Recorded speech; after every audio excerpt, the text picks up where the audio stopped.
Game 5 tonight. That you can hear right here, Altitude Sports Radio 92.5. It is also a Nuggets playoff ticket Tuesday. You got a chance to win tickets to Game 6 coming up on Thursday. We'll have those keywords on the 20s every hour. So 620, 720, 820, and 920. Throw in the keyword. You got a shot to win. So stay tuned for that in a bit. You know, as we get to Game 5, they, meaning the Thunder, have done a fantastic job at keeping the big dogs for the Nuggets at bay, especially Jokic. It's one of the first times I've seen anybody make life this consistently difficult for Nikola Jokic. And yet, the series is tied 2-2.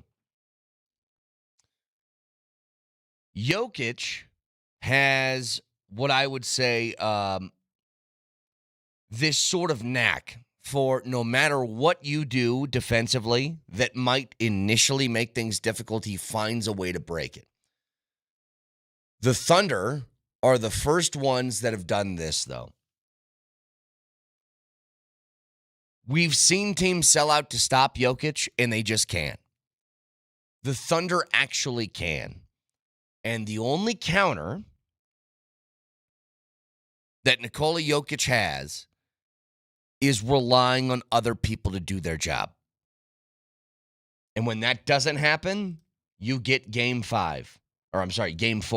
When that does happen, you get Game 3. I mean, this is truly the biggest indictment of a series that you can have on why Calvin Booth is no longer here. If the Nuggets struggle in the depth department, if they struggle with consistent shot makers, if they struggle with all of these different details that OKC is exploiting, they're basically just looking at the Nuggets being like, why did you fire him, went through the checklist, and then tried to highlight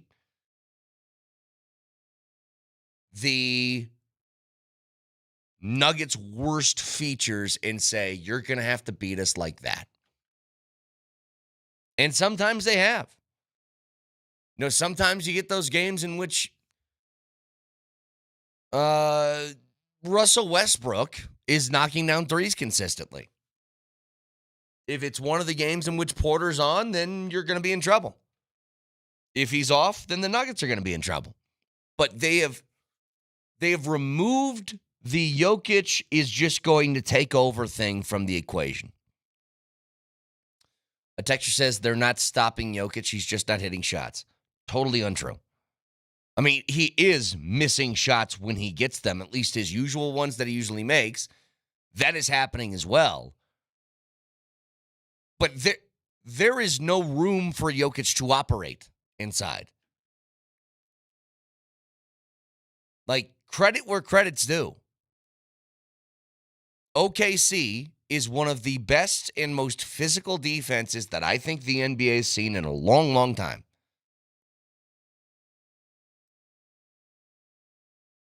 That's it. You don't need to, it's not just Jokic. What? Jokic has just become a really bad basketball player. They're making life difficult. And usually Jokic finds a way for himself to break through and get something going offensively. But in this series, they're forcing the others. And other teams have tried to do this and failed, but they are succeeding. So my whole thing for tonight, can you break that? Can this be a game in which Jokic kind of breaks through and has a good offensive performance like he did in Game 1? He took 29 shots in Game 1. Now, if you remember, they were playing defense a little bit differently. It was a lot of Chet and Hartenstein kind of going back and forth, doubling at times, doing that.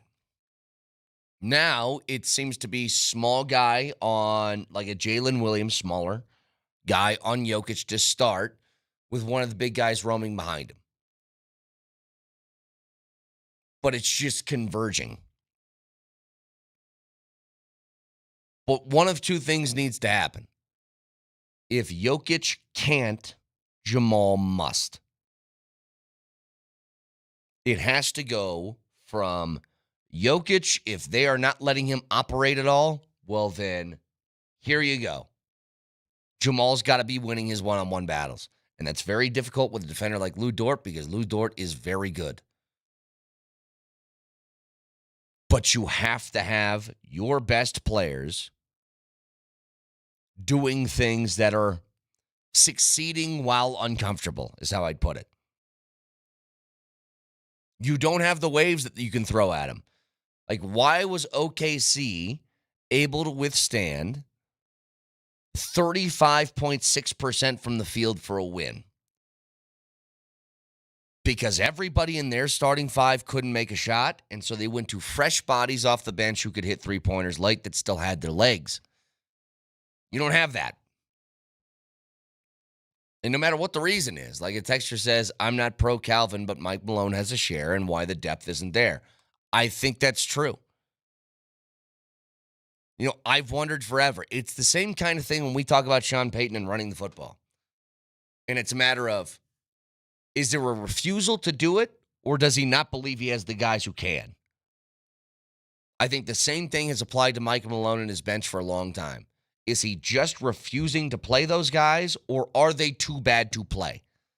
Stupid-ass questions.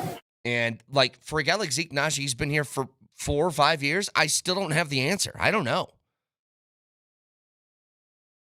But no matter what the reasoning is, you don't have it, and they aren't playing. If you think this is a game that magically Julian Strawther's getting 25 minutes, he's not. If you think that DJ's going to play, he's not. If you think that Zeke is going to get minutes, he's not. If you think Jalen Pickett's going to go in the game, he isn't. This is the same thing. You're going to run with 6.5 guys, essentially. It's your starting five, it's Russell Westbrook, and a little bit of Peyton Watson. But if you run into a bad shooting night like they hit last game, why not try something different? Brett, what's the definition of insanity? Well, Adelman will tell you this. If they're having a bad shooting night, he believes that Jamal Murray can break out of it faster than going to Jalen Pickett. He thinks that Michael Porter Jr. could go 3 of his next 4 from 3 as opposed to bringing in Zeke. Because you had a good line a while ago. I think it was because we were talking about this rotation and the lack of depth, and you said something like you just need to find someone that you trust for 5 minutes. I know. To not set the kitchen on fire. And so do you believe that none of the guys that you listed would screw things up in less than 5 minutes? To be honest, though, Nelly, it doesn't matter what I think. It matters what Adelman thinks, and he's very much in the Michael Malone school. He's just not gonna. Do I think that Jalen Pickett can give you 5 minutes off the bench and be fine? Yes. Adelman doesn't. Do you think DJ can give you 5 minutes of Jokic breather time? Do I think? Yes. Adelman doesn't. I mean, it's clear.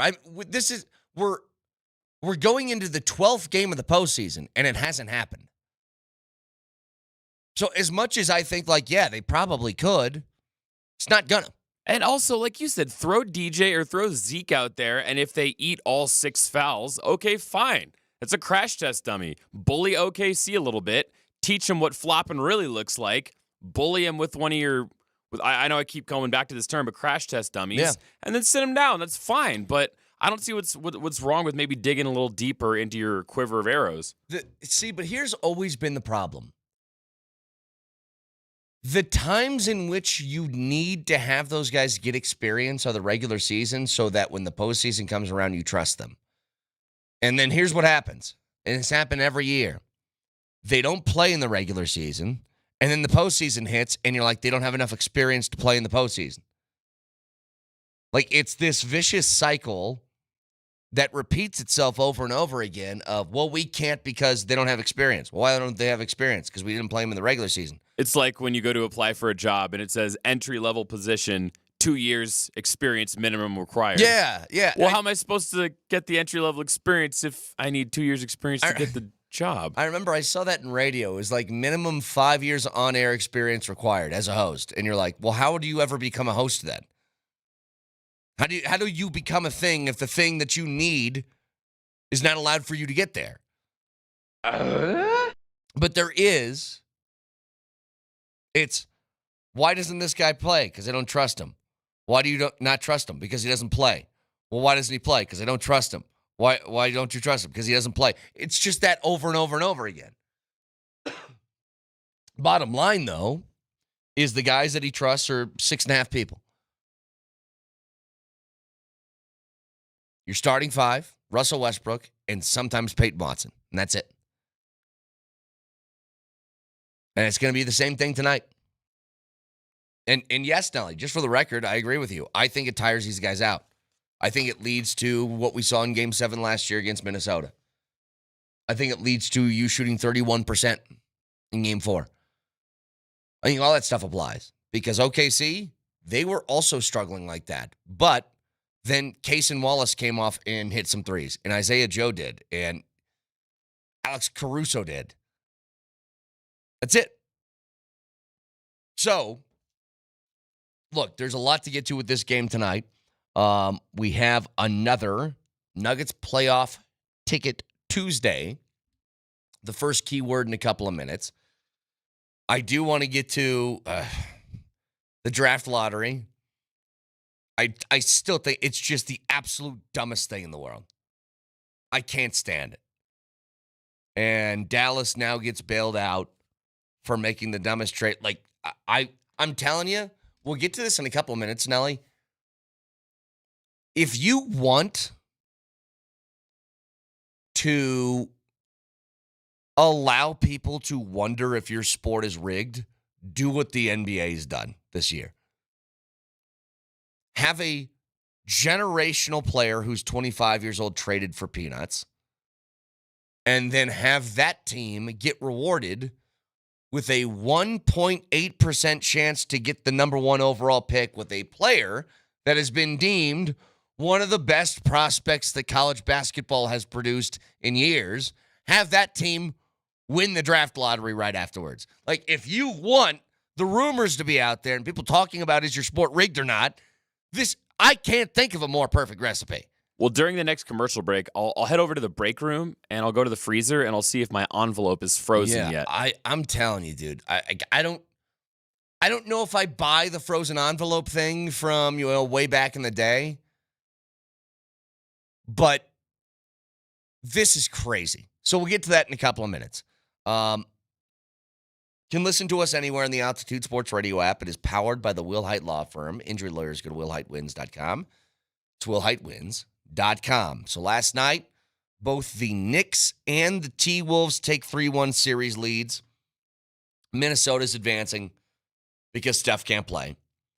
And the Knicks are now going to advance because it looks like Jason Tatum is really hurt. I mean, he went off in like a wheelchair yesterday. So both of those series feel like they're wrapped up. In the meantime, you got the Nuggets and Thunder that are locked in on this 2-2 series. You have Indiana with a chance to close out Cleveland tonight in Cleveland, as that series is 3-1. Feels like the only good series that you got left is the one that your team is residing in. Why? Because the Nuggets, of course, they would play a tough series. There's no easy series for the Nuggets anymore. So, get back to this in a second. Got that first key word coming your way in 5 minutes. Stick around.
All right, it's another Nuggets playoff ticket Tuesday, and we're back with another keyword for your chance to win tickets to Game 6 on Thursday. There's no place in the world like Ball Arena during a playoff game, and you need to be there.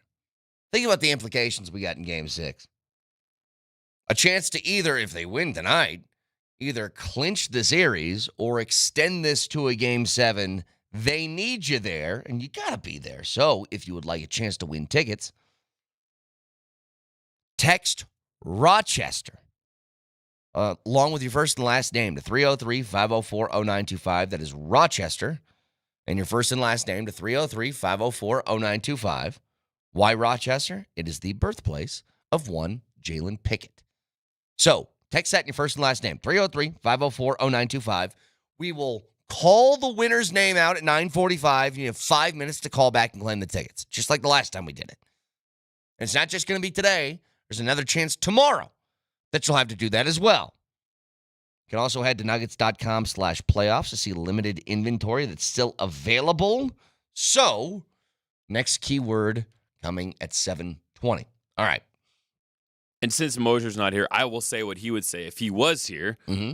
Kaner, you ever been to Rochester, New York, Jack? Not once in my life. My cousin's uncle's great-grandfather was from Rochester. Pork chop. Of course. Here's the deal. I hate the NBA draft lottery. I don't think it curbs a damn thing. Not a damn thing. I have seen teams, if their whole thing is to prevent tanking, I actively watched 2 years ago the Dallas Mavericks bench a healthy Luka Doncic to miss the postseason and head to the draft lottery. I watched it. Okay, so this isn't working, first of all. Second of all, you want people to start talking about your league being rigged. And I'm not even alleging that the NBA is doing it. But you want them to feel like you don't care about, I don't know, small market teams. Here's an idea. Don't let a big market with a 1.8% chance to get the number one overall pick get the number one overall pick. Don't do it. It happened way back in the day in 2008 when Derrick Rose was in the draft, the Chicago kid, and the Chicago Bulls with around the same percentage chance won the lottery. But what is wrong with just saying the worst team gets the best pick? Because guess what? The NFL's done that forever. I haven't seen a single problem with it. Does anybody else? Anybody want to make the argument that the NFL needs a draft lottery? Or does the idea that, hey, we're the worst team in the draft, we should probably have the best chance to try and get better because it promotes parity? Like the Utah Jazz. Look, I'm not crying for Utah, but they're really bad. And they were the worst team in the league. They had the best odds at it. Just let them have it. That's how it should be. If you're the worst team in the league, you get the best shot at the first player. Or you just get the spot. Like this draft order should be Utah, Washington, Charlotte, New Orleans, and so on from there. Utah, give me 2. Have you seen the meme where it's some guy's drowning and he's holding up a hand like somebody help me? And then the guy on the shore holds out his hand and he high-fives him. And then the guy drowns again. Yep. That's basically what the NBA does, where Charlotte and Utah go, hey, I know we're not the bigger markets, but we could still use some help in the draft. Could we get Cooper Flag? And they're holding up their hand, and the NBA goes, good for you, bud. High five. Here, Utah, you've never had the first pick in the draft ever in your long franchise history. Cool. Here's the 5th pick, Jack. Take it. Here's the 4 worst teams in the league and where they ended up. Utah ended up with the 5th pick. Washington, 6. Charlotte 4, and New Orleans 7. The top 3, the Dallas Mavericks, the San Antonio Spurs, who just got Wembanyama, and Philadelphia. Again, you want to make direct one-to-one correlations on, man, that trade of that generational player was really weird. Feels like they didn't get nearly enough. You know, when I think about it, Rudy Gobert, who's pretty good, he was traded for 4 first-round picks when he went to Minnesota. Gosh, if you have Luka Doncic, that's got to be like, what, 8 picks? Do you remember the Paul George trade when he went to the Clippers? Do you remember this? And it was like 7 first-rounders and Shai Gilgeous-Alexander. And they get AD, Max Christie, and a first. And then you say, wow, that's really stupid. I can't believe they would do that. And then wouldn't you know it, they get the first overall pick with a 1.8% chance to do it. Again, not alleging this is rigged, but God, do you want to make it that easy?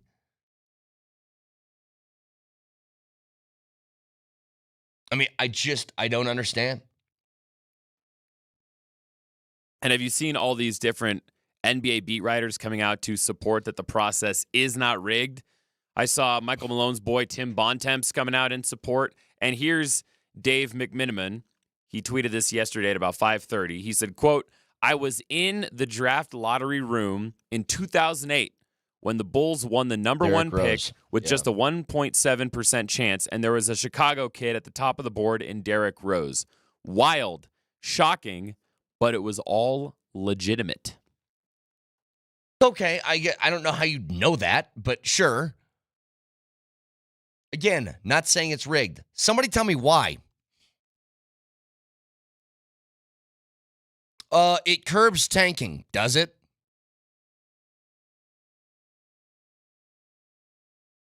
How's this for an answer? If your team wants to be bad, then just let them be bad. How's that?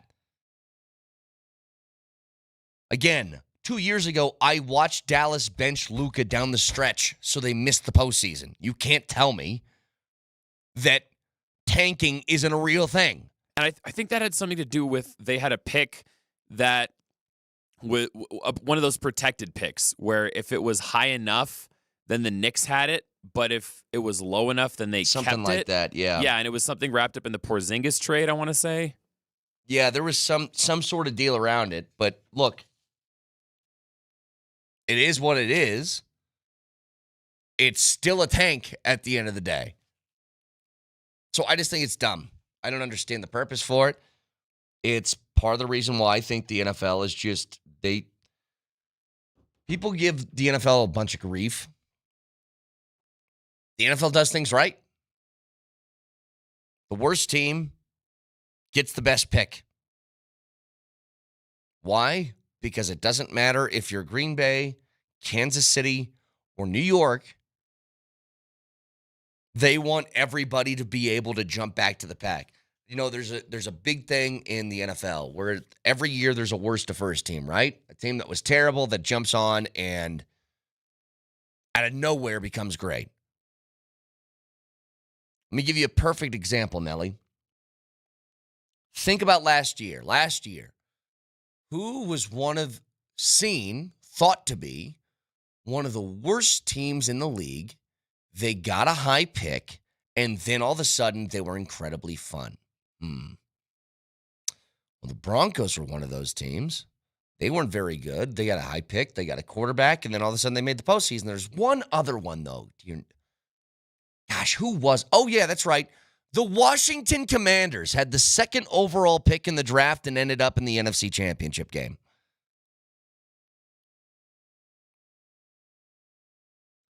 Don't think that's bad for the sport. Think it's pretty good, actually. Now, think about this. What if Washington was in a draft lottery? And instead of having the number 2 overall pick, they had the number 6. Well, they aren't in the NFC Championship game anymore. But you know what happens now? Washington picks like 29th or whatever it was. Why? Because it makes sense. It's just stupid. Speaking of the NFL, by the way, the Broncos are going to play on Christmas, and I wonder how you guys feel about that. So Kansas City wants to have that thing that Dallas and Detroit have, where Dallas and Detroit every year they play on Thanksgiving. It's like their day.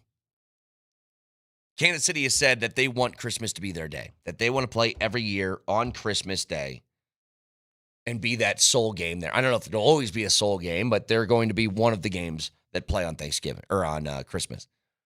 And this year, the Broncos are going to be their opponent, reportedly. How do you feel about the Broncos playing on a day like that? Because I'll be honest, I love it. You're already going to be huddled in a house somewhere with a bunch of people. Why not give yourself like a reasonable distraction? Like when somebody says, hey, you have to come over here and talk to my mother-in-law. Yeah, but, babe, the Broncos are playing. I got to watch this. Come on, it's our team. And then Vic brought up a good point, though. Are the leagues going to collude against us like they have with these double dipperoo Avalanche Nuggets games at the exact same time? Are we going to get the Nuggets Christmas Day game at the exact same time as the Broncos Christmas Day game? Well, the Nuggets always play at like 8:30 at night on Christmas. Yeah, so I guess if they got the second to last slot, maybe they would overlap. Well, I think, if I remember right, this game last year was like 2:30 or 3 o'clock or something like that. The Chiefs game. It felt like it was kind of in the middle of the day. Hang on, let's go ahead and look this up. Because they wouldn't have, I don't know if they have the start time on this. Oh, they do have the start time already. So it's going to be at 6:15. So the game starts 6:15 this year. So, yeah, we're probably going to have a little bit of crossover. You know what, though? It's fine. It's not a playoff game. It's a regular season game in December. I know that the NBA likes to think these Christmas Day games are super special. Thank you for the reminder, by the way. Texture says, we played on Christmas this year and we got cakewalked. Yeah, it's true. Or no, you're talking about the Broncos. The Broncos and Rams game. That's right. They did do that. That's not what he wanted to cook. That was the Dalton Reisner push of who was the backup? Rippon? Brett Rippon, right? Didn't Reisner and Rippon get into a scuffle on the bench that day? That when it was Christmas in LA Yes. with Rams legend Baker Mayfield Who they playing his signed, like- second game. He signed like 6 days before that or something? Yeah, that's right. All I remember from that game is Patrick Mahomes, the other notable Patrick Starr from SpongeBob roasting the hell out of the Broncos. I still maintain that Patrick Starr got Nathaniel Hackett fired. When you have the dumb character on SpongeBob clowning your head coach on national TV, Yeah. that's it. You gone. You ever done anything dangerous? That was Hackett's last game, right? Yes, and and I remember because Hackett got fired, and then, of course, it's Christmas. Everybody's at home with their families, and our boss was scrambling to try and throw together a show of, the Broncos coach just got fired. Everybody's home for Christmas. We got to talk about this. And so he put together a skeleton crew to work through it. Yeah, Hackett got let go. I think that was Russ's last game. Or no, it wasn't. God, that was a wild time. This is 2 shows in a row that we've struggled to remember anything from the 2022 season. It's memory hold. I can't remember a thing from that season. It was like incredibly boring except for the embarrassments. Like that's how I'd put it. Speaking of all this NFL But schedule, I release, like to have the game on Christmas, though. I like when you play on holidays that are like you're already in a house confined somewhere, and it's an excuse to kind of get away and avert your eyes to a TV. But yeah, go ahead. I need to call for a straw poll here. Straw poll. Oh, yeah. Now, this might be a get off my lawn moment, but I need some backup here. Tell me, yes, if you agree this is stupid, or no, you do not think this is stupid. I think it's so stupid how the NFL does the slow trickle of the schedule, and all these guys like Schefter are leaking one game at a time. And we found out that the Week 11 Thursday night football game is going to be Eagles versus Cowboys. I don't care. Just pick a day and then tell me the schedule. Don't leak. Do you agree with me? Yes, that's stupid. Or no, you actually like it. I'm like, I don't feel anything. I'm agnostic to it. I know why the NFL does it. The NFL just likes to have their little moments. Because here's what they do.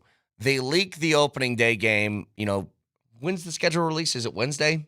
I don't even know, because they're just throwing little dog treats at us for 5 days. Well, here's why. Hey, guys, here's the NFL opener to the season. It's Eagles-Cowboys. And then they throw it out there, and they let all these talking head shows talk about it for a day. And then the next day they go, guess what, by the way? Just a little secret between you and me. Christmas is going to be Chiefs-Broncos. And then they let the talking head shows talk about it for a day. That's why they do it. It's just another way to leak out attention over and over and over again. I don't really care. It's not like it makes me angry or anything like that, but yeah, I'm agnostic. Don't really care. I know why they're doing it, though. And here's the other thing. They can.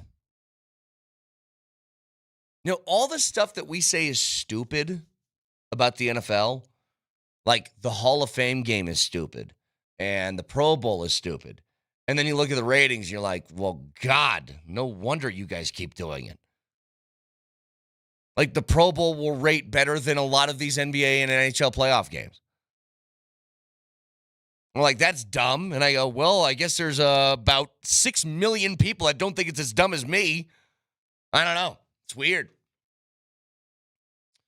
One last reminder, keyword for this hour is Rochester. And your first and last name to 303-504-0925. A chance to win a pair of tickets to Game 6 at Ball Arena for either a chance to clinch or a chance to push a Game 7. And why Rochester? Because it is the birthplace of one Jalen Pickett on the Nuggets roster. So the next keyword coming your way at 7:20. We have Iron Eagle going to be on the call tonight. He's going to join us at 8:20 this morning. Stick around.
All right, so again, we got chances for you guys to win Nuggets playoff tickets throughout the show today.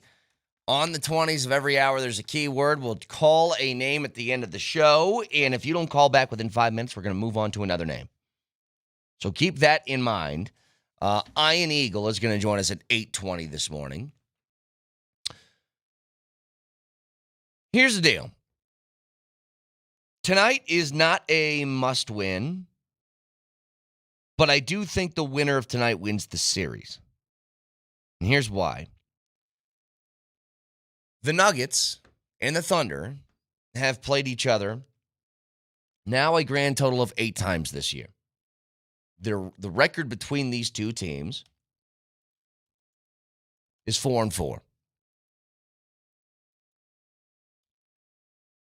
And in all of these games that they have played, no one has won back-to-back. They have continued to just kind of jockey back and forth, a win for one team here, a win for the other team there, and just it goes on and on and on that way. If you remember, during the regular season, first game of the year, Nuggets lose 102-87. They come back, they play Oklahoma City. A couple weeks later, they win 124-122. Then there's a long break before they play each other again, which was those back-to-back nights in which OKC won 127-103, and then the Nuggets closed out the regular season finale at 140-127. Postseason, Nuggets steal game 1. They lose game 2, getting blown out. They steal game 3 in overtime, and they lose game 4. Judging by the current trends, the Nuggets should win tonight. That's how it's gone. Now, I do think that OKC going back home has a real chance to win, take command of the series. They could.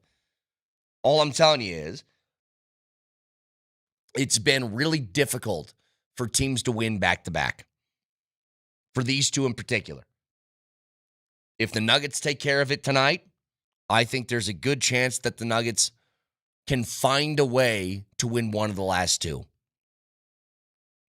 But if they don't and they got to win back-to-back, it's not that it's impossible, but incredibly difficult given the nature of how this team plays.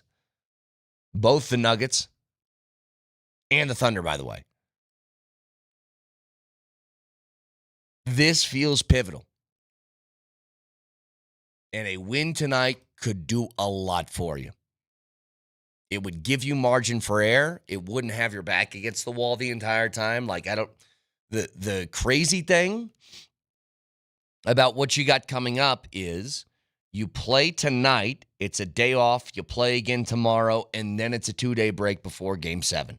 It's going to be the first time, potentially, assuming this goes 7 games, that you'd have 2 nights off in between games since that would be like Game 5 of the Clippers series.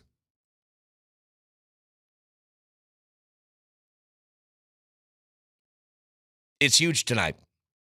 And I do think the winner of that is going to take this. You know, I'm almost kind of hoping, not that it's the exact same as what it was in Game 5, but a similar feel to it. I think I want a sloppier game. Again, not a game in which you're shooting 31% or you start 2 of 22 from the floor, but a sloppier game favors the Nuggets. There was one game in which the Thunder were on, and that was Game 2 where you were down like 50 points. I want sort of the dirty, grimy, ugly. Like, I think all of that is a check mark in favor of the Nuggets tonight. Because they live in that space where they can find an ugly way to win. You know, the Thunder found that in Game 5. But a lot of that was due to poor execution by the Nuggets down the stretch. And I've thought a lot about why. Why did the Nuggets not close that game out, and that one in particular? And I think a huge part of this is when you have what is seen as a basically unstoppable force, which is Jokic Murray two-man game late. Pick your poison on who's going to burn you.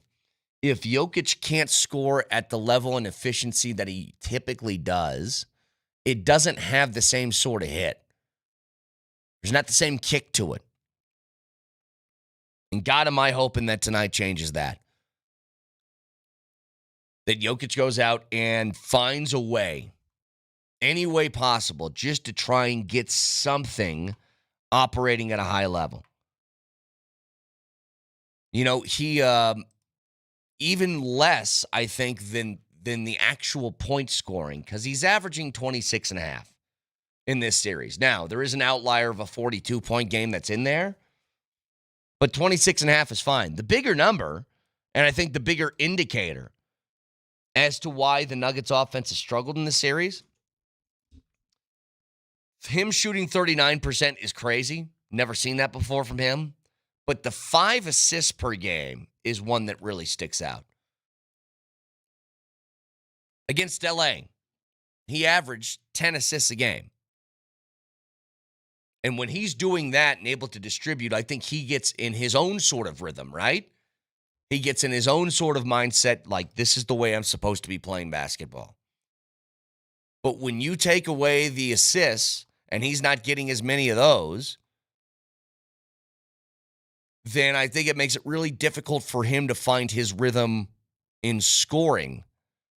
I'm just doing a quick look through all these postseason game logs. It's the lowest amount of assists I think he's had in his postseason career. Okay, so this is perfect. The last time he averaged this low of a number, you have to go all the way back to 2021. He averaged 5 assists per game in that postseason in which they got swept by the Phoenix Suns in the second round. And if you remember, that is without Jamal Murray in the lineup. So that would check out. But the assist numbers are the ones that are really eye-popping to me. The following postseason, by the way, he averaged 5.8 assists per game. And that was the 5-game series that you lost to Golden State that didn't have Jamal or Michael Porter Jr.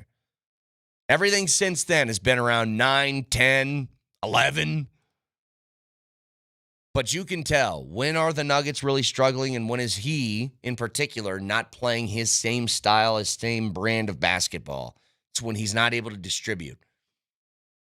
And 5.3 assists per game so far in this series, I think it's huge. Another thing about it is assist to turnovers. He's got more turnovers than he does assists in this series, which is also bizarre. I mean, that's why they're making life so difficult. When people say he's just missing shots, it's not the case. Missing shots doesn't lead to you turning the ball over. It doesn't lead to you not getting assists. They're forcing the Nuggets into using the players that essentially Calvin Booth got fired over. The lack of depth. Use the others. If they can beat us, then we'll tip the cap. Well, 2 games in which those guys played well. It's game 1 and game 3. The games that they didn't were game 2 and game 4. And that's exactly how the series has gone. If Jokic can find a way to be that productive player where he's putting up, 11 of 19 from the floor or something like that, then great. But if he's not, which a lot of this series he hasn't been, you get a kick out, you got to hit a shot. And if they do that, then they're in good shape. So again, it's game 5. It's tonight. You can hear it right here, Altitude Sports Radio 92.5, 7:30. Ian Eagle, who will be on the call for that game, will join us at 8:20. this morning to give his thoughts on, I think he's called, what, is it 2 or 3 games of this series? He's called a lot of games so far for the Nuggets. Seen a lot of basketball out of them, especially postseason basketball. So we'll talk to Ian Eagle at 8:20. I'm still blown away by this NBA draft lottery thing. They keep showing the reaction, by the way, on ESPN of that Mavericks locker room. I just don't understand the point of doing this at all. The fact that they even had a remote possibility at getting that first overall pick is insanity. I'm just like, the sports that do things well don't need to do this. Like the NHL does the same thing. Like the Rockies, the Avalanche make a great trade twice in which they exchange things and get the picks of the what should have been number 1 picks, and it doesn't happen for them. Now, it worked out in the end. You get Cale Makar, and, the rest is history from that perspective. But the fact that you even had to do this, silly. You can watch the show live on Twitch. Twitch.tv, search Altitude SR in the search bar of the Altitude TV simulcast. That is the Safeway Twitch feed. Download Safeway's Deals and Delivery app and get exclusive grocery offers. Safeway, fresh foods, local flavors. Can also watch on YouTube. Search Altitude Sports Radio and subscribe to the channel today and get everything live from 6 a.m. to 7 p.m. along with that Altitude Sports Daily, that recap of everything you've missed throughout the course of the day on Altitude Sports Radio 92.5. Moser, Lombardi, and Kane next.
Game 5, right here, Altitude Sports Radio 92.5, 7:30 tonight.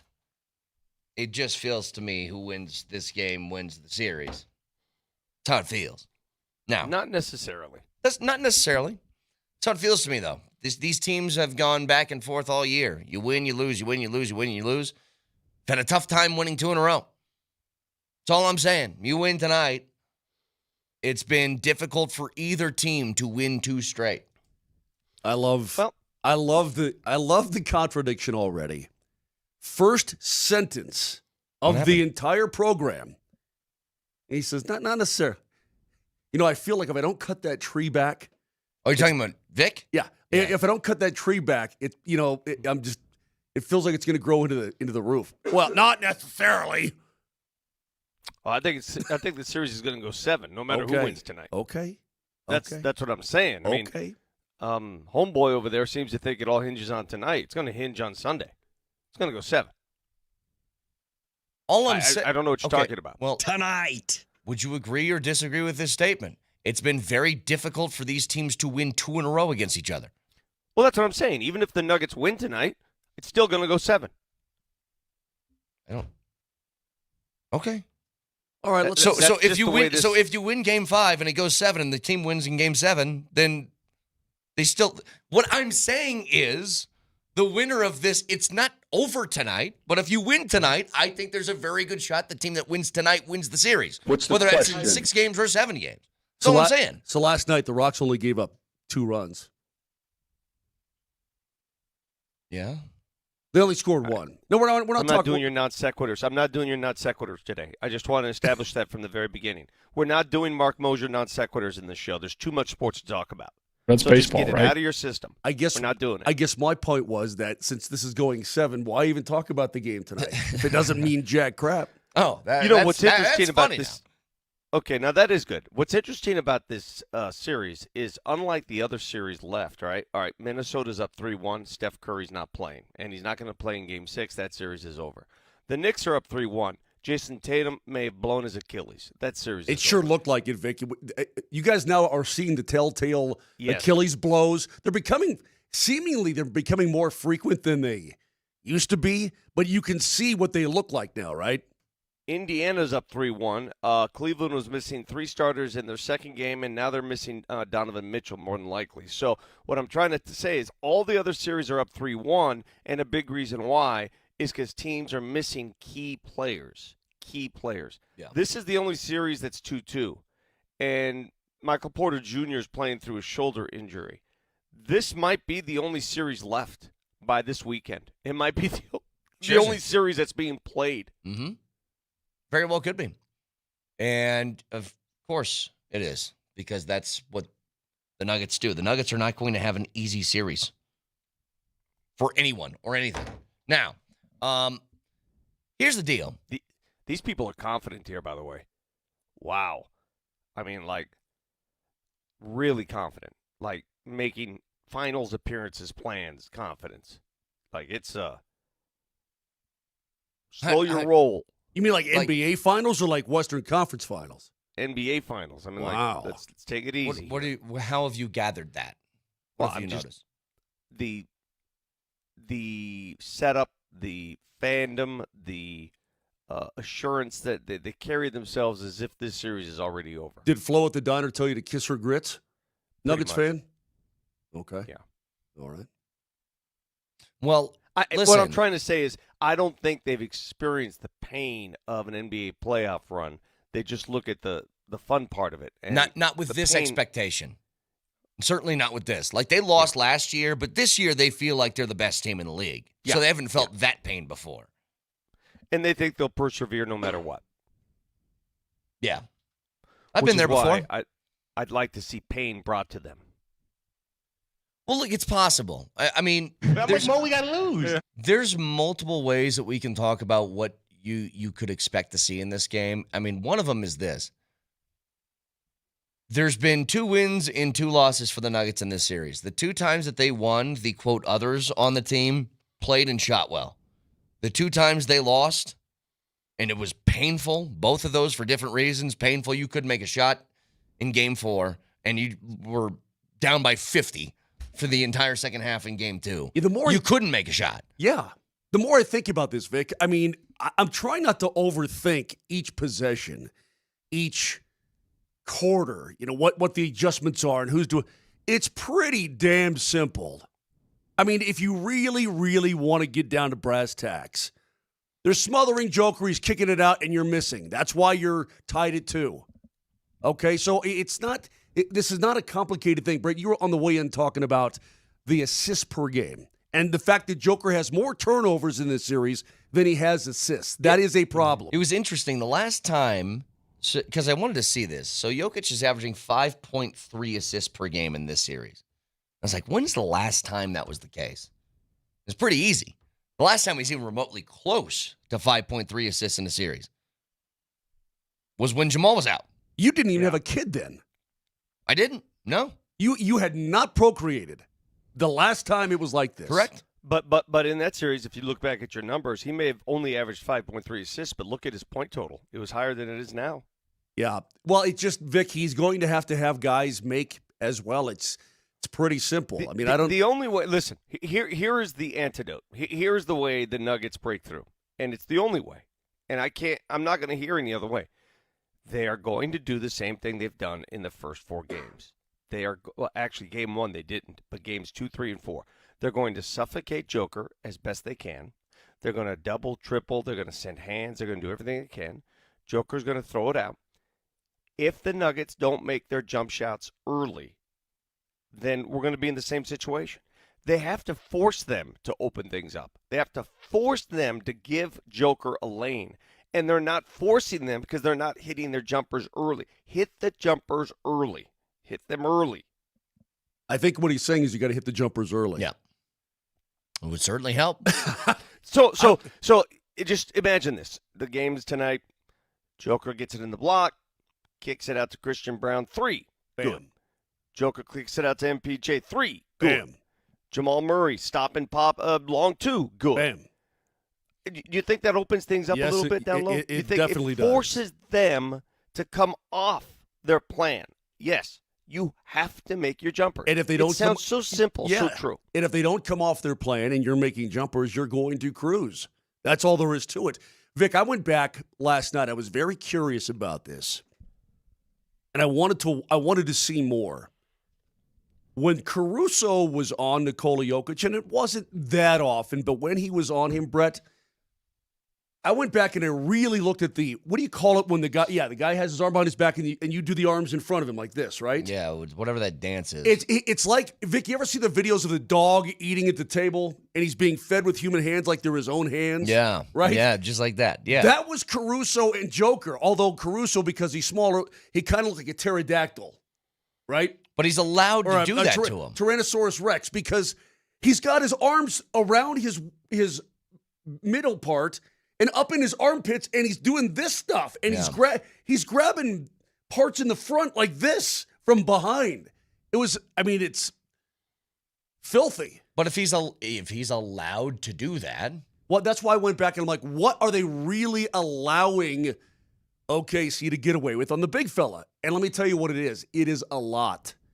I'm not sure there's any body part or any square inch of skin on Nikola Jokic's body that has not been touched, grabbed, pulled, yanked, whatever you want to say. I mean, this guy is getting absolutely mauled.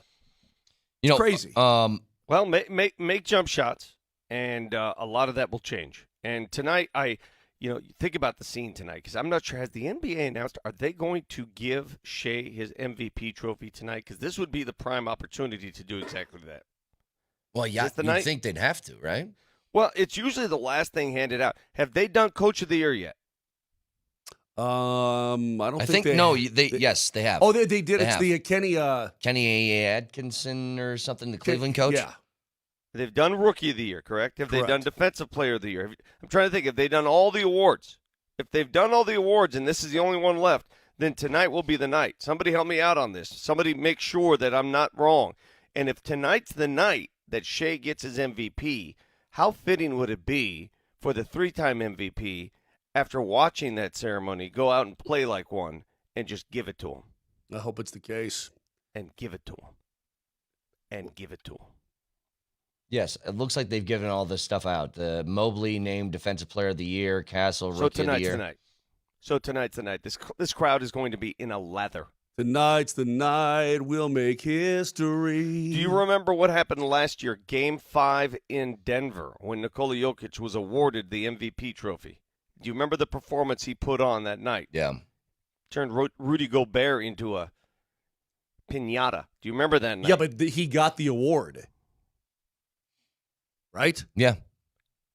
They ain't getting the award this year. I know. No, That's he's what I'm saying SGA is. Yes, right, but SGA what I'm saying is that revenge factor, is that what you're trying to get at? What I'm saying is usually the night that somebody receives an MVP award, they play pretty damn well. Yeah. That's So my fear tonight. you're okay. I guess I was confused. I was thinking that you were saying that Joker, because he didn't win his 4th MVP, is going to get off tonight. No, I think that SGA is going to have it. He's going to have a game. I think SGA is going to have one of those I deserve this and I'll show you why games. Yeah. Vic, I have a question to you about tonight. And I was thinking about this. You have to deliver the ball to Nikola Jokic right away in this game, right? I mean, the big fella has to touch it all the time down the floor. Brett would like to see him get it lower on the block. Fine. But what I don't want to do, what I don't want Nikola Jokic to do is to have one of these, man, nobody is coming with me, so I'm just going to have to try to do it all myself type of things from the get-go. I know he has to touch the ball. I want him to touch the ball. I just don't want to force it down low. That'll lead to misses. That'll lead to turnovers. That'll lead to frustration. That'll lead to all of that stuff from the get-go. Do you know what I would like to see Nikola do? And usually, Nikola is an artist. You don't tell an artist how to paint. I'm not going to tell the bear how to paint, okay? You do your own thing. Artists are artists. But if I were to have one piece of commentary to send Joker's way, hit a couple early jumpers. Yeah. Hit a couple, you know, when you get the ball and you're 17 feet out or 15 feet out, and it takes a while to determine what. They're letting you just shoot a couple early jumpers. Mid-range. I think so too. It's just for him, I'd be like, dude, force it. Like, you're good enough to, or if you want to force a shot, then please, by all means, go ahead and force it. You're that level good. Nobody's going to get mad that you took a quote, bad shot or something like that. A contested shot. Who cares? By the way, how good was Jalen Brunson last night? Yeah, he's how pretty good was Jalen Brunson? My goodness. That dude carried the Knicks. Carried them. And now they're on the verge of wiping out Boston. Minnesota got a lucky break. They're on the verge of wiping out Golden State without Steph Curry. So Minnesota's going to be waiting there. They're going to have, 5 days rest, 6 days rest. They're going to be waiting for the winner of Denver and OKC. Tell you what, Tibbs he's doing something that he doesn't usually do, which is actually resting his guys a little bit as opposed to them playing 46 minutes a night. He's been doing that this offseason. He's got a couple bench guys that are getting 20, 25 minutes a night. Mitchell Robinson, McBride. I mean, he's at least distributing the minutes out. It's funny because I want to get to this in a second. I heard PhD talking about this. There's a promo running right now with DMac where it's him and Tyler, and they're saying, DMac said, Adelman, trust your guys. And I didn't know what he meant. And it turns out he's talking about if you have a night like you did on Sunday, or I guess a day like you did on Sunday, where nobody's hitting shots.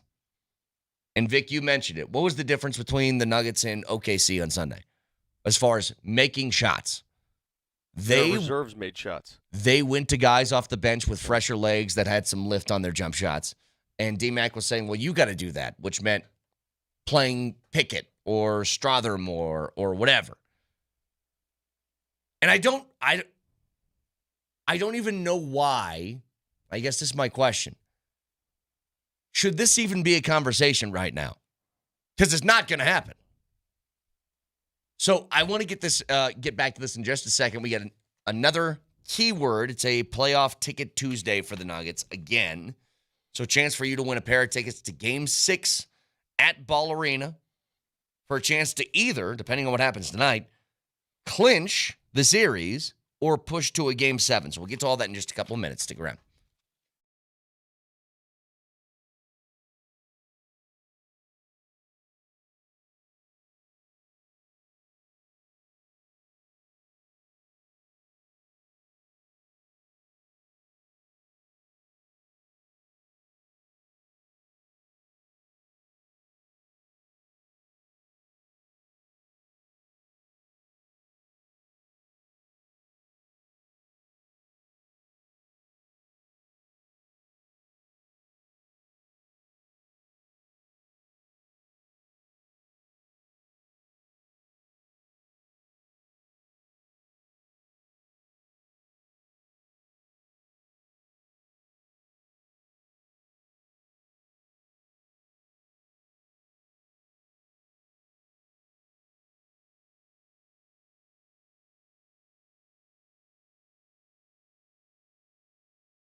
All right, it's a Nuggets Playoff Ticket Tuesday, and we're back with another keyword and your chance to win tickets to Game 6 on Thursday. Gotta be at Ball Arena. A chance to watch the Nuggets either close out or push to a Game 7. Nothing better than a playoff game at Ball. So the keyword for this hour is every hour on the 20s. We'll be giving away a different keyword. Every hour on the 20s, right here on Altitude 92.5. Yeah, you nailed it. The keyword is Vegas. Text Vegas in your first and last name to 303-504-0925. Why Vegas? Which Nugget was born in Vegas? Julian Strother was born in Las Vegas. Ha. So, text Vegas in your first and last name to 303-504-0925. Somebody's getting a little desperate for keywords around this joint. We're running out of words. I just do as I'm told. Again, why isn't it platypus or something? If the boss Could can, be. We may have if to the go to boss, numbers. if the boss can tie platypus to this series somehow, he's got my undying admiration. Well, Moser, we could do that because not only are we giving away Nuggets tickets today, we're going to do a ticket Wednesday tomorrow. So we're going to need 4 new keywords. So maybe platypus will be one tomorrow. Like make it different, like amina acrophobia. Do something like that. You know what I mean? Anti-disestablishmentarianism. Exactly right. Hey, guys. Cat. for now, it's Vegas. And by the way, the winner will call their name at 9:45. You have 5 minutes to call us back. If you don't do that, then we move on to another name. Go ahead, Vic. What about indefatigable? We mentioned that word. Use that word. Hey, this is my first time to Oklahoma City. I've never been here. I've never had a reason to come here. Yeah, I mean, I've always skipped out on the Nuggets road trips to Oklahoma City for some reason. But you know what? I went for a little jog yesterday afternoon. This is a pleasant little town. I told you. It's a nice little place. I like it. Yeah, they got a little river area here. They got a lot of parks. They have a park right across the street from the arena here, from Paycom. And before the game, all the Thunder fans collect themselves in this park. It's supposed to be a zoo later tonight, so I'll have some fun running around talking to some of the Thunder fans. But the city itself is nice. I really like it. I remember I said this yesterday, and I said, I don't know how many people have been to OKC. And one of you guys said, yeah, well, what are you going to do there? And I go, hey, that's actually a nice little town. I've been through OKC. I told you I stopped and got gas there. I did not hang. It's a nice place. I'm going to do interviews with this, though, today. Hold on a second. Oh, boy. Okay. And he's gone. Although I can see what is the tiny skyline behind him out the window. Okay, what do you got? Today I'm going to do interview. You know, I just want to feel like I'm one of the people here. So whenever you do an interview in an opposing city, I know what he's got. you have to feel like you fit in. He's got his yeah. Oh my God. He's got his chompers. Those are the ones. So when he got my credential for the BMW That's championship, right, yeah. Was it? No. It was it was the U.S. Amateur. He has, by the way, it's fake teeth like Austin Powers teeth. Yeah, it's like Austin Powers' fake teeth. Remember? And it was his picture on my credential. Yeah. And with the fake teeth. Remember that? That looks so gross, dude. It looks disgusting. You look like you're straight out of Oklahoma City, Wales. I mean, it's more like they're more English teeth. Yeah, I feel like than it is like. What are you going with? Like hick teeth? You say lovely. Yeah, that with an English accent makes more sense. Now, hang on, because I have a question. Well, I do have a question about your real tooth, though. Everybody wants to know, how'd your tooth go? Went to the dentist. It's a root canal. We didn't have time to do it yesterday because I had to get on a plane. So I've got a root canal scheduled for tomorrow. So as you can expect, didn't sleep much. I'm in pain still. And have you ever had a root canal? They're not as bad as people think. I've had a couple of them. I told you I did. I didn't like it. Yeah. So I'm waiting to get one done tomorrow. That's so I want not here, but right there. I want to just start stabbing away, right? Just taking stab, right here, right there. Okay. We done with teeth talk? That's the pain. Okay. Sorry. Here's what I wanted to ask. Again, I heard this promo. DMac was saying, hey, Adelman, you got to trust your guys. And I just wonder what that means. Because me and Nelly talked about this a lot during the appetizer. Trust your guys, meaning if people aren't hitting shots, then, hey, play Pickett, see if he's hitting shots. Hey, play Strother, see if he's hitting shots. And my whole thing is this. Do I think that Jalen Pickett or DJ or Zeke Najee or somebody could go out there and give you 5 to 8 minutes just to spell somebody? Yeah, I do. Here's the thing. Edelman doesn't. He just doesn't. And I need people to understand something. When Russell Westbrook's missing shots or Michael Porter Jr.'s missing shots, Edelman's way of thinking is much like Michael Malone's in that they don't feel like the best shot for somebody to start getting hot is bringing somebody off the bench. They will tell Porter, take 2 or 3 more threes and see if you hit one. That's their trust. Their trust is within this, I call them 6.5 players on this roster, which is your starting 5, Russell Westbrook, and then sometimes Peyton part Watson. of Peyton. Yes. I would like to speak directly to DMac at this moment. Darren, please listen to me. He's probably not. He's probably doing one of his 87 podcasts that he does. But if he is listening to me, I dig what you're saying. I think it's a reasonable take in certain situations. You have to have players that are trustworthy in order to trust them. Do you think that Daniel trusts guys off his bench? Yeah. Deeper, 10 deep? Yeah. Why? Because they are more trustworthy. You've got guys who haven't played a lot, guys who aren't great players. And I'm not trying to bust anybody up here. What I'm trying to do is be real about it. And can you put 20 minutes on Julian Strother tonight? Here's what's funny. Because I'll tell you what the Oklahoma City Thunder do. Lou Dort wasn't making jack the other night. They took him out. And, I mean, they'll play their bench guys 17 to 20 minutes. In fact, that's probably a big reason they won the game. Lou Dort could make, and they brought in Aaron Wiggins and Casey Wallace, said, sit down, Lou Dort, and their bench is deeper. Listen, the reason why this series is tied is because Oklahoma City has relied more on their depth. They have more depth. That's obvious. We knew that going in. But it's the reason why Calvin Booth is no longer here, right? Is because you don't have the depth. Now, well, the Deron Holmes injury, I mean, I guess you don't really know what you got in that guy yet because he can't play or hasn't played. Yeah. And he won't play until next season because his Achilles blew up. But here's what's funny. This is the cycle. Well, you can't have your 5th and 6th highest paid players on the roster and not contribute. Yeah. And that's the problem. 5th and 6th highest paid players on this roster have played a total of 35 seconds in this series. This is the vicious cycle that Adelman and previously Malone have found themselves in. Playoffs start.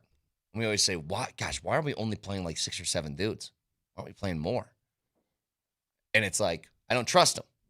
Well, why don't you trust them? Because they don't play. Why don't they play? Because they don't trust them. Why don't you trust them? Because they don't play.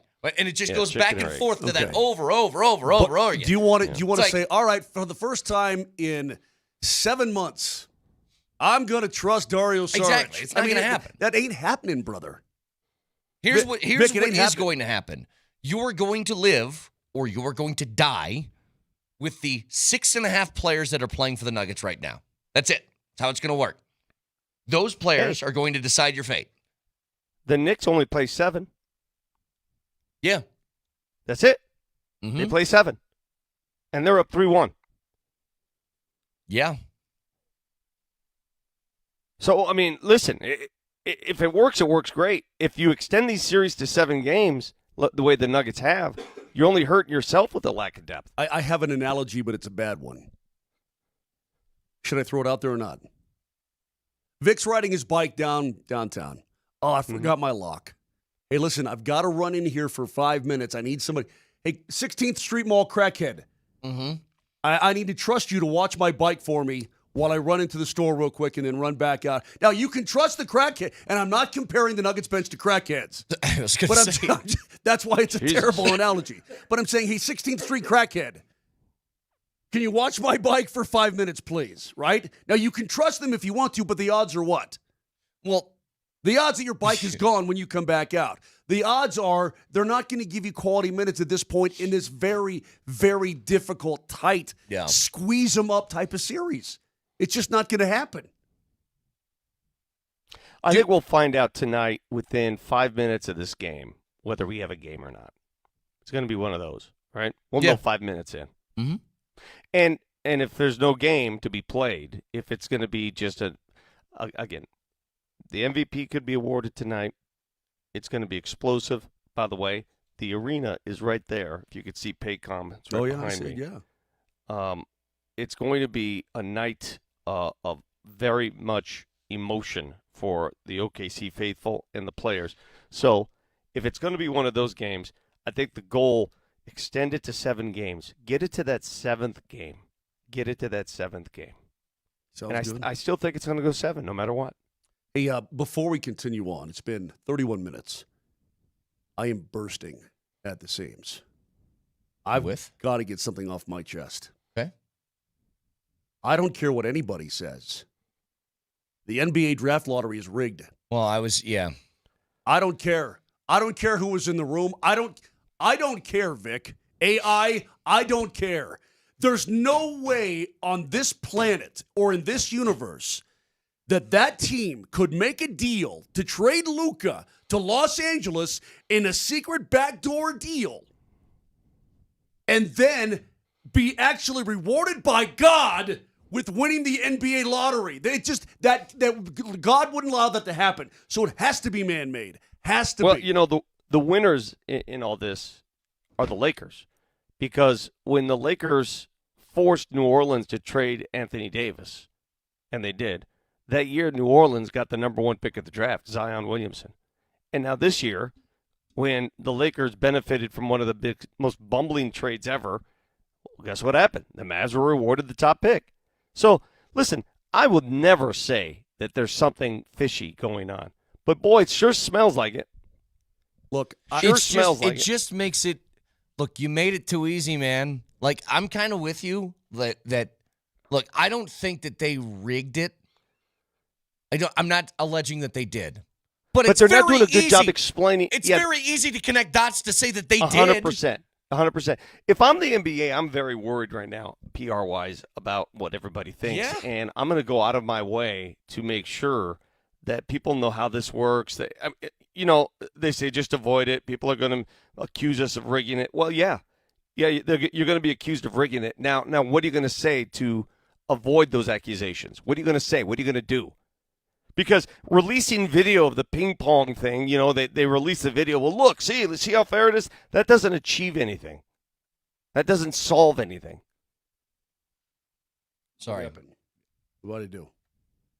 I hear an echo over here. That's all it is. How do you acquiesce? How do you turn down the volume on this whole rigging thing? Well, what do? You can't. Like, there's no way that it's already the toothpaste is out of the tube right now. There's no way to do this. What are you going to say? You know, and another thing. Here's what they do, Vic. They say, "Trust me, bro." That's all they can say. Because how are you going to prove to me that it's not? How are you going to do that? Another thing. I know that they tweaked the lottery format so people would stop tanking. Well, they tweaked it too much. I mean, come on, man. Help a brother out. How is Charlotte? Come on, Charlotte, Washington, Utah, those teams, those craptastic teams, and they're getting no love at the top of the lottery? What are we doing? It's crazy. Dallas and San Antonio? It's crazy. San and freaking Antonio. I know. I have Rookie a of the crazy Year idea. award winners consecutively, and they get the 2nd pick? Screw that. That's stupid. I got a crazy idea. And you guys want to hear me out on this? It's wild. Like, people call me, like, should be an insane asylum for even suggesting this. How about if you're the worst team in the league, you get the first pick? No. What? No, I heard your entire appetizer hour going. The lottery is the stupidest thing in the world. It's actually dumb. not. It solves nothing. It actually You're does. telling me these teams don't tank still? Really? When Dallas 2 years ago sat Luka for the last 2 weeks of the season when he was healthy, so they would intentionally miss the postseason. They got fined for it. That avoided tanking. Yeah. It still happens. But it's not. They tank. It's different than the National Football League. You only have 17 games in the National Football League. Okay. So what? Yeah. So so tanking can't start until late. Exactly. It's a completely different animal. Doesn't you have matter. 82 games, Brett. When you're going to, because teams will tank. You I are agree going with to Moj. screw the integrity of your league, especially the with last Moj. 2 months of the regular season. Nobody will be able to take anything seriously, and it's even worse for the league. So Utah tried to win. They tried to win late in the season. That's what you're saying? Well, I just say wait it even more, With the man. last 25 games of the year, Utah was really trying? No, but what happens is these percentages that they place on the worst 3 teams, they all get 14% right to win the top pick, 14, and a team with 1.8% wins it. Those percentages, what are you doing? It's ridiculous. The 3 worst teams should get at least a 25% chance of winning the top pick. 25. Move it up. Teams like Dallas, that's stupid. You should have absolutely no chance to get the top pick. How does San Antonio move up that much? I don't know. Get the hell out of here, San Antonio. Do you know how many times the Spurs have benefited from this damn lottery? A bunch, dude. And teams like the Nuggets have gotten the highest of all the time, Denver obviously. Nuggets have never moved up in the draft. They've never thanks moved to up. the lottery. Not ever. Not just, got something good. They've never moved up. Okay, ever. Not one time. The best they ever did was the Carmelo year, obviously, and they had to get lucky for Melo to fall to 3. I mean, I don't know even what to say. You want to talk about it? The Nuggets have never moved up. The poor Sacramento Kings, who for the most part in their existence have been complete suckholes. They've never won jack. And not only that, the only time they ever won, the best player on the board was never nervous Purvis Ellison. And he sucked. The whole thing is a sham. There's nowhere in this world that Dallas and San Antonio should have picks 1 and 2. That is stupid. You're stupid, NBA. Stupid. Do you understand what stupid is? That's what it is. Just if you're the worst team, then pick first. No. Just do that. No. But you're gonna ruin a lot of things. Ruin what? What are you ruining? Just waited for the other bad. I don't know. You can't even describe why it's bad to me. You just don't like it. You need to describe to me what's stupid about it. Because the amount of real tanking going on will be even worse than you could possibly imagine. I agree with Moser. So the Colorado Rockies right now, what would you suggest that they're doing? Well, they flat out stink, so it doesn't even matter. Okay, so they're the bad. MLB draft. The Okay, MLB so they're draft bad. doesn't carry the same impact. You know it. Well, I know that. I'm just saying, what's the problem with the worst team having the first pick? Because I'll tell you what happened in the NFL last year was this. The team that picked second overall went to the NFC Championship game because they got the number 2 overall pick because they were the second worst team in the league. And I don't think anybody had a problem with that. The NFL is a completely different beast. Not when we're talking about this road before. Not when we're talking about, this is the difference. We all acknowledge that the NBA, with a single draft pick, changes the fortune of your franchise. It is possible, correct? Yes? Yes. Then why would you give a team that's like 15th in the league an opportunity to get the number 1 pick of a guy who could do that? Why is that even a possibility? I don't think you should. You want to promote parity within your sport that is not going to do that. See, that's where the tweaking takes place. If I were doing the draft lottery, it's very simple. It's very simple. The 5 worst teams with the 5 worst records in the league, only those 5 get the 5 top picks. That's it. Yeah. All these other teams on the outside, hey, 1.8% here. No. Get the hell out of here. Get the hell out of here. You're not in this game. That's ridiculous that a team with a 1.8% chance gets the number 1 pick. It's criminal. It's silly. Reminder to you guys, the keyword for this hour is Vegas. So text that in your first and last name to 303-504-0925. A chance to win a pair of tickets to the Game 6 tomorrow at Ball Arena. So Vegas in your first and last name. We'll announce the winning name at 9:45. You have 5 minutes to call and claim those tickets. But again, Vegas in your first and last name to 303-504-0925. Back after this.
No, go ahead, Mosh. Tell the people. I don't want to talk about it. I'm so classy, yeah. Are you sure? I don't want to talk about it. Okay. Hey, how'd your golf round go yesterday? I told you I don't want to talk about it. He got me by a stroke. I beat him. By a stroke. But I left with $40 of his money. So who actually won? Yeah, but, in the grand scheme of things, he beat you, so he owns you. Vic, you cannot. So you can't talk anymore about being better than him. You cannot believe how much better this guy is. Oh, I know. I've seen the improvement. You cannot believe the short game improvement. But I can't watch his swing because it's one of those ridiculous. nasty, big old flare swings. Yeah, where he's got everything he's comes got over a the sort top of a right lean. Yeah, but I can't stand that kind of golf. It's stupid. What is that kind of doesn't golf? matter, man. The guy Kind the of guy golf can where you score now. set the ball, you start the ball down the left side and it does this big loop like a I don't boomerang. have He that. doesn't do that. I No, don't that's have all that. gone. That's all Oh, gone. it's gone? I don't have that. Okay. Well, maybe I respect you a little more. Well, this guy was getting up and down yesterday like crazy. Well, good for you, Brett. Chip and a putt. But you lost. Chip and a putt. How'd you lose? Did it come down to the final shot? I made a putt to hang on 18. Yep. So you guys each shot, would you shoot like 91? He shot 92? I shot an 81 on the most difficult greens you will find in Oh, my Colorado. God. Yeah, it was crazy. It was, dude. You breathe on the ball. My It's off the course green. happens to have the most difficult greens in Colorado. Exactly. You know It was just like you. It was just like yours, maybe even tougher. That's how tough it was. Anyway, Good talk. he's got the stroke. I got $40. Nice. Everybody wins. She got the gold mine. I got the shaft. So listen. Moving forward here, we'll talk to Iron Eagle, by the way, at 8:20 this morning. Here's the deal. Couple of details in the NFL right now. First of all, the Broncos are playing on Christmas. And if you guys remember the last time the Broncos played on Christmas, it was a disaster. Yeah, the Rams spanked them. It was Baker Mayfield was signed 6 hours before the game started and then lit you up for 50. It's like, no, it's like they're Baker not only Mayfield just got playing delivered on in a Christmas. taxi. He got delivered in a taxi to the locker room and he suited up and Yeah. They're not just playing on Christmas. They're playing on Christmas night in Kansas City. Yes. 6:15 kickoff. How do you feel about that? I love it. I absolutely love it. I love when you're playing, especially if it's like a holiday where you might need an excuse just to get away for a little bit. Like, yeah, I know we'll do the family stuff in a bit, but come on, the game's on. Okay. Just play it. Come on. I see what you're saying. Vic, is there any chance that the Nuggets will again play on Christmas Day? There's a very good chance. And I've already expected this. The Nuggets are in the west part of the country, the western part of the United States of America. If they host a game on Christmas Day, it's going to be a night game. And I can foresee a Nuggets-Broncos scheduling conflict again. Yeah, but Please don't do that. it's a regular season game in December. I mean, I know they like to say that Christmas is this special thing. It's not like two playoff games are going against each other. That's all I'm saying. I get it. My preference would be that the NBA would look at the schedule, see that the Broncos are already locked into a 6:15 start, and maybe move a Nuggets game, have them play on the road somewhere at 1:30 in the afternoon. Yeah. Is that asking too much? No, I think that's totally reasonable. Yeah. I think they probably should do that, to be honest. But I heard people talking about this like, gosh. But see, this is where I disagree with you. If, let's say the Nuggets played at 1:30 and the Broncos played 6:15 on Christmas Day, and it's two games, it's too much. It's Christmas. It's too much. What do you want? No liking. Then what do you want? I don't want two games on Christmas Day. That's what I don't want. What do you want? Give me both. Give me both spread out perfectly over the span of like 7 hours. I think that'd be great. But Why not? are we not? Oh, hold on a second. We've become such a society that is nothing sacred anymore. Christmas Day with your family, and I mean, can you ever like just chill? Is there nothing that you can't where you're not going to pry people out of their houses to go sell beer at a football stadium on Christmas? Also, you can get what? So you can get extra bucks and eyeballs, or what? What are we talking about here? I mean, no offense and all. If I was like a security guard, or if I was anybody but a player, I'd be pissed. Here's a better way to ask that question to Brett. Brett, Is your life that vacant, that devoid of anything, that you have to have these games on the most sacred day? Is that how lonely you are? I don't really see the issue. It's like they just keep... So instead of the games, Vic wants no games, and Vic, this is what Vic is alleging here, that Vic wants to play Monopoly with his family instead of having a game. I don't enjoy that either. I think then hockey what are we does it doing right. here? I think hockey does it right. Hockey says, you know what? We're going to let our players enjoy Christmas Day with their families. Okay, you guys are both correct. Okay, can I ask you a question? No, If hockey was guaranteed that they were the only sport on Christmas Day, would they do it? Probably not. No, I think that they still have. They haven't had games on Christmas. They used to, but they haven't since like the mid-7.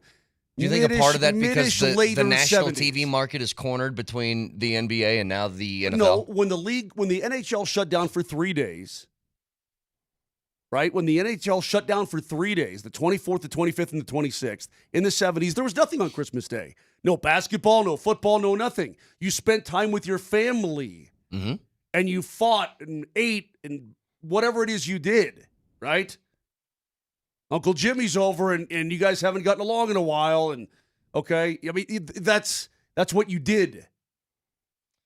When did the NBA go to Christmas Day, Vic? Because it's only in the last 20 years? I don't remember when it happened. To be honest with you, I don't remember. I mean, clearly the NFL has moved in on that territory, and they're trying to take over that territory, but it's too much. I think that.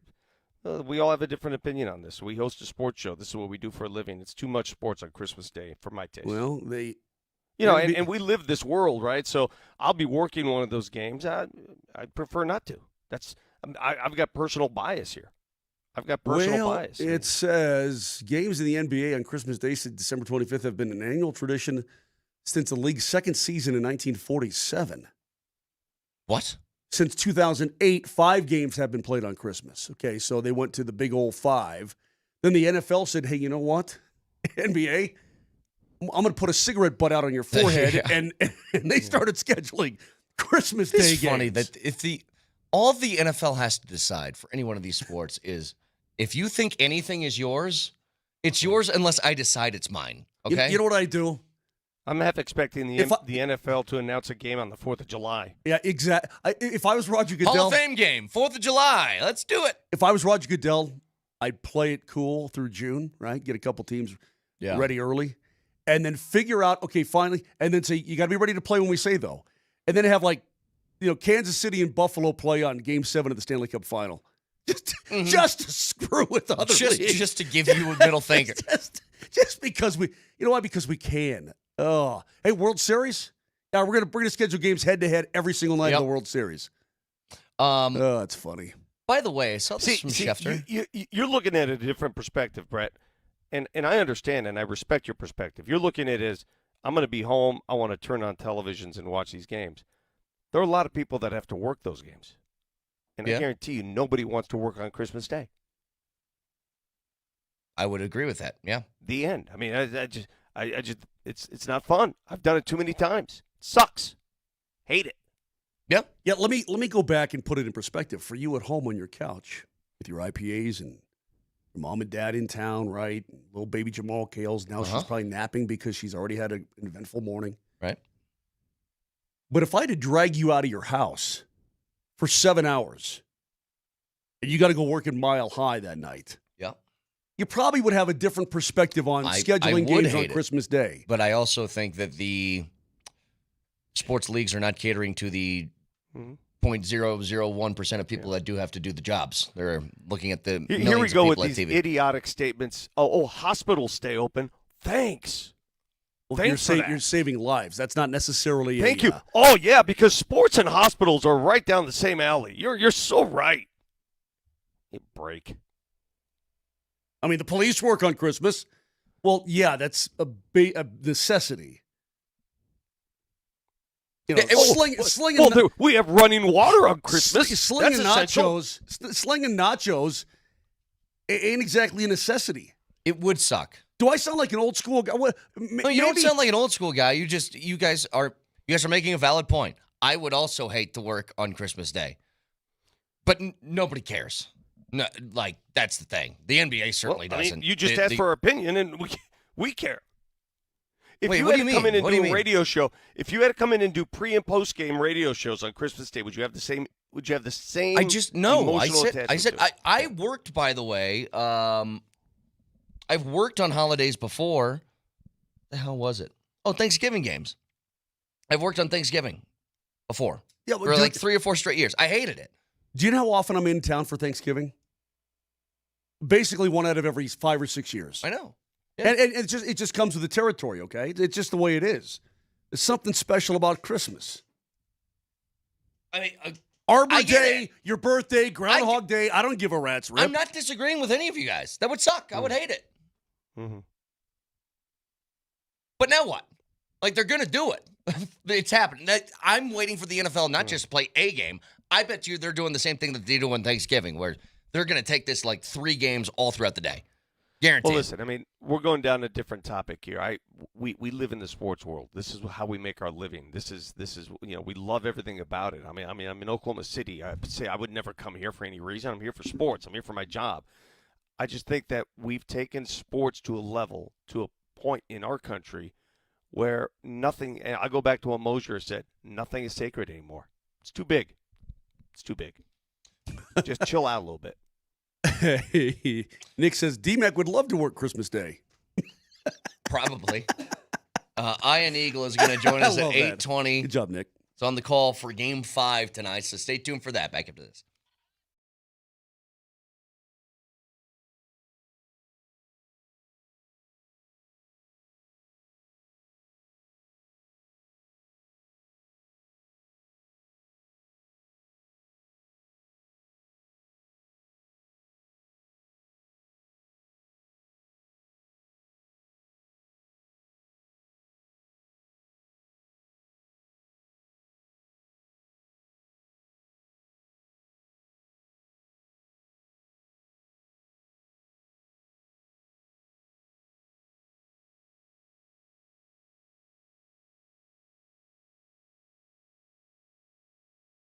You know, the Rocky Mountain Men's Clinic can help guys in a number of different ways. For me, it was low testosterone.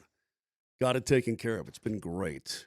Are you suffering from erectile dysfunction of some kind? Look, it's none of my business. What I'm telling you is that do something about it. You can get fixed. It can change your life for the better. Get out there. Have a great life. Do yourself a favor. Give them a call today at 720-440-7900 because their treatments work with the pills, the herbals. Well, they fail at times. And they've got success rates well over 90%. Rocky Mountain Men's Clinic has served the Front Range here in Colorado for nearly a decade, successfully treated tens of thousands of men. Schedule a consult. You'll be with a Colorado medical provider, licensed, TPSA test, all involved in that. And if medically advised, the test dose there in the office. If it doesn't work, your appointment's going to be free, but it's going to work. And that expert staff's going to have you back to being you right away. 5 locations in Colorado, from Fort Collins all the way down to Colorado Springs. Again, give them a call today, 720-440-7900, or go to RockyMountainMen'sClinic.com.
Am I stupid for saying this out loud? Not that I want a repeat of Sunday. I don't want it to be that bad.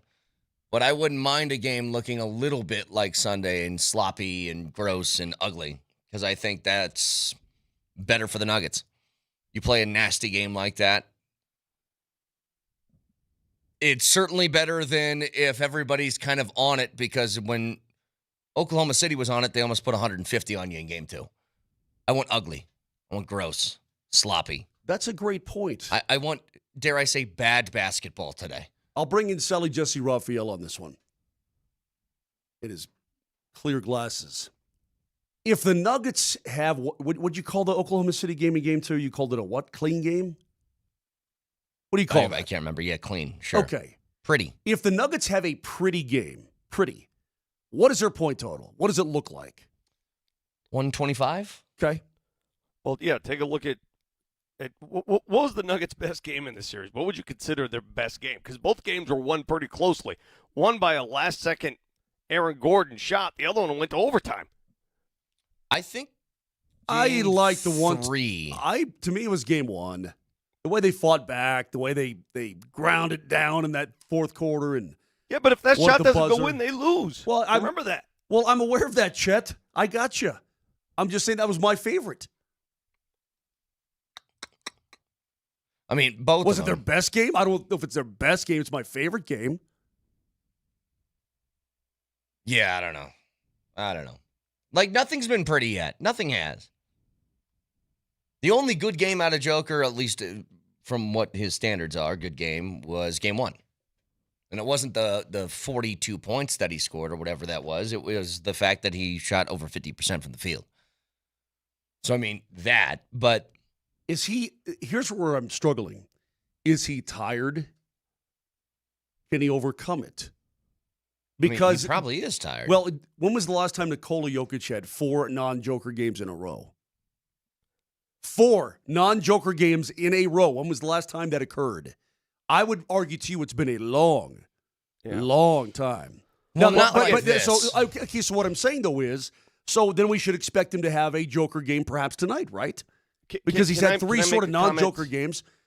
Yeah, go ahead, please. I'm just saying, Vic, about what a non-Joker game, what it constitutes. Because we have said before, you would rather have Nikola Jokic have more assists than points, right? I mean, relatively speaking. I'm not obsessing over his point total. His point total is whatever.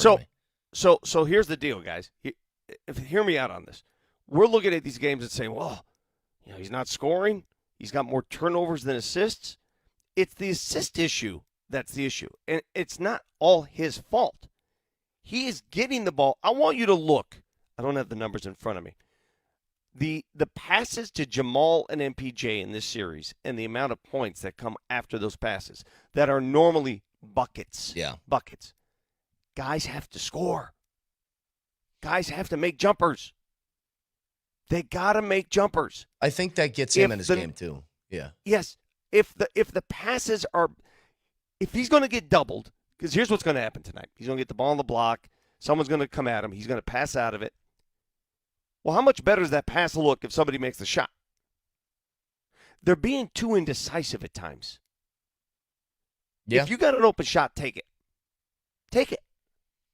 Which is why I have no trouble the other day when Russell Westbrook airballed that 3 late. That was a good shot. That was a great shot. He just missed it. Well, it's a good look. It was a good look. It wasn't a great shot. If it was a great shot, it would have gone in. If it was a good shot, it might have caught rim. The number one stat that goes against the grain here is the fact that Nikola's assist total is so low. But that's not all his fault. Agreed. That's his teammates who are not making shots. Oh, it's also his turnovers. He's averaging like 6 a game in the turnover department. That's bizarre too. 100%. Wait, but they're all over. And that's but they're all over his indecision. bacon. There's indecision, but they're slap happy too, Vic. The Oklahoma City defense is slap happy. They are whacking that ball. I mean, from behind. I mean, how many times has he been stripped after he got a rebound, stripped from behind or something of that nature? I mean, they're all over him. So those arms are everywhere. And I'd say, yeah, hang on to the ball tighter or whatever, or just secure that ball. But, I mean, they're really making his life miserable. You know, I I don't know what you'd rather have. I mean, I suppose it would be the others in this series or on the Nuggets, right? That are on their game making shots. Like, I guess I would take the collective of like Russ, Porter, Gordon, whoever, Peyton Watson, all being on their game, than I would just saying that Joker's going to play well tonight. I guess I would take that. But again, especially with the way that they're selling out to kind of make life as difficult as possible on Joker from a scoring perspective, if you can't get the other thing, then you're doomed in both ways. And I think if they hit shots, it's going to give Jokic, first of all, more room to operate in the paint. But secondly, I think it gives him a boost of confidence. He plays better when he's distributing the basketball like that. It's his game. Hey, do you remember my idea that I posed yesterday? And a lot of people, when I mentioned it, they scoffed and blanched a little bit. And I don't blame you, because I did too. I suggested that maybe Jamal Murray should adopt what the Oklahoma City guards are doing, namely SGA, and start flopping a little bit more, right? Start flopping. And when I say that, I mean sell a call early in the game that perhaps will help you later in the game. I brought that up with the Nuggets assistant coach. I'm not going to tell you who it is. I brought it up, and we actually had a really deep conversation about it. Really deep. Talking about the style of play, what works, what doesn't. You don't want to take away Jamal's aggressiveness. He plays a certain style. He wants to go at a guy, and then all of a sudden if you ask him to fall, it goes against the grain. It goes against what he does, what purpose he serves. And he mentioned something to me, and he said, here's the problem with flopping. At the end of Game 3, if you guys remember, SGA had the ball after Aaron Gordon. No, it was before the Aaron Gordon shot. SGA had the ball in the lane with the chance to clinch that game. Clinch it. They were up by 3. Do you remember what he did? Does anybody remember the shot? Christian Brown was guarding him, and rather than go up strong to score, SGA flopped. Tried to sell a call. Well, it didn't work. They didn't call it. Nuggets come back down, tie the game. And this assistant coach I'm talking to said, there it is. That's where flopping hurts you. That's where, if you think that that's going to get you a get out of jail card, that's the one time they refused to give him the advantage there. Well, I remember those last. And by the way, they were all the Nuggets bench, when SGA did that, they were just. They were like, that's disgusting. They were disgusted in that. Here, a game is on the line. Go back and look at that play. Game is on the line. And you flop a call when all you had to do is go up strong. You deserve to lose. Well, I remember the last couple of years when the Nuggets played against the Lakers. And I said, if you remember, it wasn't like you were killing the Lakers by 30 points, right? The games were close. You just finished. And there were a whole bunch of really crucial moments in that series, both of them, in which this would happen. Anthony Davis tries to sell a call, and he does what? He falls down. They don't give him the call. You got a 5-on-4 the other way. Nuggets get an easy bucket. When buckets weren't easy to come by, you had one guy wide open either for a drive to the rim or for a wide open 3, all because Davis tried to sell a call, and while he's on the floor, you rush down the opposite side. I mean, that's the stuff. If you don't get the call, then you're putting yourself at a pretty big disadvantage, at least for like 5 seconds. Could be a big difference. Which is why I suggest give it a shot early in the game. See, because what they do, they dictate the referee's whistle. They dictate it. And they dictate it by playing like a bunch of wild savages, right? And they're forcing the referees to call a certain style. Would you agree with me? Am I off on this? I would say they go like gangbusters. Yeah, I would say, yeah. And they force the referee's hand, right? They're like, we're going to play this way. You have to adjust to us. You have to adjust to us. That's what they do. So my counter is, okay, come around the pick and Lou Dort's in your face. Make the referees adjust. Sure. I mean, here's the thing, though. There's a lot of discussions that we have surrounding the Nuggets and we have over the last few years of things that they should do differently or whatever. Like, David Adelman said after game 1 that they need to dictate the physicality. And it's like, we're at game 5 now. Either you're going to do it or you're not. It's one thing to keep saying it over and over again, but maybe they just don't. When people are talking about you need to give Pickett minutes or Zeke minutes, it's like, we're 12 games into the postseason. They haven't done it yet. Right. They're not going to. Vic, my question is about what was decided or what was not decided or agreed upon in your conversation. Is there a possibility of deployment of Jamal Murray selling a call early? Is that possible? Oh, no, it's just not in his nature. You can't just make a guy do it. I know. That's why I was saying yesterday. That's not who he is as a dude. That's not, it's not just a dude. There's an art to it. There's a skill to it. There's, some dudes, they're meant to attack, and that's what Jamal's mentality is. His mentality is to beat the opposition to attack. Do I wish he got more north-south? Yeah. But the point is, it's not in his makeup, and it's impossible in game 5 of a playoff series to suddenly start doing it. I bring it up. The only reason I bring it up is because it's effective if you do it right. It is. We've seen it. Everybody blaming Lou Dort. Oh, Lou Dort flops. Well, guess what? KCP did the same thing for the Denver Nuggets. Yeah. He did the same thing. KCP would come around picks and at the appropriate time fall. And he would pick up offensive foul calls all the time. We didn't complain about it then. You know why? Because he's our player. Mm-hmm. Because he's our player doing it. No, it's one of the things that I think is missing from this team is, look, CB is a very good defender. I've never seen somebody get through a pick like KCP did. And when he couldn't get through it, that's exactly what he'd do. I can't get through the pick, so now I'm going to fall down. I'm going to make you fall. I'm going to make you make a call. Yeah. And the other thing I thought about, too, someone said, well, how come SGA gets a better whistle than Joker when they go to the hole? Well, it's pretty apparent to me. He's a smaller body who's getting bounced off big guys. They're going to blow the whistle. Bigger bodies don't get the benefit of the whistle. They just don't. Shaq did. It's the only advantage small people have. Shaq did back in the day. No, I don't think Shaq did. Shaq went to the line when they hacked him. When Joker goes to when he's in the trees there and he's getting bumped, right? Oh yeah. Joker gets bumped. Here's a 7-footer getting bumped. If that same bump applies to SGA, it's going to get called. It's a smaller body. All right, we have Ian Eagle to break down this game with us in just a couple of minutes, along with another key word for your chance to put your butts into Ball Arena for Game 6 of Nuggets and Thunder. All that coming your way in just a couple of minutes. Stick around.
Get to Iron Eagle in just a moment, but it is 8:20, so it's time for another keyword and a chance for you to win a pair of tickets to go to the Nuggets game on Thursday. The keyword for this hour is San Jose. Why? Who's from San Jose? Does anybody know? Aaron Gordon is from San Jose. So text that in your first and last name to 303-504-0925. Got a chance to win those tickets. We'll announce a winner at the end of the show. You have 5 minutes to call to claim those tickets.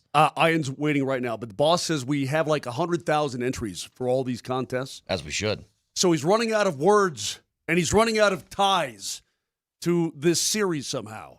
Well, let's go out to the Ramos Law Hotline. Car accident, you need Ramos Law. Medical doctor and attorney, ramoslaw.com. Ian Eagle is joining the program. Ian, always good to talk to you. How you doing? Hey, what's up, guys? Good morning. Good morning. Good morning. Where are you from, Ian? Is that a possible keyword? Aren't you like a Schenectady guy or something like that? It's the most random place that I could be from. Yes, I'm a Schenectady guy. No, I'm not. I'm originally from Queens, from the mean streets of Forest Hills. I gotcha. Now, I know that you've been obviously consuming a lot of these NBA playoffs, but from your perspective, right there courtside, what do you think the Thunder have done to make life so difficult on Nikola Jokic? I feel like Stefan from Saturday Night Live. This series has had everything, if you really think about it, because the games have been so different. One was very bizarre as it unfolded. There really wasn't a moment over the course of that sequence that I thought, oh, yeah, Denver will win. They're just going to find a way to win. Oklahoma City had kept them at arm's length throughout most of the game, and then obviously everything had to go down exactly as it did in Game 1 for Denver to pull off a shocking victory, and they did. So they're up 1-0. The general sense in those situations is, all right, you're playing with house money now. Well, Game 2, they had nothing. They had nothing in the tank. The game was not competitive. It was over 5 minutes into the game. And OKC now, you think, oh, yeah, they're back. They're rolling. They're going to carry that momentum into Game 3. That game is wild. It goes to OT, and we know what happened in OT for Denver to take the lead, and then the pendulum swings again, and we're starting to question OKC, what they do in crunch time, how they handle situations. There seem to be some real cracks in their foundation. And then, obviously, Game 4 is one of those games that absolutely could have gone Denver's way. When they're up 8 in the fourth quarter, you feel like all of those things are coming to fruition.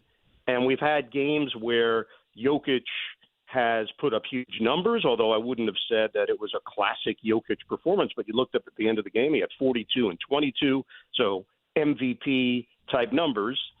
And yet I think there's still a lot left on the bone for him and for the Nuggets. So if you're Denver, you look at what OKC has done against them. I do think multiple bodies, the fact that Jalen Williams, the big, has become a factor and has frustrated Jokic. There's no doubt. I've seen a great deal of data that shows that he's been impactful, and they can play those 2 7-footers that have versatility. So they've just shown him a lot of different looks, and I don't think he's played great, certainly the standard that we've grown accustomed to. So in my eyes, if you're a Denver fan, that's more of a positive, that you're a 2-2 in this series with a chance to maybe go grab home court advantage again, and you're still waiting for that performance that's going to go down in the annals of history of Nikola Jokic doing his thing.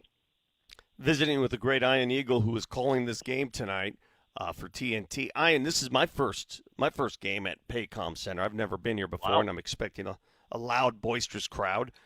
Yes. When you go from arena to arena, you can take a temperature on the loudness and how crazy is it here compared to other arenas?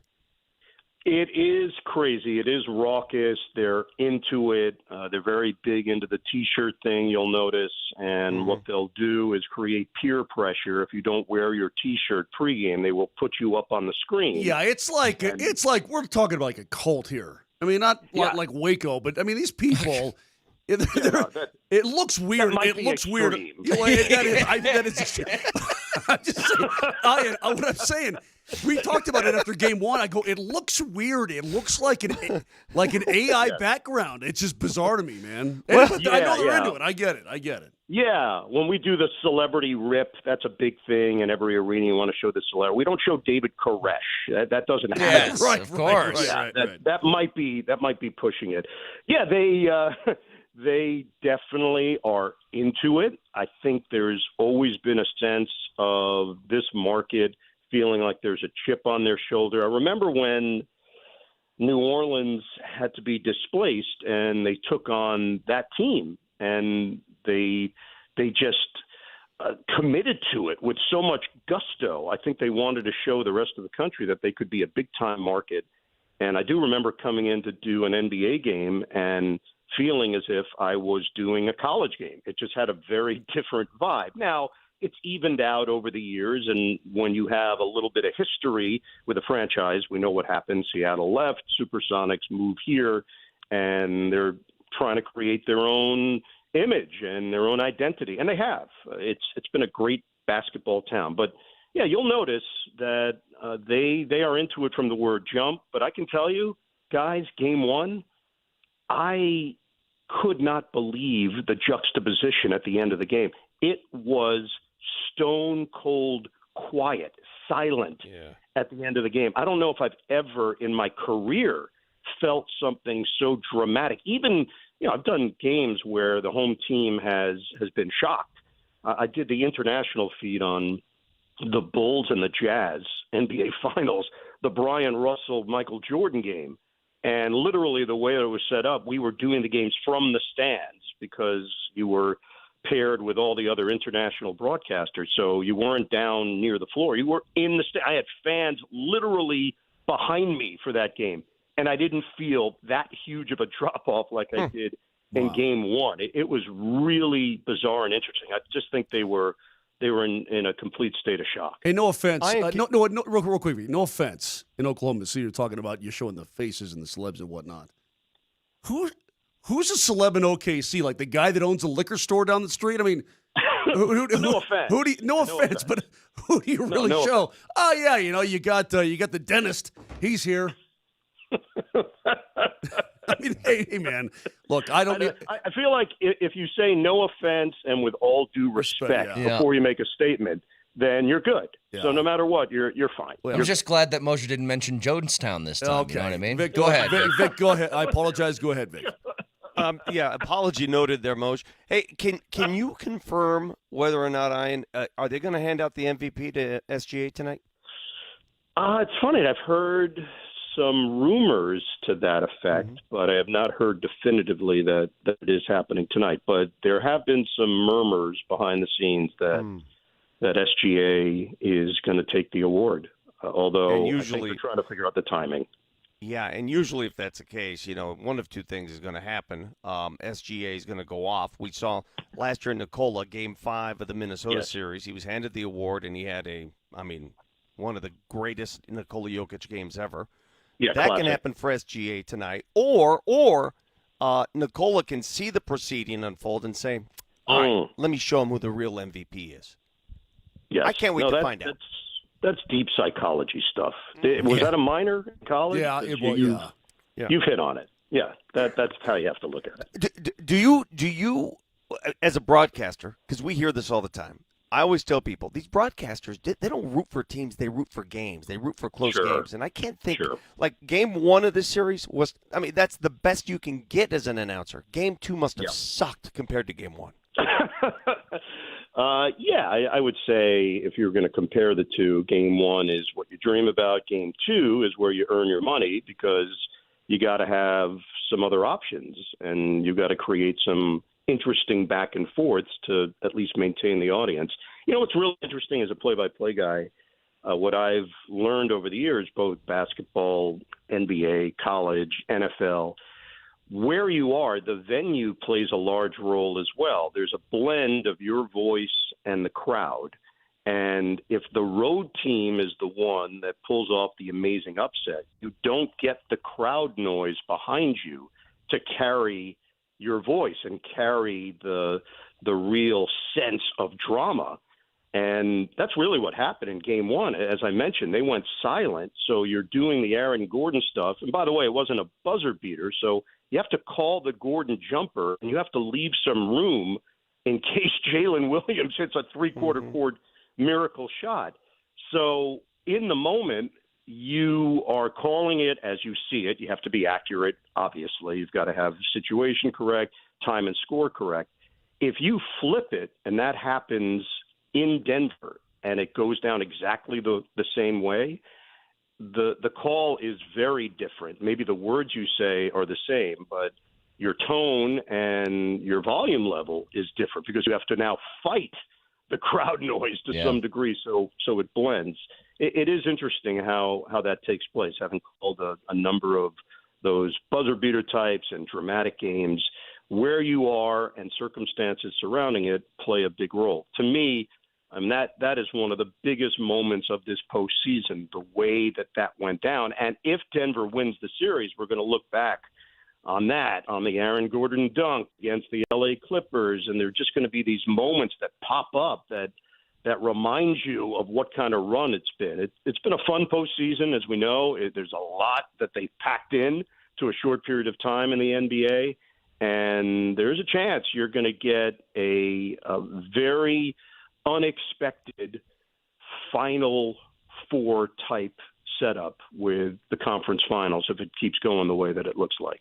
You know what's crazy? Ian Eagle with us on the Ramos Law Hotline. What's crazy about this series, and I think it was evident in Game 4, when nobody could make a shot and looked like legs were tired, the difference seemed to be that OKC could go to their bench and rely on some depth guys to go in with fresher legs and hit some jump shots. How much of a factor do you think that's going to be in these last potentially 3 games of the series?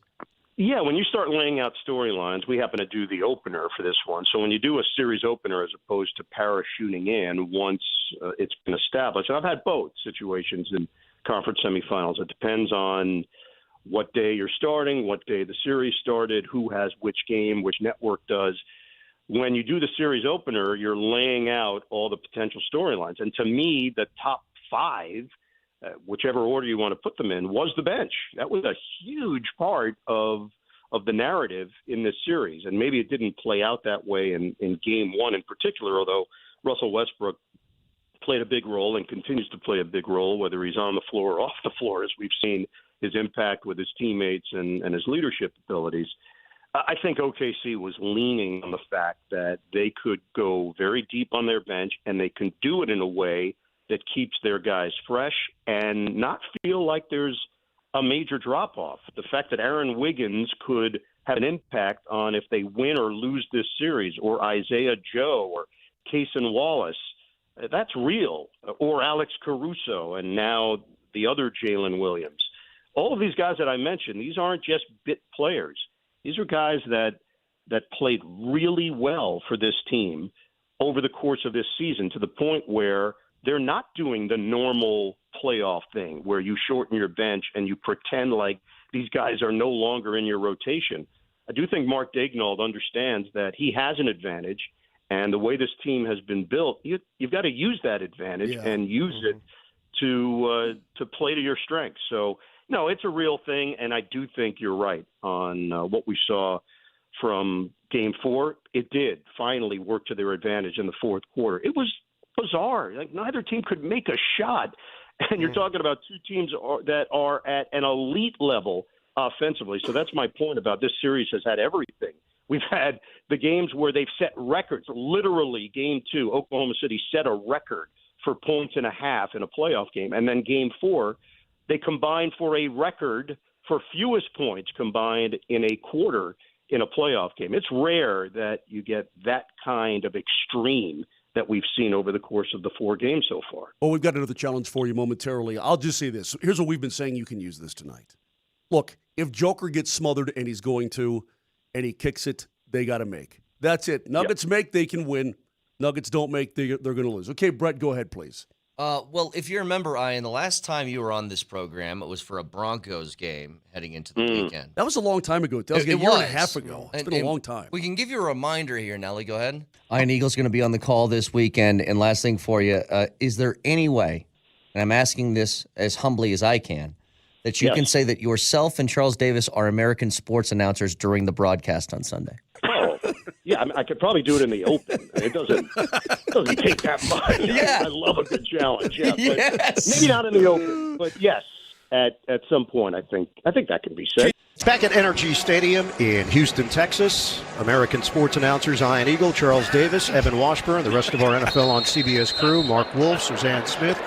We were so proud. We were beaming, Ian. I mean, beaming. As humbly as I can we infiltrate your broadcast again tonight? I remember distinctly getting a text after I said that, and it said from a friend, like, "What did we think you were? Norwegian?" Can I challenge you? Man? Can you give us a twofer? Can you do it just one time again tonight? I want you to say tonight, Turkish sports announcer. Yeah. Unbelievable. Pick a country. Yeah. Any country. Well, I'll tell you what, because I call the Avalanche games, these knuckleheads try to get me to say something. All the time. I don't, every 10 games, something like that. Ian. And they absolutely they beat me over the head with it until I actually have to pull it off, the absolute Butter goal. my butt and call me a biscuit. Yeah, We there had you him go. say, "Butter my butt and call me a biscuit." Yes. The stress that I felt that broadcast. I didn't care about touchdowns. I didn't care who made the tackle. I didn't care about the stats. I only cared about the fact that I had to get in that Ian Eagle and Charles Davis are American sports announcers. Absolutely. Well, Ian, when you go to Amazon, you could say whatever the hell you want. Remember that. It's true. If you want a real challenge, say Nikola Jokic brings all the milkshakes to the yard. Then you'll get a real gold star Get a from real us. one. Oh, that's funny. Ian, you're the best. Have a great call tonight, and Love it, we'll be guys. listening and watching. Talk to you soon, buddy. Yeah, enjoy it. Fun series, and I think some new stuff probably will emerge in the final games of this one. So buckle up. All right. Thanks, Ian. See you guys. Ian Eagle. Son of Noah. No, his son is Noah Eagle. Yes. Yeah, Noah's father of. No, Noah's really good, too. By the way, Must be in the gene pool, man. that guy's just awesome. I love Ian. He does a great job. So Multiple sports, always pro and exciting. His friend He's great. texts him, if you're not an American sports announcer, what would you do? I'm Portuguese sports announcer. he's just being very specific, just so you guys are aware. Super good. Somebody said Schenectady sports announcer. Maybe you should have got him to say I that. knew he was from New York someplace. I remember that, but I just forgot where. I thought it was upstate, but it wasn't. Like, what is one of our sayings that is an outrageous saying that he would never say, but we would want him to say? Vic, I was going through like our drop tournament stuff. I was trying to find something, and all of them were too insane. If it's a boring game and they're missing their shots, he could go, "I'm not asking for much." Yeah. Yeah, can you just say, Ian, it's not that hard. Just say, "I'm not asking for the world. Just an 8-ball and $2 million. Just say that on the national broadcast. Just an 8-ball and $2 million. I'll tell you what, though. But you know what I wanted him to say? The one that I thought of was dropping a slow healer line, but you can't do that to anybody who's in the game. No, you can't do it. But I'll tell you what, though. Well, I mean, you could Vic, he could say MPJ. Wow, slow healer. Yeah. I mean, that would really offend. I'll tell you, man. If he did the line, if he did the 8-ball and $2 million, nobody would get it. But the people who The did internet get would it, blow up. the people Oh, who did yeah. get it, they would get it so good Yes. and so. Well, never mind. Yeah, they would get it. They'd really get it. This is my argument to having you say what we want you to say during half games. Yeah. So why don't you agree? You are so invested in this when we try to get somebody else to do it. Yeah, because but it's when not we try me. to get you to do it. Because I feel like when It's a lot of fun, though, isn't it? It's a lot of fun to try and get somebody to say it's something. fun. Like Oh, Simon it says. is. Yeah, but it's not fun when you're on the receiving end. Not as much What if he fun. drops David Koresh somewhere in the middle of Oh, that? my God, no. the Branch He Davidians. won't. No, he won't. And Eagle here among the Branch Davidians. Oh, my God. Good Lord. All right. Keyword again is San Jose for this hour. So if you guys want a chance to win a pair of tickets to Game 6 on Thursday, text San Jose in your first and last name to 303-504-0925. It is at least a chance for you to watch the Nuggets clinch or force a Game 7, and Ball Arena and the Nuggets need you there. So if you don't win these tickets, you can also go to nuggets.com/playoffs to see the limited inventory that's still available. But San Jose in your first and last name to 303-504-0925. Who are those people, and God rest their souls, I'll preface it with that, but they wore tennis shoes and thought they were getting picked up by a spaceship? Remember those peeps? Scientologists? No. They had brand new tennies on, and they thought they were talking about. I don't know what they picked up by aliens. Yep. Don't remember. 303-504-0925. When you're handing out Colts, that's a lame one. Back after this.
Hey, if you want me to think of one, I will think of one. Yeah. A good one.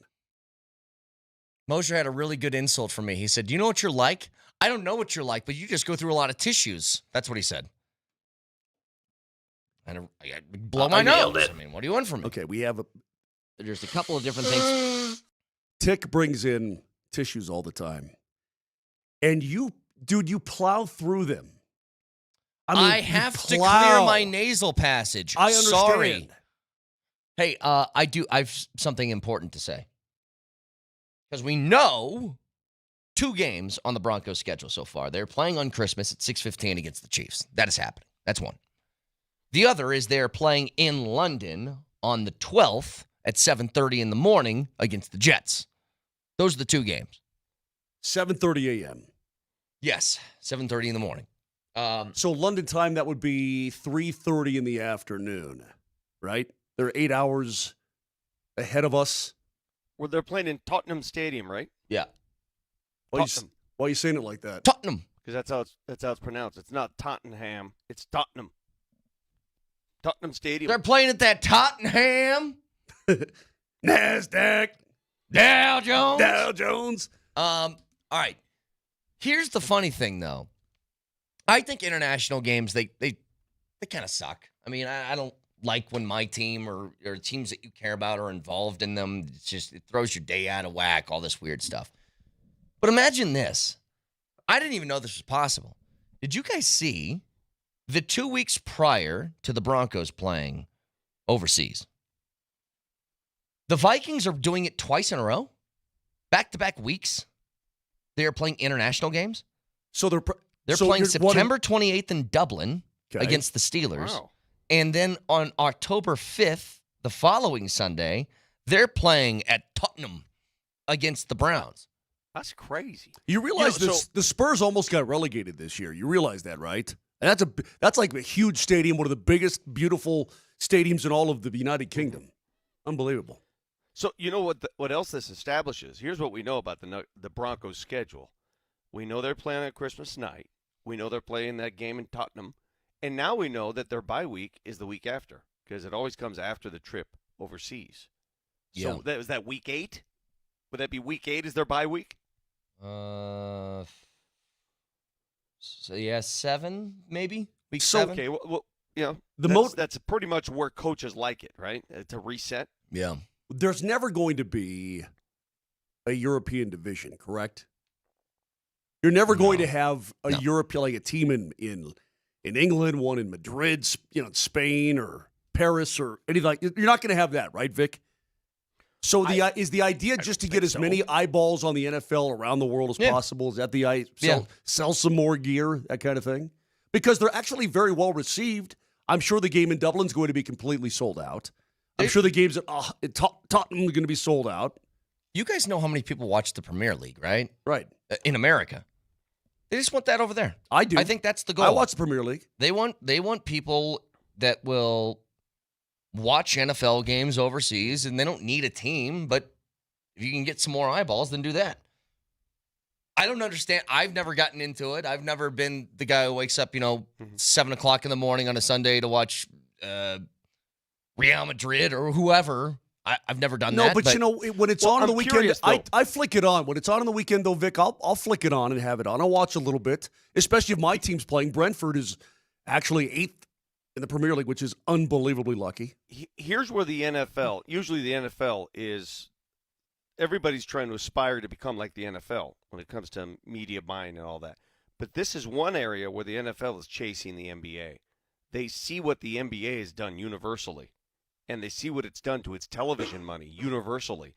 I mean, the NBA is going to Amazon. They're streaming Amazon. You can watch an NBA game in all corners of the earth, okay? All corners of the earth. How is the NFL going to sell its product overseas from a television standpoint? Yeah, I don't know. That's the next move. Yeah, the fact that you have so many international players in hockey, at least European players. That's the difference. You get a lot of attention and a lot of goodness from Europe. I think Serbia's NBA consumption has skyrocketed over the last, 8 years because they have a representative there. I've never heard an NFL player with an English accent. Never. Hey, You've had some Australian guys. Question for you guys. The Broncos game against the Jets, October 12th in Tottenham, is that a Broncos home game or a Jets home game? Jets home game. Okay, so they did not remove one of the Broncos home games. Correct. A lot of season ticket holders out there wanting to know if they still have their selection of games to attend. All right, good. That's good news, right? That's good news for Bronco fans. You don't lose one of your home games. Yeah. So, again, that's going to be the 12th against New York. Well, we know why the Jaguars do it. The Jaguars are always playing in Europe every year because why? Oh, they're right over there. Just jump on a puddle jumper, get over there. Yeah. Get on a little Yeah, they're right there. No, it's because they can't even sell out their own home stadium. Yeah. Well, they aren't moving.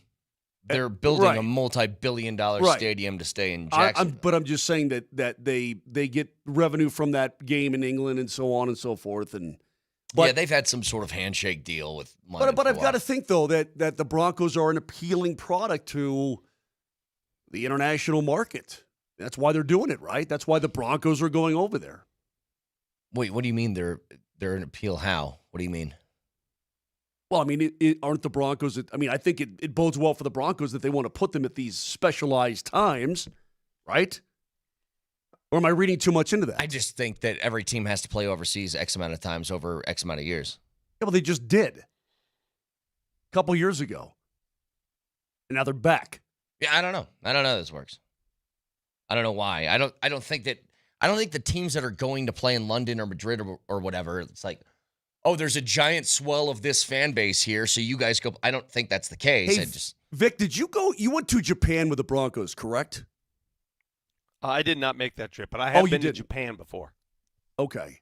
Because the NFL used to go to Japan, at least for preseason football, and Australia.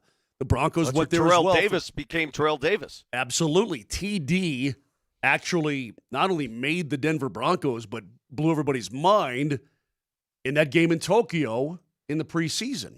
Fantastic. Yeah. But I wonder, I guess I wonder, it seems like they're focusing on Europe and Mexico a little bit, and that's it? No more, are we still going to other places and whatnot? I'm just curious. Where else do you need to go? All right, let's think about this. They've been to South America. They've been to Australia. They've been to Asia. They've been to Europe. They've not played a game in Africa. They played in South America. They played Brazil. That's what I said, South America. Yeah. Oh, you did say that. Okay.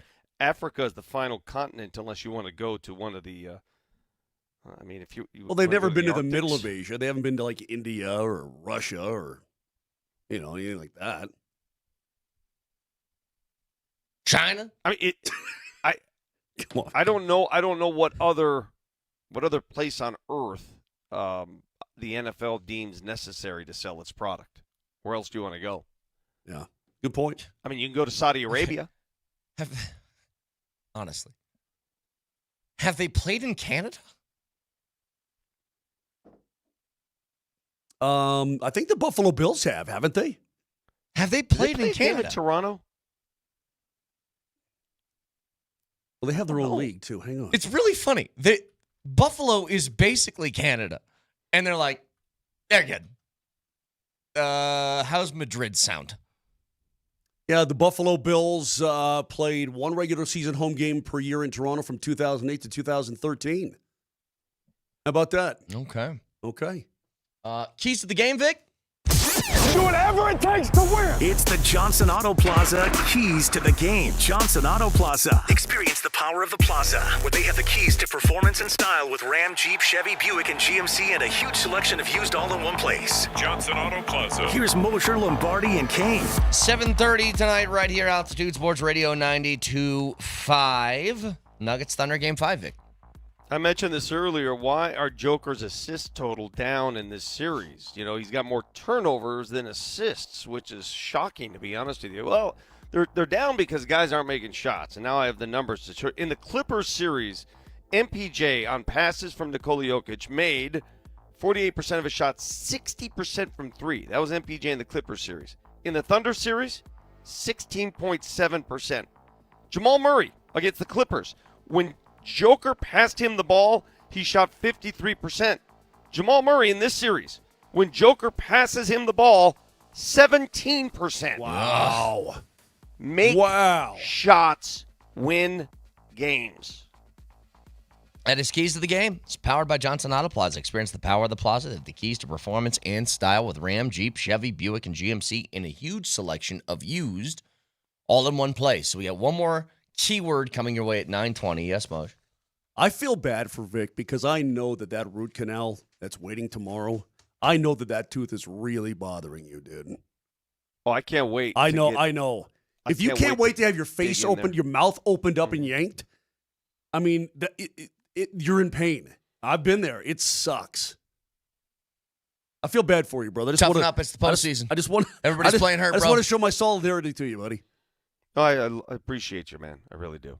But it's amazing how a little tooth can cause so much damage mentally, emotionally, spiritually. Absolutely. Metaphysically? So you've never had a tooth problem? You never had like a root canal? I haven't had a root canal. I've had cavities and stuff like that. In fact, I would be happy if I didn't have this pain and you said I had these teeth for the rest of my life.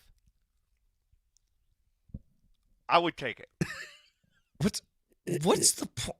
What's the point of having that? Say Tottenham. Just say it. Oh, yeah, say Tottenham. Tottenham. For those who can't see his fake, disgusting... They're Austin Powers teeth. Austin Powers, yeah. Hey, what do you think about SGA winning the MVP award? See, I think the English accent works better with those teeth. I really do. Hey, what do you think about SGA winning the MVP award? It's insulting. That's the gas station I stopped at outside OKC. That's it. And with that, we get to it, right?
Hey, yeah, buddy. You know what I hope happens? What's that? So, we just heard from Iron Eagle, and we don't know if it's going to happen for sure tonight, but the expectation is that perhaps before the game, the NBA awards the MVP trophy to SGA and gets this crowd in a lather. Now, there's a chance they may save it and do it for Game 7, assuming there's a Game 7. There's a chance the NBA and the Thunder let's wait for the last game and really pull that weapon out when we need it most. The funniest thing is if the Nuggets were to win the next 2 games, then there is no Game 7. Yeah. Which is why I believe taking that risk is, I think tonight's the night. We'll see. I think tonight's the night they pull that one. Probably is. Hey, real quick, so we talk more Nuggets basketball. We're deep into the spring. I just want to say, I turned my sprinklers on yesterday. Oh, mine been on, bro. Okay. Did it happen to you too? No. What happened to me? No. Let me explain, though. I saw what happened to you, and that's happened to me before. The guy didn't take the water out of your, or you didn't take the water out of your. That was me. I'm the one who. Okay. What do you mean take the water? What do you go in there with your hands? No, you drain it. There's a drain. Either way. I know. I did that. I did the drains right underneath. I did it. Okay. I opened the drain. I pushed the little thing in there. I made the air go in. The air. Who can? You got your air in there, did you? I love. I did the thing. I twist. I did, and then I did the other thing. I did and then everything you're supposed to do. I did everything you're supposed to do with the compressor, and it still failed me. Who can relate to this? Because I know Vic can. But every single year in the great state of Colorado for 30 years, every time in the springtime, I turn my sprinklers on. I pray that there are no leaks, right? Nothing happened over the winter. And then when I survive that, do you know how lucky I feel? Do you know how happy happy I am? Every man or woman who's ever turned on their sprinklers after the wintertime. Yeah. You're just like you open every valve, and then the next valve, right? That kind of thing. Yeah. And you're like, oh my God, praise Jesus, because it's such a pain in the butt when you get a leak. Can everybody relate to that? Yes. Everybody. Yep. Or maybe I'm just more thankful than the average bear. I am one who is thankful every time the water turns on properly, and when the leak is that's going to cost me. I think the bill I got was close to $400 for that one pipe, and because I couldn't get I did everything right, according to the book. I did everything right. So if you do everything right, you should be rewarded. Not how life works. Flax says, much like Vic's insides, those pipes are old and corroded. Wow. Very accurate. Wow. All right. Very accurate. That's too far. I got your back. No. By the way, I got a text from Paul Klee when we were talking Iron Eagle. Paul Klee wrote this as if it was part of an article he had coming up. It's pretty great. Quote, "We don't show David Koresh," Iron Eagle told Altitude Sports Radio. That was my fault. Do you know how much trouble we probably would have gotten that guy in? Yeah, that was if my they fault. quoted our show. That was my fault. But he's correct. Those people tonight, he said there's kind of he said there's bullying going on with those shirts. Have you noticed how every single person has the shirt on? Okay, you saw what I did in Santa it's Monica? Weird. Yeah. So what I did with Santa Monica with the Clippers fans tonight. What do you want me to do with the Thunder fans? I have some ideas about what I'm going to do pregame. I'm not going to wear the teeth because I'm probably going to get punched in the face. So I'm not wearing the teeth. I ain't doing that. I ain't brought a wig. I ain't doing it. I ain't doing it. He just casually throws out, I even brought a wig, But what if I feel like I got to do something with the MVP if this is going to get handed out tonight. I just don't know what that is. What do I do? Well, why don't you say, hey, did you hear that Joker just won his 4th MVP? What do you think about that? Oh, I like that. And they go, what do you mean? Well, yeah, it was just announced. I like that. Yeah. I like that. And see what so the reaction pregame, is. I'm going to go in this big crowd because they have this park, this public park across the street here, and thousands of them, before the arena opens up, they gather. I'm going to go out there. We just got word Nikola Jokic, in the narrowest margin ever. And it's being handed to him before the game tonight. Yeah, yes. Yeah, and it's going to be handed. Yes. Oh, my God. And it's handed to him at the game That's tonight. That's what I'm doing. Moser, for once in your godforsaken life, you gave me something I can use. And I want to thank you for it. Did he say godforsaken? He said godforsaken. I apologize. I went too far with that. I went way too far. But I am so excited at the story idea you gave me. Just once I'm in so your excited godforsaken, miserable, nothing life, you have done something I can use. Oh, I cannot. I don't know how insulting me is going to make this a better segment. I can't wait for that. What are you talking about? Yeah, the news just came down. Can you believe it? Be sure to get there early. They're giving it to him inside the arena. It's going to be great. You understand what godforsaken You're means, You're going to be able to watch an MVP receive his trophy tonight. What it basically means is that God has abandoned you as a human, right? You're on your own, drifting through space on this planet as God wants nothing to do with you. Dismal, lacking any merit. My producer tells me that I'm not sure that's a good idea. Let me tell you something. I ain't afraid of a few Okies. Wait, that's not a good idea? Like you're going to get punched? Or the league will get mad at you. What do you think? Mad at me for what? Scott, what would you do then? All right, I'm getting this now. No, Vix, it will jinx us. I mean, come on, man. What are we doing here?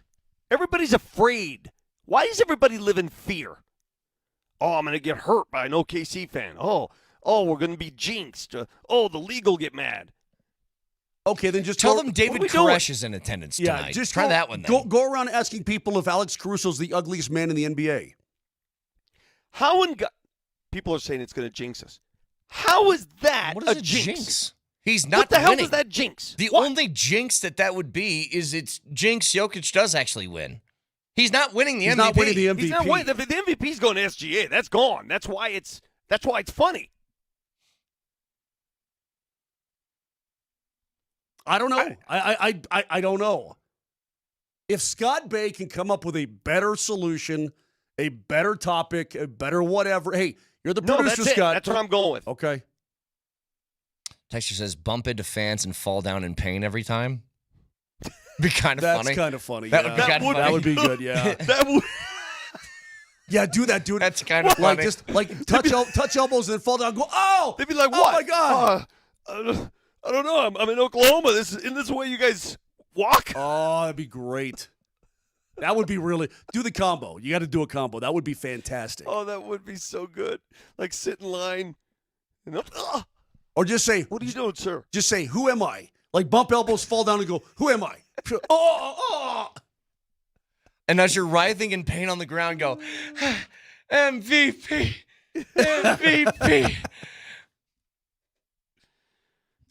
All right. God. Hey, man, listen, they're going to be out in droves. These are good fans. They're really good fans, good people out here. They really are. They're nice.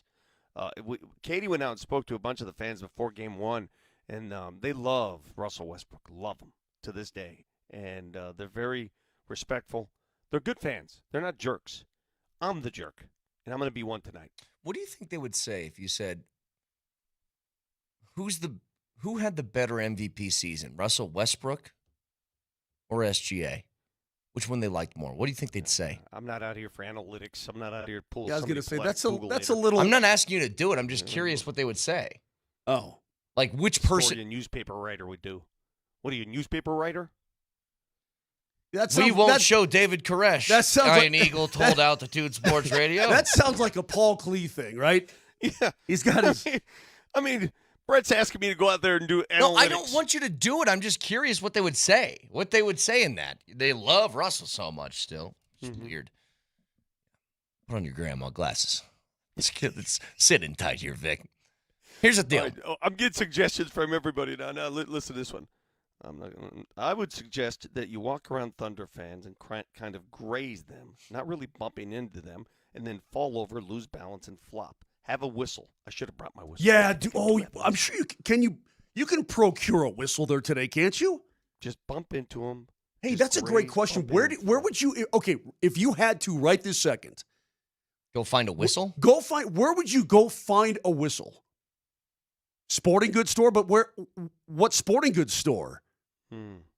Dick's is right there.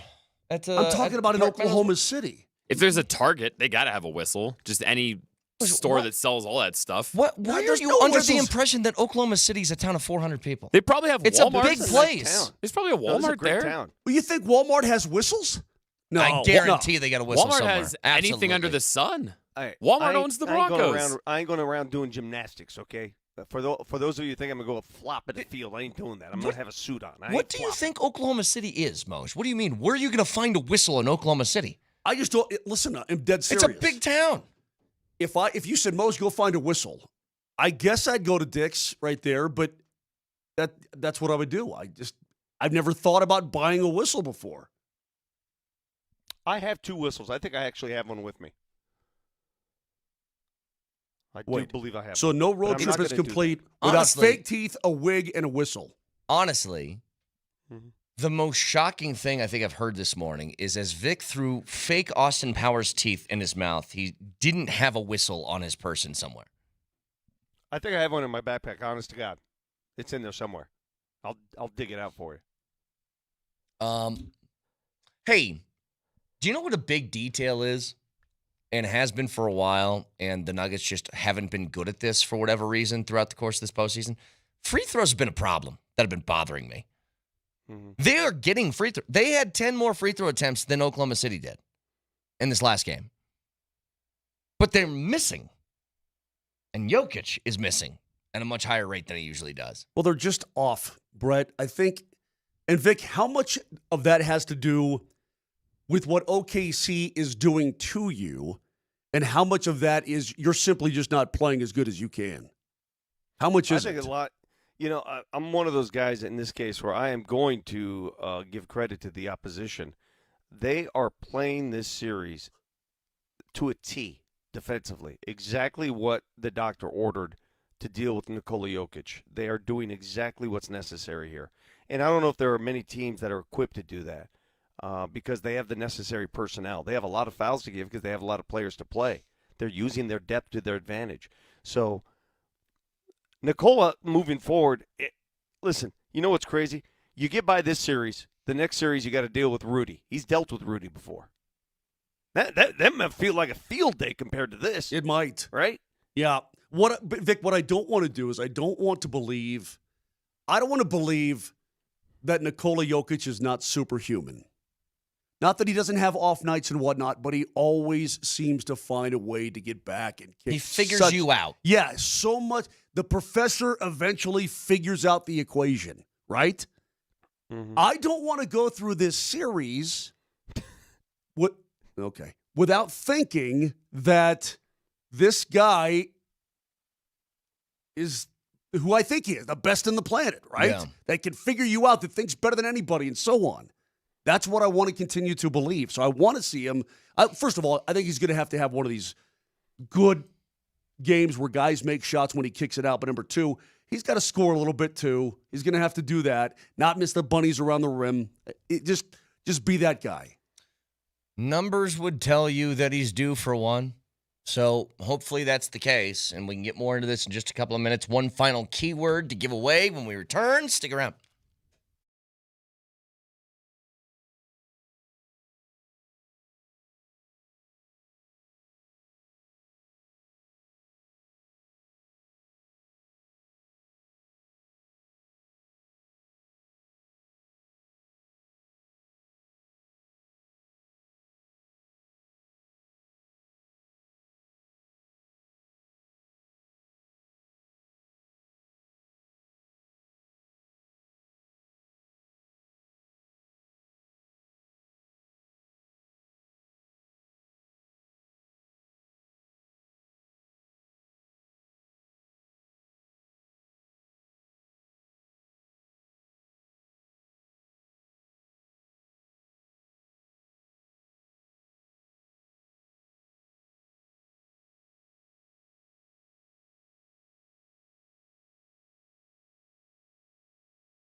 I'm just saying, we got another keyword here.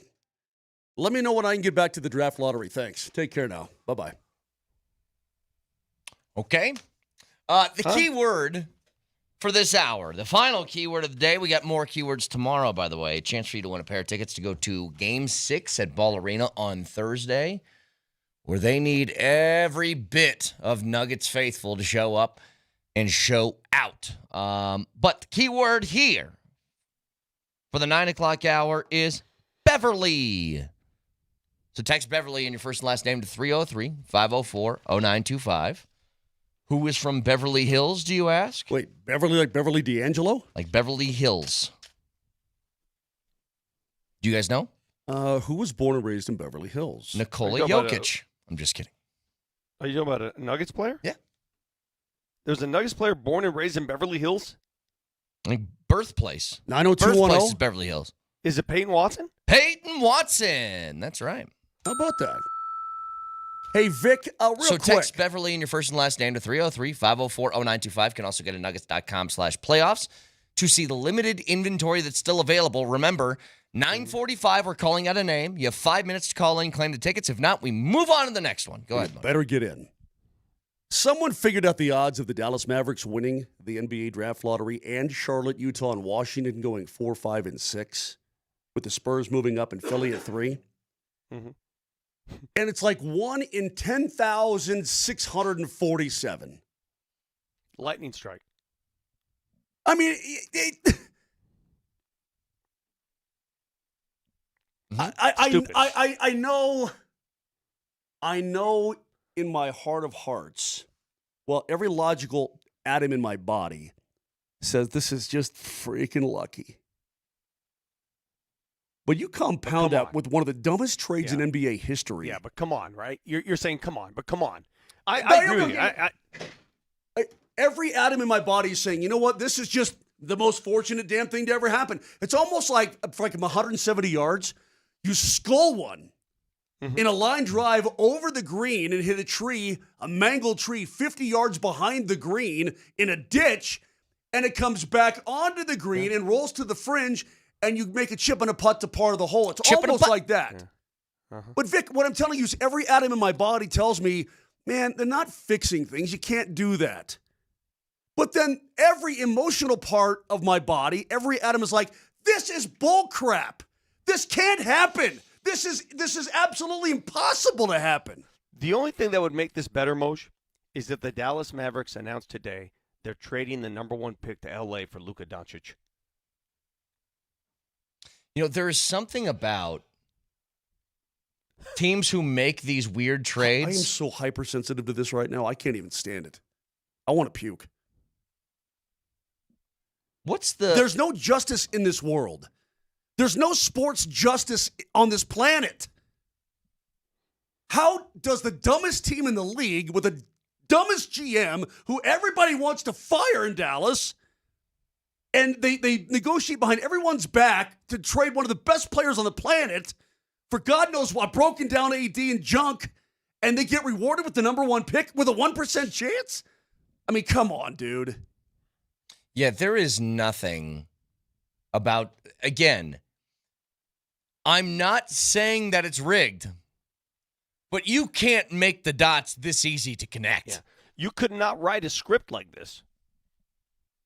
If Hollywood had come up with this script, I would say they are so full of crap. Mm-hmm. That could never happen.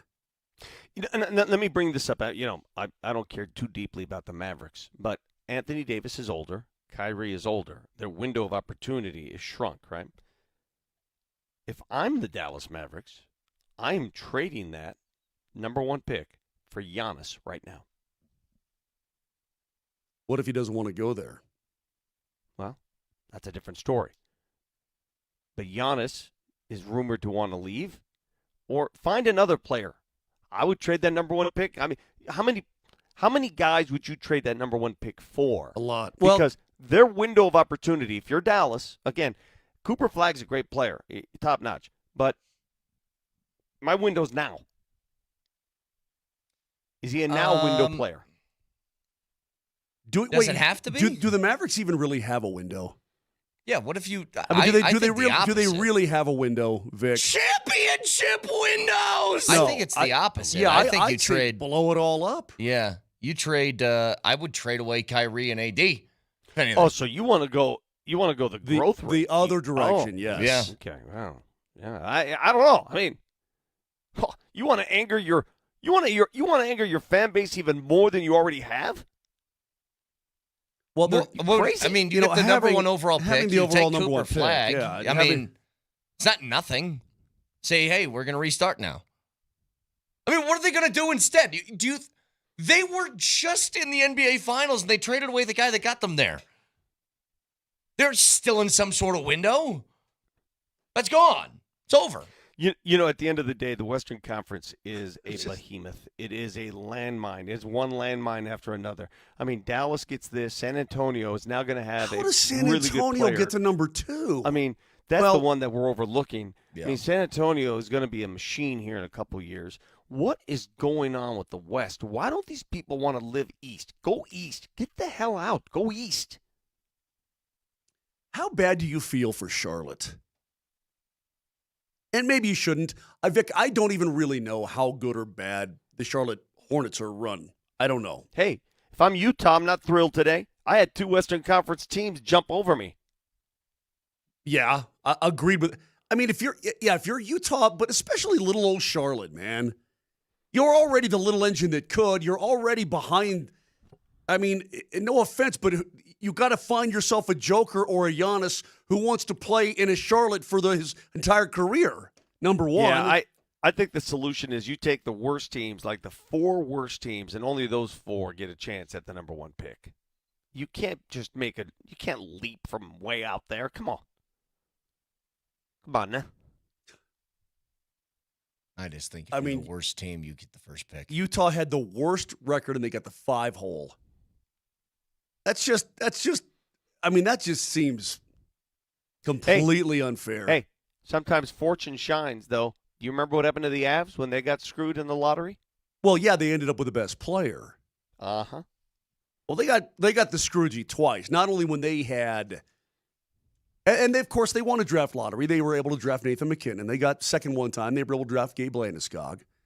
But they had, thank goodness, that the 3 teams in front of them screwed up because they got one of the best defensemen to ever play the game already in Cale Makar. Then they had Ottawa's pick, and they still didn't win it all, and they went to 4, and they got Bowen Byram. Yeah. By the way, before we'll get back to the. That's your reaction? Yeah. What do you want him to? I don't know. Exactly. I'm fed up. I'm just this whole lottery thing. it makes me so mad. I don't even know what I want from either of you. I don't know what I want. It sounds like you agree with me. You've just been disagreeing for no reason all day. It's a complete crap. That's exactly what it is. It's almost like, Moj, when I say that the worst team should get the number 1 pick and you tell me, no, I'm wrong, and then you think about it and you're like, well, I guess that does make some sense, doesn't it? No, you can't have teams like the Mavericks with an opportunity to get the number 1. You got to fix it somehow. They wouldn't. In my world. Again, Moj, just there's a happy. Everything you say, I go, yeah, my thing, that doesn't happen. There's a and you're like, no, you're wrong. What am I wrong about? There's a happy medium in there someplace, okay? Ugh. I cannot believe they won. Hey, just quickly, because I want to get back to the Nuggets here in a second. What did you think of Vander Kane scoring a goal and then stomping all over Aiden Hill on the way to the celebration, which led to a melee? What a weird thing. And you just got to think with Vander Kane that it wasn't not on purpose. Does that make sense? Well, he bowled him over. Yeah. And I don't know if he stomped on him. He bowled him over. You know what I'm saying. Yeah. Well, then one of the Golden Knights went after him. Then Hill lost he went flying over there, right? And Kane, he backpedaled out of there with a quickness. Yeah. By the way, just quickly, reminder that the keyword for this hour is Beverly. So text Beverly and your first and last name to 303-504-0925 for a chance to win a pair of tickets to Game 6 at Ball Arena. Go ahead. Well, this whole thing is amazing. I mean, Edmonton now has a 3-1 series lead. See, they won 4 straight, and then they're 7-1 in their last 8. I mean, it's pretty. it's pretty amazing. Evander Kane is healthy, and he was great last night with a goal and assist. Adam Henrique had a couple of tallies. They got a 3-1 lead over Vegas, bro. Yeah. I mean, this is pretty big.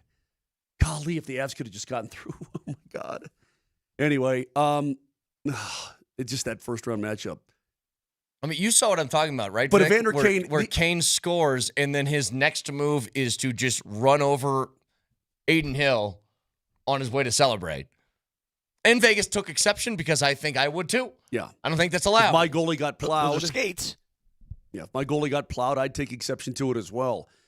In the post-game interview, Evander Kane's a very interesting cat. You remember what his problems were, his legal problems? Mm-hmm. Oh, I remember that. Yeah.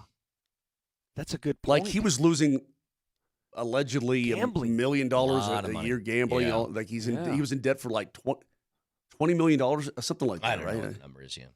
What was his gamble of choice? I don't know. Well, the investigation was that some of it was sports related, right? I don't know. He was out because of injury. But he said last night, he goes, I drove the Ferrari to the rink for game 3, and that didn't work. So I had to go back to the Rolls Royce today for game 4. Okay. And I'm like, dude, I thought you lost money. I thought you didn't have any bread. How do people do this, by the way?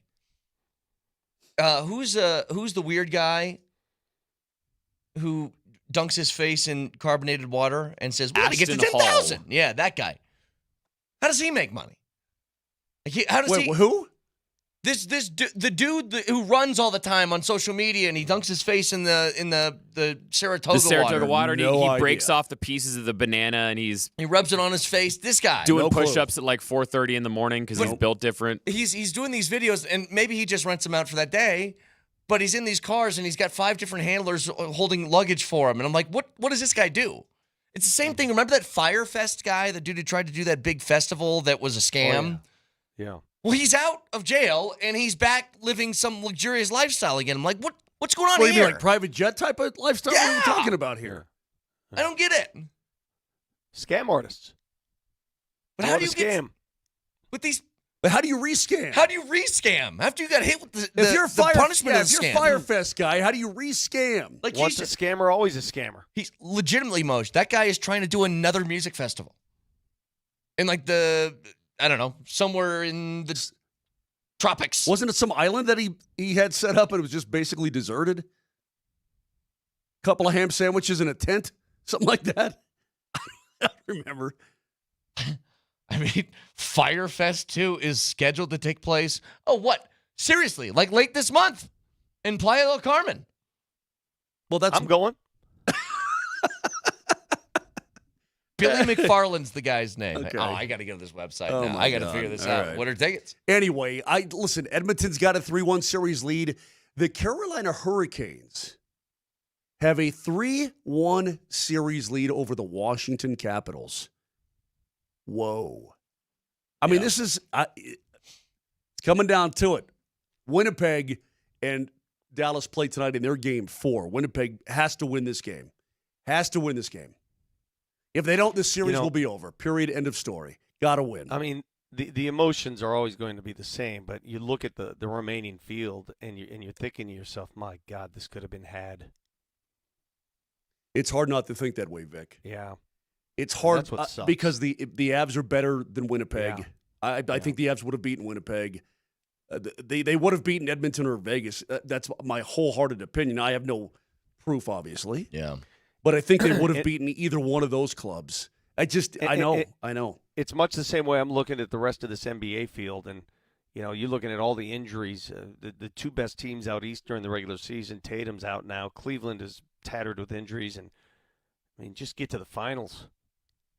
I mean, hell, Indiana might get there. Yeah, that's crazy. Well, it's the only real competitive series is this one, and that's. I mean, I said this at the beginning of the show. I mean, Vic pushed back on it, but I think the winner of the game tonight is going to end up winning the series. Now, does that mean the series still goes 7? Probably. This feels like a 7-game series. But I just think it's going to be – I just think that the result won't come until 5 p.m. Sunday afternoon. This is destined for an afternoon finale Sunday, Game 7, right back here in front of this joint, right behind me in the window. I just think it's going to be difficult for anybody to win 2 in a row. It just feels like they're going to teeter-totter. Well, that's okay then. Just keep doing it this way. Well, I know. If that's the case, then the Nuggets are due tonight, yeah. Vic, I've got to think that perhaps Iron Eagle is staying at your same hotel. You think he is? Let me see if there's another hotel near here. Why does this matter to you?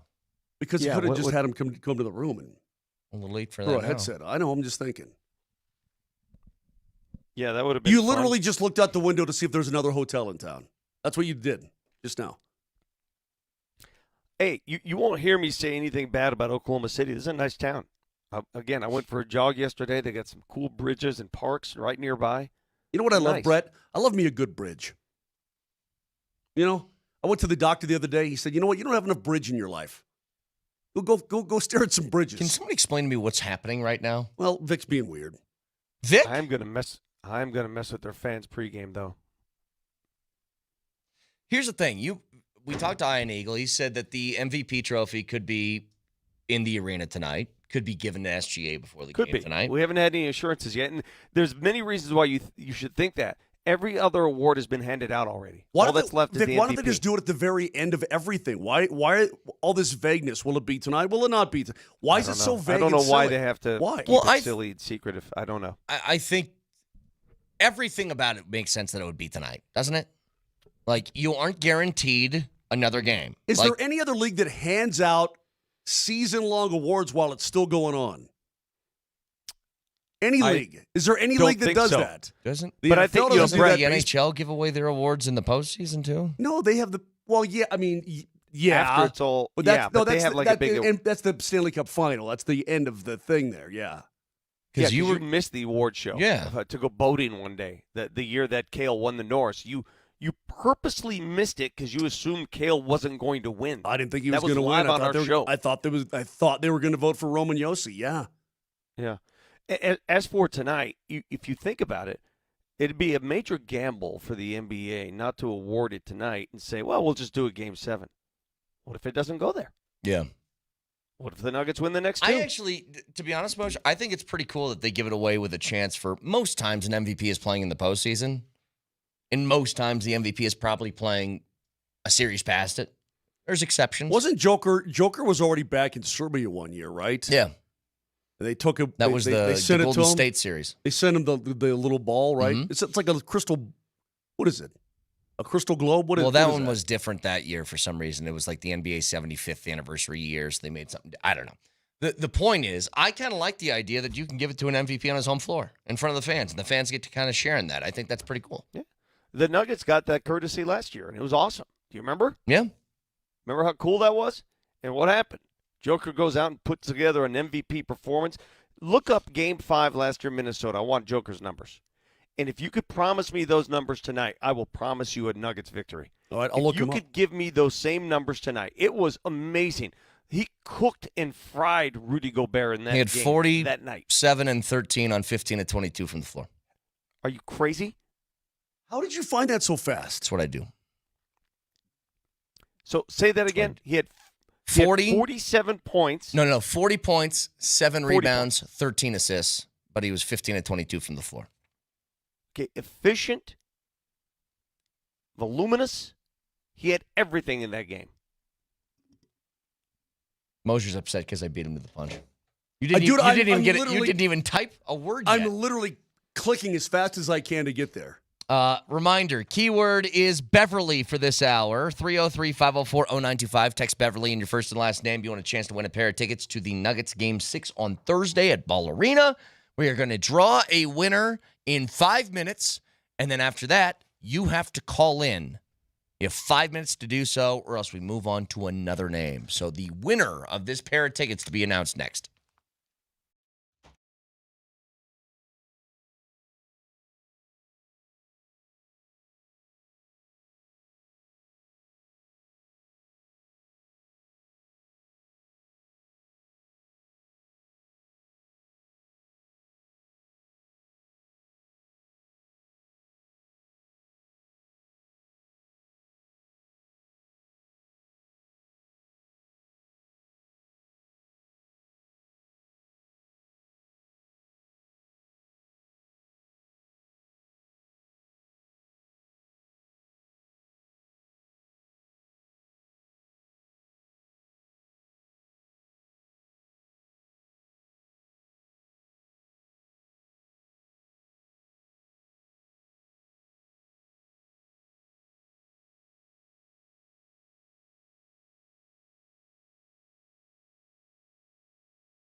All right, going to announce the winner of these tickets in just a second. And again, you need to call in the next 5 minutes after I say your name if you want a chance, if you actually want to get your hands on them, if they're yours. Just quickly, though, I saw this from a Wizards fan. Bro, I really just watched Kyle Kuzma play and lose 64 games all season to get the 6th pick. I'm so done with this league. I don't blame him. I completely understand exactly how that fan feels. Can I see that real quick? See what? The tweet? Yeah. Right here. I may follow that person just to Yeah, probably should. So the winner of these tickets, if you call in the next 5 minutes, Justin Real. You're on the clock, Justin. You got 5 minutes starting right now to claim these tickets at 303-504-0925. So as we await Justin's phone call, and if he doesn't call in 5 minutes, then I'm calling another name. But give him the number. 303-504-0925. Justin Real? R-E-I-L. Justin Real. 303-504-0925. Yes. Okay. The good part about this, though, Vic, again, tonight, Brett always says, well, the Nuggets don't play their best, or they don't win unless they have to, or they've got something really that sticks in their craw. If they don't have to win, they don't. No matter what, we've got a Game 6 on Thursday at Ball Arena, so that's pretty cool. No matter what. Now, if it could be a closeout game at Ball Arena on Thursday, oh, my God. Vic, if you can just get by, because let's say you did. The T-Pups are going to smoke Golden State. They wouldn't start that series right away. You'd get some days off there. And the Timberwolves are really good, man. I don't know. Things are setting up for a healthy team. That's what they're doing right now. Like Indiana, New York, Health is always a factor, man. When the Nuggets won their championship, they were healthy all the way through. Yep. Right? It's part of the deal, especially in the NBA. Part of the deal. The healthy team usually wins. And, now that Boston is going to be done, they're out Tatum. I mean, I find that hard to believe that they can come back and win that series, let alone win a championship. For the 7th consecutive year, there will be a different NBA champion. Yeah. That's pretty crazy. By the way, people get jealous and angry. You know how many people are bagging on Justin because his name was called and their name wasn't called? Like, they're bagging on him. People say, like, nobody even likes him. Well, I mean, yeah, these are pretty cool tickets. Well, guess what? I got great news for you. There's a chance for you to win tomorrow. We're doing this all over again. We're going to run it back tomorrow. So, there's no Justin yet, though, right? I think he's on the phone with Nelly right now. Okay. So, yeah, I do think he called in. Vic, you said you had something. Yeah, and this is more of a question than anything else. So you guys may have missed it. Announcement that took place yesterday. The Denver City Council approved by a vote of 12-1 the city's partaking in that new stadium that is going to be built in the Santa Fe Fields. Is that what it's called? In the Baker District, downtown Denver, near downtown. So the NWSL, the Women's Soccer League, is obviously new to Denver, and they've already said we're going to build a brand new stadium, and they're going to do exactly that. And the city has said, okay, if you build the stadium, we're going to provide $70 million to help you along the way. And that $70 million will go to prepare and buy the construction area, all right? So they have to buy that area, and they have to prepare for a stadium. And my question, that's great. I love it. Advancement, more stadium, great. My only question is this. If the Women's Soccer League gets $70 million from the city, how much are the Broncos going to get when they're ready to move their stadium? They're not going to get anything because they don't want anything. They can build their own and be totally unencumbered by the Denver City Council. Okay, that would be my next thing would be like we don't need your help, and that way we don't have to be indebted to you. Right. Vic, Mr. Boland needed the money. And so he needed the help. It's their stadium and so on and so forth. He needed it. The Walton Penner Group doesn't need a dime from the city of Denver. They probably don't even need permission to do anything. They can probably just do whatever they want. If it were me and I had the bread, I would absolutely not want to be in bed with anybody associated with anything else other than my organization. What do I say all the time about billionaires? They don't rent things. I know what you say all the time about billionaires. I'm not one. I don't feel like I need to announce that all the time. It's pretty obvious. They got a boat with a boat? If I was a billionaire, well, maybe you wouldn't know. You just wouldn't see me. Mm-hmm. But the one thing the Broncos will ask for, because listen, is again, billionaires aren't dumb either. If they're going to hand out money, $70 million, the city, to help build a soccer stadium for the NWSL, the Broncos they'll probably finance the stadium. But hey, we'll stay in Denver if you incentivize our tax credits for us. If you give us a reason to stay in Denver. So Santa Fe Yards. Okay, I've got it now. Santa Where is Fe, that located? It's on the south side of I-25, west of Broadway. South side of I-25. So I know exactly where that is. So imagine, Vic, due west of the old Gates Rubber Factory, due west of that. Gotcha. South of 25. That's where Santa Fe Yards is. Yeah, because there's really nothing there. Just a patch of dirt. There's not a whole lot there. Yeah. Last thoughts here on the. By the way, congratulations, Justin did call in, so he's claimed those tickets. You got another chance to win tickets tomorrow. Last thoughts here on the Nuggets heading into Game 5. If the Nuggets win, what does it look like? And I think it looks like Joker kicks the ball out to people and they knock down shots. Like, I really don't know if there's going to be a game like we saw in Game 1 where Jokic goes off for, what do you have, 42 or something like that in the first game? I don't think that's going to exist here. I think there's just going to be too much chaos around him for him to score at that kind of clip. What I hope for, if Jokic can give me 25 with, 9 of 15 from the floor like he usually does, that I think is ideal with him kicking the ball out and dishing assists out. The key to this game will be Nikola Jokic's assist total. Yeah. If he has double-digit assists in this game, I like the Nuggets' chances. Mm-hmm. That means guys are making shots. Hey, man, it's gluey in there, right? It's glued up. It's glued up in the lane. You want to unglue it? You want to put some goof off in there? Throw some little goof off? Make shots. Never used goof off before. You've never used goof off? Mm-mm. Really? Goof off is great. Oh, you got to have a good bottle of goof off, bro. Okay. Go get yourself some goof off today. It'll strip your freckles right off your face. Oh, will it? Mm-hmm. Yeah. Want to try? I like them. Okay. These are kisses from God. Keep telling yourself that. Should have seen him yesterday, Vic. He had a Gilligan bucket hat on. Oh, but I love the bucket hat. He played golf in a bucket hat the entire day. Full on bucket hat. Wouldn't you too if you had that skin? And then you should have seen. Now, my sunscreen was popular amongst the fellas. Dude, it's like you took dude in his bucket hat and held him, and you dipped him. What do you mean? I saw you slathering you were basically. I put sunscreen on before we started. I know, that's what I'm saying. And that was it. Yeah, I know, but you put a lot on, and you touched yourself a lot. I do the spray, and then you rub the spray in. You're doing a little over rubbing.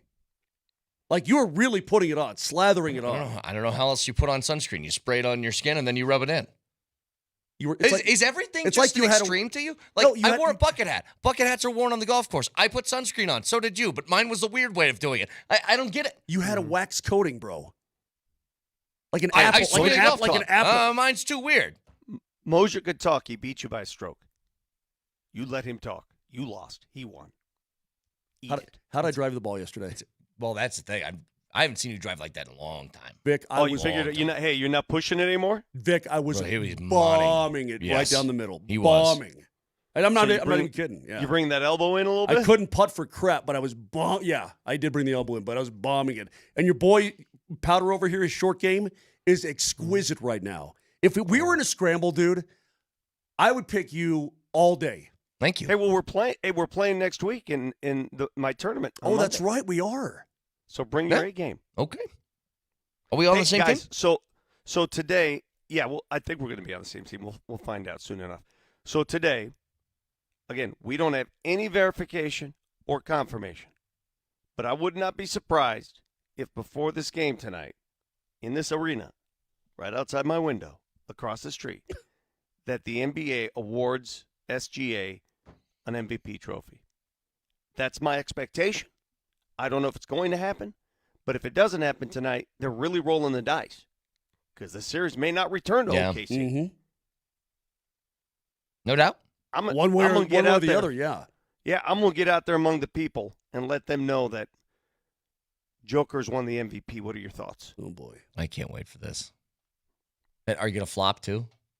No, I'm not doing that. I'm not. What am I, a gymnast? I'm not a clown. Well, you've asked Jamal to be a clown for 2 straight days. I'm not a clown. Aren't you going to morning skate or morning skate? Aren't you going to morning shoot around and to go talk to Jamal? They don't open that up to the media anymore. You're in the playoffs. They don't have morning shoot around where you can go watch. This is serious stuff. You think they're going to open it up? It's not a circus here. Well, morning skate's wide open. Yeah, whatever. All right, fact checker, please. Nelly monitors the mistakes in today's Fact Checker. Presented by Rock Plumbing, Heating, and Air Conditioning. Your local home comfort specialists. RockHeating.com. Rock, bringing comfort home and simplifying your life. Vic, you have talked about how you're going to go interview Thunder fans before the game, and while you're doing that, you will flop and hopefully draw a whistle. And then I just told you I'm not doing that. Well, pay attention to the show. I'm just saying. Remember, Moser was acting like there are no precious metals anywhere in the state of Oklahoma and that it would be impossible to find a whistle. Vic, I just want to inform you, if you have a change of heart or if you want to go the soccer route, you want to purchase some yellow or red cards for when the OKC fans flop, there is a Walmart and a Target, both within 9 miles of your hotel, probably a solid 10-minute, 15-minute Uber ride. Moser, there are stores in Oklahoma City where you can purchase goods. Well, I mean, I get that. I've just never purchased a whistle. I wouldn't know where to start. Except Dick's, I guess. Dude, it's unbelievable. What? You don't know where to find a whistle. I mean, I've just never purchased one before. I'm with you. I've never purchased a whistle either. I think you give me 5 minutes, I could go find one. First of all, I don't need a whistle. I know how to whistle. Oh, look at you. Can you whistle? Yeah, Vic. Hold your hands behind your back and do it. Be a man. Oh yeah, that's the old man's whistle. Yeah, that's right. Yeah. That, by the way, most people think it's for dogs. That was for my father getting my attention. As a 35-year-old man, I hear that whistle, I look around and see if my dad's somewhere in the vicinity. Am I doing something wrong? All right. iTunes, Spotify, wherever you find your podcasts, you search Moser, Lombardi, and Kane. I'm just thankful Game 5 is here. Thank goodness. 7:30 right here, Altitude Sports Radio 92.5. Have a wonderful day. Talk to you tomorrow. Love you. Bye.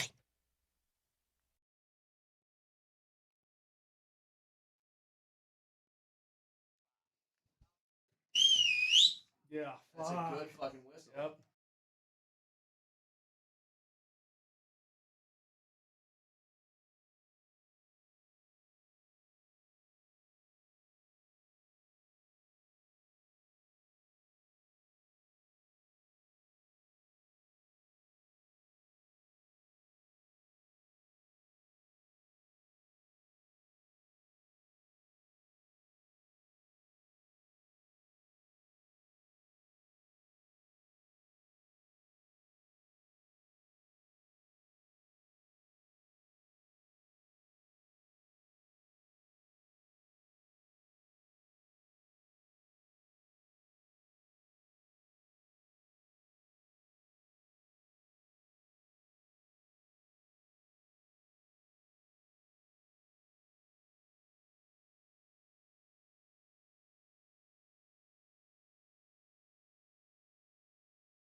Opening up a 2K Tuesday here on the Morning Sprint. Alex Ryanemi alongside the coach, Mike Sanford, KJ Granderson behind the glass. It is a Nuggets playoff ticket Tuesday. We're giving away tickets to get you guys inside Ball Arena for Game 6 coming up on Thursday evening. As always, keywords are coming up on the 20s. So listen on the 20s, and then you're going to have to call back if you hear your name within 5 minutes. And if you call back, you win, and you're going to get inside that building to see what will be, what we hope, is a closeout Game 6 for Denver. Pivotal Game 5. You win Game 5. You win 82% of the time in the NBA when the series is deadlocked at 2. One thing that's going against the Nuggets historically, 8 out of 10 times, the home team wins Game 5 when locked up at 2. We saw Denver do it last year, right? You go down 2-0, you win 3 straight, you think that you got the series all locked up, and then Game 6 and Game 7 happens against Minnesota, and we're sitting there with our, to steal something from Moser coach, with our teeth in our mouth wondering what happened. I woke up this morning with a great feeling about tonight. And after the interview that the morning show guys had with Ian Eagle, he went, I think that they're going to give the MVP to Shai Gilgeous-Alexander tonight. I love that the NBA does that. Give the fans the ability to get excited over an award, to share it with the player. What it also does is it makes the pregame way longer, and I think it takes a little bit of the energy away from the players starting at home. I think this is shaping up to be a perfect first quarter for Denver tonight. Agreed. Also, welcome to the Morning Sprint, a.k.a. the state of Oklahoma's most despised radio program. Oh, yeah, you say one thing about foul discrepancies. This has been so fun, man. It's like you took a whiz on their Brunkle Cletus's gravestone. Oh, yes! Tell you what, man. What? You say one thing. You know what's good of news about us? You use the Mark Moser line, is that we can sit here with our teeth in our mouth. That's a challenge in the state of Oklahoma for a lot of people. They don't have teeth. So they just got to sit there and stand there with their gums in their mouth. I don't think that this is an insane. The whistle hasn't worked against the Nuggets I'm not this saying series. that. My point isn't about where the whistle's working or not. It's about the play where there was an and one for Shai Gilgeous-Alexander, and then the very next play, it was Nikola Jokic, same play, testing the waters, and nope, not going to count for you. Only for Shai. The reason why he doesn't get the call is because a lot of time, I was watching back on Game 4 and watching them put Caruso on Jokic, and then they obviously hedge with the help from behind from either Chet or Hartenstein. A smaller dude against a 4 or a 5, like if you throw a guard on a 4 or a 5 that is 5 to 6 inches shorter and 60 pounds lighter, might even be more from Caruso to Joker at this point. The smaller guy can do whatever the hell he wants to the big dude. They're not going to call it. Caruso's all up in Nikola Jokic's Serbian DNA. He's got a fistful of his jersey. And again, I'm not saying that the whistle has gone against Denver in the series. It hasn't. If you look at the free throws, like Denver has gotten the benefit. My point was just consistency. Yeah, it's consistency of like the back-to-back call. That is one call. Did it make the series? No. Did it make the game? No. Could it have been impactful in the game? Yeah, sure could have. But it's more just that I wanted to respect Shai Gilgeous-Alexander, the basketball player, stylistically more than I have throughout the course of this series. And every OKC fan is going to say, well, have you seen Nikola Jokic? Have you watched what he does? He's the ultimate foul hunter. He's European, man. Plays the Euro game, baby. Shai Gilgeous-Alexander is supposed to be from North America, from Canada. Can't be hunting out fouls as a guard. He's supposed to be humble. He's supposed to say sorry. Yes. Oh, sorry, bumped into you. Just trying to. Oh, sorry. Sorry, let me squeeze past you here. Yeah. Sorry. What's the Tim Hortons? Oh, sorry. Just head into Tim. Oh, just heading over to there to get a double, some Tim bits, and maybe a maple glaze. Some Timmy H to start my day. No, I don't like a little bit of Wisconsin getting in there for me. Yeah, it happens. They're close. There's proximity. They're right there. They actually touch each other in places. Minnesota, maybe. I think Wisconsin is. Yeah. Yeah, I'm excited about tonight. The news that potentially tonight is the night where Shai Gilgeous-Alexander is going to be awarded the MVP. I don't know what it is, man, but just for me and the vibes I have, I want it so bad. And if you think about it, it almost has to be tonight.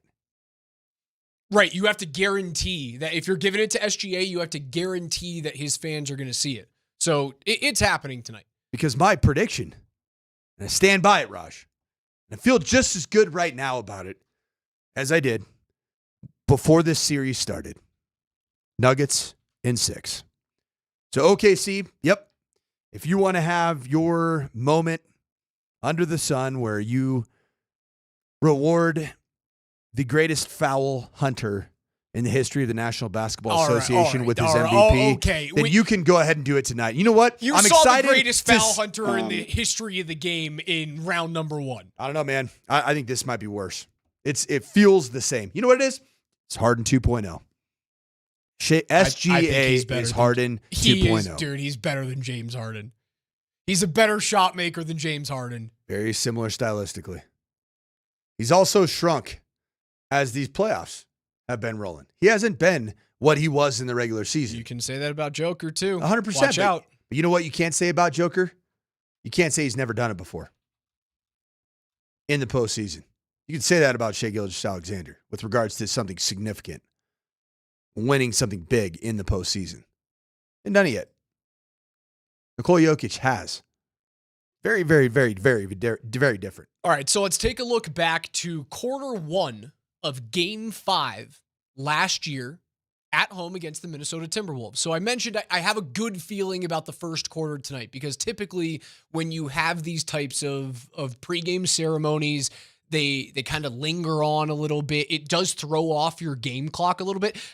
You've had those situations, I'm sure, where you go into a bowl game when you're coaching and there's all the fanfare at the beginning where it feels like it knocks you off. The one am I putting too much stock in it? The most consistent one that I've always felt is when they honor the seniors on like senior day or senior night for the final home game.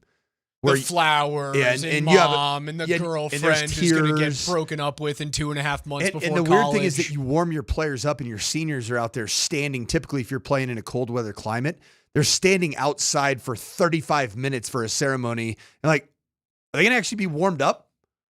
Because they're not warmed up right now. I didn't like that. Didn't like senior days. All right, so Joker last year, Game 5 at home, series tied 2-2 with Minnesota. You're coming off of a win. Joker in his 12 minutes, doesn't sit at all in that first quarter, goes 4 of 7 from the field, 12 points, 4 assists, 2 rebounds. And this is the reason why I pick out this game is because, well, Joker got his MVP right before this game to guarantee that the home teams would see, or the home fans would see it. He goes off in that game. Yep. Total minutes, 41 and change. 15 of 22 from the field, good for 68%. I told you my number for tonight that I need to see is north of 50. That's all I want to see. I'm not even asking for 68. I'm north of 50 from the field. 7 rebounds, 13 assists. Your next biggest scorers in the game, Jamal, 16, KCP, 16, AG had 18 in that game. He was 7 of 14 from the field. And then your leading scorer off the bench was Christian Brown with 10 points. Joker went off in that game. He did. I need to see him utilize what I hope is a little bit of a chip on his shoulder, right? Because if he doesn't care about the regular season MVP, like he tells us he doesn't, yeah, it's whatever. Anytime that you talk about historic performances or do you think you're the best player in the game, he's going to slough it off. That's just who he is. But what I do think he has a chip on his shoulder about is other dudes, other stars, other MVPs feel like they get a little bit more respect. Whether it's because they're smaller, slighter, they play a different game, they play a sexier game, which you can make the argument that Shai Gilgeous-Alexander is a sexier player than Joker is. You can make that argument. Maybe there's a chip on his shoulder there. And if he has to sit through that pregame going, I know I'm better than this dude.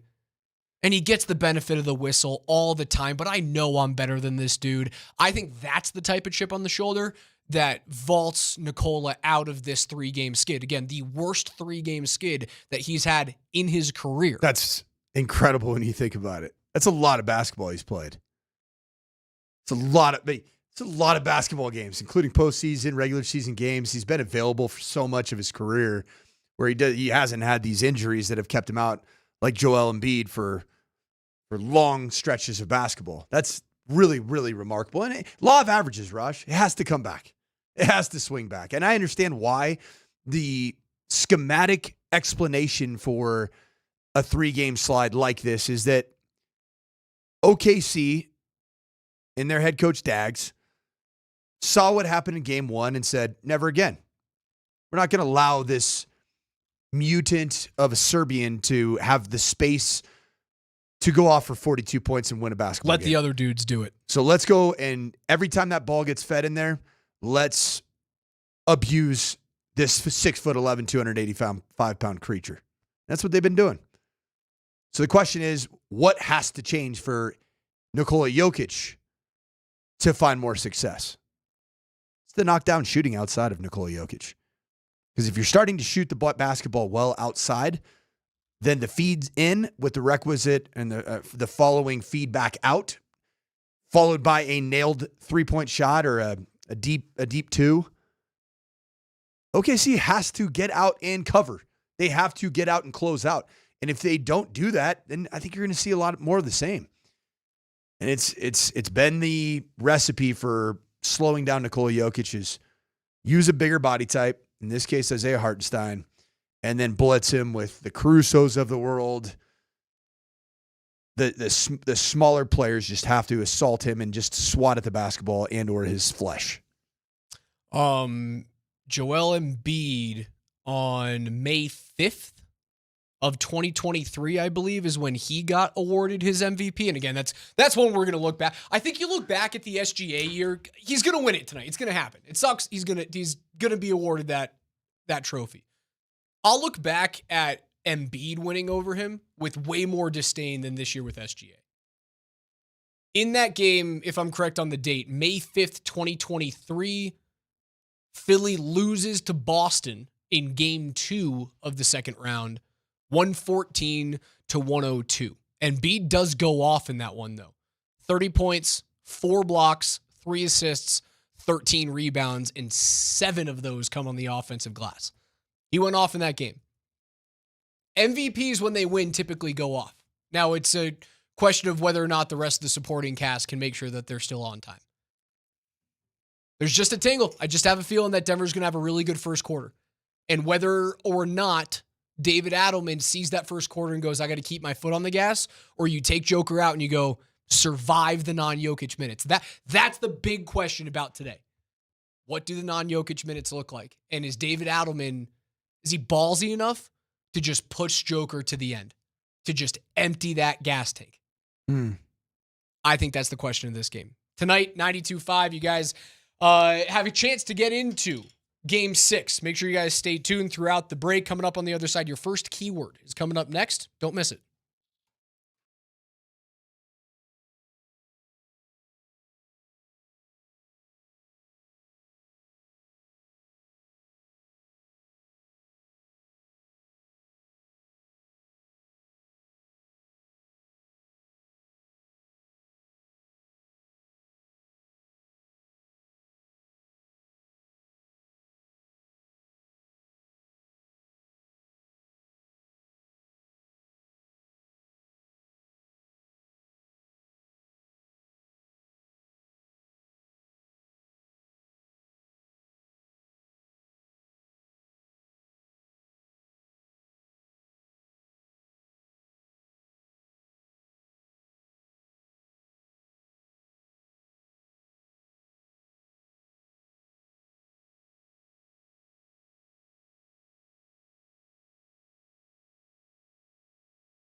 We told you guys it's a Nugget Playoff Ticket Tuesday. We're back with another keyword and your chance to win tickets to Game 6 on Thursday. There's no place in the world like Ball Arena during a Nuggets playoff game, and we need you to be there. You never know what the next incredible moment might be, so head to nuggets.com/playoffs to see the limited ticket inventory that is still available. But to win tickets, all you have to do is text the word Monroe along with your first and last name to 303-504-0925. That is Monroe to 303-504-0925 with your first and your last name. We're going to announce a name coming up at 11:45. If you hear your name, you'll have 5 minutes to call in and claim your tickets. So be listening and call us if you hear your name announced at 11:45.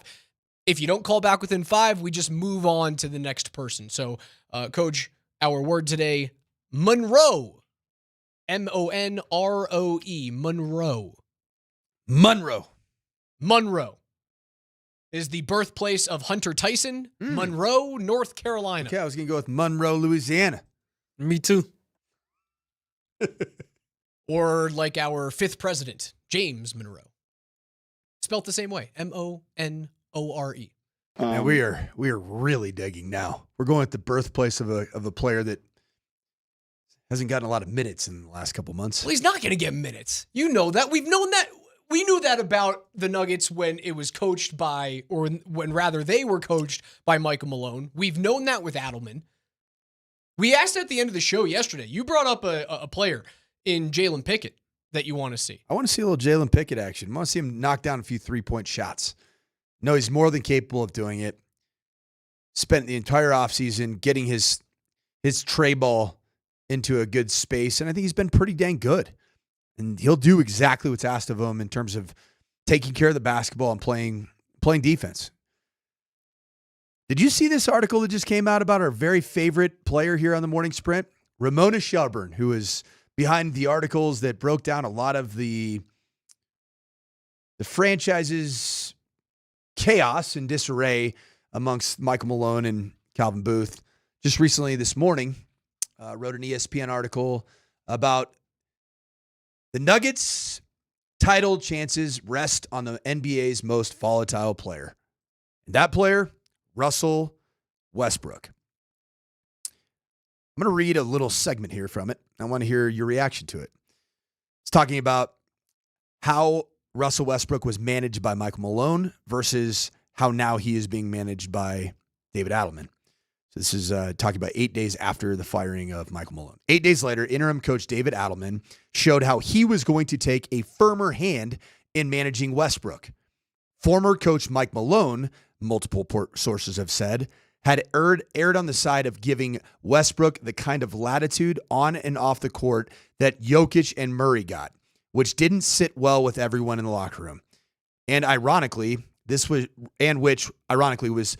why Westbrook wasn't in town when Malone and general manager Calvin Booth both were fired and Adelman was given the job on an interim basis.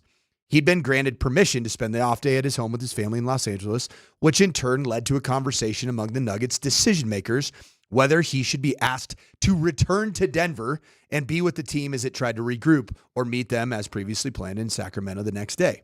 Ultimately, he met them in Sacramento. Russell Westbrook was nowhere near all of the fallout and the team's conversations following Michael Malone being dismissed, as well as Calvin Booth. I wouldn't say he is part of, is he part of the leadership core? He's a newcomer. So I don't think that's that big of a deal. Right? The Nuggets go as Joker and Jamal go. He's a newcomer. He is a piece that just came to this group. I don't think that's that big of a deal. All right. So it doesn't matter. I don't think it matters how you handle Russell Westbrook off the court. It matters how you handle his minutes in game.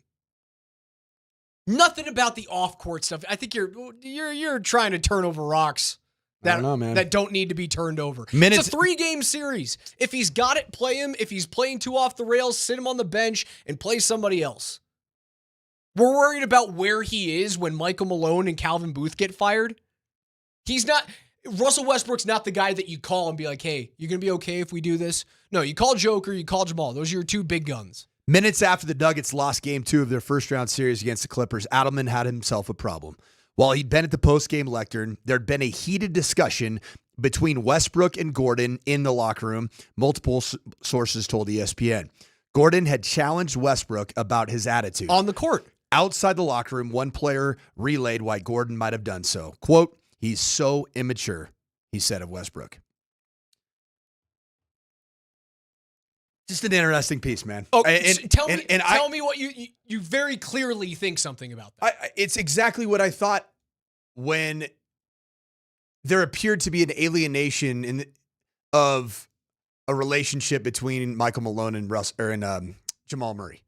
That Michael Malone treated Russell Westbrook as he treated his established stars on the team with that kind of kid glove mentality. When it didn't feel as though he had earned it here. Adelman is not. He may have earned it at other stops in his career. Adelman is not. And I do think it's good news, but I think it's a fascinating storyline. And I do think that what Russell Westbrook does on the court, as to your point, it does directly correlate to the Nuggets' chances of winning in Oklahoma City. And I actually think he's going to have a great game tonight because he plays with the type of energy and defensive effort that is required to stop a team that has so many different offensive threats. And so months ago, I was asked by you, is the juice worth the squeeze with Russell Westbrook? And I thought it wasn't in end-of-game situations, but it was in terms of energy, defensive effort. The Russell Westbrook experience, if there's ever a time where it can come to the forefront and be pivotal for a series victory, I think it's this series right here. I mean, if it looks like it did in Game 1, if it looks like it did in Game 3, or certainly at the end of the LA series when either he's hitting his corner three, which is like the only three that he rises up for that I don't groan at, when he's hitting from there, or when he's passing up open threes or open fast break opportunities to take air out of the ball, which we've seen a couple of times already in these 4 games against Oklahoma City. If he's doing that, I'm cool with it. Mm-hmm. Now, the last couple of games, he combines for 14 points. You go 1-1. You need a game from him where he is, 7 of 14, 7 of 13. 3 massive dunks. 15 to 18 points. You love your plus minus, so I'll give him a plus. He's a +8 on the game. That's what you have to have out of him tonight. Less than 3 turnovers. Yeah, you can't have the evening from Game 4 where he goes 2 of 12 from the field. Yeah. You lose the game if that's the case. There's no chance that you win tonight if he is a sub 40% shooter from the field. You have the whistle, Raj. You're the head basketball coach. Do you greenlight Russell Westbrook to shoot open shots? Yeah. Someone's got to hit him. Yep. Right? Because Oklahoma City's not going to change what they're doing. Right? You're 2-2 here. And OKC can make the argument, if they don't fall apart at the end of Game 1 and Game 3, that this series is already over. Can they not? No. They certainly can. Game 1, they choked away. Game 3, you had a lead. You had a lead. 3 points with under, 55 seconds to go in that one? Choked it away. And that's been the whole narrative about this series is, can OKC get it done when it counts? They've been right there at the finish line. Now it's a 2-2 series, but I think there's a lot of people in Oklahoma City that are going like, we should be sitting on the couch right now, waiting for what we expect to be the Minnesota Timberwolves coming to town. One more time, make sure you guys text in at 303-504-0925. Our keyword to get you into Game 6 at Ball Arena on Thursday evening is Monroe, Monroe, with your first and your last name to 303-504-0925. That is Monroe, Monroe, with your first and last name to 303-504-0925. We're going to have another keyword coming up at 11:20. We will announce a winner at 11:45. If you hear your name at 11:45, you'll have 5 minutes to call that number back. If you don't call within 5 minutes, tough cookies. We move on to the next person. You can enter once now. You can enter once coming up at 11:20. So again, one more time, Monroe, 92.5. And we expect that the next team waiting, whether it is OKC or Denver, it's going to be Minnesota, man. Golden State's toast. Steph's not playing in Game 6. They win again last night. It's a 3-1. Every other series right now in the NBA is 3-1. Steph's was a hamstring? I believe it was a hamstring. Yep. Jason Tatum. That's huge. That's not so. The end of Golden State is happening before our eyes, where they're still they're venomous. They've got good bite. We obviously saw what they did against Sacramento a couple of years ago, what they did against Houston, and with Steph, it's probably a 6 or 7 game series against Minnesota, right? It feels if Steph Curry's probably worth at least a win, at least.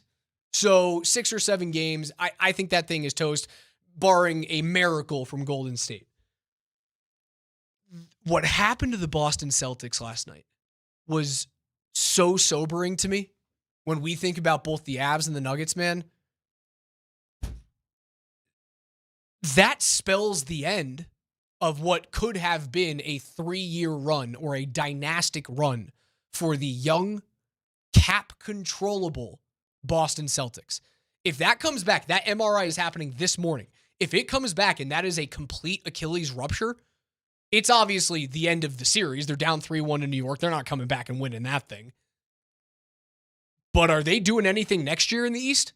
If Jason Tatum's gone for the majority of the year, they were probably already looking to move on from a couple of those contracts that they have. Raj, the championship tax is very real. Oh, yeah, it is. And we've seen it here. Have we not? Do you look like the exact same team that you were 2 years ago in terms of the freshness of some of your players here in Denver? You don't. For the Celtics, they look like a shell of themselves with Jason Tatum. You know what? You have to stretch yourself for such an incredibly long period of time to win a championship. It takes a toll, man. 7 seasons in a row without a repeat NBA champion. 7 seasons in a row. And we always look back at those repeats. We look back at the Bulls winning 6 titles in a decade. And obviously, the Celtics win 9 of them. Was it the 60s that they won 9 in with Bill Russell? That's so far gone. But like in the modern history, you look at Chicago in the 90s, you look at LA winning their 4 titles in the 2000s. Those are so far and few between in the actual history of not only the NBA, but the majority of the big 4 sports, where you see a championship with a young team that is cost controllable, and you see this run of 10 years and you go, I see 4 championships. I see 3 championships. I hate to break it to you. You're lucky to get 1. You're lucky to get 1, even if you're young and cost controllable, because it can get screwed up by guys leaving for money, by teams trading players. We've obviously seen that happen with the Avs. It can get screwed up with keeping the wrong players after winning a title. Maybe that's the reason why Calvin Booth got fired. But again, his team is tied 2-2, or his former team is now tied 2-2 with a 68-win team in the second round. They've got a very good chance to move on. It can happen with freak injuries as well, because Boston's a team that should have waltzed through the East and then would have had another chance to win 3 in 3 or 3 in 4 years. But now if that's a year-long Achilles injury, man, Boston fans will look back at that and go, we only got 1. Just like Avs fans right now in the middle of what is still a championship window are going, we only have 1. NHL's got the same storyline, though, in terms of repeat champions. When's the last one? Pittsburgh, 2017-28. No, Tampa. Tampa Bay repeated in their 3 straight years. Tampa Bay repeated.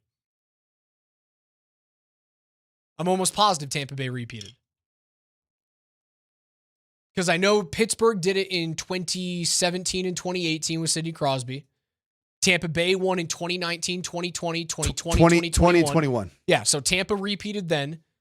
St. Louis won. Washington won. Pittsburgh won back-to-back. Chicago won their final of 3 in 5 years. That got split between the 2 LA championships year in like flip-flopping seasons. Yeah. But again, those types of teams feel like they are far and few between over the course of the history of those leagues. You almost have to throw out the 2020 season as it relates to the championship tax in being able to chase up a 2021 championship after a 2020 championship. Playing in the bubble, not nearly as many games. You didn't get stretched physically nearly as long as you do, in the post-COVID era. It just seems like you're not seeing teams look like their same form in the subsequent years after a championship. It's hard, man. It's a tough pill to swallow. It's been a hard one to swallow here in Denver for both the Avalanche and for the Nuggets since 22 and 23 respectively. Well, yeah, because you have two of the best players in the world on the Avs. You have the best player on the planet in Nikola Jokic, and fans then are left going, how is there only one? How is there only one title? And it is far more likely now in the NBA that you're not going to have a repeat title because of the apron issues. But then you get, look at what happened in the lottery last night. Look at what happened. The league just throws you a bone somehow. Was it 1.8% chance that the Mavericks? It's a 1.8 chance that the Mavericks would have jumped 10 spots from 10 to 1. And that happens. We've seen that happen. Mavericks were a dadgum postseason team. I know they were not a playoff team. They were a postseason team. Am I right? Mike, they were in the finals 2 seasons ago.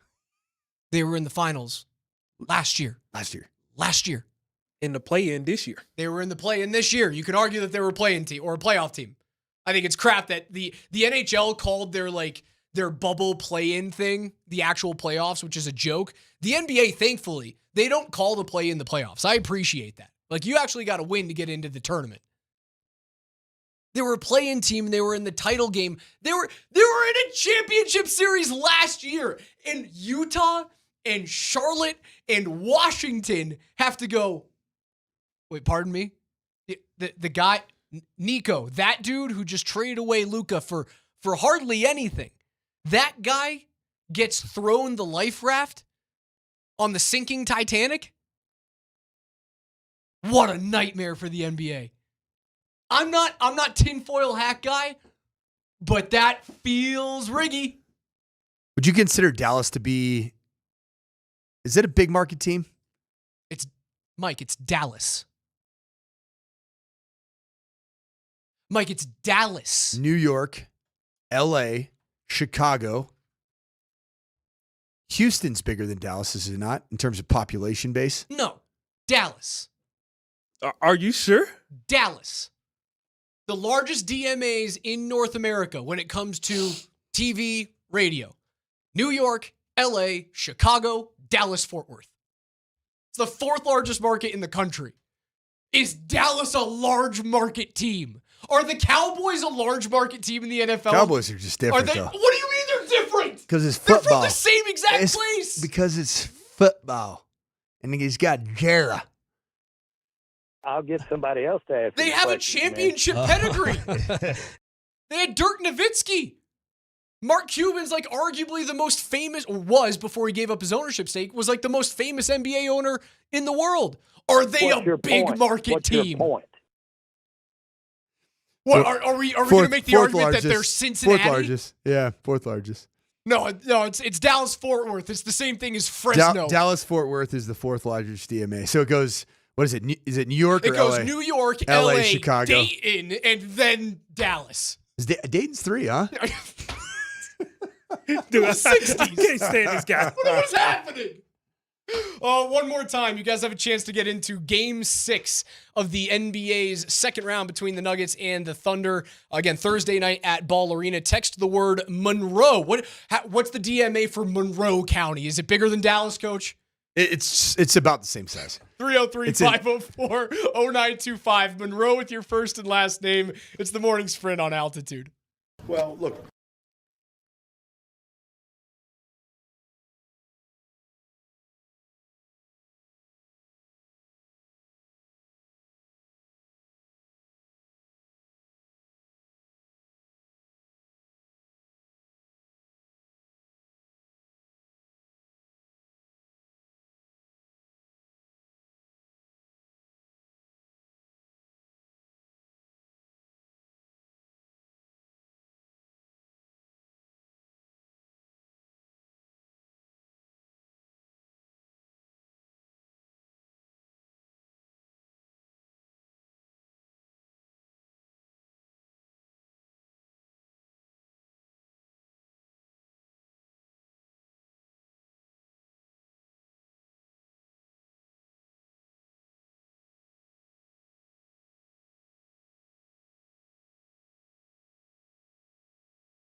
It's the morning sprint on a 2K Tuesday. Alex Ryan alongside the coach, Mike Sanford. 303-504-0925 is where you can reach us on the Shop Mazda text line. Alternatively, go to the Altitude Sports Radio app that's powered by the Wilhite Law Firm. Injury lawyers, go to willhitewins.com. That is willhitewins.com. You can use the little microphone, voice of the people, tap the microphone, scream into it. KJ has to listen to it. If he likes it, he plays it on air. 0.0117% or 118% chance that the NBA's draft lottery goes the way it did last night, which is Dallas, San Antonio, Philly in that order. That's the one that's a little bit more sketchy than the 1.8% chance that Dallas moves up in the year that they trade Luka Doncic.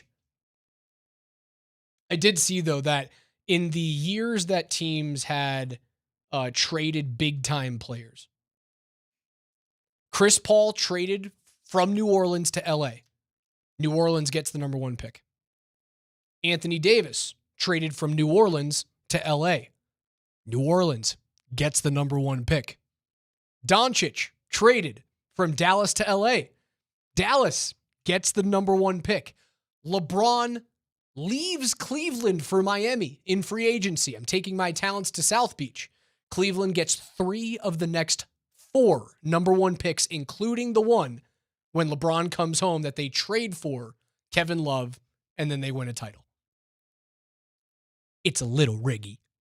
It's probably not rigged, but that's as close as it gets. I remember as a child watching live on non-flat screen television, the old tube. I used to watch the draft lottery ping pong balls come out for the NBA. The NHL still does that. I 100% watched it. I went back and checked. Now it is a private, non-broadcasted event in the NBA. According to Bontemps of ESPN, he has physically been there to watch the combination. So here's how the lottery works. There are 14 ping pong balls. And I thought, do they have a team's logo on it? Nope, just numbered 1 through 14. They pick out 4 balls, and there are 1,001 total possible combinations. Teams with the worst record have a much higher percentage of getting one of those combinations to be drawn for first. The Mavericks' number to be the first pick was that the 4 balls had to be 10, 14, 11, and 7. And it happened. And they had far fewer odds of doing that. Now, the problem is why didn't we watch this? Why is this no longer broadcast? We watch some of the most obscure things on ESPN, ESPN2, ESPN The Ocho that you could ever imagine. Even just solely for accountability, why would you not have that? I don't know. People are going to say the same thing. They'll all say it's rigged even when you watch the ping pong balls come through a little tiny hole or someone, snare it out of there with their index finger and their thumb. But what if you just go blindfolded? You have they can see Vanna through the White up blindfold. there kind of make an event out of it. The ping pong balls are magnetic. Vanna White's on the take. Kendrick Perkins is out there taking out ping pong balls. Wouldn't that be perfect? Yeah, the Cavaliers and the Warriors and the Celtics would win every single year. Not to mention, OKC gets all those number 1 picks. They'll get it the next year. All of Kendrick's former teams. I think he played for all those teams. Yeah. It's positive he did. Mm-hmm. He played for 1 billion of them. The reason why they don't do it is because they feel the need that they don't have to. When I watch the NHL's draft lottery and ping pong balls are bouncing around a little plastic case, I don't feel any better about it. Have you ever felt the NHL's rigged in it? No, I'm also not a Reynolds Wrap guy. Like when Edmonton had all of those number 1 picks back in the 20-aughts and the early 2010s, I went, well, yeah, they're terrible. They have a better chance of getting it. Now, the Avs typically don't win the draft lottery. They did with Nathan McKinnon.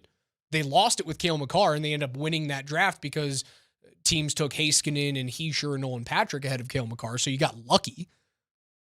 So is the NHL rigged for allowing Cale Makar to slide from 1 to 4? You tell me. Nico Heischer is a fine player for the Devils. He ain't Cale Makar. Right. I'm not a conspiracy. I'm not the NFL is scripted thing. I'm not the NBA, but it just feels like there are so many instances where teams have had something catastrophic happen to them that they're automatically rewarded. And there's always, for some reason, LA's involved. Somehow, tangentially, the Lakers are always or involved. LeBron James. So it's tough for me not to go into the drawer to the right of my oven and go and grab the tinfoil and start making a ball cap. I'm not that guy, but I am close to it today. We know a little bit of the NFL schedule. Real quick before we get into the NFL. What's up? Did Nico Harrison end up winning the trade? No. Because if the trade is 1-for-1, Luka for Cooper Flag, you still lose the trade. You added Anthony Davis. It isn't just 1-for-1. Luka's so good. He's so good. Teams wait decades for that type of player. Decades. He's so good.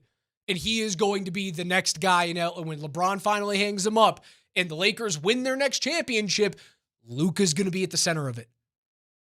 If the trade is 1-for-1, Cooper for Luka, you still lose it. If the trade is 2-for-1, Cooper and AD for Luka, how healthy is AD moving forward? How many games you getting out of him? How doughy is Luka Doncic going forward? He plays and he puts up points. I don't care how dough he is. He puts up points and he wins typically. Oh my Is he a champion? No, not yet, but he's gotten close. He's gotten right up there. Don't bring me the argument that I hate more than anything in sports. Just because you haven't won one means you can't. It's a complete fallacy. It's crap. All right, Dan Marino. It's crap. Okay, Dan. I would take Dan Marino right, Jim million times. I would take Jim Kelly and Dan Marino's careers a million times. All right, a million times. All right, James Harden. It's a complete crap. It is. Just because you haven't won something means you automatically can't. You wouldn't have winners ever. Ever. There wouldn't be any champions ever if you take that logic and bring it back all the years that you can possibly bring it back. It's a fool's argument. Did you think Nikola Jokic was good enough to win a championship prior to 2022? Sorry, 2023. I was just trying to get a first down in college football. Sorry. I was getting the wheels beaten off of me by Oregon. I was just trying to get a dang first down, man. It's hard. It's really hard when you lose your entire roster to the portal. It's so good. Dude, I was trying to get like 24 inches. We couldn't get there. I couldn't get the... Do you know how long 30 feet is on first down? Do you have any idea when you're playing with a bunch of 1.5 recruits? I mean, I'm looking at this chair right outside our studio, and it's about 10 yards. And about 3 years ago in my life, that looked like it was 2.5 country miles. That's one of my favorite things you've ever said. It's so good. Yeah, like you guys tell me out there, did you think Joker was championship worthy before then? Did you think Nathan McKinnon and Cale Makar were championship worthy before 2022? Yeah, you did. They were that good. And the teams were just knocking on the doorstep. Just because you haven't won one doesn't mean you can't win one. Now, do you get to be spoken about in the same circles as champions? No, you don't. You don't. That's the reason why you can be skeptical about the OKC Thunder right now. That's the reason why Mike has a leg up on me when I talk about how good the Thunder were during the regular season. I thought it was going to be a 10-day date. I thought the series was going to be over this weekend, regardless whether or not it was the Nuggets or the Clippers facing them. And I was wrong, right? That's why your argument there is like, you do have to get it done to have that type of cachet. I'll give you that, but it doesn't preclude you from winning. I agree, Raj. And Charles Barkley, Karl Malone, Allen Iverson, Steve Nash, Patrick Ewing, John Stockton, Reggie Miller. No, it's all good. Everything's good. You wouldn't take any one of those guys on your team? I asked the question, is Luka Doncic going to win a championship? No. You did not ask that. No, you didn't. No, you did not. The words out of your mouth were, is he a champion? And What's the difference? No. Will he win a championship? No, it's a completely... Does he have the pedigree? Yes, he has the pedigree. He is a good enough player to win a championship with the right pieces around him, just like Nikola was. Nikola was doughy. He He was really good. He was an MVP before he won a title. It's different when you're 6'11", 285 doughy. Not 6'5", 6'6" doughy. You know who you sound guard. like? You know who you sound like? Tell me who I sound like. You sound like Nick Wright in 2022. When he came on the morning show with Moser, Lombardi, and Kane, you sound like Nick Wright. He hasn't won one, therefore he can't win one. When Wright was going in on the Nuggets and in on Joker because he was doughy and not good enough to get it done. And we called him ridiculous. We called him clueless. I'm not sitting here trying to defend the Lakers or Luka. I'm defending against that type of argument. I hate it.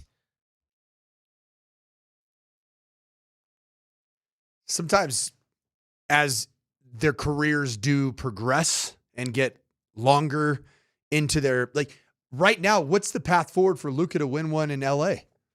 What's the severance going to look like? And when the heck is it going to be with LeBron James? Yeah, he needs the LeBron era needs to end for Luka to win. And when is that happening? Who knows? We're not hearing anything about that. Who knows? Is it when he's 59 years old? And finally, Bronny's making 3-point buckets, and so he's averaging 12 minutes a game? Because that's really what he wants to have happen.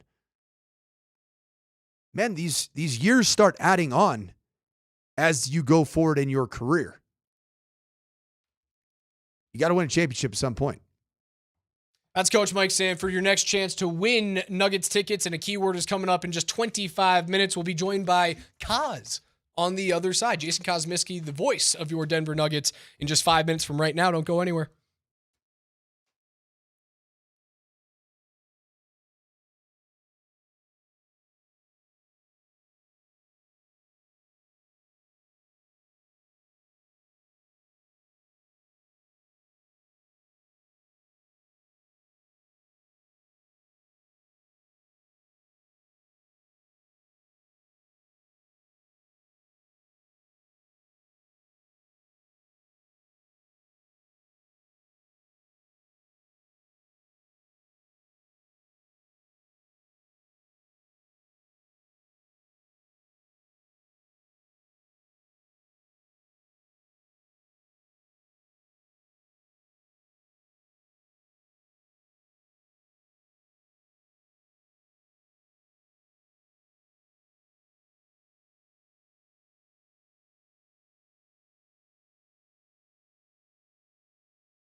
Nikola was doughy. He was really good. He was an MVP before he won a title. It's different when you're 6'11", 285 doughy. Not 6'5", 6'6" doughy. You know who you sound guard. like? You know who you sound like? Tell me who I sound like. You sound like Nick Wright in 2022. When he came on the morning show with Moser, Lombardi, and Kane, you sound like Nick Wright. My point has been crystal bleeping clear. For 40-plus years, the NBA MVP has been awarded to a guy who has a legitimate chance at winning the championship, except with one exception, Russell Westbrook in 2017. 2K Tuesday. The morning sprint, Alex Ryan-Emmy alongside the coach, Mike Sanford. I love you much more than I love Nick Wright. I'll give you that. I think my haircut's better. Overall look. You are overall a more clean-cut guy. Yeah. You know what the worst part about the whole Wright conversation? I kind of have to have his back a little bit. On? He's a Syracuse guy. Yeah, I mean, everybody in the media, every punchable face in the media is a Syracuse guy. You say you want to punch me in the face? I don't know. I know There's two. a handful of people on the text line every day that want to punch me. I know in the two schnoz. right here. I know you and I know DMac, and I think both of you wouldn't mind for a straight right every once in a while, right in the schnoz, right in the beak. That's why I keep it like an arm's length distance between you and me, and I know I can get to that door faster than you can. The question is, because it's a 45-pound door, can I get out of it? Yeah. We're going to be joined by Kaz here in just a couple of minutes. We do know 2 games for the Broncos. Week 6, October 12, in London. It's a road game technically, which is good, against the Jets. And then a birthday party for Jesus in Kansas City. Yeah. Oh, is it Kansas City, Missouri? Yeah, they're on the Kansas side. Kansas. The actual stadium is Kansas City, Kansas. Yes. It's on the east side of the border. I'm about as confident in that yes as No, you are. No, it's in Missouri. It's in Missouri. It's Missouri? It is Missouri. Okay, I was going to say, I'm as confident in that as you are The on west side is Kansas. The east side is Missouri. Hamstring grade strains. What's the name of that stadium? Arrowhead? Is it not Arrowhead anymore? Yeehaw! Is it Geehaw Stadium at Arrowhead? Yes, correct. Okay. Well, it's just like, sure, it's in Power Field, but it's mile high. Come on.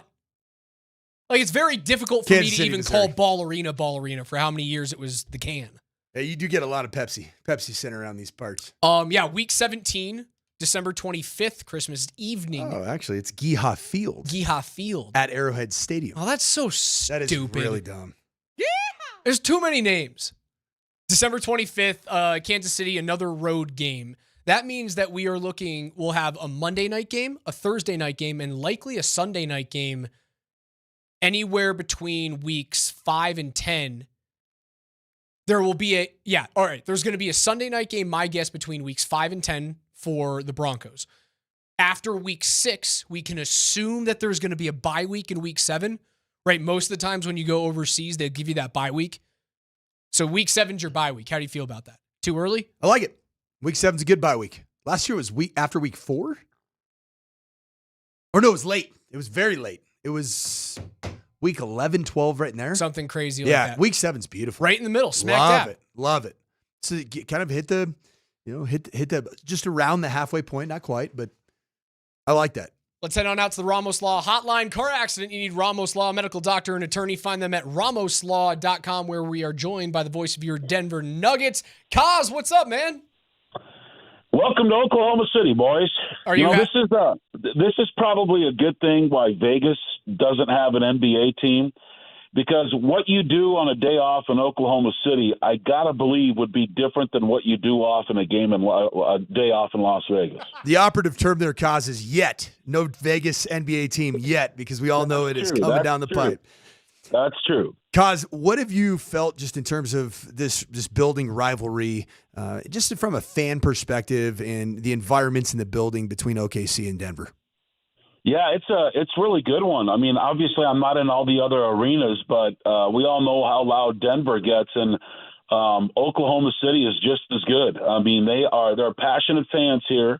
I mean, obviously it's not a very big population, and they don't have all the sports. So, this is kind of what they do around here.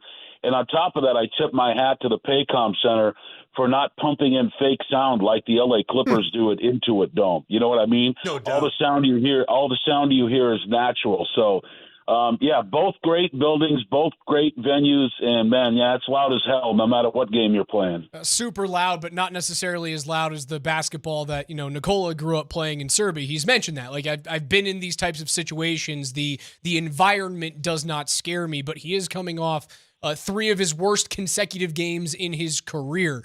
What has to change for him to go back to being that MVP level player? Yeah, you're right, Raj. You used to play in Serbia. If you don't do well, they throw Class D batteries at you. You know what I mean? There's a wildfire going on in the stands during the games. I think we all knew that eventually this was going to happen. It's the same thing that happened last year, but under completely different circumstances, where when you just play, for the most part, 6 guys, that is not sustainable. Okay, we all had to be honest with each other when that started, when that was it. But you had to do it in the Clippers in the Clippers series if you wanted to win the series. So you had to commit to it. And now you play a much better team, and so things aren't going to change. And and so eventually that's going to catch up with you. And I think that it did but thankfully for both teams last time out, where, the scheduling, you play a night game, a super late game, and then you have a day game and one day off in between. That was a bad recipe for basketball. The NBA kind of screwed that one up a little bit. But Denver is getting tired, and, that's the luxury of Oklahoma City, is they can play 10 guys. And Denver just, to be honest, cannot do that. They don't have the luxury to do that. Kaz, you've had the best view of anybody watching Michael Porter Jr. struggle through this shoulder injury. When you look back at particularly Game 3, how much has he been fighting through to even just be out on the court, let alone be a productive player? Yeah, and that's the thing that nobody knows. It's a great question, and I appreciate that, because, people throwing a bunch of shade at Michael Porter Jr., the dude shouldn't even be out there. I personally saw him. I'm not even sure if I'm supposed to say this, but the series is over, so maybe I can. I personally saw him getting help taking off his jersey after a game. Okay, that is not normal. No doubt. And so now, obviously, as days goes by, it gets better. But that guy's hurt, man, and he's out there to, and so. What are you really trying to do? It's like, get whatever you can out of him.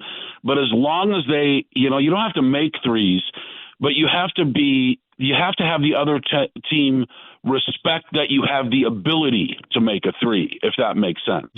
So he is still stretching the floor, and he's still doing good things for Denver. But man, the guy's just not right. So you're squeezing a lemon is all you're doing. You're trying to find the best the most that you can get out of him, and whatever that is, it's a blessing. We anticipate that SGA is going to get the MVP award tonight on the court in front of his hometown fans. Is that good for the Nuggets or bad for the Nuggets in terms of energy? I don't know. I think it's indifferent. I mean, we all knew that was coming anyway, despite Jokic having his, the best year he's ever had in his career. I don't think that's neither here nor there. It makes fun for sports talk radio, but I think that's a non-factor. What do you make of Ramona Shelburne's ESPN.com article this morning about the Nuggets' chances of winning a championship might rest on the most volatile player in the NBA, in Russell Westbrook?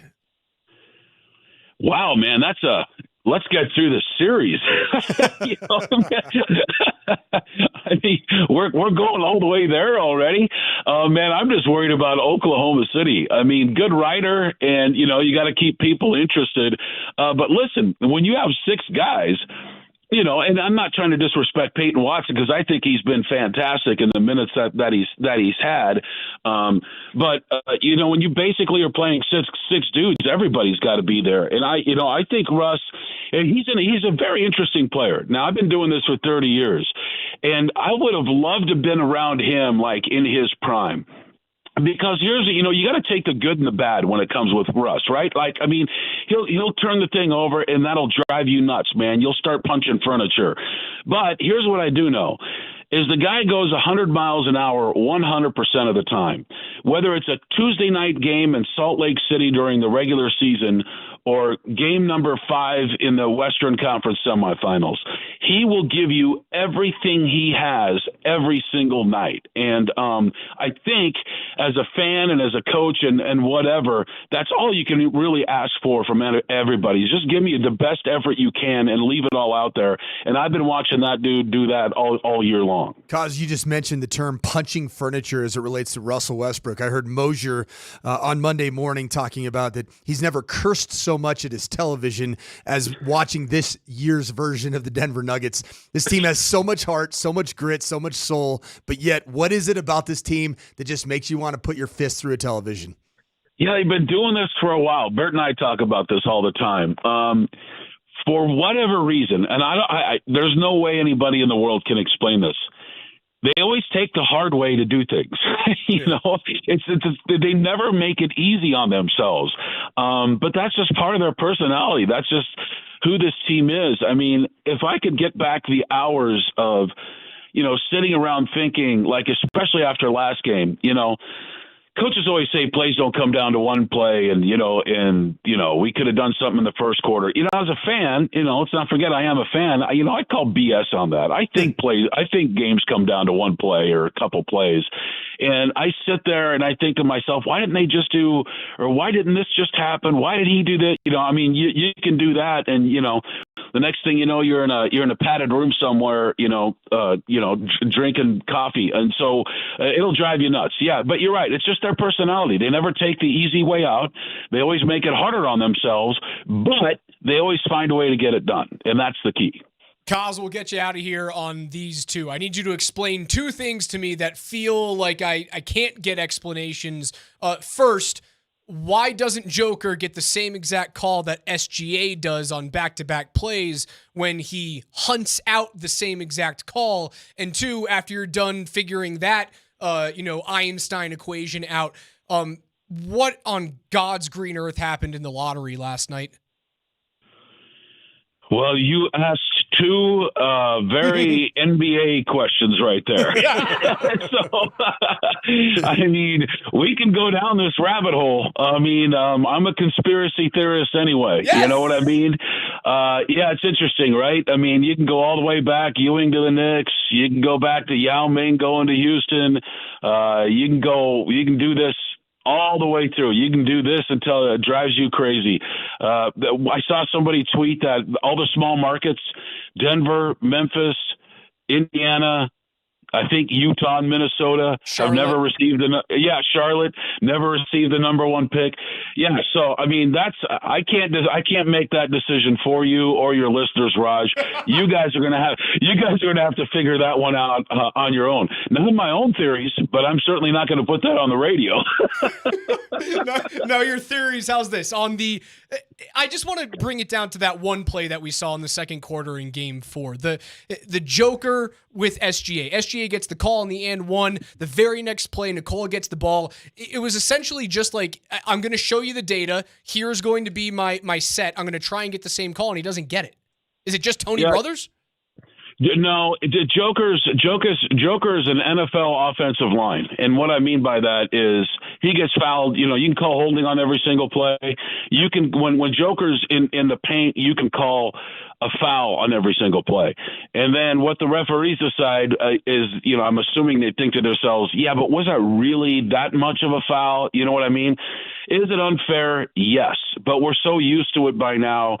You'd like to get the same respect for a 3-time MVP, but it's just you're not going to get it. So I would suggest a Nugget fan not to embrace that, but just embrace his greatness. He's not going to get the calls. It's never going to happen. The guy's 7'1" and 285 pounds, and SGA is not.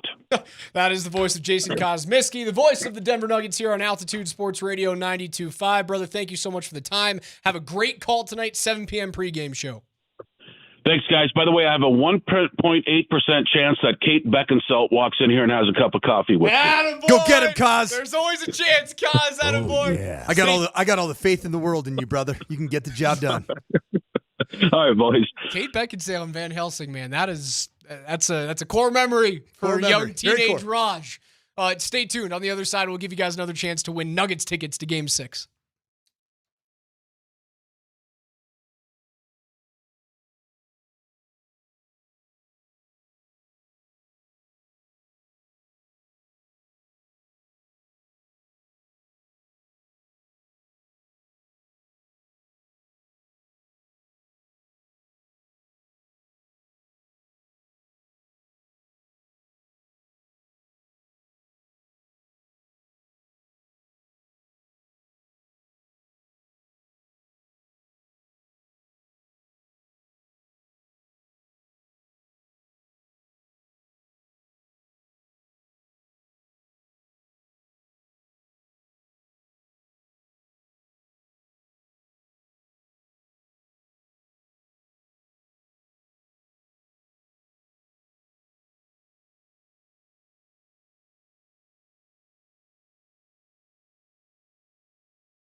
Little Smash Mouth?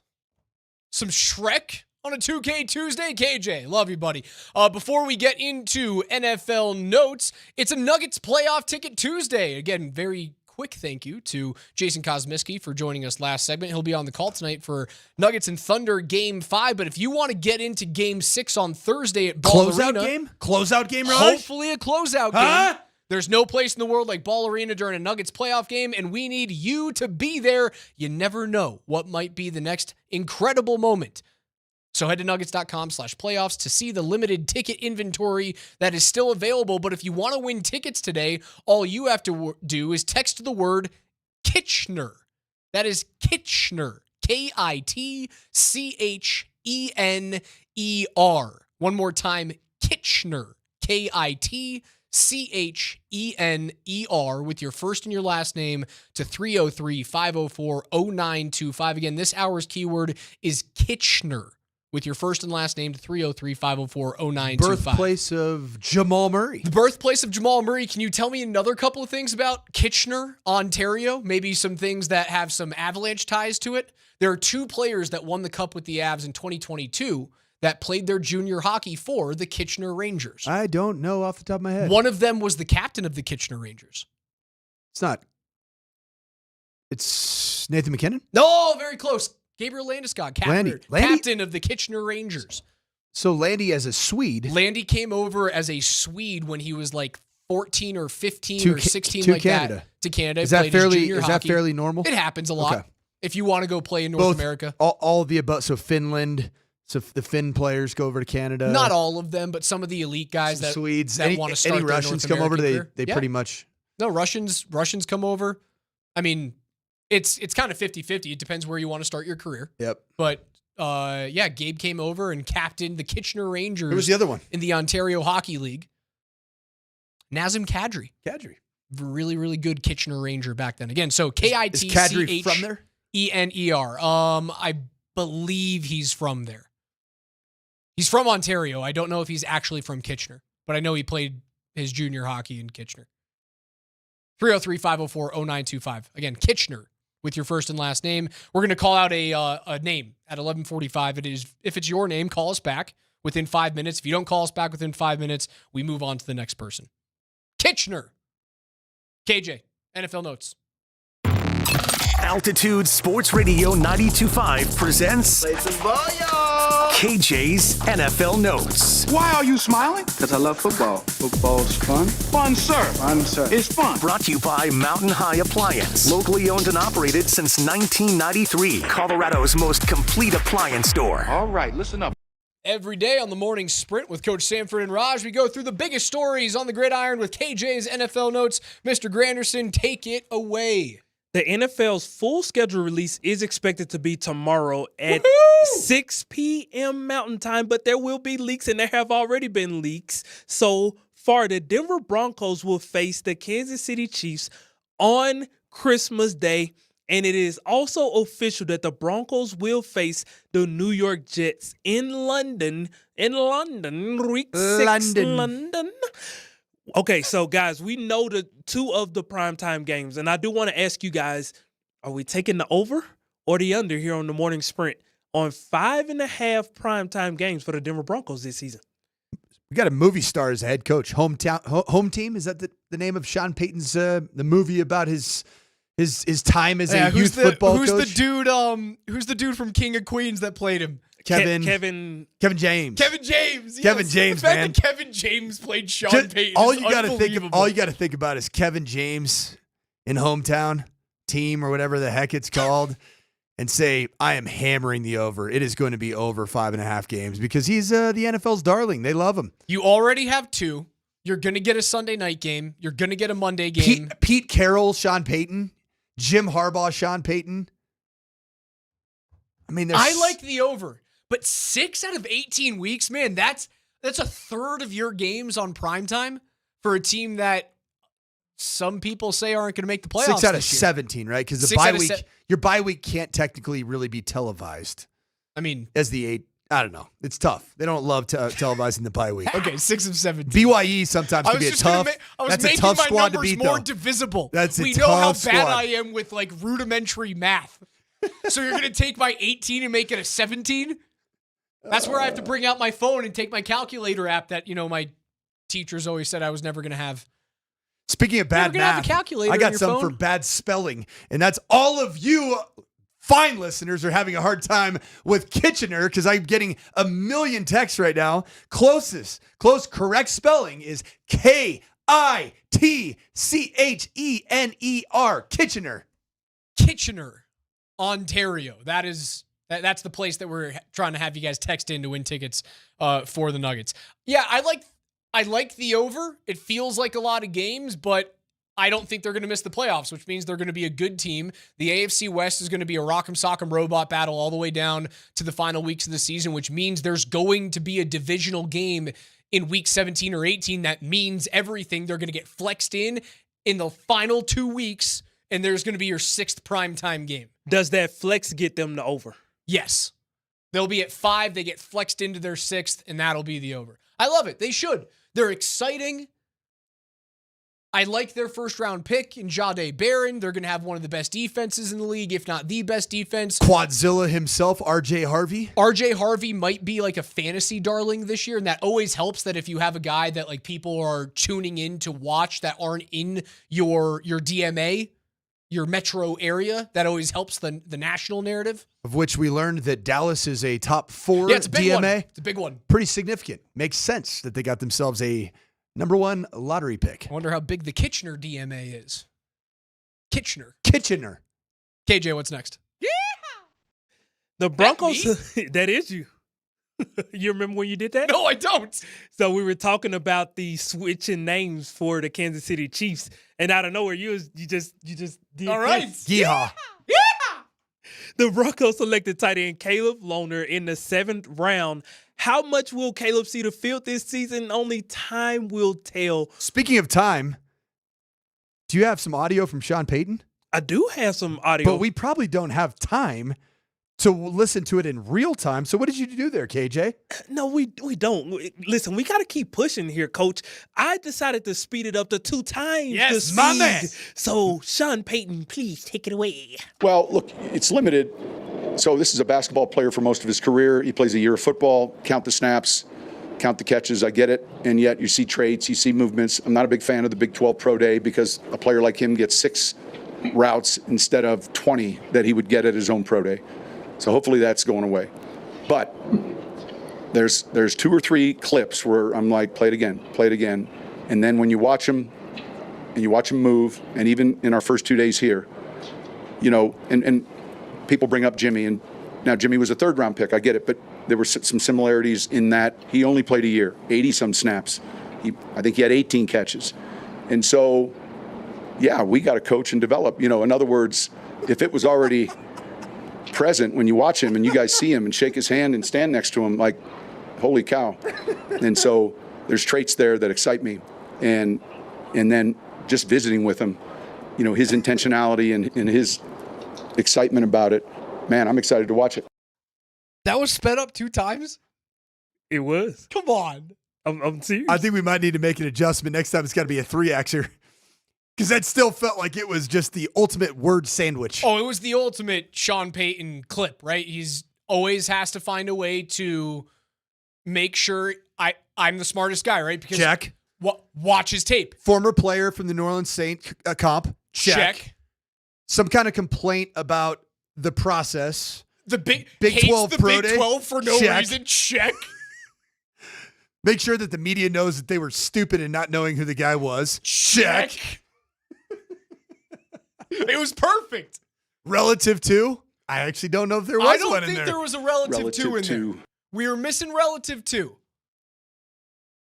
But that's pretty much the home run of Sean Payton quotes. I do love the fact that he's in love with his 7th round tight end. It's awesome. And I am too. I think he's going to be a really good talent. The basketball comp's really good. And the fact that he is a basketball guy that has also played a year of football and has felt that physical aspect of the game of football. I don't think it's going to be as long of a process to becoming a contributing factor on this Broncos team. And oh, by the way, I have to give KJ Granderson incredible amounts of kudos for the Sean Payton sped up deal. This is brilliant. It truly is brilliant. You just came up with it on your own, if I'm not mistaken. Yeah. Well, honestly, I got the suggestion from you, and the reason I said it is because when we play audio like that, it was probably like 2 weeks ago. You was like, I like that. And I was like, you know what? I'm going to keep that in mind next time we got to play some Sean Payton. Just the original cut is like a minute. 20% of the actual segment. Dude, the original cut is like a minute and 25. It's too long. It's too long. You know the other thing that we haven't really talked about Lohner with? I like that he's older. As a later round draft pick, I like the fact that those guys are a little bit older, a little bit more mature. Early draft picks that are meant to be on your team for 2-3 contracts, I want them to be as young as possible, especially quarterbacks. But the ones that you're just kind of taking a flyer on, he's 24. He turns 25 in January. I like an older guy, been there, done that, started at BYU, went to Baylor, then Utah. He's been around. Lohner's going to be sneaky good in a couple of years. I think it's going to be an awesome pick. KJ. Just to confirm something that a question came up on the text line, international games are considered prime time. Okay. So for those who were wondering, they are considered prime time. Yeah, well, 7 a.m., I understand that. Right, exactly. Kegs and eggs, baby. No better time. One more time, we are giving you guys a chance to get into Ball Arena for Game 6 of Nuggets and Thunder, and all you have to do is text the word Kitchener. Kitchener. That is Kitchener, like where Jamal Murray is from, where Gabe Landeskog played his junior hockey. Kitchener, 303-504-0925. That keyword goes away in 9 minutes. Better hurry up. Because up. we need you in the building for the closeout Game 6. We're going to announce a winner coming up at 11:45. If you hear your name, call that number back within 5 minutes, and you're in the building. If you don't call back in 5 minutes, then tough cookies, you don't win. KJ, what's next? The first game announced on the Monday Night Football schedule will feature the Philadelphia Eagles and the Green Bay Packers, and it is already being named the Tush Push Bowl, as this is the team in the Green Bay Packers who voted it out. But unfortunately, the NFL collective did not agree with them. And it was announced this morning on Good Morning America. The full Monday Night Football slate will be revealed tomorrow. I wanted to ask you guys, any chance the NFL wants to use this game as the new measuring stick for keeping or banning the tush push? Or is that conversation in itself pretty much gone? I think it should be. It should be a moot point. You shouldn't have this conversation anymore. If you go back to the origins of the game of football, it actually was a tush-push play. That's how this game started. So why eliminate something that is the root of the game of football? Football was essentially stolen from the game of rugby. Rugby is a move pile sport. Hold piles. Move them. And then sneak out of it. Big man move rock. It's ridiculous, man. Just let him push the tush. The funniest thing that Nick Sirianni could do. He's already got his championship. He's got his title. He's on top of the world. The funniest thing that he could do. Oh, I might be able to one-up you, but go ahead. Your script? How long are game scripts to start a game? When I was with Jim Harbaugh, we went up to 33 plays. Your first 33 plays, tush push. It's the funniest thing you could do. Could you imagine if you just said, you know what? We're just going to go for it. 4 straight tush pushes. The whole way down the field. All the way down the field. And just look at... He doesn't have to move. Sirianni doesn't have to say a thing. All he does is he looks across the field at Matt LaFleur, crosses his arms, and just stares at him in the eyes for the first 30 plays of the game. Even though the guys are moving right to left across his eyes, he just looks at Matt LaFleur, says nothing, does nothing with his face, as his team just gets 2.5 yards, 3.5 yards every single play. You go for it. It's the funniest thing you could do. They'll never do it, but that is my Raj. plead to Philadelphia. Raj, tush your way down the field. What is 4 times 2.5? Not enough yards. Are you sure about that? Wait. It's 10 yards. It's 10 yards. It's 10 yards. 4 times 2, right? Yeah, you're right. You're right. It's enough yards. Yeah. It's enough yards. So I think that we have chips in the ball too, so it will be enough yards this year. Sirianni. I could have been right last year when they still used 78-year-old dudes and index cards to make sure you got For the record, my iPad is illuminating with rainbow colors because I keep saying Sirianni. Sirianni. Hey, there you are. Hey, rainbow iPad. Sirianni, not only should he cross the eyes and look and stare, but after every tush push that is called right after it's run, just give a quick little hip and slap that booty. Right at Matt LaFleur. You slap that booty. I just tush pushed you again. It's exactly what Sirianni's going to do. They should do it. Come on. You should do it. No doubt. It would be the funniest thing in the world. I would love it. KJ, what's up? Yeah. The Minnesota Vikings will become the first team in NFL history to play consecutive international games in different countries this season. As part of the 2025 international games slated unveiled Tuesday, the NFL announced that the Vikings will play the Pittsburgh Steelers September 28th in Dublin, and then they will also go on to play the Cleveland Browns in London October 5th. The Vikings will be considered the road team for both international games, even though both teams are on the road. Could the Vikings' success overseas, if they were to go 2-0, could it open the door for the NFL to start pushing for teams overseas before the next CBA? I don't think it happens before the next CBA. Also, the idea of an overseas division is a little odd. Like, does that mean all the teams are in London? Or does the overseas division get split up between Mexico City and Buenos Aires and Brazil and London and Frankfurt? Like, how does the NFL Europe division play into the equation? Is the thought that it'd be an expansion group of teams? An expansion team or group of teams. I personally think it should just be European based. They tried NFL Europe before. It was fantastic. I actually went back and went to. My dad had friends that coached in that league, and it was a lot of fun.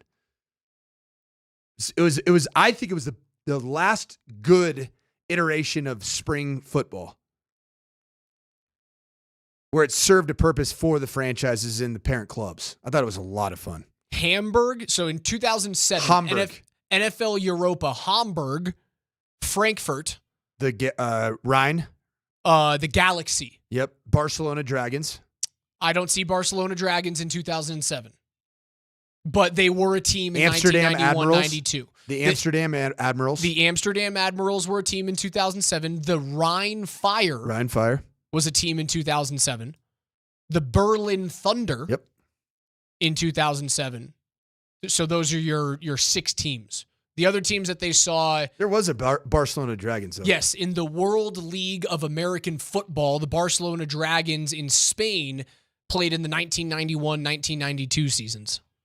There were also teams in Montreal, London, Sacramento, San Antonio, Birmingham, Raleigh. There was a team in Scotland called the Claymores. I don't know. I'd watch it.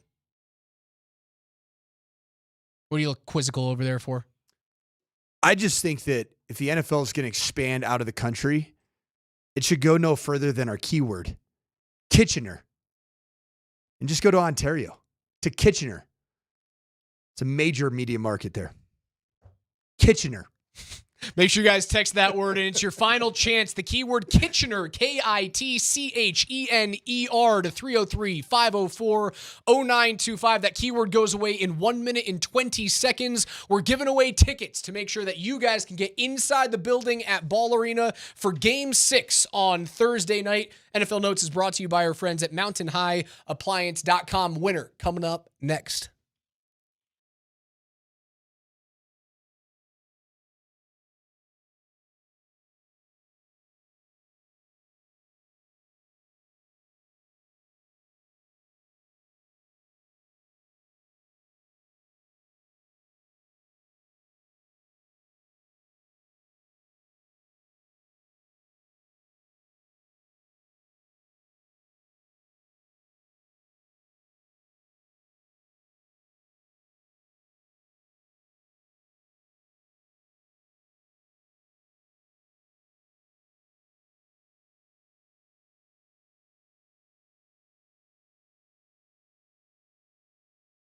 What's good, Colorado? There's some animosity from Las Vegas apparently towards the Denver Nuggets because tonight in Game 5, the Thunder are 10-point favorites and the Nuggets right now are at plus 360 on the money line at Circus Sports Colorado. Make sure you open up your phone, download the Circus Sports Colorado app because as you can see right there, sports betting with Circus Sports is the way it should be with high betting limits, tight money line splits, and exceptional customer service that treats you like a VIP.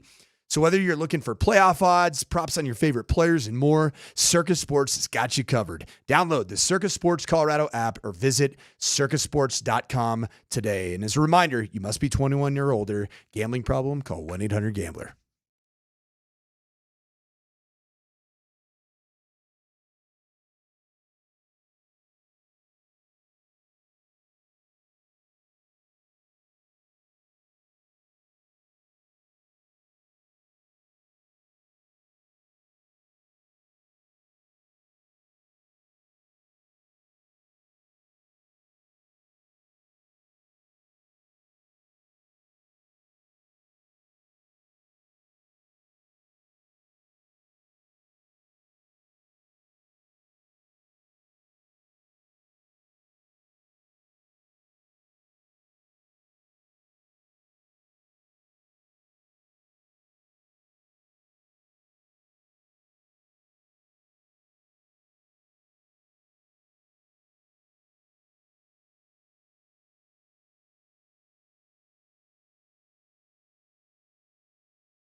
2K Tuesday rolling to a close here ahead of Game 5, a pivotal Game 5 between the Nuggets and the Thunder. You can listen to that starting at 7 p.m. with your pregame show and Mark Bertinoli.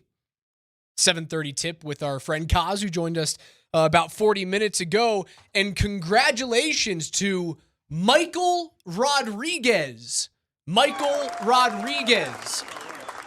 You have 5 minutes from right now to call 303-504-0925. Your clock strikes 0 at 11:50. Michael Rodriguez, 303-504-0925. If you call that number back in the next 5 minutes, you will be going to Game 6, which is what we hope is a closeout game with the Nuggets and the Thunder. If my guy Michael Rodriguez is a true morning sprinter, he's going to call in the next 4 seconds.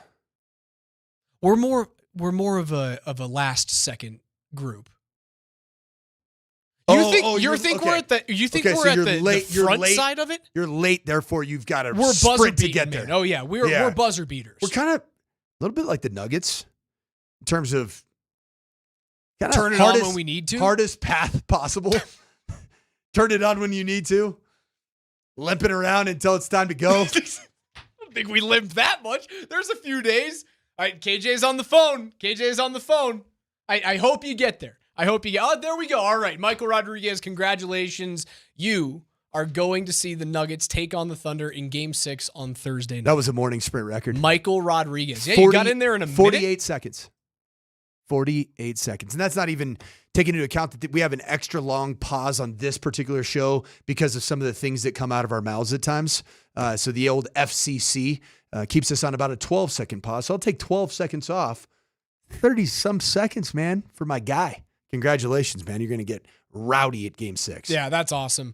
Did you know that today in sports history, I was just looking at this because it's PGA Championship Week, the second major of the year is being Where's it played this year? It's at Quail Hollow in Charlotte, North Carolina. Oh, okay. So Charlotte, at least they get like a little bit of a win this week. They don't win the draft lottery, which I feel so bad for. That city in Utah. Are they the Hornets? Are they the Bobcats? I don't even know anymore. They're the Hornets. They're the Charlotte Hornets. I don't really watch a lot of Charlotte basketball. I don't think a lot of their fans watch Charlotte basketball. It's a weird franchise. Yeah, that's a tough go. You had a .000691 chance, Michael, of winning tickets today, which is significantly worse than what we had for the NBA and the draft lottery odds ending at Dallas, San Antonio, and Philadelphia, which we saw someone texted it's like a .0018% chance. So you had longer odds of winning those tickets than the Mavericks, the Sixers, and the Spurs did of moving as far up in the draft as they did. Congratulations. It's like getting struck by lightning today. Except being struck by lightning means that you have tickets now in your pocket. I got sidetracked. On this day in sports history, Tiger Woods, because I was getting into golf, his what I think is an unbreakable streak.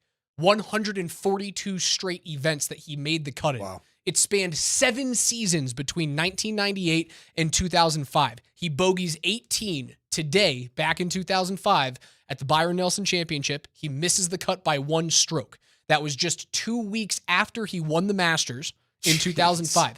Here's the results of his next events after he misses his first cut in 142 tries. Tied for 3rd at the Memorial, 2nd at the U.S. Open by 2 strokes, 2nd at the Western Open. He wins the Open Championship, tied for 2nd at the Buick Open, tied for 4th at the PGA where he loses to Phil Mickelson by 2 strokes, win at the WGC, 2nd at the Tour Championship. We've never seen anything like Tiger, and we will never see anything like that. 142. That's Joe DiMaggio. That's 56 straight games. How long do you think it'll be before there is a Tiger Woods-esque I don't know, figure man. in golf that just captures the heart and soul? I mean, but you could say that it's happened once before with the Bear. I mean, the Bear with was Jack. Jack was that type of where you rooted for him. For generations. You rooted for him in the entire, for some reason, there was something about sport. The whole sport rooted for him. Whole sport rooted for Tiger Woods. We don't really have that player today, do we? Nah, no, you don't. I mean, I got juiced up about Rory winning the Masters, but He's not the same guy. Bryson's getting there because like the kids love Bryson. Bryson's the YouTube thing. Yeah, Bryson's just a little bit more polarizing, maybe. Also on this day in 1978, the Nuggets fall to the Nets in the final ABA championship series, 4-2. They would then be admitted to the NBA just under a month later. So hopefully the result of the game isn't the same. They lost by 6 points to the Nets back in 1978. 112-106 was the final. Hopefully the result tonight is not the same. This day in sports history. Coming up. This day in sports history, 2025. You tell me what happens today. SGA awarded an MVP and congratulated by Christian Brown, Russell Westbrook, Peyton Watson by living in SGA's chili for the next 48 minutes. Nuggets win. Come home with a 3-2 lead. Opportunity to close out in Game 6. This day, sports history. I think there's no way, right? It's just simple probabilities, right? We've been talking about probabilities with the NBA draft lottery and our guy who just won, Michael, who just won tickets to the Nuggets game. It's simple probabilities. Like, Joker's not going to go 4 straight games shooting this poorly. It's just simply not going to happen. He's too good. I feel way better about going into this game than I did Cale Makar going into game 6 or 7. We talked about that yesterday. Do the Nuggets have a Cale Makar problem? I think the answer is no. Because I do believe while Cale's unbelievable, he is elite, maybe the best defenseman. He is the best defenseman in the game right now. He'll go down as an all-timer. Joker's better. You know what's the remedy for all that ails Nikola Jokic in these last 3 games, which have been historically bad for the player? Make those bunnies, those 2 to 6 foot, non-contested Nikola Jokic gimmies on a normal stretch of basketball. He makes those bunnies. Nikola Jokic is going to be north of 27 points because it's going to open everything else up. And the rest of this team's going to feed off of those 2 to 6 foot baskets that Nikola Jokic is just so good at creating. You could say that the OKC Thunder have done a really good job of making those more contested. They're always pretty contested in an NBA game, Raj. Just hasn't hit him.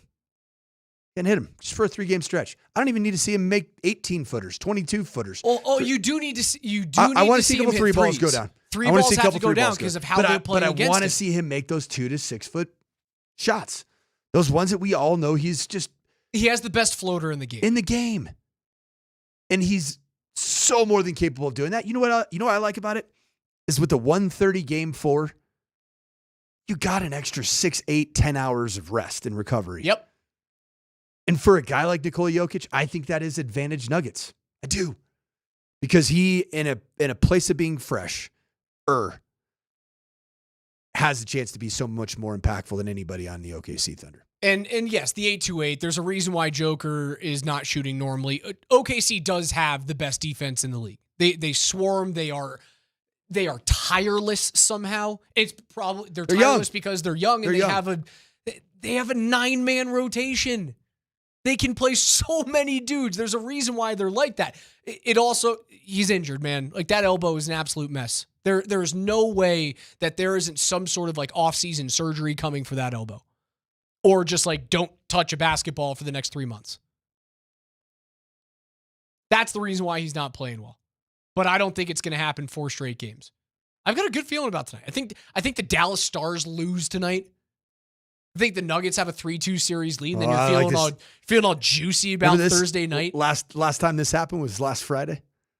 It's exactly. Did we not call it? Pun intended. It's how the stars aligned. Last Friday, Coach and I were on it. So Coach called the Nuggets game. I said it was going to be not from one single effort of monstrous scoring. It's going to be crazy defense and 4. I said at the time, like, 5 guys were going to score 20 plus. You said 4 players, 20 plus. You essentially got it. You got 4 players, rather.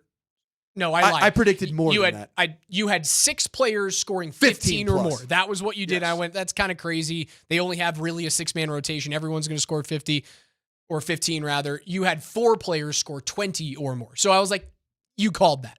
And then I went 4-0. I didn't call the score, but I said that Winnipeg was going to win in a shutout. I have a good feeling about tonight. Both of those things are going to happen. Rantanen's going to get kept off the scoreboard. Dallas is going to lose. That series is going to be at 2-2. And Denver's going to have a 3-2 series lead coming back at home to one of the toughest places to play in all of sports. I'm ready. That's going to do it for us. For Coach Mike Sanford and KJ Granderson behind the glass, as well as Steve Nelson to my right, Dan Tanner behind him. I'm Alex Ryan. Make sure you guys stay tuned for the rest of the day on the 20s. Keywords on the 20s. All of your favorite shows. We're giving away tickets to Game 6 of the second round series between the Nuggets and those Oklahoma City Thunder. If you don't win today, guess what? Guess what? What? We're doing the same thing tomorrow. So if you didn't win today, I saw someone who's like, I work with 4 Michael Rodriguez's. How is that actually the right one? He confirmed his number. I promise it was the right Michael Rodriguez. If you didn't win today, you can do the same thing tomorrow, all day long in the 20s. We're giving away tickets. We're the only ones who can get you in there. If not, you go to nuggets.com/tickets, you buy it, and you get in the door. We need you. They need you. Nuggets, Thunder tonight. Game 5, 7:30 tip, 7 p.m. pregame show right here on Altitude Sports Radio 92.5. Nikola was doughy. He was really good. He was an MVP before he won a title. It's different when you're 6'11", 285 doughy. Not 6'5", 6'6" doughy.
How many days old were you when you realized the NBA is just totally fixed? Was it today? Was it yesterday? Was it Yesterday was How long acceptance ago? day. How long ago? How many days old were you? I mean, there were years that it was built in, that you had fun with it. And yesterday was the day that, we all just get hit in the face and you just accept. Oh, it's fixed. Yeah. Oh, this whole thing is fixed. Joking. Sort of. When's your birthday? Kind of. June 22nd. Coming up. Oh, coming up. Good. Scotty's coming up here soon, right? You're kind of around the same time, aren't we? June Perfect. what? Some you don't want to mention? Okay. I'm buying you a sweat rag, buddy. Sweat rag. And it's Actually, staying here. Isn't it Dan Tanner? When is your birthday, Dan? Isn't it like he has a birthday? He just had like one twice a year. It's on Thursday. Thursday. He just had one. What are you, like Last 36, year. 37 by now? I'm 33. Yeah. He went from 28 to 31 in literally a calendar year. I don't know what to tell you, Scott. Dan's the best. Happy birthday on Thursday. We'll have to plan something special. Yeah, sweat rag. I I'm incredibly, buying you one. Yeah. incredibly, I got lost on the way to work today on the bike, which is that I wanted to do a little extra. I left early. And I was like, oh, I'll do a little, get a little extra in. Why don't you do today. extra on the way home? I try to do that too. Yeah. Okay. But today I was like, oh, I got time. And I ended up on a golf course. I did not mean to end up on the golf course. I knew that I was going to be going down like a couple of holes, like maybe a hole. Which golf course? Lone Tree, right here. It's like 2 minutes from your house. Oh, I know. But I've never played the back nine. And so might as well stay on the car path and check it out. You were biking the actual course itself? I thought that etiquette on that one is pretty questionable. It's off the charts terrible. I was waiting to get like golf arrested, Oh no, and it's all private. It's fenced in. It's like a private gated community. Right. And I knew that. Like I couldn't just if I was on any other golf course, I'd have been like, oh my God, this is ridiculous. I would have just bailed out to a neighborhood. I couldn't do it. Why don't you just turn around and go out the way you came in? I'd have to be going back up a hill. It'd be kind of ridiculous. Kind of like up the bluffs and then down. So there really was no way back out. Not when I realized it. And I kept thinking, oh, I'll get out. And then you're just like pot committed. And oh my God, there were definitely some old ladies that I was disturbing. There's no doubt about it. So I apologize to everybody. So you end up just going there. all the way to the clubhouse and get on the street? I got to a private gate. And finally I got to a private gate. And thank God there was a door, like a door that just kind of opened for pedestrians, and got out onto Lincoln. And then I was like, oh my God, what am I doing? Stupid stuff. Yeah, stupid stuff. Speaking of which, to your first question to start the show, will be 1985. That's when you realized the NBA was fixed? Well, that was the Patrick Ewing draft. Gotcha. You want to relive that one for everybody? Well, New York, major market, one of the biggest, if not the biggest in the world in the NBA, and they were a bad franchise, and Patrick Ewing was in the lottery, and New York, which I didn't think had the best odds in that one. I think they were kind of like Dallas, fourth or fifth best option. All of a sudden, they get one. I read a stat that has to be real because it was on Twitter. The odds of the Dallas Mavericks, San Antonio, and Philadelphia all landing the top three in that order was 0.0114%. Huh? And all three got in the top three, didn't they? Yeah. Because San Antonio second or third? They're second. Now, I do kind of love it, though, at the same time that it's obviously fixed. Actually, let me back up for a second. It's like they didn't even try to hide it. Why would the NBA want to fix things for the Mavericks? Because here's the conspiracy is that you helped out. You got to have LA great. Yeah. Okay. So you knew LeBron was soon to be done. Now you put another superstar, and they've never not had a superstar basically ever. So now you have another superstar that's got another 10 years in his career. This is your payback for taking one for the league. So you took one for the league. That's awesome. I mean, Dallas was a play-in team, right? I mean, they were in the play-in games, I think 9, 10, whatever they were. Yeah. So they were probably 10. And then all of a sudden, hey, we'll take care of you. Dallas itself had a 1.8% chance of winning the lottery. Yeah. 1.8. Yep. Congratulations. Luka is now helped out the TV ratings, and now we will reward you And Nico, by the way, you don't deserve to keep your job, but you just kept it. Congratulations. You just kept your job. You get to draft Cooper Flagg. You get Congratulations Cooper Flagg. on that one, buddy. And your job is secure. Theoretically, you got Anthony Davis healthy, theoretically, right? Well, he played at the end of the year. You got Kyrie. Kyrie won't be back, though, till probably at the end of the year at best. Derek Lively, great player. Good player, yep. Yeah, you're all right. You're doing okay. Cooper Flagg's going to be a stud in the NBA. He's going to be freaking one organization, got Dirk, then Luka, and now this. Yeah. And then you feel bad almost, but I'm not a big fan of Utah. But Utah's, tried to sell their soul to get as many picks and get up there to get to the first round. They were the worst team in the league, and they get fifth. Danny Ainge was shameless in his tanking methods with that organization. Yes. Shameless. And I listen, here's what I like about it. Also, real quick, you kind of help out San Antonio because they're at 2. God, are they in a great spot to trade for Giannis? And let's knock on wood, Wemby comes back healthy, which I hope we all hope for. I do at least. And if you got Giannis and Wemby, woo.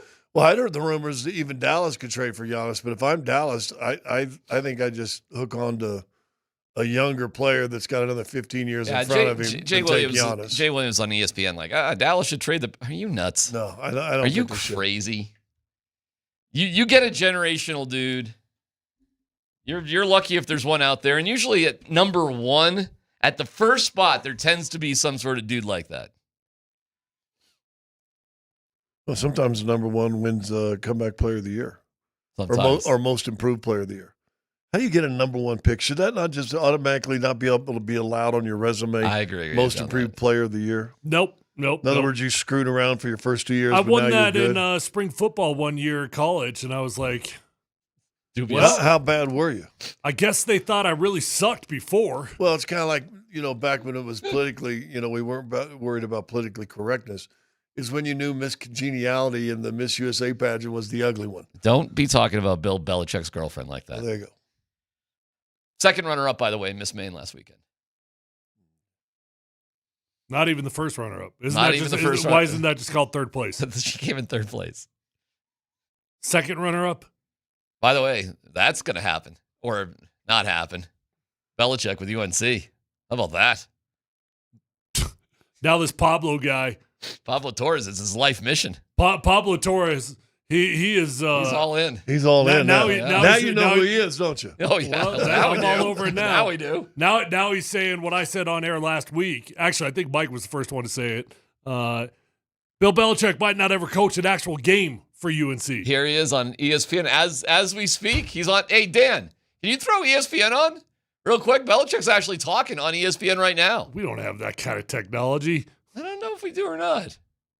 That's kind of, see, he must be defending himself right now. Why else would he be doing? Go ahead, Dan. Rev tried, have been very responsive to what we've asked them to do, and as I said, we've made a lot of improvement. He's not going to talk about I heard it. that you want to call UNC football the 33rd NFL team. What does that mean? Well, everything we do is a pro. It's a pro model. Head coach, general manager, and we want the players to develop professionally to their maximum football level, academically, and as a pro in life, to be ready to go into wherever life takes them, whether that's owning their business. Are you attracted to 19-year-olds? Whatever that happens to be. So they're all life lessons. It's similar to the college to pro hang in there that we for used one to more have in question. the See if she NFL, where has college it. players became pros, but now the high school players and all college players are getting monetized. Ask and him. So Come on, there's ask an him. element of a professional job of football, as well as the Ask him. athletic side of the college scholar athlete. All right, so when you think about this UNC football team, they haven't won an ACC championship All right, since forget 19- it. Okay, monitor that, Dan, though. See if she does. See if she does ask him something about Jordan, what's her face? Zero chance. Well, but you got to ask. There's rumors of late that you won't even make it to the first game of the year. What do you say to those rumors? Yeah, I think that's a pretty legit question. Dan, go back. and UNC maybe, just hired an outside PR staff because they're trying to handle the crisis here. If you were at UNC, would you want him right now? Well, Not when you hired him, right now. Not 3 months. You're questioning probably. But what are you going to do? Fire him? You do. She did ask him a question. Aside, because a lot has come out in the last couple of days. Here we go. How do you think that impacts your ability to coach this football team, if at all? Yeah, I mean, that's, really off to the side. It's a personal relationship, and she doesn't have anything to do with UNC football. I'm excited to be back in the coaches' meetings and getting ready for, June, and then August when we get to training camp. So June will be a big recruiting month for us, and then August we'll start getting ready for the season. And I know that you're not on social media. Oh, wait. As much as everybody else has seen. But when it comes to having conversations with your players, have you been able to talk about any of those things and the specifics of what's going on off the field? Don't date my girlfriend. Yeah, no, I talk to the players, and when we meet with them, when they come in to visit and so forth. Sure. All right. Have you ever, do you tell your players to dress up like a fisherman and have your hot girlfriends dress up as a mermaid? Coach, what do you think about that? Guys, this 24-year-old's off limits. I recruited her when she was 19, fresh out of high school, just like I recruited you guys. Okay? But I've laid dominion on this one. Fellas, who wants to balance their bikini-clad girlfriend on their feet in a sort of Pilates yoga thing and put it on TikTok? Hands in the air. Who wants to? Anybody? If he ever wanted to lean into that ought to be a drill in OTAs or whatever they have, where you get a partner and then you try to have them start doing something like that. Let's see. That'd be hilarious. All right, I'm the Gordon's fisherman. We're going to practice the pole, and you're a mermaid. Now I'm going to lay on my back, jump on my You guys face. are, boy, he's in your head now. Not in my head, You dude. guys, you got to have somebody live in your head. He is not in my head, but the story is out there that UNC is like questioning whether or not he should be there for the first game. Now he's on ESPN at ACC days, the spring meetings. Do you honestly think that anybody that hired him is sitting there worried about him not coaching game one? If I'm UNC, I am legitimately concerned that there's some sort of woman that is manipulating our head coach and our image as a university. I think it's beyond that. I think I'm legitimately concerned. Was she age appropriate when they really met? Because now it's coming out that she was 19 years old. But she's not age appropriate right now. She was age legal. I'm serious, man. I mean, you date one 19-year-old, probably wasn't the first one. Oh my God! Call me a liar. I gotta call you a liar. If you're willing to date, I'm trying to think of Bill Belichick trolling Foxborough High. You telling me that's the first one you've ever gone after? He's got fish in a barrel now, then, doesn't he? I mean, come on now. He's got the fishing pole. He is a weird dude, man. That is a weird dude. If I'm UNC, I say, hey, okay, see ya. You know the stuff about her mom, right? Yeah, she runs a sex toy shop. Yeah. Yeah. It's actually a museum. You guys have dug that deep. It's not that deep. It's not that hard. Just go on Twitter. It's there. It's literally slapping you in the face. No. With what? Yeah, what's slapping you in the face? Easy. Get your minds out of the gutter. No, this story is like all over the place. It's not like, well, I'm not digging deep. I'm opening up. Mom owns a sex shop. Yes. Yeah. I don't know how you haven't seen that. Because I don't search for that. You don't have to search. Just open up the app. It's just there.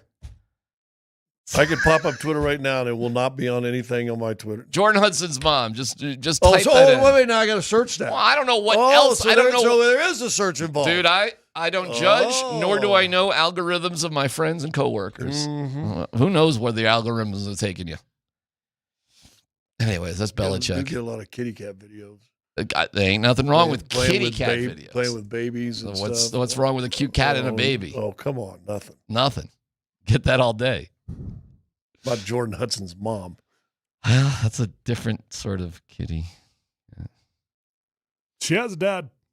She does have a dad. He was sitting next to Bill Belichick at the Miss Maine pageant this weekend, and he's considerably younger. Shocker. It's like, this is weird, man. Belichick's at the Miss Maine pageant sitting next. Okay. All right. She came in third, though, dude. You know, I mean, at least date a winner. Hey, you don't think he'd take third in the country this year? All right, we got to take a break. Would he not take third in the country this year? I mean, third in Maine? Really, what's the competition in Maine? I'm right there with you. Ah, my Lord. Some sort of toothless person from Bangor. Okay, Don't talk about Julie the cat. Nuggets playoff ticket Tuesday. Our keyword for this hour next.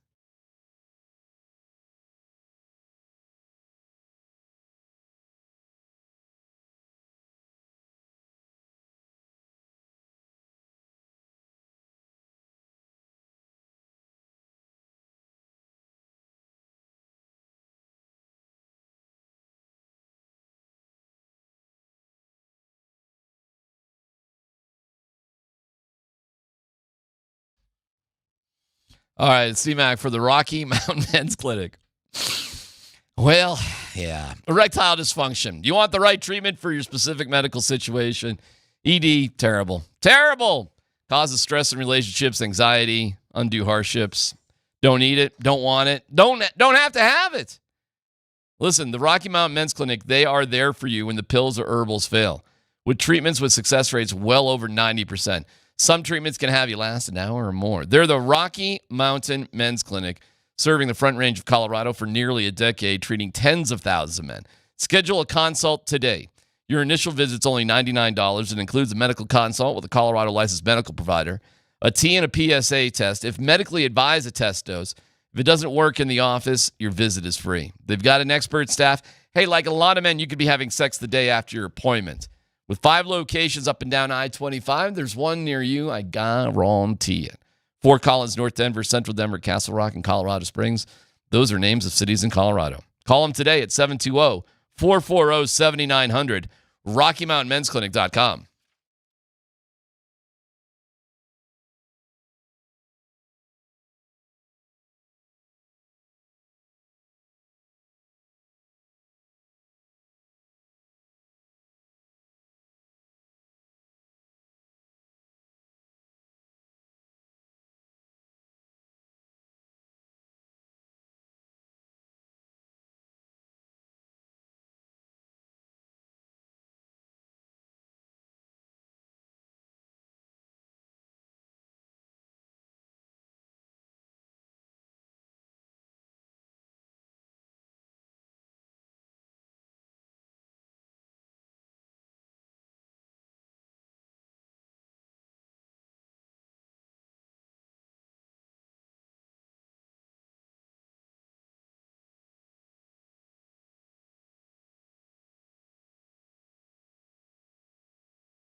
It's a Nuggets playoff ticket Tuesday. Okay, here we go. Keyword for your chance to win tickets to Game 6 on Thursday. So this is happening all day today and tomorrow. How cool is that? No place like Ball Arena. The atmosphere is ridiculous if you haven't been there for a playoff game. And if you have been, you know. Okay, so here we go. Nuggets.com/playoffs to see the limited inventory that's still available. But to win tickets, our keyword this hour is Houston. Houston, we have a problem. Houston, 303-504-0925. Houston, first and last name, 303-504-0925. We'll announce a name at 2:45. That person has 5 minutes to claim their tickets. So be listening to hear your name. Houston, first and last name, 303-504-0925. Do you feel bad for the Celtics with Jason Tatum? I don't look for outside my house for other people's problems. Do you sports feel bad for Jason Tatum? I always feel bad. Feel bad for individuals. You want to be healthy and happy and all that stuff. So, yeah, a little bit. But as far as concerns of what's going to happen to the team. Are they toast now? They're down 3-1. You don't have Tatum. Who knows when he'll be You're back. toast. Yeah, of course you're toast. That's a wrap? That's a wrap. You know what? They're going through a little bit what Denver went through last year. Mm-hmm. They're just dead tired, beat Exhaustion. up. Exhaustion. Now you only have so much energy. Yeah. I always feel bad when I see certain injuries, right? I mean, you see the ACL, you feel bad. You see an Achilles, what looks like it's probably an Achilles, you feel bad. Yeah, that's a big deal. That's not your average high ankle sprain. That's not something you're bouncing back from. But they did just win a championship. Does that make the East easier? Because it looks like Cleveland's going to go down in flames. So it looks like Pacers-Knicks. Got to favor the Knicks in that one, you'd think. People in New York are going bonkers. People are spilling out into the streets. And well, it's been in 73, right? I mean, since you won one. Busher and crew back in that day, right? Bill Bradley, wasn't he part of Willis that team? Reed. Yeah.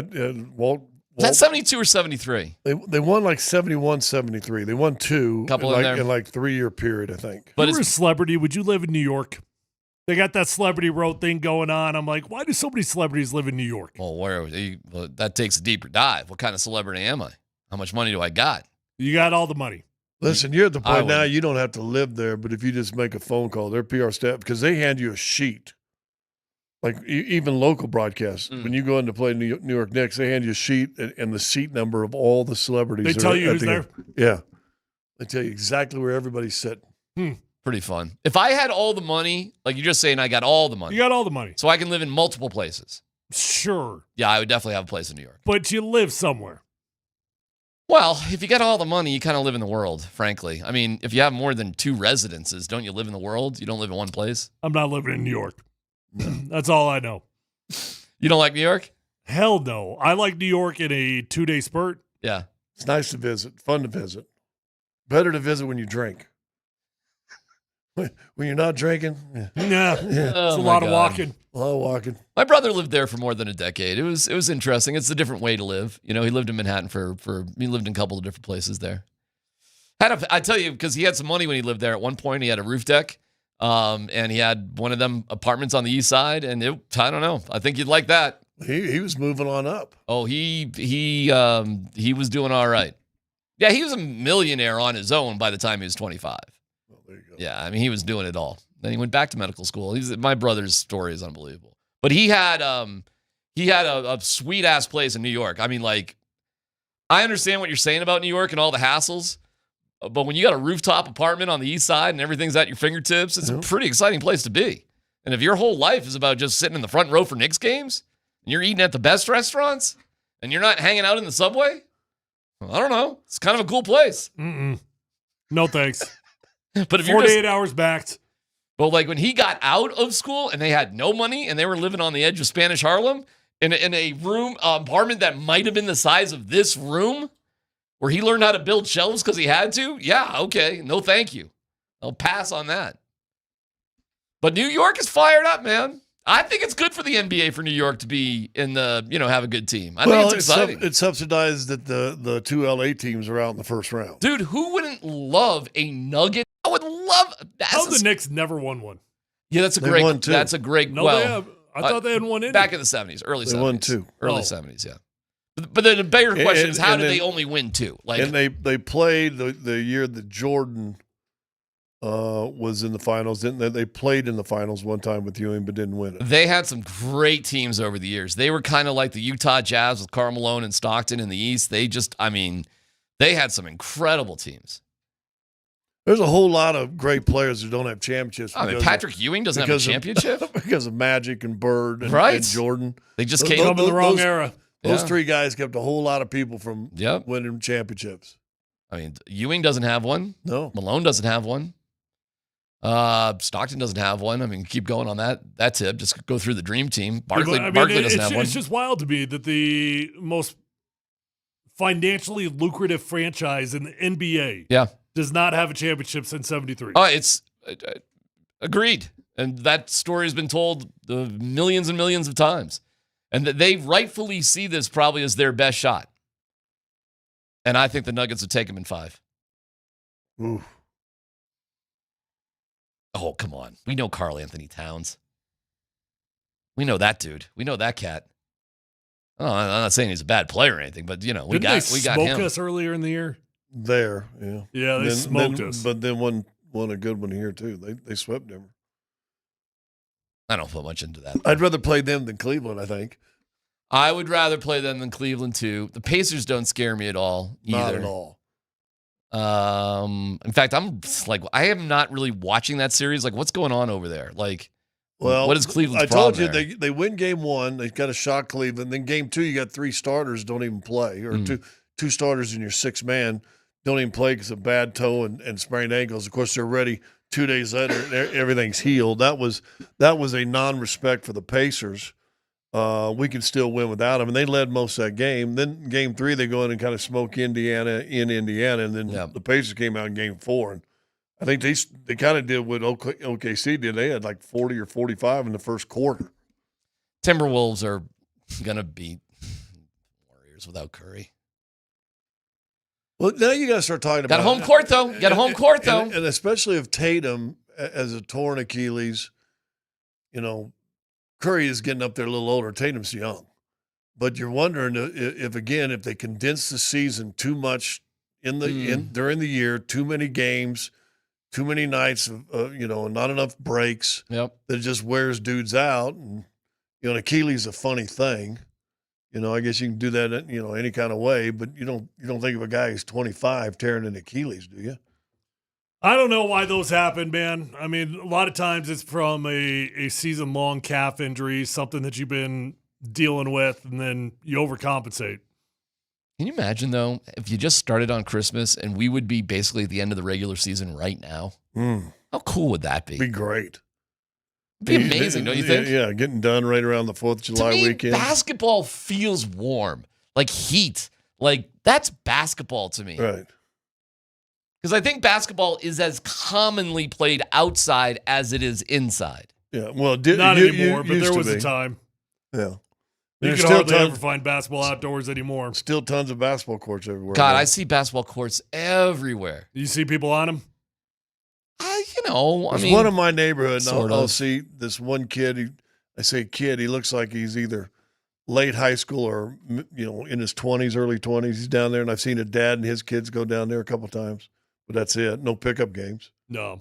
One of the best things my dad ever did for me was I always had a basketball net at wherever we were living. It was awesome. Whether it was off a garage or in the backyard. I'm like on dirt and marsh grass or whatever, but always had a basketball. Loved it. Then we got one I got one, like, hey kids, I got a basketball net. One of them portable sort of dealies, the whole thing. Nobody cared. I was out there by myself. My kids weren't interested. By the time your kids came around, also the invention of video games and all that stuff. Really blew up. Here's HOAs too, which essentially I'm for, because unincorporated places, I roll my eyes at some of the things, but you live in one of these places, is like the court, all these basketball court rules. Like, it's got to be here, not there. It's got to be this, not that. And it's so much crap with it that you end up just like, oh, forget it. I just gave mine away as nobody was using it. It was a big pain in my ass. So I was just like, the kids didn't care. But there's courts all over the place. There's the school's right there. They could if they wanted to. I know what you're saying. They don't play it as much, but you can play it outside at least. There was, and listen, I'm way older, but they had these courts right down by the Little League and Babe Ruth and Legion fields, baseball fields. That's where mine were. Right. My town. And you'd ride your bike down there, and you knew there's always a game. Starting around 5 o'clock, 6 o'clock, it was right after dinner. Boom! Yep. All of a sudden, there was games until dark, and finally, and actually, the city put a big light up so you could play into the dark a little bit in the summertime. We did the same thing. This is old schooly talk, but we would be at the beach all day, beach town.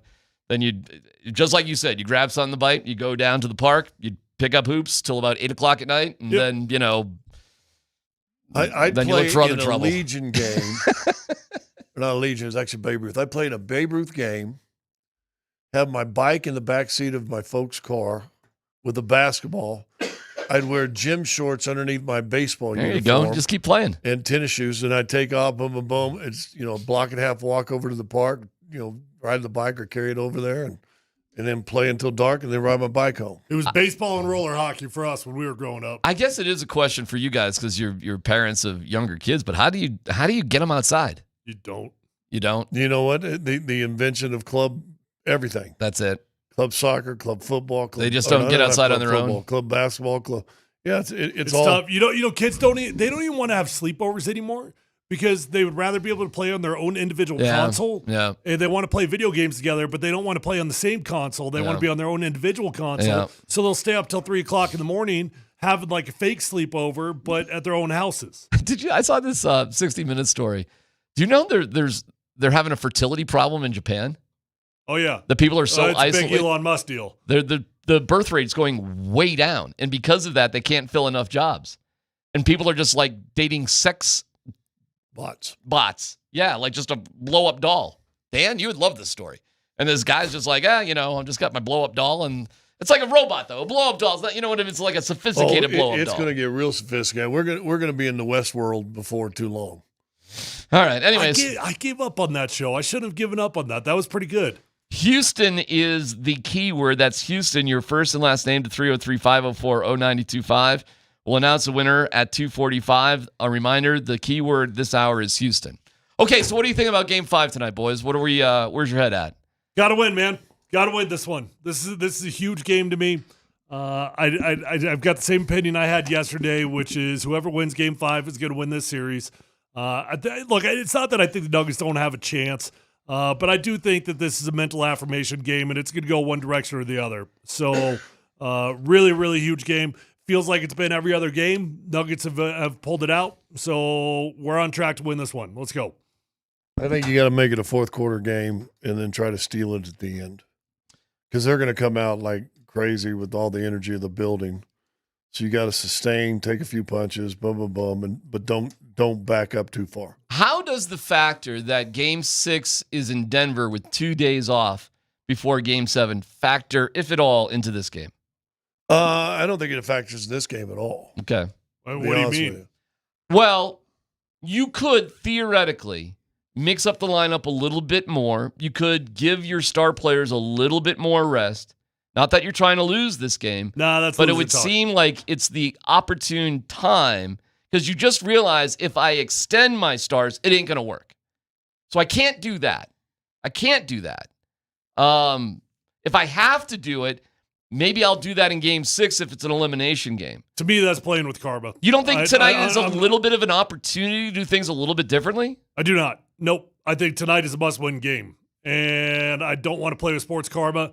Definitely not when I'm down to the wire. Definitely not when it's down to best of 3. This is a 3-game series. You just got to win 2. Whoever wins this first one has got a much greater chance of winning this series. But why is exhausting your core 6 guys the best strategy to win, though? Because I'm in must-win mode every game. No, but why is that still because the I'm best in must-win mode every game. Every game is must-win. So you're saying the bench is so bad that there's no way that that's going to work at all? There's no possibility? I'm saying I'm going to play the dudes that I think give me the best chance to win. Yeah. Yeah, I have different strategies first and second half. I try to garner rest and yet be viable in the game in the first half. Put some money in the bank if you can. I try to put money in the bank in the first half, and then you try to win in the second half. If you can put some younger guys in early and nothing bad's happening, all right, I guess let it ride a little bit. What point differential would you be okay with at the end of the first half? Down by X is fine. 10 or less. 10 or less. Yeah.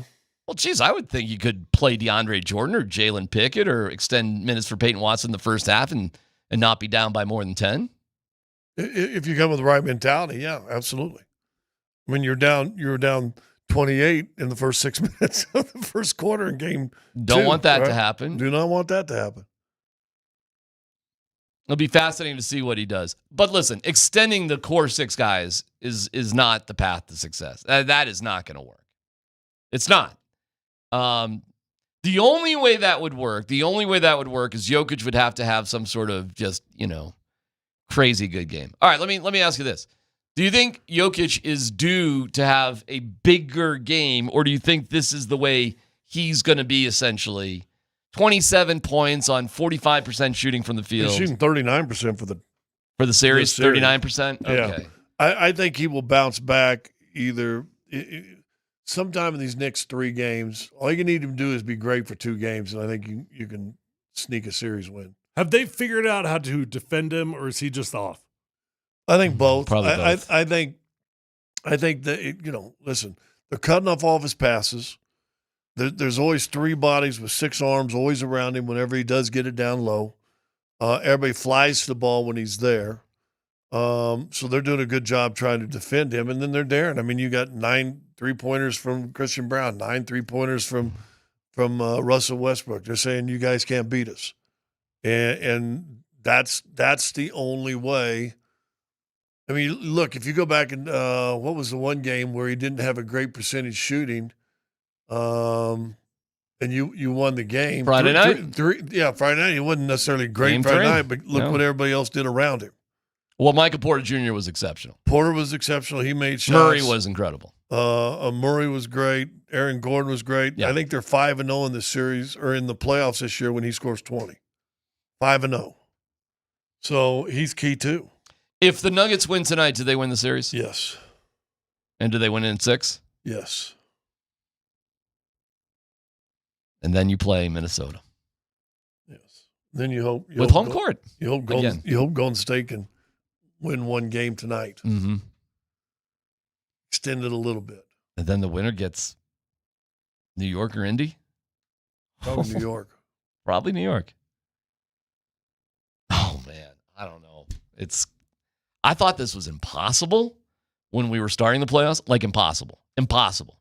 I'm not sure the winner of this series doesn't win the championship. I'm right there with you. That's why I thought if they won game 2, they'd win the series, they'd win the championship. But it's still out there. It's still out there. I thought we'd be sharpening our hockey skates. Just be hockey talk all summer. Seriously, I thought the Nuggets were just done. Well, look like it. Here we go. Look like it. Enough time? We good on rest? We good for Sunday afternoon to now, late game tonight? Everybody feeling rested? I don't know. You don't got any choice. Neither did OKC. It's amazing to me the difference between a 24-year-old and a 30-year-old. Because to me, at my age, you're like, dude, I'd take either one of them numbers. I'd take 30. Yeah. They all seem young. They all seem young. Yeah, seems no difference. I'll take one of them Don't you numbers. look back right at there. it like I do? Like I retired a little over 30 and I felt so old. And I'm like, God bless it. I was only 30 and I stepped away. I stepped away at 33 and I'm like, why? I was literally trying to figure out what Netflix show does a 30-year-old watch that a 24-year-old doesn't. I thought it was a funny, line, but I'm like, no, but can we talk about the lack of good Netflix shows of late? Yeah, we gotta bring that. Maybe that's a no dumb question. They're struggling a little bit. Because I've there. been scrambling on Netflix. Like, why am I still paying for this? I haven't found a series in months. Big C. Big C. The keyword is Houston. First and last name to 303-504-0925. That's Houston. We'll have keywords on the hour. We'll have tickets to give away at 2:45. So get in the mix right now. Houston, 303-504-0925. Vic Lombardi from OKC coming up next.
All right, we'll have another keyword coming up at 1:20. Your next chance to get in the mix for Nuggets tickets. Vic Lombardi joins us from Oklahoma City. Guys, we have some gossip about the Nuggets from Ramona Shelburne, who's written an extensive article about Russell Westbrook. And I'll just give you a quote here.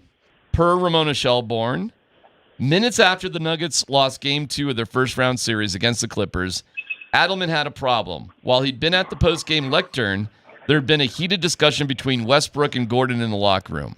Gordon had challenged Westbrook about his attitude outside the locker room. One player relayed why Gordon might have done so. Quote, "He's so immature," he said of Westbrook.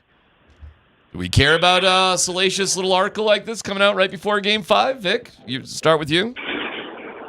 I don't think it has any impact whatsoever on this game. If you don't think that players argue in locker rooms, you're pretty naive. Happens all the time. Happens on championship teams. Happens on last place teams. I mean, if you're not arguing, what are you doing?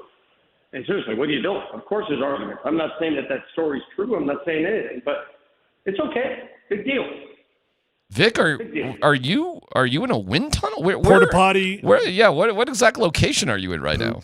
Hold on a second. Let me take my headphones Different dimension. Potentially the next layer. Sorry, it was very echoey. How's that? Oh, that significantly better. 10,000 times better. Yeah. Sorry about that. All right, so you say no big deal. Scott, anything? Any comment on this story coming out here today? No. I'm not even sure if you think. Yeah. It's Ramona Shelburne. It's not. It's it's a reputable source here. It'll be the first thing that David Adelman would have to deal with in theory, right? Well, he'll be asked about tonight. The first like just little nugget that he's got to deal with that isn't just specifically basketball related. But look, however these guys felt about Russell Westbrook before, let's say it was true, it seems to be okay on the court. It seems to be okay when they're playing basketball. Well, maybe I'll just ask that direct question. How are things, Vic? Start with you.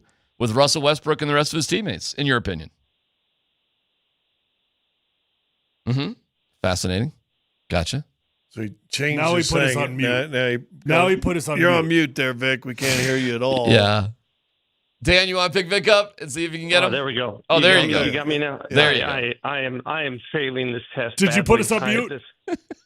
I did put you on mute. I did. I did put you on mute. But I want to counter by asking. I want to ask Tyler something. Tyler, I want to ask you: when you won a Super Bowl with the Denver Broncos, was there ever during the course of that season any unrest in your locker room?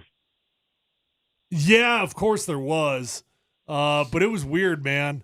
Like I was waiting on the defense. I was waiting on a freaking mutiny the whole year. I was. I was waiting on the defense to come down in the middle of a game and just have TJ Ward and these guys just lose their minds on us. And it just never freaking happened. It's so not really. I mean, we were always on the cusp the whole season long. But I would say it never really materialized, and maybe that's something that's similar here. Like it's on the cusp, but maybe it hasn't fully materialized. Is that what you're getting at? Yeah.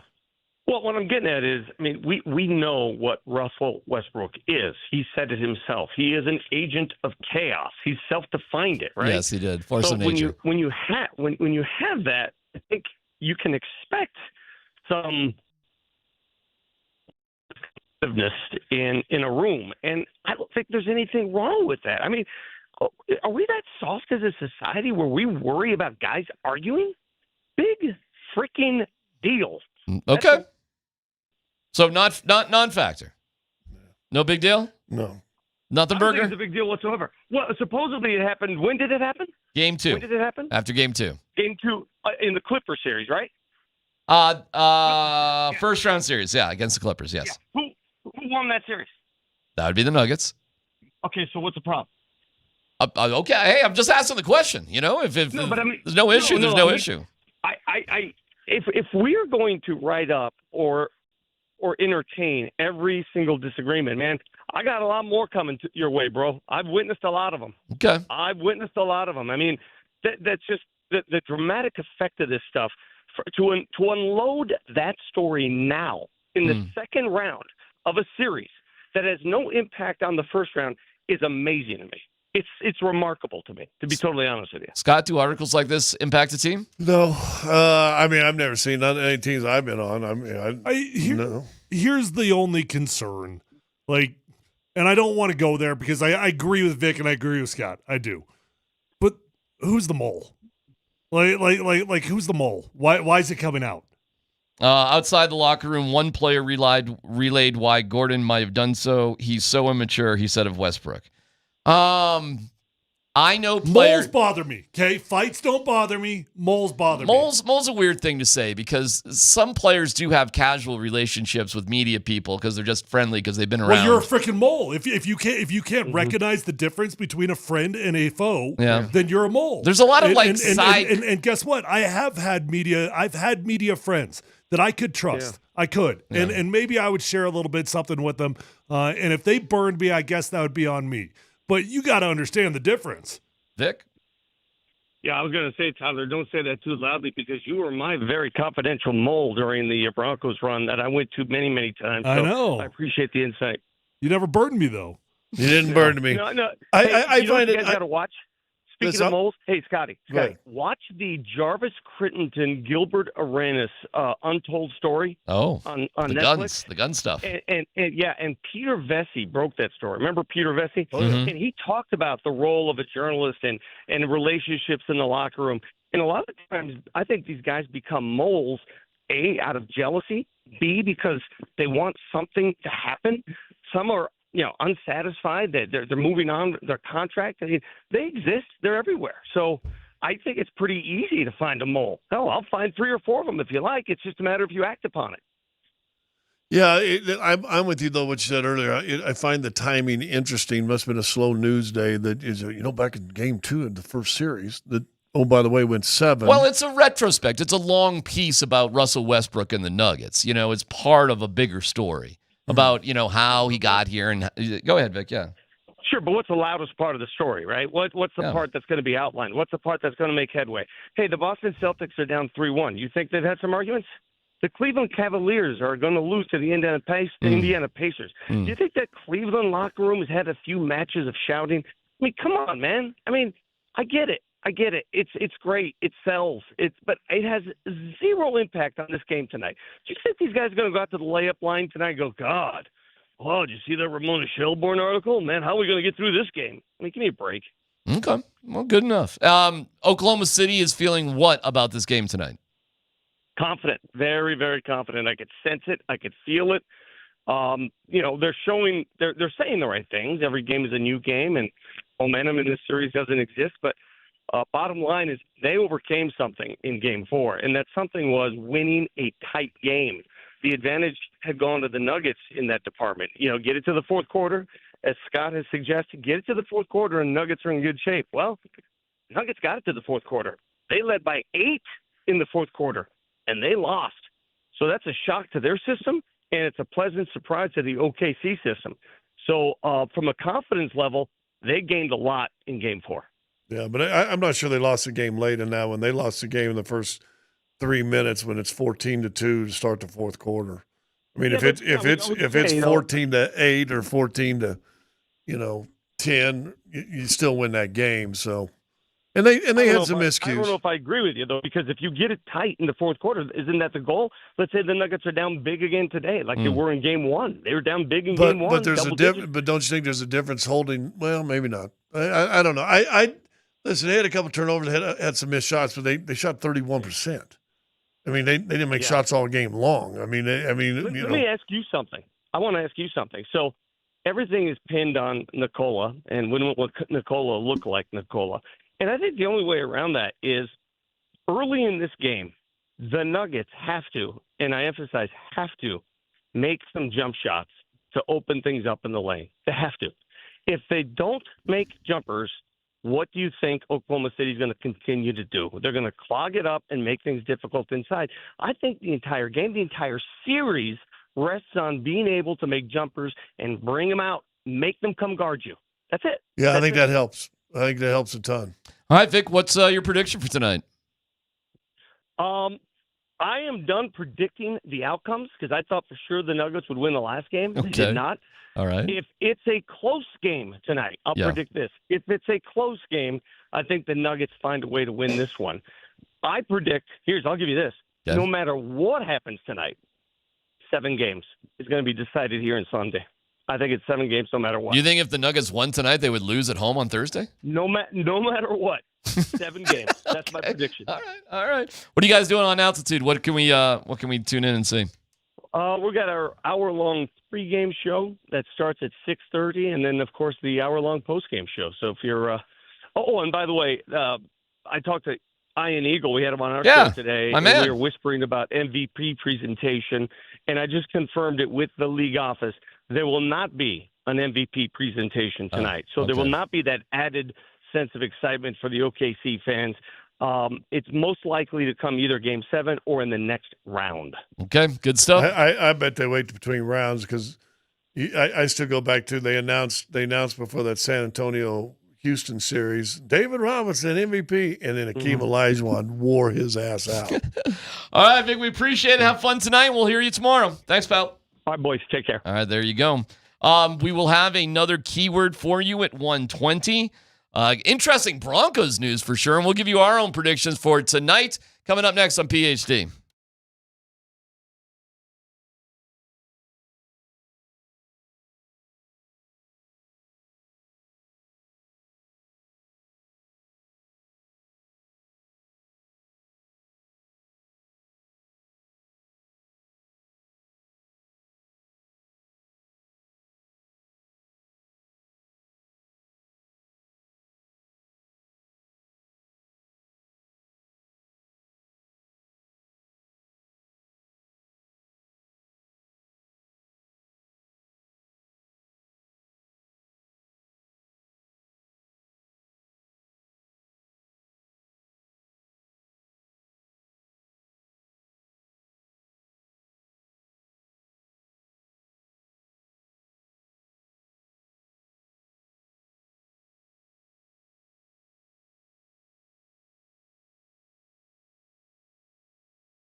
we'll have another keyword to announce in about 19 minutes for your chance to win Nuggets tickets. That'll happen all day today and tomorrow for Game 6 tickets for Thursday. What happened to the Katy Perry concert, by the way? Do we know? Does anybody know? No? Let's move that bad boy. Reschedule it. I didn't have tickets. I haven't heard anything. Yeah. Well, we're all dying to know. We'll get to the Broncos stuff here in just a second. Give me your predictions about tonight. What do you think? What's your gut telling you about tonight? Close game, chance to win or blown out. Okay. Man, I don't think it's a medium game. 8, 12. Don't lose by 12, 7. Lose by 12. Well, that'd be a close game. You don't lose by 12. That'd be a kind of a middle game, huh? Do the Nuggets have a blowout in their favor? That's what I'm wondering. Well, you got at home. Why we're always like, if we could just keep it close, we got a chance. Or they're going to get blown out. Okay, all right. Can we get a blowout of our own? Be nice. Had one Game 7. Had one against the Clippers, yeah. And you had one rolling for Game 4 in L.A. for a while. I don't see it against Oklahoma City because their depth is just tough so to see good. when Jokic hasn't been playing well, but I don't know. I don't feel like Jokic like I do about Michael Porter Jr. Like Michael Porter Jr., I'm like, oh my God, if he turns it on, I'll be surprised. No, I expect Nikola Jokic to turn it on. Yeah, but the blowout against the Clippers had nothing to do with Nikola, though. It was Michael Porter. It was all the other guys. Well, they're not going to blow out Oklahoma City without Nikola Jokic. So, I mean, I do believe it's going to be about Nikola Jokic. I guess a blowout would surprise me for the Nuggets. I don't think the Nuggets have a blowout in them in this one. I don't know if they'll have a blowout until they get to the finals in them. That can happen. But listen, the whole thing with Joker is just the efficiency of his shooting, which is not Joker-ish, if you will, right? And now he's not shooting, so they're just staying tighter and tighter. And so every time he tries to pass it, there's 8 arms waving in front of him, making the pass start. And guess what? Now the turnovers are up a little bit. But then you're doing their game plan is doing exactly what you want them to. You're getting Russ to go whatever he was for 9 out of 3, 2 for 9 for Christian, Michael Porter or 1 for 5 from 3. When that happens, you're in trouble. I think they're going to lose tonight, and I think it's going to be a little ugly. I think they're going to lose. I think it's going to be a little ugly. But I'm hoping there can be moments that give you reason for optimism. And it's not the worst thing, in my opinion, if it gets a little ugly, if you get a little extra rest for your guys for Game 6. And then with a 2-day break in Game 7 in Oklahoma City, because I think it will get to 7 games. I actually agree with Vic. I think it's going to get to 7. I think they're going to lose tonight, and I think they're going to win on Thursday. I tend to agree with Vic that we're probably going to 7 games, and I don't think that the reason why I think Game 5 is so important, I don't know if Nuggets got a back-to-back win in them against these guys. So you can't lose Game 5 because I'm not sure the Nuggets can win 2 in a row back-to-back against these guys. Well, I'm not so sure you can win the series, period, against these guys. Do you think that if you can win tonight and you lose Game 6, that you can go and beat them not only in a Game 7, but for the 3rd time in the series on the road? If you lose at home when you can clinch it, I think you're going to lose by 30 in Game 7. Good. I kind of respectfully disagree with Vic on that. The whole, it's going to go to 7 no matter what. I'm rolling my eyes a little bit. You think if the Nuggets pull off a win tonight, they're going to lose Thursday at home? What are you, nuts? Well, I guess I sort of just said that, yeah. I mean, I don't know if they've got back-to-back wins in them against Oklahoma City. I think they would be so juiced. The crowd would be, we're giving tickets away. It would be next level. I'd be stunned. And it's not going to be a brunch crowd. No, it is going to be Thursday. The weekend has started crowd. They haven't announced the official starting time for Thursday. What do you think it's going to be? Well, it's listed right now. If you look it up, it's either 5 or TBD. Do not even tease me with a 5 o'clock start. I hope it's not a 5. I think that'd be the worst thing that could happen. Okay. All right. Too short of rest? Just out of your rhythm a little bit? No, I just think a 5 o'clock game is horrible. You want that liquored up crowd? I want the liquored up crowd. The liquored up crowd at Paul Arena is something else, man. We have a good time here in Denver, man. That is no joke. Those late games, and you can tell the difference between Friday night and Sunday afternoon. Ain't no doubt about it. Friday night was on fire. It was unbelievable. People were having a good time all of the time. Yeah. And then Sunday was roses and literally roses. Mimosas. You and Vic were giving out roses to moms. Roses and mimosas. Yeah, when you got a roses and mimosas game, I mean, what are we doing? You were giving flowers to moms. Yeah. Literally. Yeah. How are you going to punch somebody holding a flower? How are you going to punch somebody holding a flower? T-shirt. Put it our merch line, T-shirt. Oh, wait, the people that invented T-shirts in town are objecting to that? Oh, shoot. Anyways. All right, so you got them as having to win, so do you have them winning or not? I don't know. Okay. I don't know. Want some time to think about it? I don't know. You're huge on these predictions. Like, I got to know exactly what's going to happen here. I don't know. I think it's a must-win game. I got to see what Jokic looks like. If Jokic looks pretty good, I think that's probably going to be beneficial for Michael Porter Jr. and some of these other guys. I think it's contagious. So you get me Jokic going in the first, and I think they win it. All right, Scott, what do you think? Be bold. Be brave. First 6 minutes determine. If it's a game, you're coming out and you're not shooting 20% again like you did. In fact, I don't even know what they end up shooting overall. In the first quarter? In the first quarter Sunday. I don't know if they made 20-some%. They only scored 8 points. Well, they 0 for 13 and 3. They did not hit a 3. I mean, they must have hit a bucket. I know they had some free throws. I think they shot like 15% in that first quarter. Some, maybe 2 shots. Maybe they made. Maybe I think they made 2 shots. I mean, that's 4, and we got 4 free throws in us. It was something like that. I know this. We were standing for a long time with the standing tradition. I think is great, but it can get embarrassing sometimes. It can get a little weird. George Payton and Sean Payton had to stretch. So you don't know what to say about tonight either, huh? I think it's going to determine the first quarter. I think the first 6 minutes is going to determine how you came in, were you ready to play, and if so, that's the biggest. So thing. If they're down, we need a wide freaking open 3-point opportunity from Michael Porter Jr. within the first 2 minutes of the game. And he needs to drain it. You know, he's had those moments, which is kind of funny. There are games he's had the first shot of the game, a 3-pointer he's hit, and that might be it for the rest of the game. Michael Porter Jr. put up 15 points the other night. I think he did finish with 21, which was good in game 3. But he's had games where he scored like 15, 18 points halfway through the second, and you're like, oh my God. Well, he had 15 points in 16 minutes 2 games ago. Yeah, and then the rest of the game, it'd be like, maybe another bucket. It is, that's the Porter quarter, the whole thing. If that guy could ever be consistent, it would be unbelievable. But he can't. It's not who he is. Not going to happen. Well, Don't count on it. It really hasn't been since the All-Star break. Correct. So I'm not counting on it. I'm not expecting it. But, he can turn it on for short periods of time. Again, if Michael Porter Jr. hits 4 3-pointers, you probably win the game.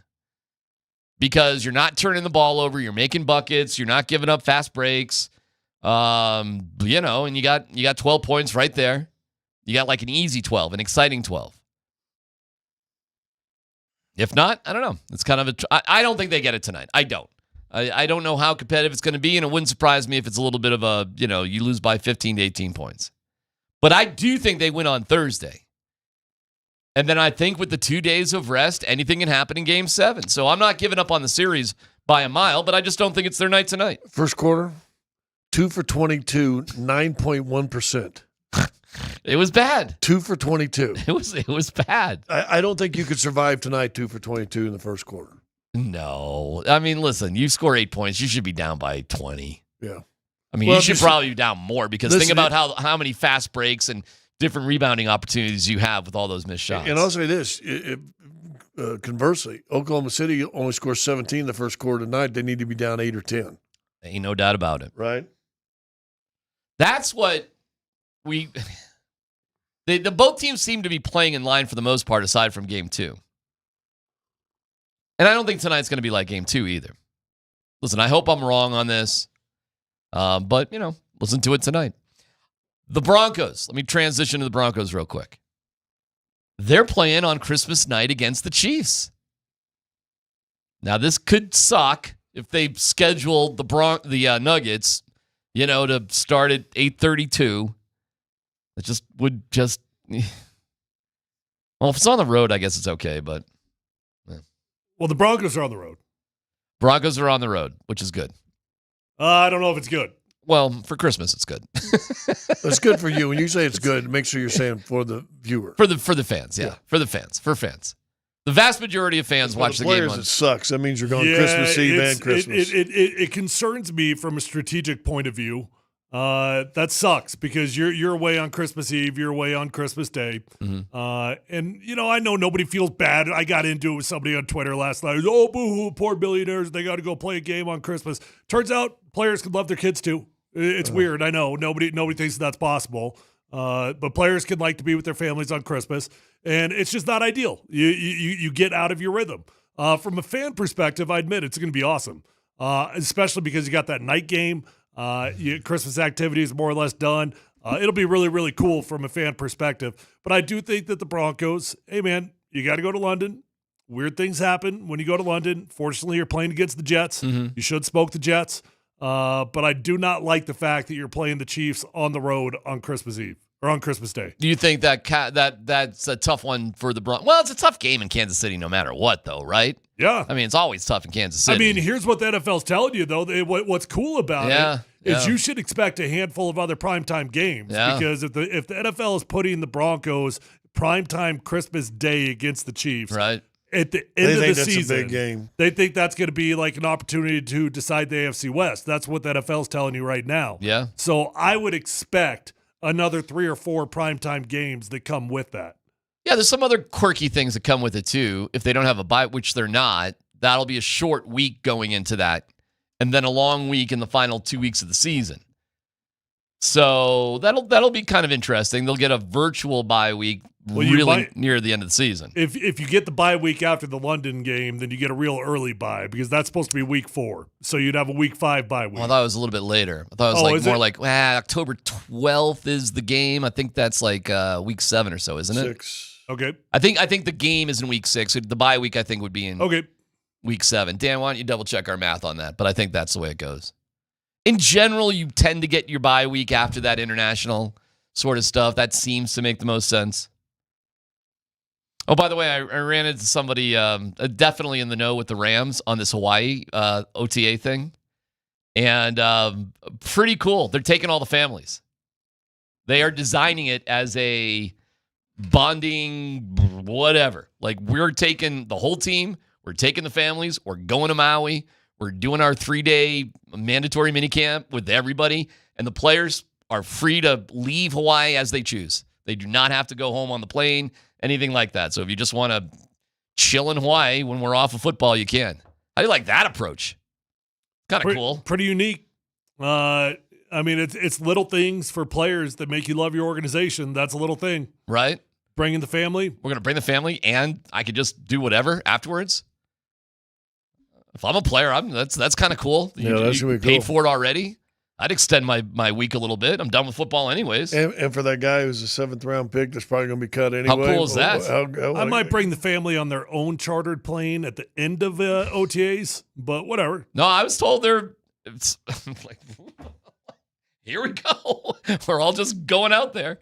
And the media's invited too. But God, how many planes are they going to have to take? Well, it'll probably just like, there's more people in OTAs than there is a Super Bowl. But I mean, they chartered like a whole 747. I think it was 3. I think we had 3 chartered planes going to the Super Bowl. Pretty cool. I thought that was a neat way to sort of do it. It is neat. It is cool. All right. Did you see the Vikings have back-to-back international games? They're staying in Europe for 2 weeks. First team ever to have 2 international games. At least they gave them the common courtesy of letting them stay over there, I guess. That sounds brutal. That's pretty wild, don't you think? NFL's got to get this under control. We've got 5 international games this year in 5 different locations. We'll have Let's Football Go with Dan Tanner coming up in about an hour. Dig into it much deeper. We'll get back to the Nuggets in a second because we have our Nuggets playoff ticket Tuesday. Our next keyword's next.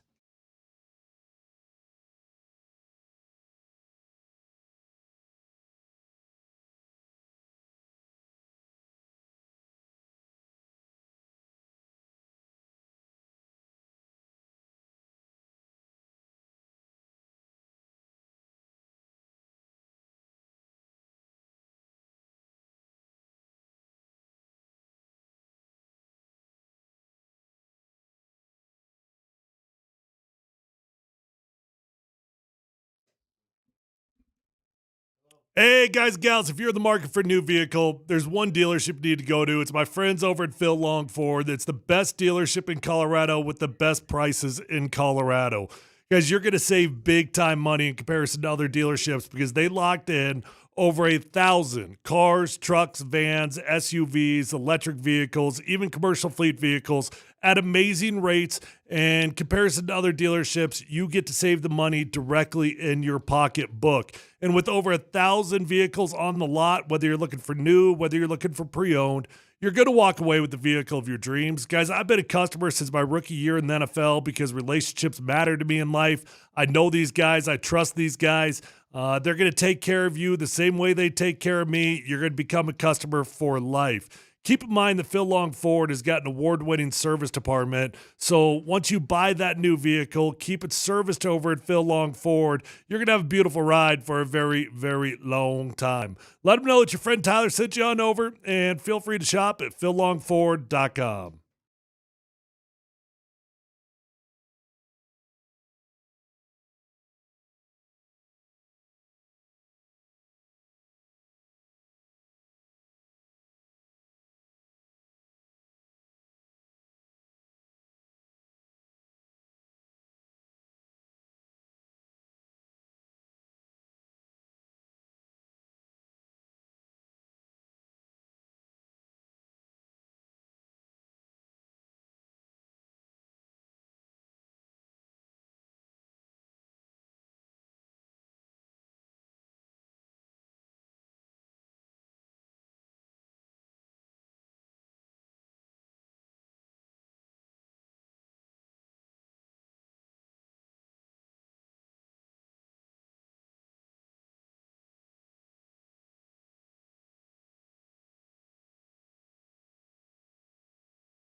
All right, it is time for another Nuggets Playoff Ticket Tuesday keyword. Chance to win tickets to Game 6 on Thursday. Ball Arena is something else. It's pretty special. If you've never been, and if you've been before, you know what I'm talking about. Now, there are some limited availabilities, so you should check it out at nuggets.com/playoffs. The atmosphere and the environment is next level. But free tickets are always great. Text Burlington. See, in my day, it was the Burlington Coat Factory. Does that ring a bell up here? I remember the Burlington Coat Factory. Oh, it is? Okay. So is it still Burlington, or is the city sponsored this? Well, I don't know. We had Burlington in Massachusetts. Do we have got Burlington in Colorado? Burlington, Colorado. Is it really? Or is Burlington. it Kansas? Burlington, along with your first and last name, 303-504-0925. We'll announce a name at 2:45. You got 5 minutes to claim your ticket, so be listening. Call us if you hear your name.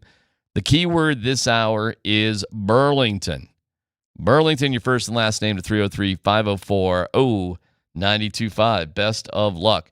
In the NBA last night, the Celtics lost Jason Tatum.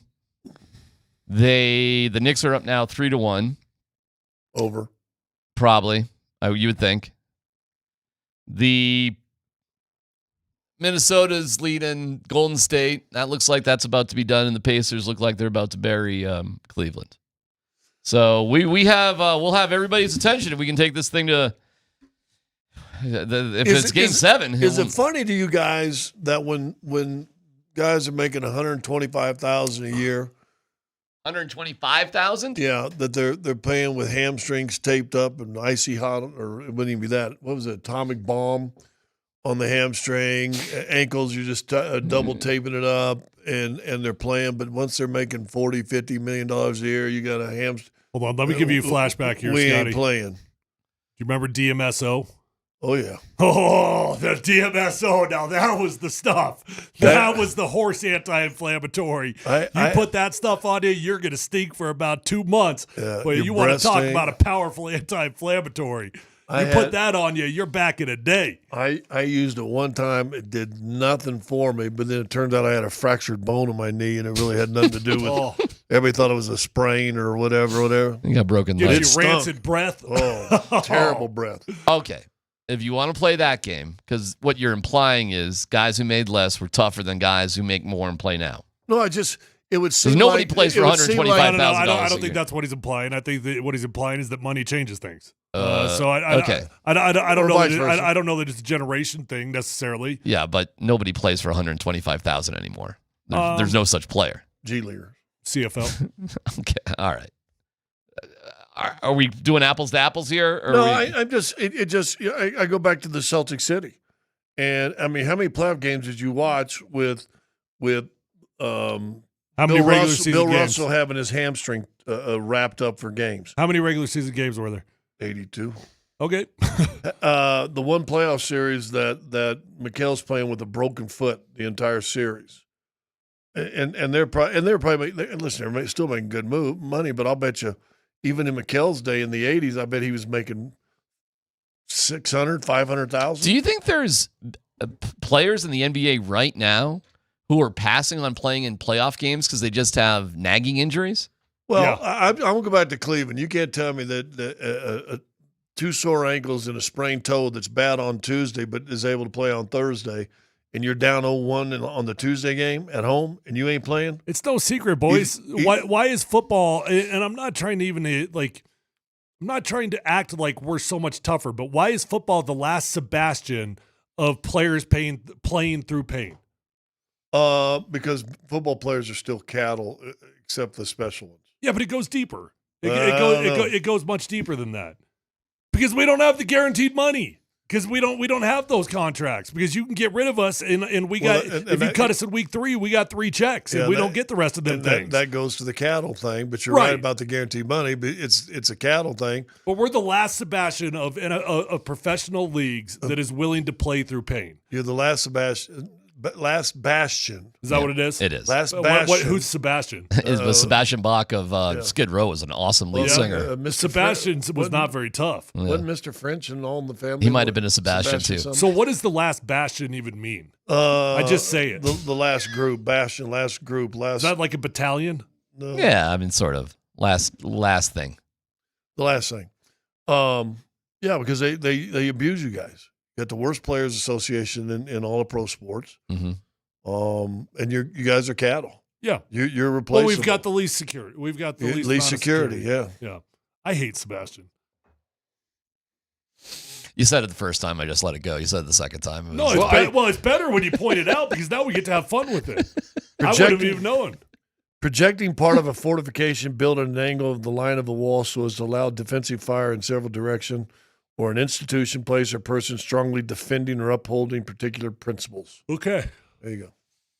Are you making yourself yawn? Yeah. Okay. Well, that was Sebastian that yawned. Sebastian's tough. Sebastian, he tired. See, the only reason I corrected Sebastian is because when he said it, I started. You started saying I started to say. Just know if you start You had a correcting me, choice. I got to start correcting No, but you. it's funny because Scott chose to use the same word you did. But if I'm going to do that, do I just use it wrong, just like you used it wrong? I started to use it wrong. You did start to use it wrong. Then you kind of corrected yourself. Okay, so do you think there's anybody on the Nuggets that's well? I mean, Russell Westbrook did tap out of Game 4, a Clippers series. Yeah, part of 3 and 4. And then he came back and played fine. I mean, there was that moment. Other than that, the Nuggets have been playing like, well, just look at Michael Porter Jr. Look at Jokic. AG, has been pretty healthy. That's been good to see. Boy, he had a tough year this year, and he seems to be okay. Jamal seems to be okay. I actually think Jamal is in like really good shape right now. Like I think he's really physically fit. But can Denver win in Oklahoma City tonight with AG, MPJ, and Murray just okay? No, but I don't think they are going to, and I think they're going to bounce back in Game 6. Well, if all 3 of those guys play well, they win the game. No doubt. Agreed. And that'll be a hell of a Game 6. Yeah. Listen, maybe the pressure's too much for Oklahoma City, but the thing that they have going for them that really helps at home is that depth. Because if Dort's struggling a little bit or, whatever, it's just so great that you just don't have to push it. Yeah, you put guys in that hit 6 threes off the bench. Yeah, man. Because I think if you're playing well at home, boy, does that feeling rise. I mean, you can catch that wave. But I'm going to guess if you just are what happened in the fourth? Because we got that feeling in the third. It carried over to the fourth. They ran out of gas. It's as simple as that. Because they didn't start well enough. It was like even too much. They exhaust. Sometimes I think the crowds can be overrated. I do. Okay. Listen, if you don't got the legs and you're out of gas, it really doesn't matter how raucous the crowd is. Adelman came. He told us all before the game started. He told us the day before the game. He told us after the game before that. This whole short break thing was going to be a problem for them. There was multiple times that they were talking about it. And then there was the first quarter. And then I thought they had it solved, but they didn't play. It's not that they played poorly. They just didn't have the legs to play in the fourth quarter. Well, you got the momentum going, and also you took a team that if you could start 14-2, the game's over, and they settle in. Instead, they have a run going the opposite way and go from 8 down to up 6 or whatever it was. The whole momentum is swung. You put the crowd to sleep. It's tough, man. I always just say momentum's like a fickle date. You don't want to piss her off because you don't know if she's going to come back for that second. So you lose momentum in a game, man. That ain't always coming back to your side. And they lost momentum in that early run in the fourth quarter. How do you do on the third date, though? You don't get a third date. That's with Rosie and her. Yeah, frankly, if you got a third date, you might be getting married. No, you ain't. If you let momentum go, you're keep it going. You're looking for Rosie on dates 3 and 4. Okay. Burlington is our keyword. Do we know if that's the company or the city? No clue. First keyword was a city. So why is it Burlington? Is a keyword to win tickets? Burlington. Some mysteries, some answers are not. Some questions are not meant to be answered. You're not meant to know why. Who came up with Burlington? Burlington. There's got to be a reason. No, there has to be, because every other ticket giveaway, there's been we don't do things without. Yeah, Dan. It's where Christian Brown was born. Burlington, Kansas. Yep. Yeah, there you go. So what was Houston? DeAndre Jordan was born in Houston. Okay. Well, so we're doing birthplaces. That's kind of creative. I know what the one is next now. I don't want to say it now, but Does it start with an S? No. Does it start with a K? No. You want to go through the other 24? Does it start with an L? No. Oh. Actually, it does. Lima, Colorado. Burlington is the keyword, 303-504-0925. All right, I give you guys a choice. We can go one of two directions right now before we get to no dumb questions. Can give you NHL, NBA mock drafts. Mm-hmm. or it can give you a Rockies update. The Budless Rockies can give you a Budless Rockies update. I would do both. We can try. Where do you want to start? Because none of them should be more than 45 seconds long. Try. Where do you want to start? Let's go NHL. NHL. All right. We have a NHL mock draft. Got to fire it up here.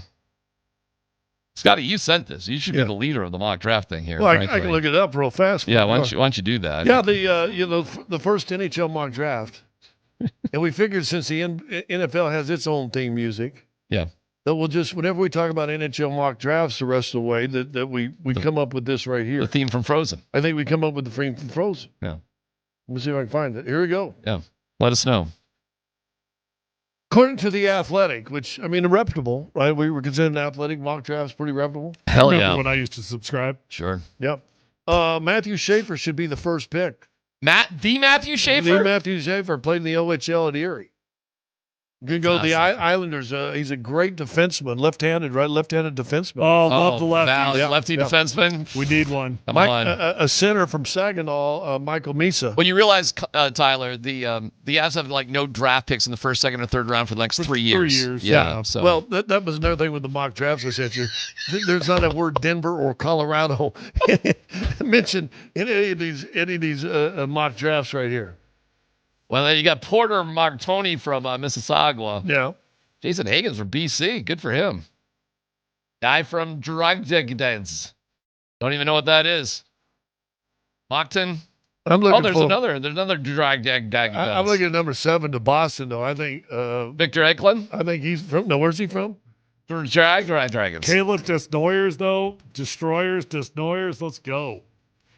Oh, you want to move on to your NBA mock That draft? was really fun. Yep. Let's go to the NBA. All right, here we go. We got to wrap this up. Not Star Wars like the NFL. We're not doing X-Files? No. Oh, we're doing the lesser of the space sci-fi things because the NBA is I don't lesser. know what this one is.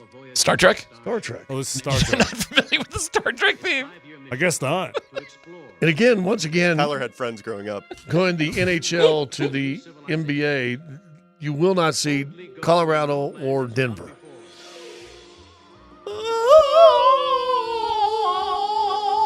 Uhura. Can you guys do the beam me up? Beam me. Well, isn't that live? That's not beam me up. That's like live in peace. Live in peace. Something like that. I'm doing awesome on Star Trek. We can all do live it. long and prosper. Hold on. Can you live long and prosper? Can you touch your index finger to your pinky? I got it. No, don't use your thumb. No. Scotty can do it. I can. Can I push it if I can? Nope, that's cheating. Just do it on its own. That's cheating. I guess I can't. Yeah. What does that mean? Oh, I can do it here on my right hand, easy. Well, that's the Star Wars thing. I can do that as a piece of cake. I can't do it on my left hand. Yeah, I can't on my right do it hand. on my left hand either. That's weird. I can't. Oh no. Well, I don't know. Anyway, you Well, saw last it's all night, the fix, right? Cooper The fix Flagg, is in. Yeah, he's going to go to Boston, or excuse me, to Dallas. Yeah. Congratulations to Cooper Flagg. You know anything else? Well, look there's a couple guys from Rutgers there. Duke has like 3 guys. Well, Duke at least got to the Final Four. What did Rutgers do this year? You got like They 2 won guys in the top 5. That's like Colorado from last year. Yeah, Well, right? Colorado had 3 of them. That's Patino, right? Yep. Well, he had a good season. They probably should have done better in the tournament, right? Patino's St. John's. Oh, St. John's. The other school there in New York, Jersey. Look at the 14 pick to the Spurs. Yeah, what the hell is Rutgers' issue? They got a couple guys there. I was You got like, 2 guys in the top 5, right? yeah. Second and third. Ace Bailey. No, Ace Bailey's supposed to be really good. I like the ages they've got. 18 and a half years old, 19.3 years old, 18.9. We've got very specific years up there. Well, look at this right here. So your first 16 picks, according to this mock draft, is the first 12 are all freshmen. Colin Murray Bowles was a sophomore. Then you got Noah Ashung, who's an international player, and then you go back to freshman again. So all but one are freshmen if you don't count the international. Yeah. Who's probably 19. In the first 16, 14 of the 16 are freshmen. Yeah. That right there, the NBA is saying, hey, fella, stay in school. Maybe, yeah. Did the NBA change their laws like the NFL, or would they even be able to and say you got to at least be 3 years after your high school graduation? I am fundamentally against that. I believe if you are 17 years old and capable of playing in a professional league, you should be able to play in a professional league. I totally agree. It's America, isn't it? The whole restriction thing to me is BS.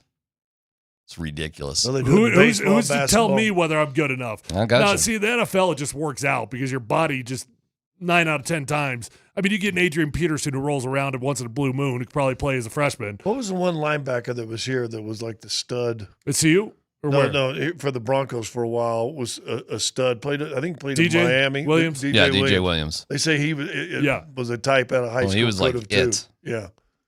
My guy for the Nuggets, we'll see where it goes. But I was impressed by that big Russian kid from Michigan, Vlad Golden. And I hope the Nuggets. Even a first rounder? No, he's definitely like a borderline lower first, maybe second round sort of guy. Second rounder. Do the Nuggets even have a second round? Do they not have a second round pick? I don't think so. He's the second to last Right pick there. of the second round. Yep, that's my guy right there. It's time for the Nuggets Where's the Nuggets at? Well, I don't know, but it's time for them to make an investment in a big man, Nuggets a real don't big have man. Pick. What I liked about this Vlad Golden guy is that he's a center, okay? That's it. He's not a questionable four. He's not some sort of mystery. He's not a three-point shooter, although they all shoot from three. But he is a legit down low, beat him up center. Hold on, no dumb question. Seriously, for some reason I thought the Nuggets didn't have a pick. They don't. They don't. Okay. You guys are making me feel crazy there. Well, that's going to be difficult for them to draft him then. Of all the people, I drive you crazy at times, but make you feel like you're crazy. Yeah. There's only one guy. Okay. Yeah. Okay. You can always get a pick. I didn't know they didn't have a pick. Why don't they have a pick? Who did we give up? God, we are in a bad spot. Yeah. My Lord. Oh, yeah. They have a first next year. Good thing we got depth.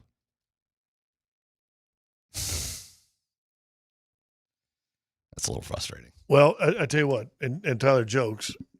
Now you know, and whether we can agree or disagree that the Miko trade was bad, they at least have depth and no picks. Nuggets have no picks and no depth. Well, that means, guess what, fellas? You're about to ship off somebody you really like in the offseason. About to happen this year. You got no picks, you need picks. You're about to, you take your choice, but they're about to deal somebody in the offseason. Who would get you a second-round pick? Who would get you a first-round pick? There's somebody with a contract that is going to be gone. Maybe a couple of guys. Because you can't do this. You can't go into a draft without a first or second-round pick. You cannot do that. It's the same problems we always have. So answer your own question. Because I can't answer that very easily. Well, and it goes to And this. you got to have Deron Holmes be able to play basketball, too. Deron Holmes has to be able to play. Yeah. And if he can't, that means you've gone basically 3 years of You know what I'm saying? just getting some okay guys. Yeah. It's, hey, welcome to the play-in tournament next year, if you're lucky. If you're lucky. Yeah. If you can't make any moves in this offseason and Deron Holmes can't actually play. Did we move up to get him? Is that why we lost our last pick? I don't know. we I'm end not up- sure. There was giving away. You gave away somebody, and you had to give them picks to take them. Reggie. I think you gave picks away for them to take Reggie. Yeah. It's kind of an all or nothing year for the Nuggets, isn't it? This year? Mm-hmm. Well, it makes you wonder or not question why other moves were made at the end of the year. Yep. Ownership's not stupid. Changes were made for a reason. Sometimes they know it ahead of us. We're just, even though we follow it as close as anybody, they know it way better than us. They're way ahead of us. Way ahead. But it just doesn't seem like you've got, at least you could have some gift cards in your pocket. And right now, it feels like Denver doesn't even have any gift cards. All right. Burlington. And the Avs don't have a lot of draft picks coming up either. No, that's why the Miko stuff stings. It stings, man. It stings. And you don't have Cal Ritchie anymore. You don't have, okay. That just puts you in a bad mood. Dude, if we see a Stars Kane Stanley Cup final, it's going to be like the worst thing in the world. It'll be great for the Canes. Holy cow. Miko will be really motivated. Burlington is the key word. You got a couple of minutes to get that in. 303-504-0925 for Nuggets playoff Game 6 tickets. That's Burlington. Your next keyword comes up at 2:20. You've got no dumb question fired up. We'll get to that next.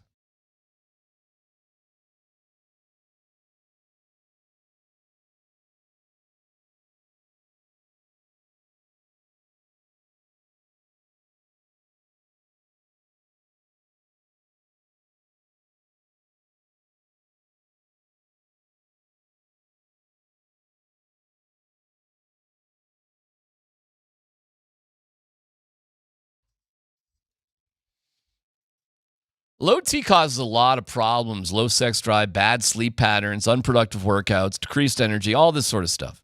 It's time for you to treat that low T and change your life. The Rocky Mountain Men's Clinic. They are experts in this department and other men's sexual health conditions. They've treated many men for low T, and they've seen amazing differences. So here's what you do. Go to RockyMountainMen'sClinic.com and take that low T quiz. It'll take you about 2 minutes. It's 10 questions, easy peasy. They'll draw your blood, have your results within 30 minutes. They'll review the results with you. The cost of the appointment is $99, but if you sign up for testosterone treatment the day of the appointment, your visit is free. The Rocky Mountain Men's Clinic has helped out thousands of men for the better part of a decade, and they can help you too. 720-440-7900. 720-440-7900. Or RockyMountainMen'sClinic.com. That's RockyMountainMen'sClinic.com.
Polumbus, Hastings, and DMac present No Dumb Questions. This is your safe space. I like to use no dumb questions as parenting advice for myself. You're a smart guy. Send us your not dumb question now. Tweet it, text it, or Twitch it. It's No Dumb Questions on Altitude Sports Radio 92.5. I see this on the text line. No dumb questions. How do we think Suns and 4 guy is doing? Nuggets won a chip since then, and Suns and Capel weren't eligible. It does seem like a long time since the Suns were good. That dude's living under a bridge somewhere. Didn't he get in some legal trouble? He did? That's what I thought I read somewhere. Did you see that the Chiefs mascot guy who was robbing banks got sentenced for 32 years? Well, if you think about it, though, but how much money do you think he put? I mean, let's just talk through this for a second. How much money do you think he put away in all those robberies? Not a lot. Well, if he's buying season tickets. A mortgage? Have you seen the documentary about that? A few $100,000? What is they were pretty petty robberies, frankly. It was kind of all sorts of small time stuff. I mean, let's say he was able to put away $600,000. Yeah. What if? Okay. Well, it takes you 30 years to pay off a mortgage anyways. So, I mean, if you put that away, you walk away with the house scot-free. I guess. It's a hell of a way. He's going to miss a lot of Chiefs game when he's in the Huskow. No, all you got to do is, go fund me, send him a fire stick. Do you have fire sticks in prison? Yeah, I don't know. Are you allowed? Don't they? Some places they have phones. What? Some you can have your own TV. How do I know this? Because I had a teammate that I bought a TV for him in prison. Okay, well, all right. I said, what can I do for you? Buy me a TV? He said, I'd love to have a TV. No problem. I'll buy you a TV. Can I ask a dumb question? This would be the right time to do it. Is it just rabbit ears? They got cable? I never saw the TV. I don't know. What do you mean you never saw the TV? I didn't see the TV.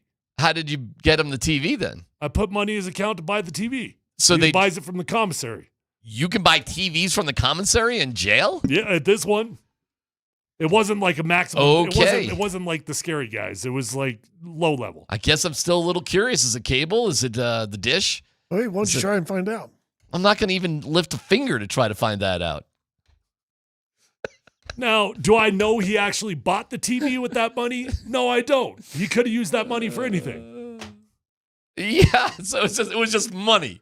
You gave him money in his account to buy, theoretically, a TV. He theoretically bought a TV with the money I got to keep going. How much is a prison TV? How much do you got to spend for a prison TV? It wasn't a lot. Under $100? This was my rookie year. Is he getting a 75-incher in HD? It was a college teammate. It was my rookie year. I think it was like $200. Okay. All right. Black and white, color? I don't know these answers. Does he get it hung in the prison? I didn't see the model. On the cell? Is it a stand? What are we talking about here? It's one of them ones that are like 4-inch screens, right? It's the ones like you remember in elementary school when they used to wheel it in? They'd put it on that on top. Right. I'm sorry, I just don't know much about prison TVs. I don't really, I didn't know you had TVs in your cell. God, if I had the right TV in a cell and I had 3 squares. I asked them what I could do. I asked them what can I do for right now, isn't it? I mean, sometimes you say, what can I do for you? And you don't expect them to actually say anything. You said, well, I'd love to have a TV. Okay. I'll get your TV. I'd probably be. Imagine plugging that into Amazon and checking out. Are you sure about this address? Yeah. Steal somebody's account? Get my own thing going on there? Do you remember his number? His jersey number? No, his prison number. Oh, no. But I did have to put that on. Like, we would write, like, hand letters back and forth. And, yeah. So it wasn't Bill. It was like 585-628-411. Yeah, it was something like that. Yeah. No dumb question. Could 200 DMacs take down a gorilla?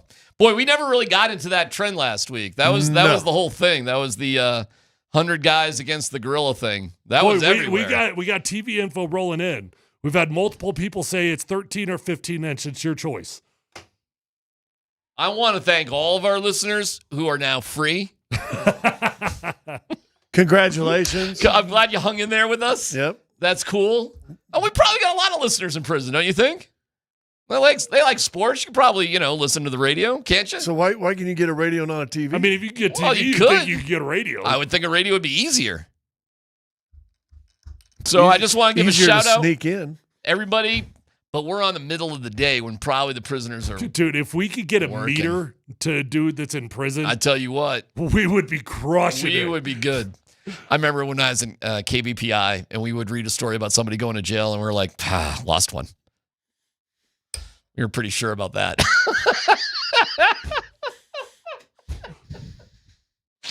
The KBPI days. And now they went away, right? Well, that's too many of them. What happens over time? Do you want to take on the 100 Gorillas guy? I mean, that what's that's funny? the dumbest debate of all time. But, that was a big, huge trend. It's a complete dumb question, and we really should have thrown in our 2 cents on this nationwide, dumb question. Literally the dumbest thing of all time. All right, you want to take a swing at it? 100 men against a 100 gorilla? men stand no chance against a gorilla. No chance? None. I thought they could just, as long as you're willing to sacrifice a few, you could just sort of team up and build a wall. Kind of, and what are you going to do with that wall? Well, you're going to trip them and just hold them down. Really?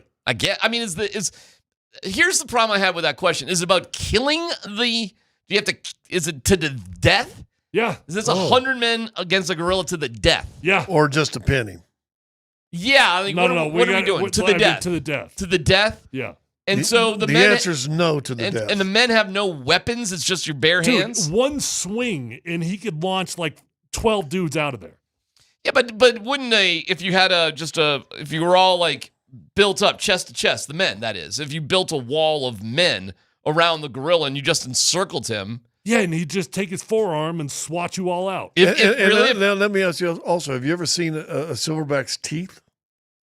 You're going to lose a few soldiers in this war, but, Yeah, you're going to lose. I mean, it goes without saying that you're going to have to be willing to. No, but guys are going to have to die Here's in this the thing. So you're going to try to sacrifice somebody, and then you're going to see them actually get sacrificed, and you'll be like, yeah, I don't want to go in there.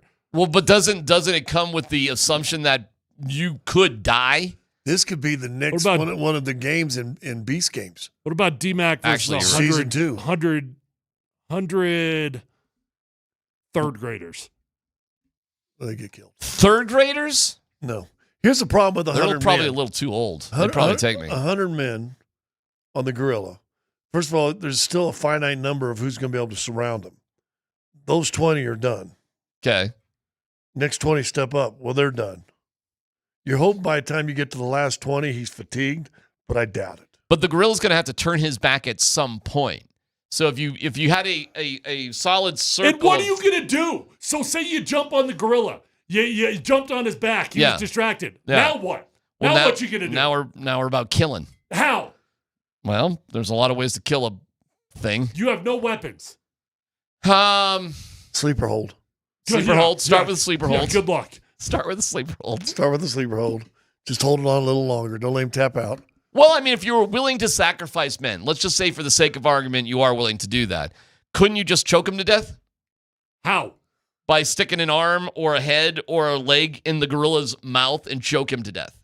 Literally choke him to death. Take one of the legs. Yeah. Just start feeding. Let's assume the gorilla's going to kill a couple of guys in the beginning. Yeah, probably like 75. All right, so you take a dead body part, because now you can use a weapon. So you can use a body part of one of your deceased 100 men, and now you can use that. But actually, you'll have multiple weapons, right? And eventually, you just get into the gorilla's mouth and you choke him to death. You file off a thigh bone to make it sharp. You go. Stick him in the heart. Yeah, what's the limit on this? Guys, you don't have any tools. Well, you will, though. No, you essentially just will. On the ground, you smooth and you sharpen it up. Yeah, no.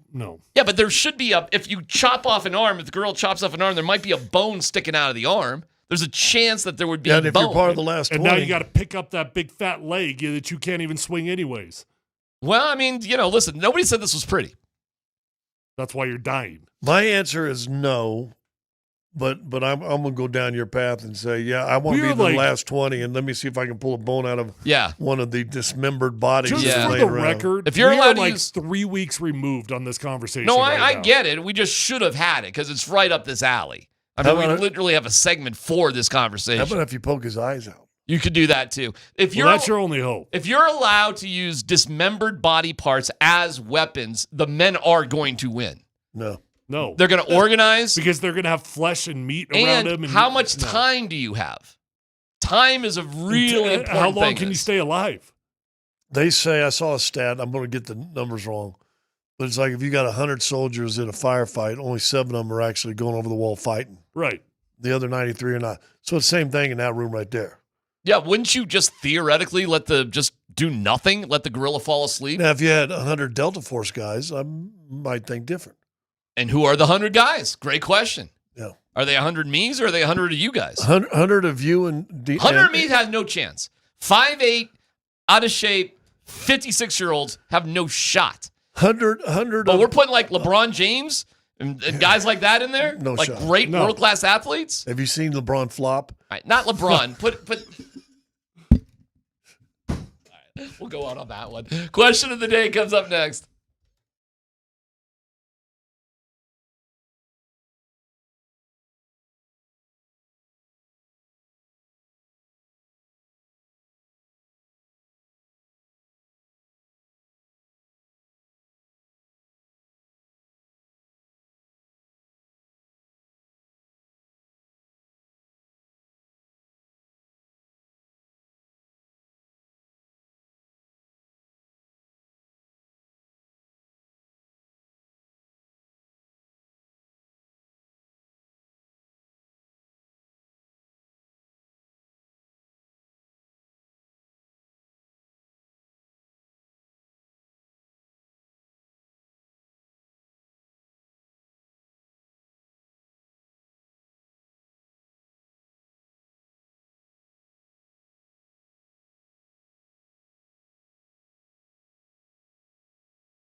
Tonight's Game 5 will come down to what? At the end of the day, Game 5 today will come down to what? The best player in the world, Nikola Jokic.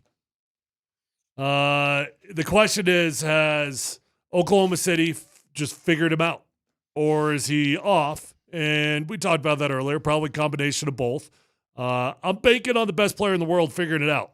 So if Nikola Jokic can be himself, start distributing, and because that's been the weirdest part of it to me. You know, it's one thing to be off shooting, but not getting the assists. Like, you just assume that's coming. You assume that's going to be there, right, Scott? Well, again, his turnovers are up. The lanes and the passing lanes are crowded, and guys are shooting 9%. I mean, that affects you too. I mean, if you've got 5 assists and you had, and I think what's the name always keeps track of this, you had 16 possible others. I mean, is it off or is it shooting? I think today boils down to, are you making shots? I think it's going to be simple. If the team is making shots. If the team's making shots or not. And that includes Joker. What do you think efficiency-wise-ish they'd have to shoot? From the field and from 3. What do you think? If it's shooting. High 40s and high 30s, if not 40. And then high 70s, if not 80 from the free throw line. Do you give Denver any credit in the Game 4 loss for the defense they played? Because while they couldn't shoot, they played pretty good defense. I mean, if you want to look at it a different way, they did limit Oklahoma City to 92 points. Yeah, I thought that was yeah, you got to give them some credit, but I really do. I think that was an NBA fatigue game. This is it. Just a bad game. I think for Denver, it's 12 or 11 straight games of just beating up kind of basketball. For OKC, they had no tough time that first. Was that game so weird because of scheduling that you can really take it and just throw it in the trash can and say that game actually literally means nothing? No, I think every game I don't think any game you throw in a trash can in the playoffs. But it's so different. It was so unusual. It's the only game in the playoffs that's been like that.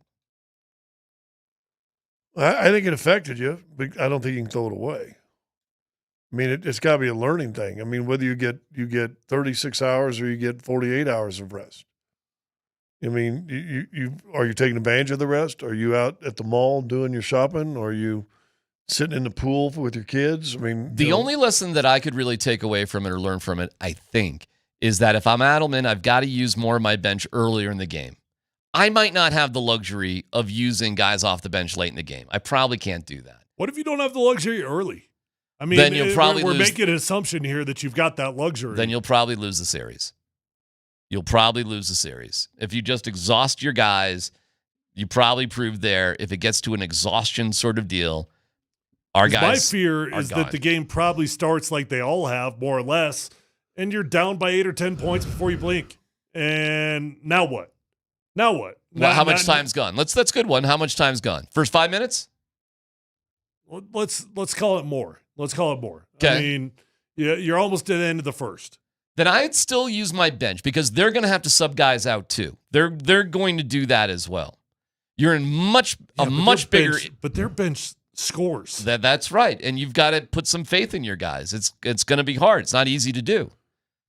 But when I see AG out there playing the 5, I'm just like, oh my God, man! Again with this, I mean, come on, DeAndre Jordan, you can trust him for 6 to 8 minutes. Go in there and cause a little chaos. Get a little energy going. That one is confusing to me, specifically with DJ. I'm trying to think about what he felt like a liability. Like some of these other guys, I could see it. They feel like liabilities. What has DJ done to be so untrustworthy? Well, 1 for 8 from the free throw line, maybe, or that's true. Just mobility in the pick and roll. They run a lot of high pick and rolls. We're really only talking about 2 guys off the bench that haven't played that maybe should. DJ and Pickett. That's it. The other issue is how you use Peyton Watson and Strother. But the only guys that just aren't playing that you could play, it really is as simple as DJ and Pickett. So why can't you? We're not talking about Hunter Tyson here, who, by the way, wasn't even active. He hurt his ankle. How about that? How did he hurt himself? But whatever. But you're not playing Vlatko. You're not playing Saric. You're not playing any of these guys. PJ Hall and those guys, they're not even dressing. They're not even on the roster. So it's just two dudes. It's DJ, it's Pickett. But shows you got way out of a 17-man roster, way too many empty spaces. Ain't no doubt about that. And that's something that, will be addressed in this offseason and probably for the future. It's a big issue.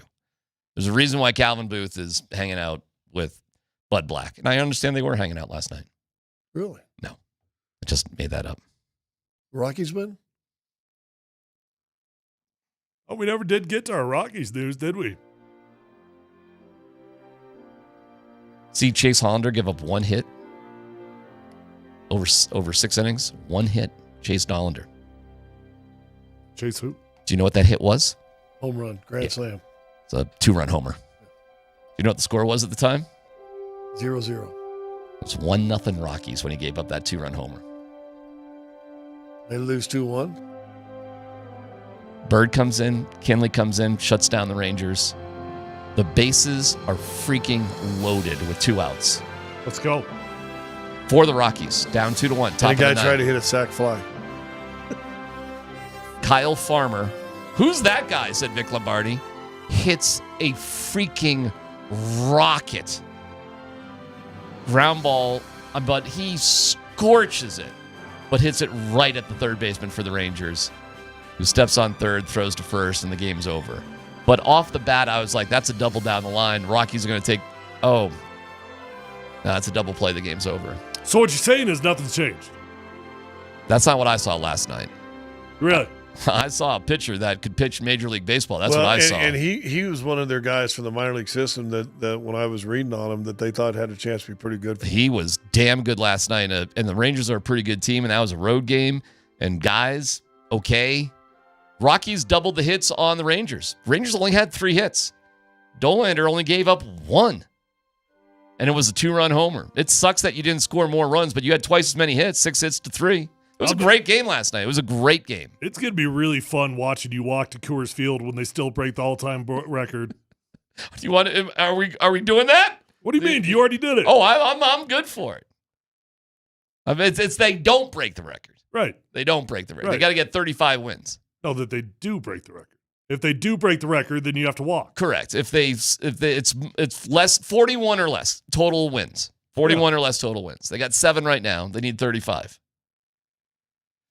Because my claim was this one move will make them not the worst team of all time.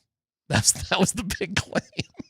So what if they go on? Last night kind of killed me because I'm watching the game and I'm like, they are playing really well. And this Chase Dollander guy is balling. And he one bad pitch, man, a walk. He had 3 walks, 9 strikeouts, something like that. And it's just like, oh man, I mean that sucks, man. Because you're pitching so well.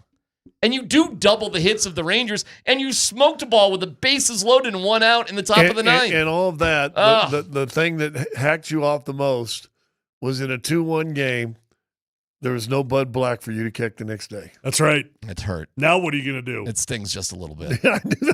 I mean, do you seriously though? Especially because do you feel a little bit now like, well, now what do I complain about? We'll see. Yeah, because I'm making a claim, and I know it's not over, and I know you got to fire Bill Schmidt, and I know you got to redo the whole organization. I do know that. But I did also make the claim that Is it silly to fire Bud Black if there are 0 other changes? No, because you got to start somewhere. Yes. Well, I say no. You say yes. Hell yes. Okay. You say yes. Listen, what do you think? I'd be upset if they fired Bill Schmidt and cleaned house yesterday? No, of course I wouldn't be. Do I think it's the right move? By the way, our new guy, our new interim coach, he works out. Our new dude is like buff, kind of yoked up. I already forgot his name. Yeah, it's escaping me right now too. Wow. Rocky guy. He's only been there 19 years. His name is Warren G. Schaefer. I was pretty damn close. Yeah. Can we just call him Is Buff? that what it is, Warren Schaefer? I think it's Warren Schaefer. Can we just call him Are Buff? you kind of proud of me a little bit? Yeah, that's pretty good, actually. Yeah. Yeah, Warren Schaefer. Yeah, he works out. He doesn't miss arm day. Can we just call him Buff? Buff? Sure. Yeah.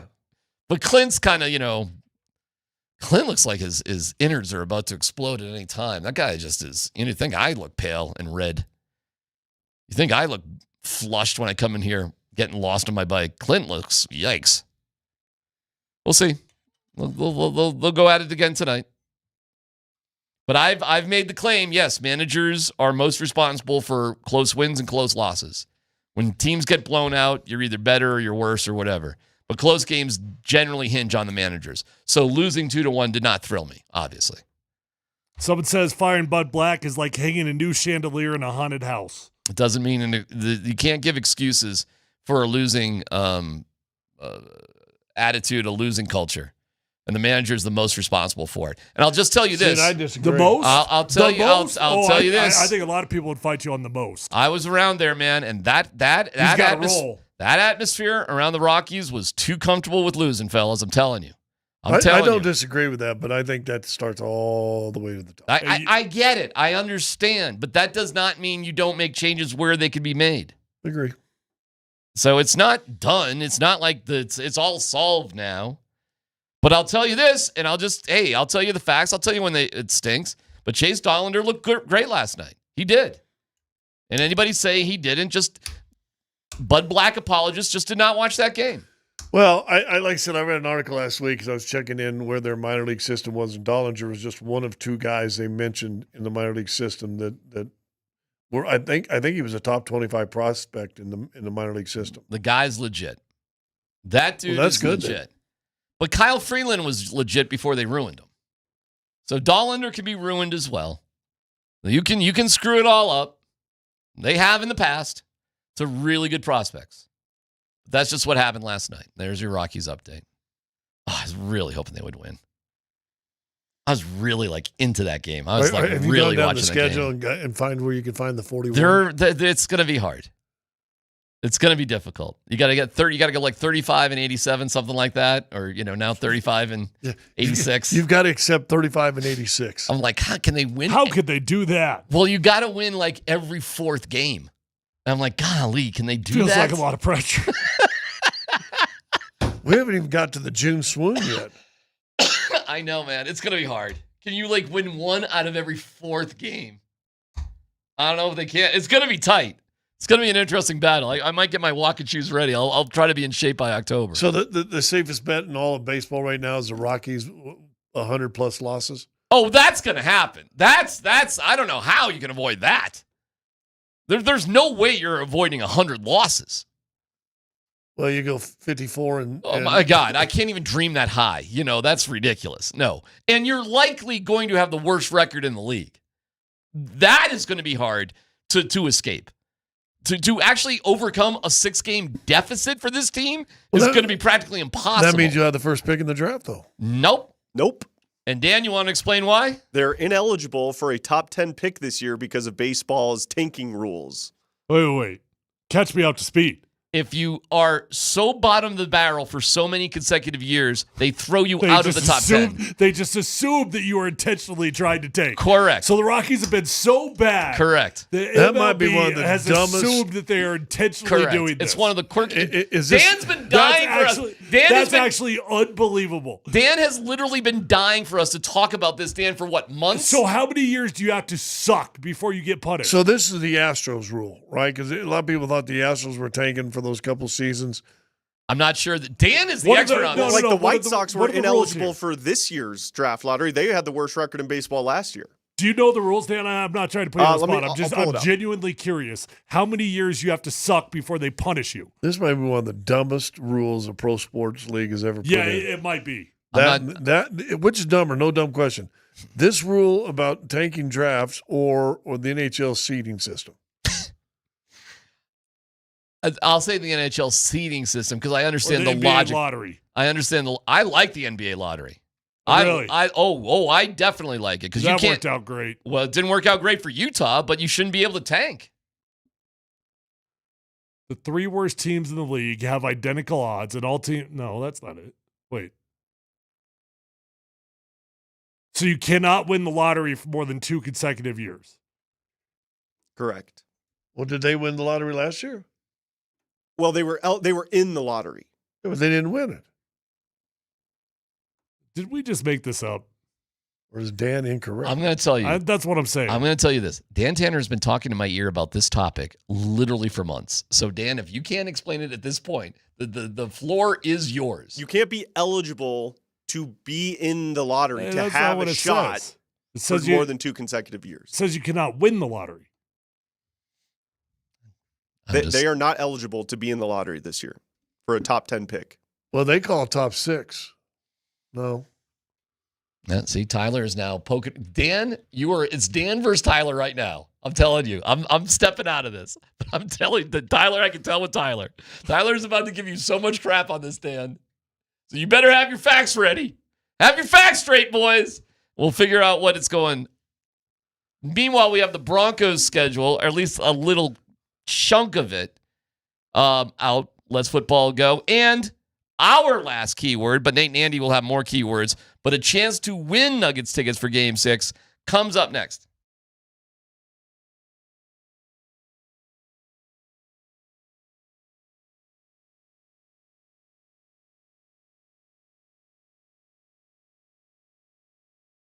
All right, guys and gals. Hey, if you're losing your hair, I know the feeling. It's a bad feeling, and you're probably looking for answers. You might have already got online. You bought the lotions, the pills, the creams, the potions, and you're frustrated because nothing's working the way that you want it to.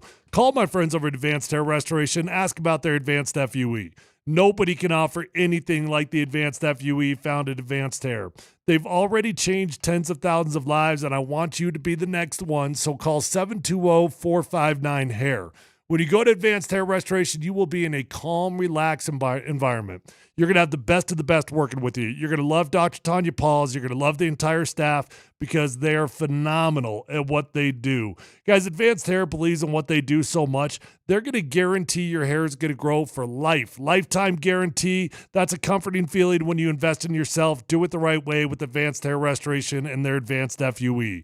Call today. You're going to get 250 free hair grafts and $250 off. 720-459-HAIR. Or check out those before and after photos at advancedhair.com.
All right, we'll get to Let's Football Go here in a second, but it is time for our final keyword, but Nate and Andy will have more, and then we'll have more tomorrow as well. This is a chance to win tickets to Game 6 on Thursday. Ball Arena is electric. It's incredible. And you can go to nuggets.com/playoffs to see it's very limited, but this just happens in playoff series because it's so like, what's going to happen? So you should check it out, nuggets.com/playoffs. But to win tickets, text Long Beach. So we're going where players are from. Peyton Watson? Oh, that makes sense. That'd be my guess. That it's not Peyton Watson, Russell Westbrook? Yeah, okay. Where's Peyton? He's got to be from somewhere right out there. He probably is. It's a good guess. I think he's L.A. Okay. But they're both from that area. They both went to UCLA. They're both SoCal sort of dudes. Long Beach, first and last name, 303-504-0925. So good luck on that. We will announce a name at 2:45. You got 5 minutes to claim your tickets. Now, last time we did this, we announced the name. They didn't call in. We got the second guy, and it worked out because he had been to the previous game, so he could go to more games. That felt weird, but whatever. We were happy for him. Long Beach, 303-504-0925. And like I said, Nate and Andy will have tickets. And we'll do this all again tomorrow for Game 6 tickets. Let's football go. Dan Bud Squints Tanner, let's do it.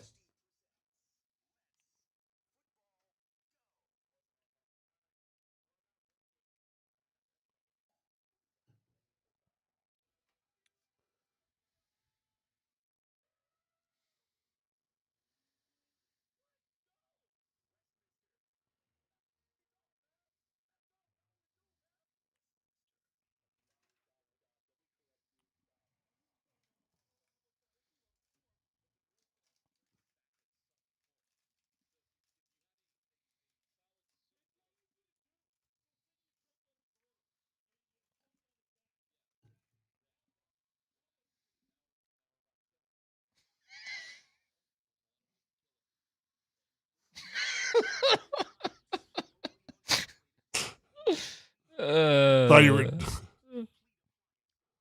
Oh my God! I thought you were going to say skin a cat. No, God no. More cat puke around the house. I don't even try now. I'm just like, wife, cat puke. Your cats. MountainHighAppliance.com. That's MountainHighAppliance.com. You guys want to clear up your baseball thing before we get into football, real quick? I'm right. Okay, now that we got that cleared up, Dan, what's the first story? All right, we'll get to the Broncos' schedule here in just a second, fellas. But let's hear from Sean Payton. Caleb Lohner, we were wondering if the Broncos were going to draft a tight end earlier in the draft. They wait till the last round, round 7 of the NFL draft, select Caleb Lohner. Here's Sean Payton on what he likes about his newest tight end. There's 2 or 3 clips where I'm like, play it again. And then when you watch them, and you watch him move, Stop. in our first 2 days. I'm sorry to interrupt. He only caught 5 passes. Yeah, I was just going to say 2 or 3 clips. Is that what you were laughing about? There's only 2 or 3 clips of his entire career. There's only 2 or 3 passes he caught. I think he caught 5. He caught 5 passes, if I remember correct. 4 touchdowns, 1, 2. Yep, and they were all scoring plays. So were the 3 other clips not good? If I remember correctly, don't quote me on this, I think he had 57 total snaps of football experience. 2 or 3 clips? All right, sorry, Dan. It just sounded ridiculous. So he had some routes he ran. Keep going. He's here. People bring up Jimmy, and now Jimmy was a 3rd-round pick. I get it, but there were some similarities in that he only played a year, 80-some snaps. I think he had 18 catches. And so, yeah, we got to coach and develop. In other words, if it was already present when you watch him and you guys see him and shake his hand and stand next to him, like, holy cow. And so there's traits there that excite me. What do you guys like about Caleb Lohner? If I stand next to him and I shake his hand, he's tall? Holy cow. By the way, Caleb said in the locker room over the weekend he's been blessed with height. Yeah. It's one of his best traits. Every tall person is blessed with height. You didn't do anything to earn it. If you watch the 2 or 3 clips, he catches those footballs like he's playing, like he just boxes them out. He just uses his height and he gets in the way. Hey, I'm going to go down this wormhole. So we got room on the 53 for a specialty tight end. No. I mean, is that what I'm hearing? No. And on game day, we're going to have guys sit, and we're going to be dressing this guy. No. Okay. No, he'll be on the practice squad. If he makes the 53, will you wash my feet? No. I'd do that for you anyways. Well, that's because you're a good man. No. Well, you're making fun of the guy. I mean, I'm not making fun. I'm making fun of Sean Payton. Nobody's in love with his pass more than Sean Payton is in love with his pass. Well, and Jimmy he's talking about is Jimmy Graham. Sean Payton is just infatuated with Sean Payton. Tell me I'm wrong about that. No, that's true. Do you love anybody more than you love yourself? I love a lot of people more than I love myself. I practically hate myself. Yeah, I love a lot more You ever people go than to therapy? myself. Oh, why do you think I ride a bike every day like a maniac? I'm getting lost in golf courses today. I'm just stupid. Stupid. So the answer is no. Next, Dan. All right, there's 2 games out on the Broncos' schedule that we know for sure. So week 6, it is confirmed that they will be in London taking on the New York Jets. And then yesterday, guys, it was announced that the Broncos and Chiefs will play at Arrowhead on the night of Christmas. So there you go. Will you be hanging out with the family or watching the Broncos game? DMac, Well, I know your answer. it's not. No. The timeout. That is not. This is great for families. This is a perfect thing for families. You can easily. This is a great thing to do together as a family. Watch the Broncos on Christmas night.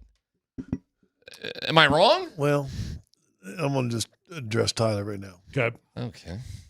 Whenever I hear DMac Talk say, about families. This is great for families, all of a sudden there's a asterisk and I'm a little worried.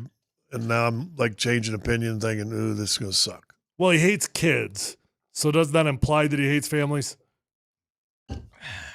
No, I do I'm think. still here. I do think because it's at night, it's kind of cool for a fan. Right. I do.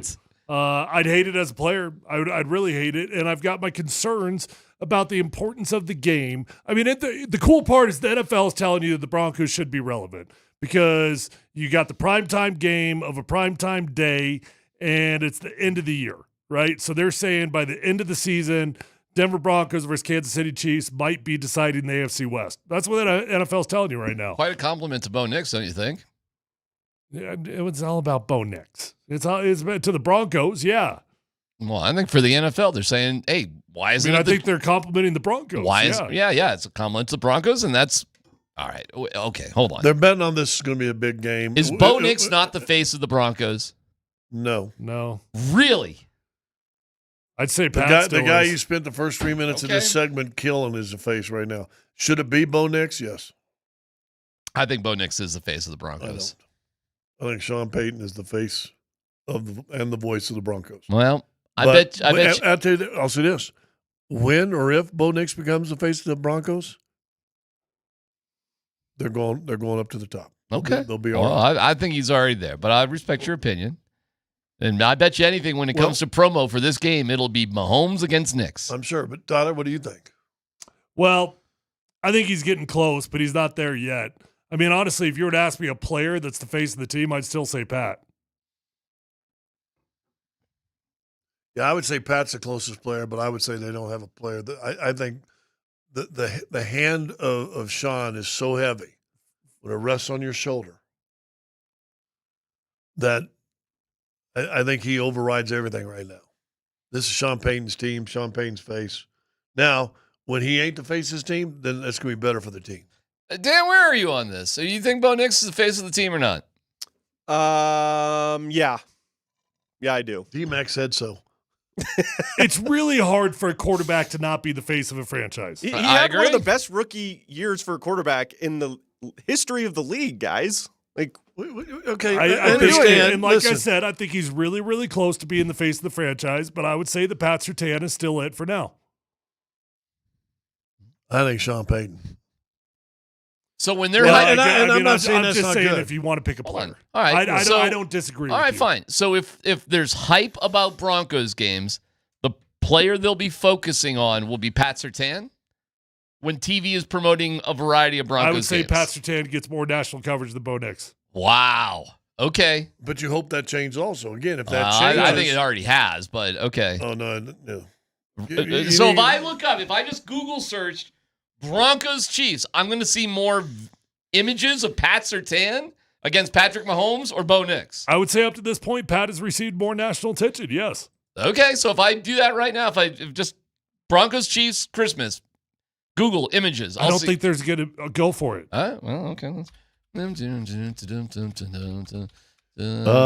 the name, and then it's Patrick Mahomes, and then it's Travis Kelce, and then it's Mahomes. So there's no Bronco? Well, the fourth one is Mahomes. All right, here's Amazon. There's Bo Nix and Patrick Mahomes. That's Amazon's Thursday Night Football thing.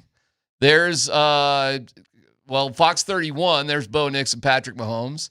There's Instagram, some sort of post. It's Bo Nix and Patrick Mahomes. Oh, so you go down and click on the videos and you get to see it. But if you go on the NFL.com, there's Bo Nix and Mahomes. Is the headline, and then who? Mahomes, and then Kelce being tackled, and then the fourth pick is Bo and then Bo and what's his name? And then Bo, and then Bo. Yeah, I don't even see Surtain in any of these. So I don't know.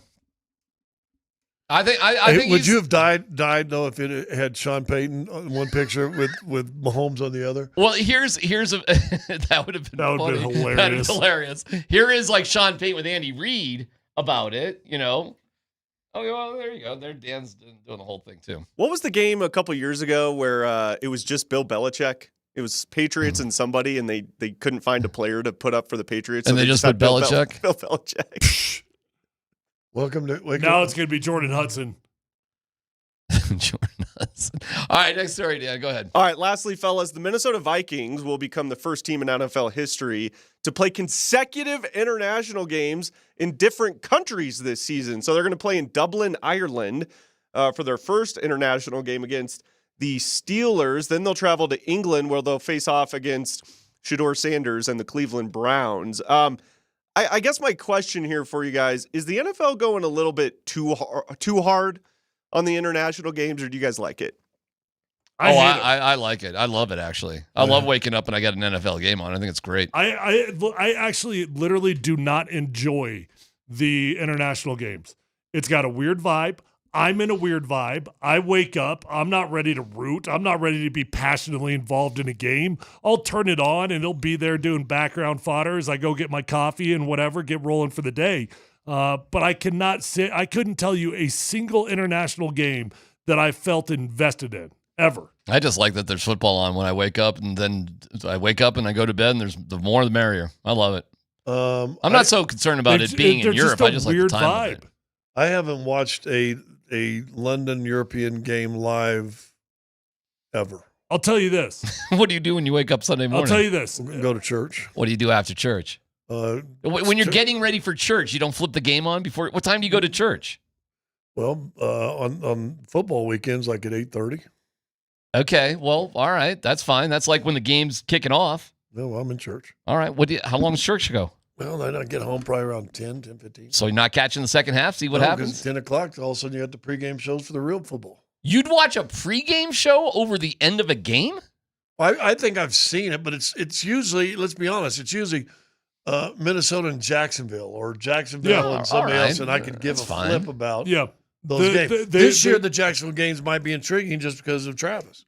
But in the past, they've always felt like throwaway games that I don't need to watch. Yeah, I could give. Okay, well, I've never watched one live. I would much rather watch Thursday Night Football than an international game.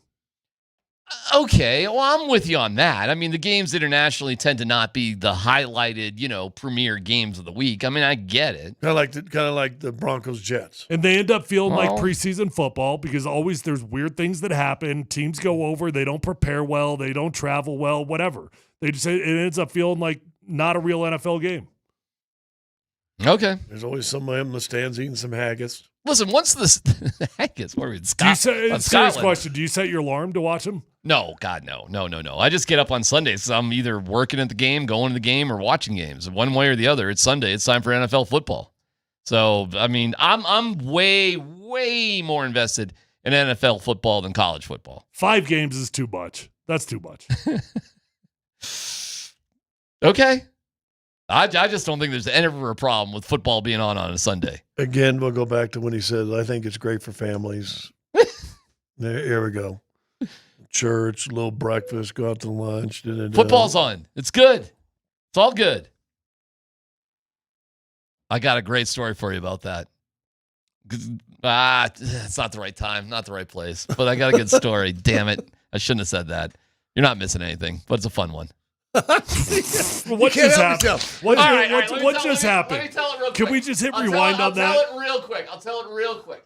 I'll try to be fast with story, it. bro. When you play kids, I'm managing the kids' baseball stuff. There's tournaments on Sundays, which of course is a conflict for church. But there's no way around it. You only have 2 days to play these games. So you start early Sundays. So we have an assistant coach, and he's a little bit late to arrive. I don't care. I'm the head coach. And he goes, church is a priority for us. And he said it in front of a buddy of mine who is, as dedicated to church and God as anybody. He's homeschooled his kids. And I think he was a little insulted that one guy is saying, I have a little bit more faith than you, because this guy was as dedicated as anything. And I didn't say anything. I was fine. If you're late, you got commitments, whatever. He goes, well, I couldn't miss church. And my pal, who's the most faithful guy I'd ever meet in my life, goes, well, God loves baseball.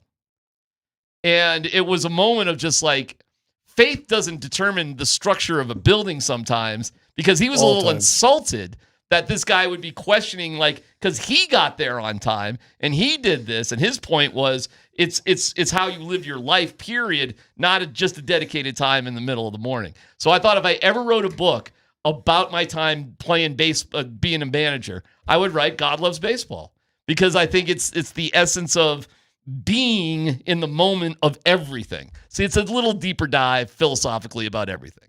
So it's not about where you are, it's about who you are. My buck is just going to be, go start the bus, you suck. All right. It's a PhD on 9 to 5.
All right, time to announce the name. 5 minutes to call back to win tickets for Game 6. Dan Tanner, what do we got? All right, our winner, 5 minutes, Stuart Affman. Stuart Affman, 303-504-0925. Affman? Affman. Spell that. A-F-M-A-N. Affman. Really? Stuart Affman. All right, we do want to talk to him if he does call, and we're marking the time. So I got there. I'm going to start it now. I got it. I got 5. I'll be generous. 51. Give him a couple seconds. Ooh, we're rocking some country there, Dan. Is that right? What do we got going this there? song's called Ain't No Love in Oklahoma. Oh, I like the theme.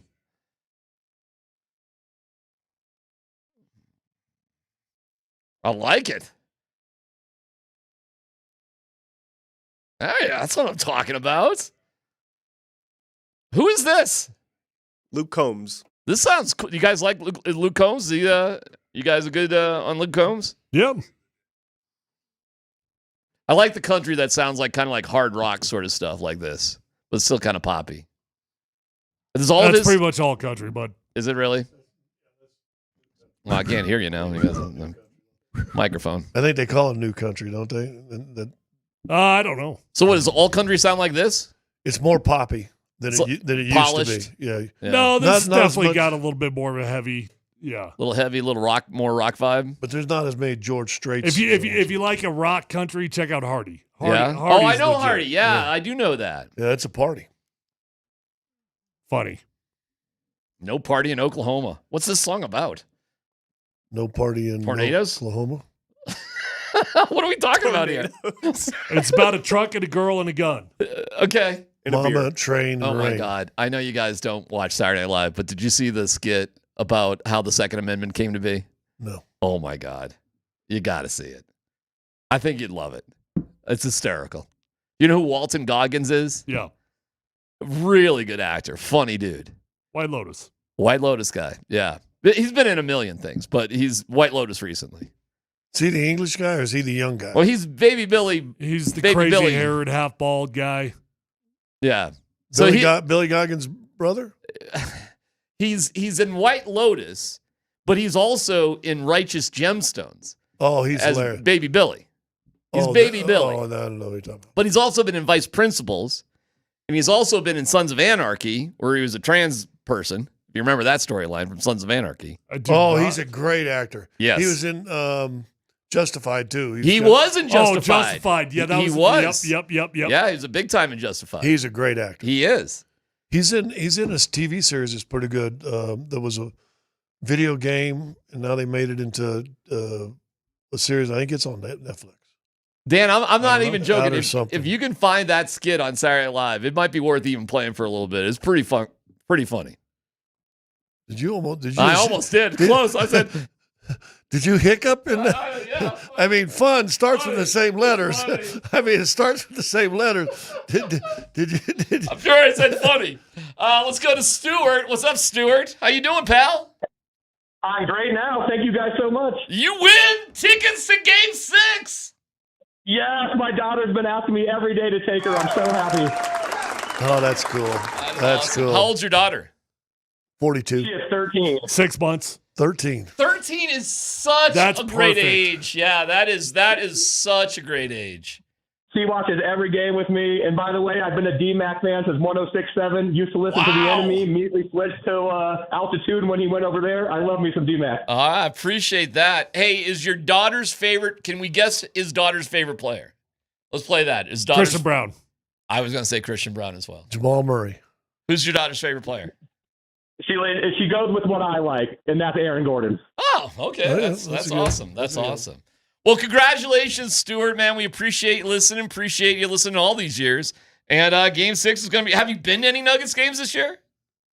Not this year, but I've been to a ton. I'm a native, so I mean, my whole life I used to go with my dad when I was younger, and last year a bunch, but this year not so many. Have you ever taken your daughter to a Nuggets game? Yes. Okay. All right. Well, cool. Well, she And got some Avalanche. And we're going to get somebody a chance to win tomorrow, too, right? That is true. And Nate and Andy will have a chance later on today. Congratulations, Stuart. You're the man. Way to go. Thank you, guys. Thank you. All right. Wow, that's See, that one was a little bit more feel good.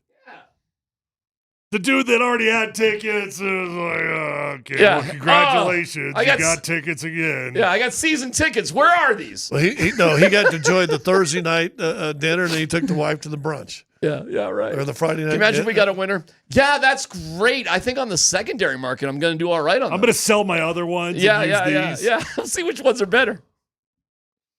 Well, Ball Arena is pretty special. So, okay, we know there's going to be a Game 6.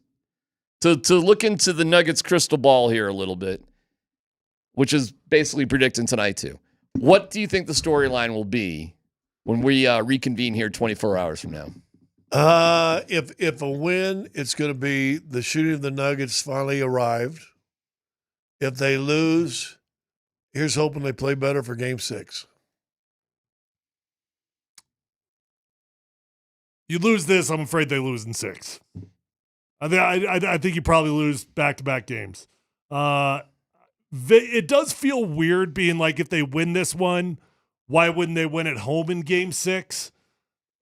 But I do feel like Oklahoma City is just too good to beat them back-to-back. So my hope is that we got a 7-game series. The only way I see them having a 7-game series is if they win this one. I think tonight's going to be really tough. And I don't expect them to win tonight. I would love it, but I don't expect it. But I do think they will win Game 6. I think the energy at Ball Arena and what's on the line will be enough for them to persevere in Game 6. Gives them a 2-day rest and gives them experience in Game 7 where Oklahoma City doesn't have it. Now, that can go a lot of different ways. Well, didn't we say early in this series it wouldn't be crazy to get to the finals, they got to win 3 Game 7s? Yeah. God, has anybody ever done that? I don't know. That's a good question. Tougher opponent, Oklahoma City or Minnesota, in your opinion? Oklahoma City today. Oklahoma City. I think so, too. But ask me that in a week if they're still playing. I'll say Minnesota. Do you think the Nuggets, what would it be? The heart, the athleticism, the endurance, what do they need to win this series at this point? They got to be the more physical team. They got to be the more physical team, and they got to knock down shots. And the starters have to win. We haven't even said this. The games they've won so far, the starters have won. You got to win. The starters have to win. Yeah, because you know the against their starter, because you know the bench isn't going to. Starters have to win. Boy, is it ironic that when Michael Porter Jr. balled out, it looked pretty easy? Yeah. It felt easier, didn't it? It feels like it's 2 bad games, 1 good one, so this would be another bad game, theoretically. But, listen, he's capable of all sorts of stuff, and the injury is no excuse at this point. We've seen him have a great game with that injury. I don't know, man. We'll see. So, Shay, they're not giving him the MVP? Is that – I mean, that's – when did Joker get it last year, Scott? It felt like it was in the middle of the second round last year, didn't it? No, I thought it was after the second round was over because he was gone. No, definitely not. I was at the presser when it was given to him. It seems like if there's a Game 7. Oh, wait, hold on. Maybe, Dan, you can look that up, what the date of that was. No, because he would be gone after the season's over, right? He wouldn't be hanging around for... Well, that's what I was just getting. Like, it feels like if they get to a Game 7, they don't have a choice but to give it to him then. Like, they can't risk waiting for the next series because what if they lose? Yeah, I don't know, man. I would be pretty tempted just to... If I was Oklahoma City, wouldn't you like to do that for him tonight? It was May 8th. You would. It was May 8th. Oh, wow. So it was quite a few days in front of this. Why is it ambiguous? Like, why isn't there just a decided time that they do it? No clue. It was before Game 5 in the second round against Minnesota. They want it when they can get the most hype. So they did it last year for Joker, right? Like it would be theoretically tonight. Correct. It's Game 5 of round 2. So that's a fair question. Like, why would they change that? Don't know. Well, maybe they'll do it before Game 7 in I was going Oklahoma down. City. I was doing a conspiracy lane here. Like, are they waiting for, do they just think Oklahoma City's going to advance and then No, I mean, if you get to Game 7, you have to give it to them then. You can't run the risk of them not having another series. It'd be weird to give it to them with their team out of the playoffs, wouldn't it? Mm-hmm. Joker doesn't have a shot, right? No. Not even going to be close? I mean, he'll be solidly in the second. Where does that? Why is there no debate anymore on TV about the MVP? Because ESPN has 65% of the votes, and they already picked Shea 5 months ago. So they don't want to. They don't want to roll it like in years. Wait, is past. that real? They've got 65%. Something like that, yeah. Wow. So ESPN decides it. Basically, when I looked at the voting and who had the votes during the year that Joker lost it, I would say it felt like over 2/3 of votes had an ESPN affiliation, and the only ESPN vote that he got was the international ESPN guy. By the way, I am seeing some breaking news. It was a Achilles on Jason Tatum, and he's already had surgery on it. Brutal. Yeah. That sucks for him. It does. What's the recovery on that for basketball guys? What do you think? A year. Do you ever become what you were after an Achilles as a basketball player? Like I would say Kevin Durant. Yeah, I guess he's probably the closest, right? Like Klay Thompson was never the same. Kobe wasn't the same. Obviously, he was old. Yeah, but all those guys had in their 30s. They were old. The hard thing with the Achilles is it's one thing to get back out on the court, but then it's almost a full another year before you really feel like, okay, I'm back. And that's the Celtics like mid-title, like they're done, right? They're down 3-1. How did they come back? No, but I mean, like even like you're saying big picture. Big picture. This is it for them, right? Like their roster is going to get too expensive. Yep. That might be it.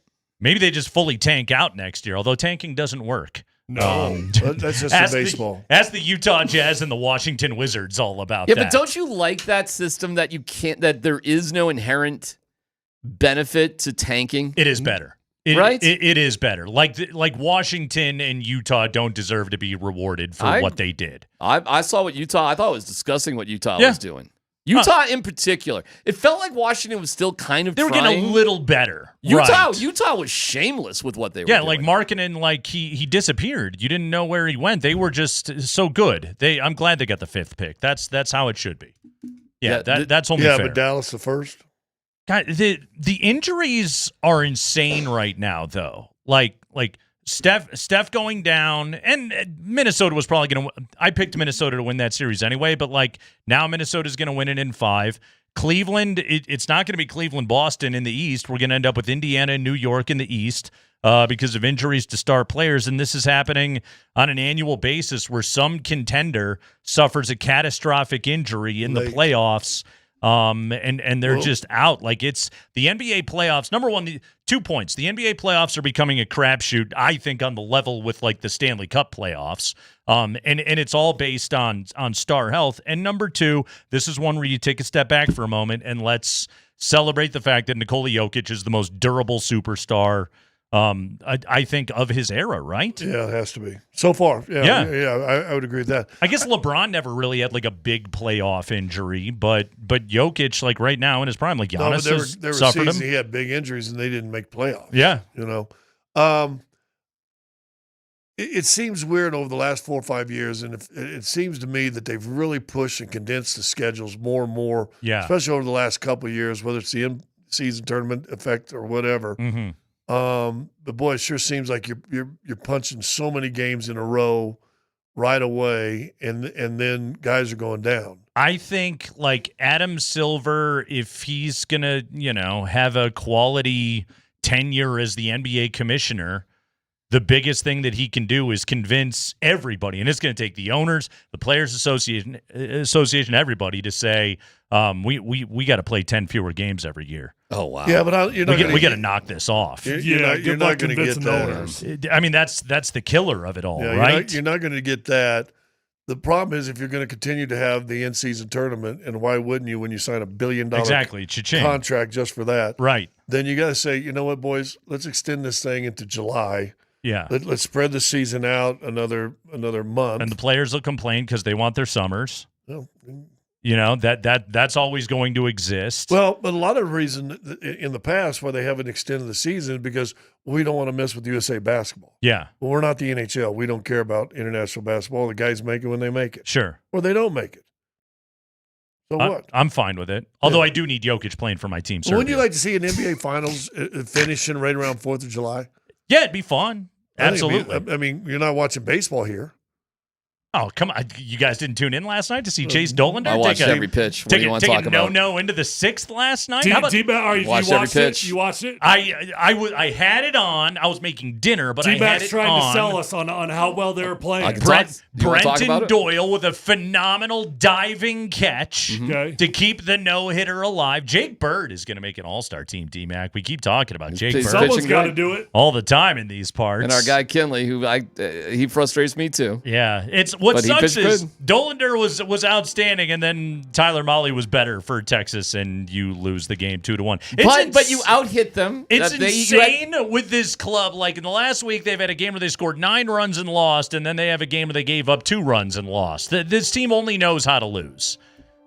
Oh, man. They can't do anything right. Okay. It's incredible. Which means DMac will be taking the walk of shame if they don't win 41 more games. We need 35 more wins. We need 35 more wins. DMac promised to walk to Coors Field. If they, I'm saying. From where?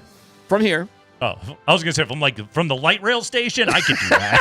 No, I'll walk from here. From here, How would you do it? Would you just like meander down the shoulder of I-25, or I guess up the shoulder of I-25? You can take the Willow Creek path, Nate. It's right out here off 470. You've already mapped this out. You can easily do it. And you can walk side streets and you can walk on the path for a vast majority of the way. Okay. Then you get to Logan Street, which is in downtown Denver. And you go on Logan Street, basically to Broadway. Okay. And Broadway will take you right to Coors Field. Right to Coors Field. Yeah, basically. The big walk out to Coors Field. It's a couple miles. So you believe they will win more games than the White Sox did last year? I think this move, while it doesn't solve the problem, not by a long stretch, it will eliminate them being the worst team of all time. Yes. Now, will they still have the worst record this season? Yes. Hey, the odds are in your favor no matter how you look at it. Whether they kept him, whether they got rid of him. The odds are in your favor. They're not going to be the worst of all time. Oh, but Tyler, they are still. Oh, so the Warren Schaefer dead cat bounce, you believe, will direct this club. Yes, and that's why yesterday when Kyle Farmer hit a bullet down the third baseline, that should have been a go-ahead scoring double. Might have cleared the bases. Except for the third baseman was there. Well, that was unfortunate. Here's the deal. When you have but there was a moment that it was going to happen, and they were taking the lead to the bottom of the ninth.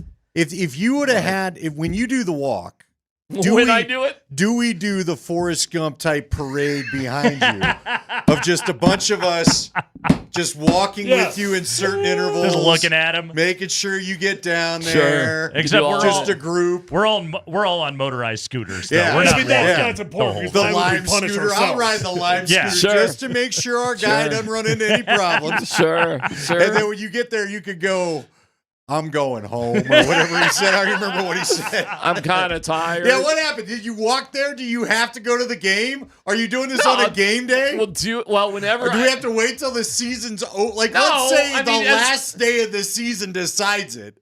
Yeah. I mean, listen, whenever it's done, it's done. I mean, I'll do it as soon as possible. But what if the last game determines your fate in walking?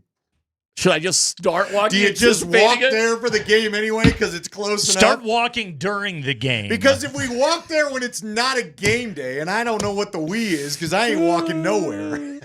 Again, I will ride on a lime scooter and just give you the old atta baby. By the way, didn't the White Sox, they won like 5 of their last 6 to even get to where they were. To the 41? Well, here's what works in his favor. We all know come September, minus a few teams that call up a few tryhards, there's a vast majority of teams that are like, have at it, Rick. My point is, this one move, again, while it doesn't solve it all, it doesn't solve anything.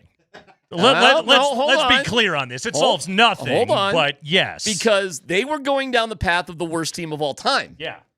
And I'm saying this move erases them being the worst team of all time. And if you don't have the worst record, then you certainly can't be the worst team of all time. I would agree What with that. player are they going to ride out of worst team of all time Well, that's why. territory? That's why last night really hurts because Chase Dolander actually was phenomenal. He was great. Except He's for been good every start, pretty much. I know. So it's painful when you have a guy who pitches so well make one bad pitch, and I thought it was just a fly ball. And the thing just kept going and going and going. It wasn't like a laser beam. You can't make a mistake to Wyatt Langford like that. Can I okay? introduce you to the Rockies? They forever have gotten decent pitching and no scores. No offense, bro, but I find that such lazy analysis when I hear stuff like that because you clearly just didn't watch the game at all. And this is for the Bud Black apologists, too. The Bud Black apologists are just, woe is me, Bud's a great guy. He doesn't deserve this. You're not watching the games. You're right. I'm not watching last night. I haven't watched it for 2 years, but I did do their post-game show for 3 years. You know how many of those games? What years did you do it? In the middle of 2000. When they were going to the playoffs? No. When they were a good team? When they would always pull, and me and him started our show when they did this. By the time you get to June and July, nobody can hit anymore.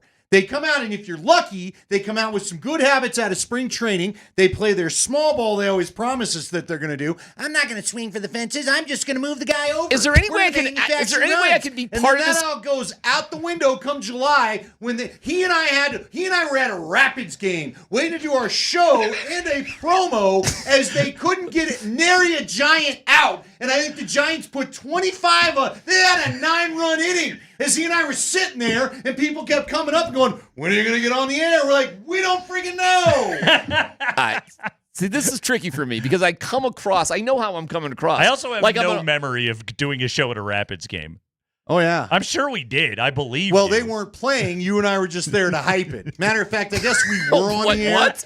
But every time we were, they like it was. You were doing the a show from Dick's without a game happening? No, it was happening that night. But yes. you know our time slot. We weren't. Okay. This was was like a before Tuesday. Were we like out in the yard? Yeah. Okay. Remember we were outside in the parking lot, and I think Arsenal was coming through. I'm having like a vague recollection of this now. Yes. He just did his sound effect. You know you're up for drop of the year. He just did it live. What I do it again. Do it again. I don't know what I did.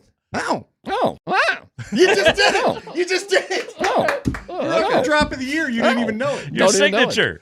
Well, I'm just saying, I sound like a Rockies apologist. I'm not. I know they have to make change. I would have changed everything. I would have literally changed everything. I would have hired a manager. Well, I would have hired a GM first, who's probably 30-something years old and deeply steeped in analytics. I would have named a president of baseball so that Monfort has nothing to do with nothing. He needs to go to the Oz, behind the curtain and whatever, and we never hear from him again. So I would have changed literally everything, okay? They're terrible in analytics. They're terrible in scouting. They're terrible in basically everything. Also, I think they should have a bilingual manager that can relate to all the players. I saw that documentary about the Red Sox and seeing what they're doing, and I think that's the way to go in the new baseball sort of way. I'd go in that direction. So to think that Bud Black is the right person to develop new talent, you got to be on crack to think that. Oh, I'm not and here it's to why defend that. It's why it needed to be changed. But that being said, the least of their issues was the major league manager, though. You got to start because everything somewhere, that though. you said right there, you're absolutely right about. And the major league manager is such a minuscule Yeah, but cog I swear- in that machine of failure. I swear to God, and I know it doesn't matter because overall it's terrible. But I'm telling you, there's about a dozen or so games that Bud Black just lost because of poor managing decisions. Can I tell you why they're effed? Forever. Okay? Okay. Other than the old narrative that you can't play baseball here coming back? Which I don't believe. Well, it's all I've read in every article about it in the last 3 weeks. I do believe it's an added challenge, but I don't believe it's a reason why you can't win baseball games. The reason they don't win baseball games is because they don't have good players. No, I want to read to you. Buddy sent this to me last night. This is from Buddy Black? A buddy. Buddy sent his friend, his pal. My dude, whatever. My Midwestern colloquialisms. Okay. My guy. Well, you know. My friend, an associate. A pal. This is from Yahoo. Okay, Jake Mintz writing this piece about and this made my head explode. Okay? I'm just going to read this paragraph to you. While the Rockies have often maintained a respectable payroll, Monfort has consistently balked at making financial investments in the organization's infrastructure. That has been most impactful in terms of technology, where the Rockies lag far behind the 29 other clubs. Technology and stuff, Andy. In fact, sources indicated to Yahoo that Dick Monfort who chaired the owners committee during the 2022 CBA negotiations, is hoping the next collective bargaining agreement contains a salary cap, which he believes would give his fallen franchise a better chance. All right. First off, just off the jump, I don't believe it would, but they have it in other sports. Okay, fine. It's not the most novel idea. Here's where my head exploded. Importantly, Montford is reportedly seeking a cap that extends beyond payroll to cover all organizational spending, including coaching, technology, and scouting. That comes across as cheap. That's where you're going, right? I'm with you. It comes across as, I'll take the obvious statement for 100, Alex. I don't even want to try. It comes across as, the problem with all these other teams in baseball? They care too much. They keep trying to be good. And I don't think that's I'll go fair. with you on that. That's terrible. I That's don't ridiculous. think that's funny. Acceptable the way that these other teams are trying to find good players. How dare they then find good players and make them better? That's not fair to me. How dare you? I'm just trying to get people in the door to sell them Dippin' Dots and beer, and these other teams, they're trying to actually win the baseball game, and I don't like that. I'm Dick Montfort. Wait a second. The Angels bought 3 batting practice cages? Yeah. What the hell is going on? But how would he Does Dick Montfort want like a limited allotment of pitching machines for everybody in baseball? How would he feel, though? How would he feel if they were to be like, well, but we don't have a party deck. You're going to tear the party. Hey, we'll give back our analytics department. You have to remove the party deck. I'm sorry. Every major league club is allotted 1 ice machine for icing down arms. Stop. That's it. You cannot have 2 fungo bats. Yeah. Here's the weird thing about the Rockies, real quick, on more of a small serious note. That's serious, and that's insane. You realize in order to win the World Series, you just got to get, obviously, to the playoffs, and you only need to win 88 games to get to the playoffs, That's or true. so-ish. So the metric of, winning everything is ridiculous. How do you just win 88 games as the Colorado Rockies to give yourself a shot, as the Guardians did, as the Diamondbacks did? Yeah, but you're How do forgetting do about the rub of the wild card game, which we've always lived through. I got it, but at least they did get one of those. But I think only to go and not score against the Brewers. The wrong mindset is you have to win 110 games to win the NL West. Forget about the NL West. You never have to win the NL You're right. West. When they went, and they never have. Listen, and they never will. The anomaly that it So get was, rid of though, 07 showed you hot at the right time. Yeah. What we've seen in the last couple of years in the World Series, a bunch of not the best teams have not made it. So how do when you- the Padres upset the Dodgers? The Rangers. How do you win couple of years 88 ago. games and have 3 good starters? That's it. That's Well, how you win in the Hey, playoffs. first you have a couple of them analytic machines, Not too many. and then you draft Not a too couple. many. Then you draft a couple of those guys, but just a couple. Just a couple. I love that line from the right, the that's athletic funny. story where Bill Schmidt's like, I've looked at a stat sheet. Yeah. Okay. So have I. I have as well. It is not Captain Analytics, and even I've seen the stat sheet, my guy. When have I rolled in with Nate and I go, listen, this stat sheet's talking to me today, Nate? All right, do you guys think do you think the Rockies will end up this season being the worst team ever in the history of baseball? I'm hoping they are. It's more interesting that way. Yeah, we talked about it. They're They're more 7 and fun 34. as a being I'll agree bad and with you. 70-win team. We've seen that. Yeah. Can you be This the is worst of something- all? Hey, man, every time you turn in, you're like, how did you lose that way? It's not That's even. It's incredible. not even about being the worst this year, because for them to make up a 6-game difference on anybody is ridiculous at this point. It's never going to happen. Mm-hmm. I believe that's the separation. Is it 5 or 6 games between the second to worst team? The question is, can you be the worst of all time? Yes. So, Yes, So and my that's what I little wanna bet. see. My 7 and little, 34. my little bet is that they're not going to be Hey, the worst of all time. You know where we're at? We're in 0-16, 0-16 Detroit, or 0-16 Cleveland territory. By the That's way, what we're I trying am to do. kind of hoping in week 5 of the NFL season, this conversation is just going to be long. Nobody's even going to Everyone's forgot. Everybody's This forgotten is. about this Oh, little we're not going to conversation. forget it. This, by the way, so they're in this stretch right now. They got 2 Hey, more Mike against Evans, Texas, You're getting a tattoo. who's No 500. tattoos. No more tattoos. Arizona's a winning team. They got 4 against the Phillies. Phillies are a winning team. They got 3 against the Yankees. Yankees are a winning team. They got 3 in Chicago. Cubs are a winning team. They got 3 in New York. Mets are a winning team. They don't play another team that has a losing record until Monday, June 2nd in Miami. And the Marlins always seem to have fun with them down there. They always do. Right?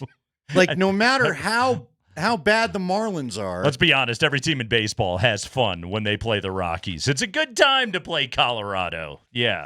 It's Kreckman and Lindahl. We'll take a quick break. When we come back, we got a keyword for you to be entered to win a pair of tickets to Game 6 Nuggets Thunder. Coming up here on the other side, is it Jokic's elbow? Is it MPJ? Is it Westbrook? What is going to be the key to the Nuggets winning tonight? I'll tell you mine. Andy will tell you his. We'll see if you agree next on Altitude Sports Radio 92.5.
Hey, it's a Nuggets Playoff Ticket Tuesday, and we're back with another keyword for your chance to win tickets to Game 6 on Thursday. Hey, there's no place in the world like Ball Arena during a Nuggets playoff game, and you need to be there. You never know what the next incredible moment might be. So head to nuggets.com/playoffs to see the limited inventory that is still available. But you want to win tickets right now, don't you? Yes, you do. The text number is 303-504-0925, 303-504-0925. The keyword this hour is Hopkins. Hopkins. Yes, Hopkins. Like Anthony? Yes, Sir Anthony, if you will. It is also apparently Hopkins, Minnesota, the birthplace of Zeke Najee. That is a deep pull from our crack research department here at Altitude Sports Radio 92.5. Hopkins, Minnesota, birthplace of Zeke Najee. Do you think they have a sign when you drive into Hopkins, Minnesota? You are now entering the hometown of NBA 11th man Zeke Najee. No. No, they don't. They didn't put that on the sign. No. Okay. Probably not. All right. Could they change the name Hopkins so it includes two N's? Anyway, to win tickets, text Hopkins along with your first and last name to 303-504-0925. This hour's keyword, Hopkins. We'll announce a name at 5:45. That person will have 5 minutes to claim their ticket. So be listening and call us if you hear your name. One more time, this hour's keyword, Andy, Hopkins. Hopkins. All right. So text Hopkins with your first and last name to 303-504-0925. Good luck. Like DeAndre. That's a Hopkins as well. Okay, so I just am seeing this on Vic's Twitter, although it looked like he tweeted it a significant time ago, a couple hours ago. Okay. We are not getting the MVP presentation in OKC tonight. No. Vic said it's confirmed. All right. He said, but there is an oil and gas symposium going on at our hotel. Is there guys there? I wonder if the oil baron's there. When is there in Oklahoma City? When is there not an oil That's and a gas great question. symposium going on? Do you even need a hotel for that? I don't think so. Don't you just do the convention center? I think you can just do that whenever you need to. Yeah. In those parts. At T. Boone Pickens Event Hall or something? I forgot about that guy. So T. Boone Pickens. It's such a good oil baron name. Oh, yeah, the T. Yeah. I wonder what the T stood for. The Pickens. The my Boone friend. Pickens. The. I am the one. Uh-huh. Mm-hmm. So I guess we're not handing out a trophy tonight. This is wild. You can't. I'm surprised by that. So I asked you this. I'm shocked by it for this reason. Oh, okay. Let's say it goes to Game 7.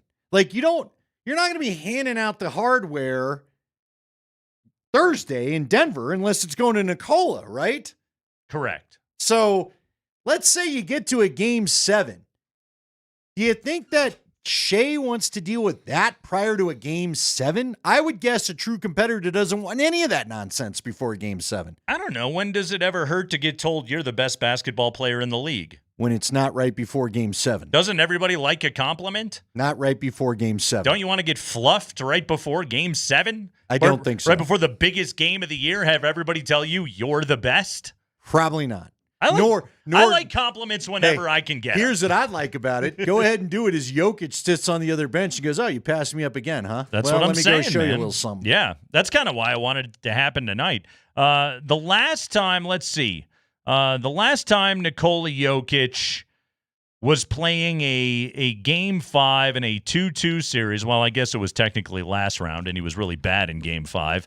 But I'm looking for him to have a Minnesota type of performance here tonight where he goes, for 40, 13, and 7 and makes 15 of 22 shots. Andy, he's got 4 games of collection of data of knowing what the Thunder are doing to him, how his elbow feels, how little space that he has out on the floor. He's the best basketball player in the world. He was great in Game 1 of this series. He has been below his standard of excellence over the last 3 games. He's too damn good for this to continue. Doesn't Jokic break out and just have a huge game tonight? I would hope so. Yes. I mean, the odds tell us that have been watching him, yes, it should happen. My concern is how bad is the elbow bothering? It seems bad. And when you and I did the crosstalk with Scotty, was it just yesterday or was it Friday? Yeah. He talked about how when Nikola pulls the sleeve down, the elbow makes you want to vomit in your mouth a little bit. Yeah, it doesn't look good. Game 1, 52% field goal percentage. 76% of his shots were inside the paint, and he had 22 rebounds in that game. Games 2, 3, and 4, he has been a combined 33% from the field, which is that he's making 1 in 3 shots. Not good. Not good for one of the most efficient scorers in the history of the NBA. Also, in every single one of these games, Andy, he has been sub 50% of his field goal attempts being from inside the paint. That's got to change. And some of that is he just has to shoot quicker. Now, I thought his Game 4 adjustment, and it was a good adjustment, was go harder to the basket and get to the line, and it worked. He shot 14 free throws. Like, that's good, but also I need him just to shoot the damn ball faster when he's inside the paint. A part of this is the blessing and the curse of Nikola Jokic, is that he always wants to get the best shot out of every single possession. We've talked about this forever. This is what makes him the best basketball player in the world and the best team basketball player in the world. And if he knows, okay, this is a lower percentage shot, either because of the contest or the possibility my shot could get blocked or whatever it is, he's going to hesitate and he's going to try and find a better look. Some of it is the Thunder have been cutting off those corners. They've been trying to make it tougher to, have him have those passing lanes available to get corner threes. All right, fine. Just shoot the ball more, dude, especially when you have the ball inside the paint. That jump hook, he has got to fire that thing, and he's got to do it faster on the catch because that double and triple team is coming immediately. Yeah, there's no doubt, but at the same time, you know what else helps give him some space is Jamal Murray's got to hit and hit early. Sure does. It would be great if MPJ had a game Porter's like Game 3. got to make shots, and Russ has got to hit corner threes. You know what? I'll tell you what. And with the bad shoulder, I won't even demand that it's Porter. But whether it's Porter or Brown, they've got to have some outside shooting. Yep. If you don't have some outside shooting, then the 3-man collapse on Jokic isn't hurting anybody. Nope. Can't shoot 30% from 3. And the problem with Aaron Gordon hanging out and shooting all the threes is when he does miss, that's one less guy with a physical nature in the paint trying to help you get rebounds. Yep.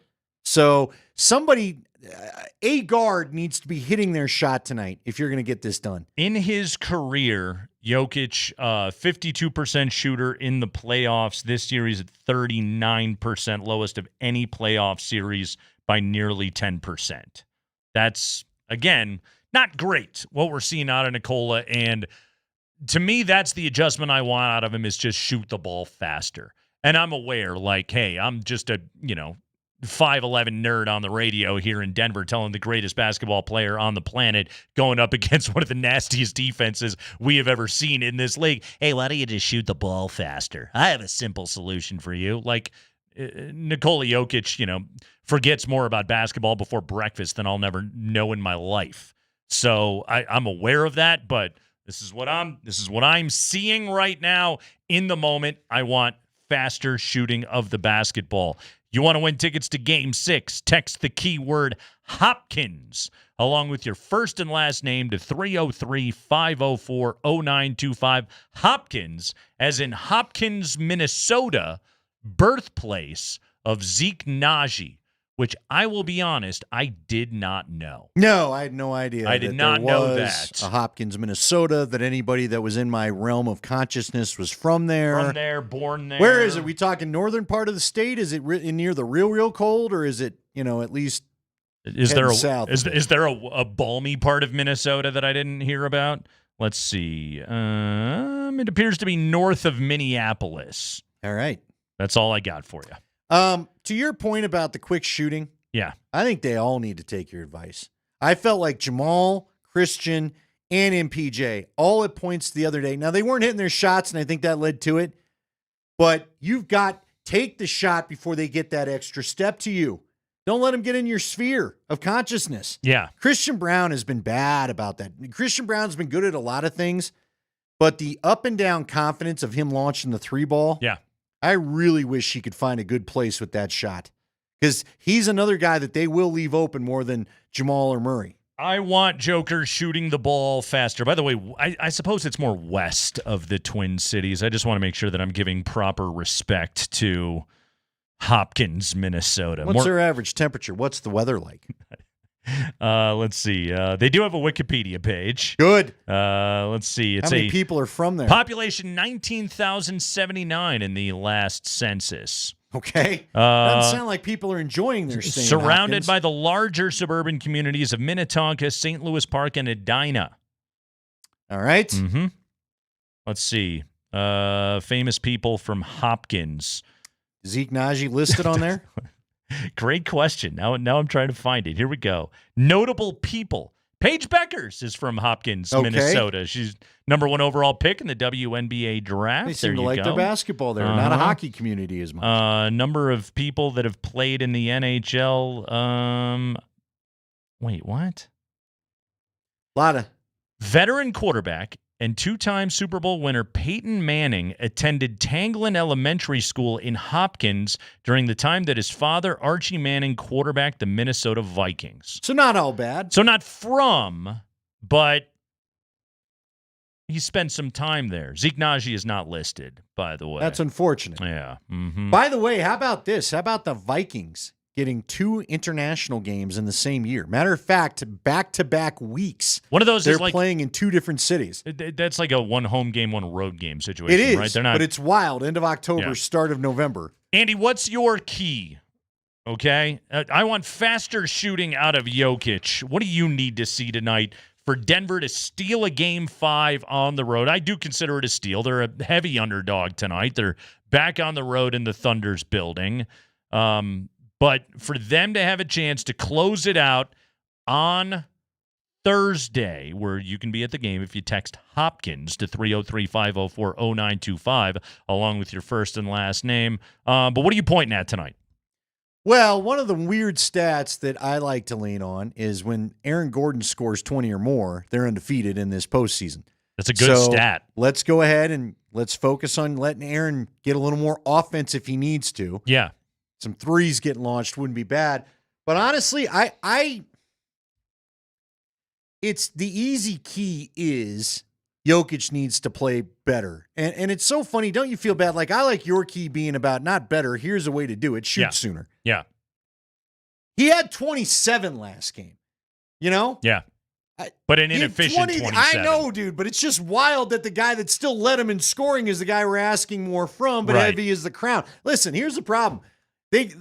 I don't even know how you put it into one key. They need to have 4 guys going. How about that? Is that fair? I don't care which 4. Okay, Westbrook off the bench, Brown. There's only 7 to pick whatever from. it is. Right. But give me 4 of them scoring, because Yeah. when they have a round scoring, when 4 of these guys can get around 20 points, they've been able to win this series. Yeah. But if only Jokic and Murray, or only Jokic and Porter, or only Jokic and ex-player Gordon are going to get going, they've not won those games. So somehow you've got to get some balanced offense tonight.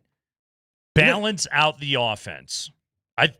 Because the balanced offensive games is how you won your 2. I think that's a wonderful idea. To your point, in the games in this series where Aaron Gordon has dropped 22, they've won both of them. In the 2 losses, 10 and 15 points respectively. Games 2 and 4, no layups made in 6 attempts and no dunks for Aaron Gordon. Yeah, he's got to get to their size is bothering this Nuggets team. Yeah. You know what's wild? You and I kind of talked about this in the car.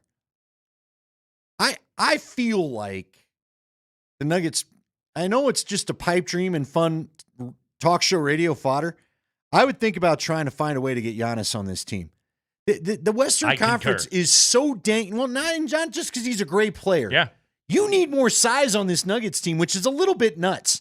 Or else you need Michael Porter Jr. to turn his body into something that it just isn't going to be. And if you're going to get that size, it may as well be the 3rd best player in the NBA. Well, might as well. I agree. You know what I Yeah. mean? If you're going to spend all that money and go apron shopping, you might as well do it for something like this. But it just is crazy to me. All the size, because again, if you get past OKC, unless there's a miracle that I ain't counting on, you got to go face Minnesota, who already has all the size. Now, they may have gotten rid of Cat, but Randall plays plenty physical for his size. He's no fun. Has been really good in these playoffs, too. He was great again last night. Gobert's bothered them. Nas Reed bothers them. Yep. The Thunder are big, as we're seeing right now. Mm-hmm. I mean, there was even some size to the Clippers. Look, San Antonio's no fun to deal with. Somehow in this offseason, the Nuggets have got to get bigger. You've got to get another big in there. I mean, here's what's wild about it, though. And you're right. They don't really have a – Peyton Watson needs to be a little bulkier. The Nuggets starting five is freaking huge. But so's the whole Western Conference. Michael Porter is your 3, and he's 6'10". He's a monster. They already are huge, and yes, everybody else in the West is even huger. Now again, Deron Holmes is 6'10". I always forget about Holmes. I think there's going to be a hell of a sweepstakes of Western Conference teams jumping in line to battle it out to try and get Giannis. Well, because again, the whole conference is full of monsters. Yeah. What do you? Boy, I really wish Deron Holmes could have been in this thing. Yeah, would have been cool. We'll never know what could have been different. Is Malone still employed if Deron Holmes stays healthy? Is Booth still employed if Holmes stays healthy? He was healthy when Malone played him. Well, that's a great question. I don't know, Bob. I don't know. I'm not sure. Andy's looking for balance. I'm looking for quick shooting out of Jokic. What are you looking for? 303-504-0925. That's the Champ Mazda text line. Let us know what you need to see out of the Nuggets this evening on a Nuggets playoff ticket Tuesday. You have got a few more minutes to text in this hour's keyword, which is Hopkins. Hopkins. Not the college. As in Hopkins, Minnesota. Not the medical school. Is it spelled Johns? I see what you're doing. Hopkins. Okay. They're a big lacrosse school. Took me a second right there. At least they were. Yeah. When you said Hopkins, I was like, is that like a liberal arts college in Kansas or something like that I've never heard of? Anyway, Hopkins. Text Hopkins along with your first and last name to 303-504-0925, and you are entered to win a pair of tickets to Game 6 on Thursday.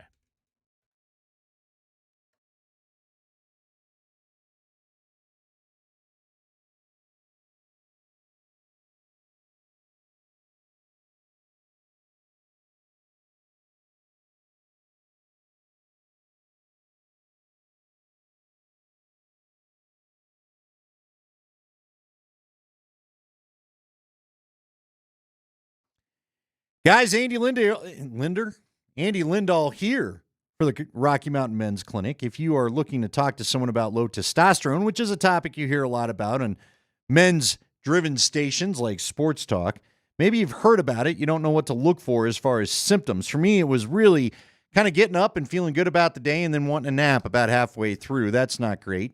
A couple, 3 hours after you get up. You don't want to feel like that. For you, it could be unproductive workouts, could be bad sleep patterns, could be a low sex drive, or maybe having some brain fog, not being able to concentrate like you used to, maybe putting on a couple of pounds despite some efforts to work out or exercise a little bit. If you have any of these, it could be a sign of low T. If you'd like to take a quiz and learn more, you can do so at RockyMountainMen'sClinic.com. They've got a simple 10-question quiz with yes or no answers. It'll take you 2 minutes.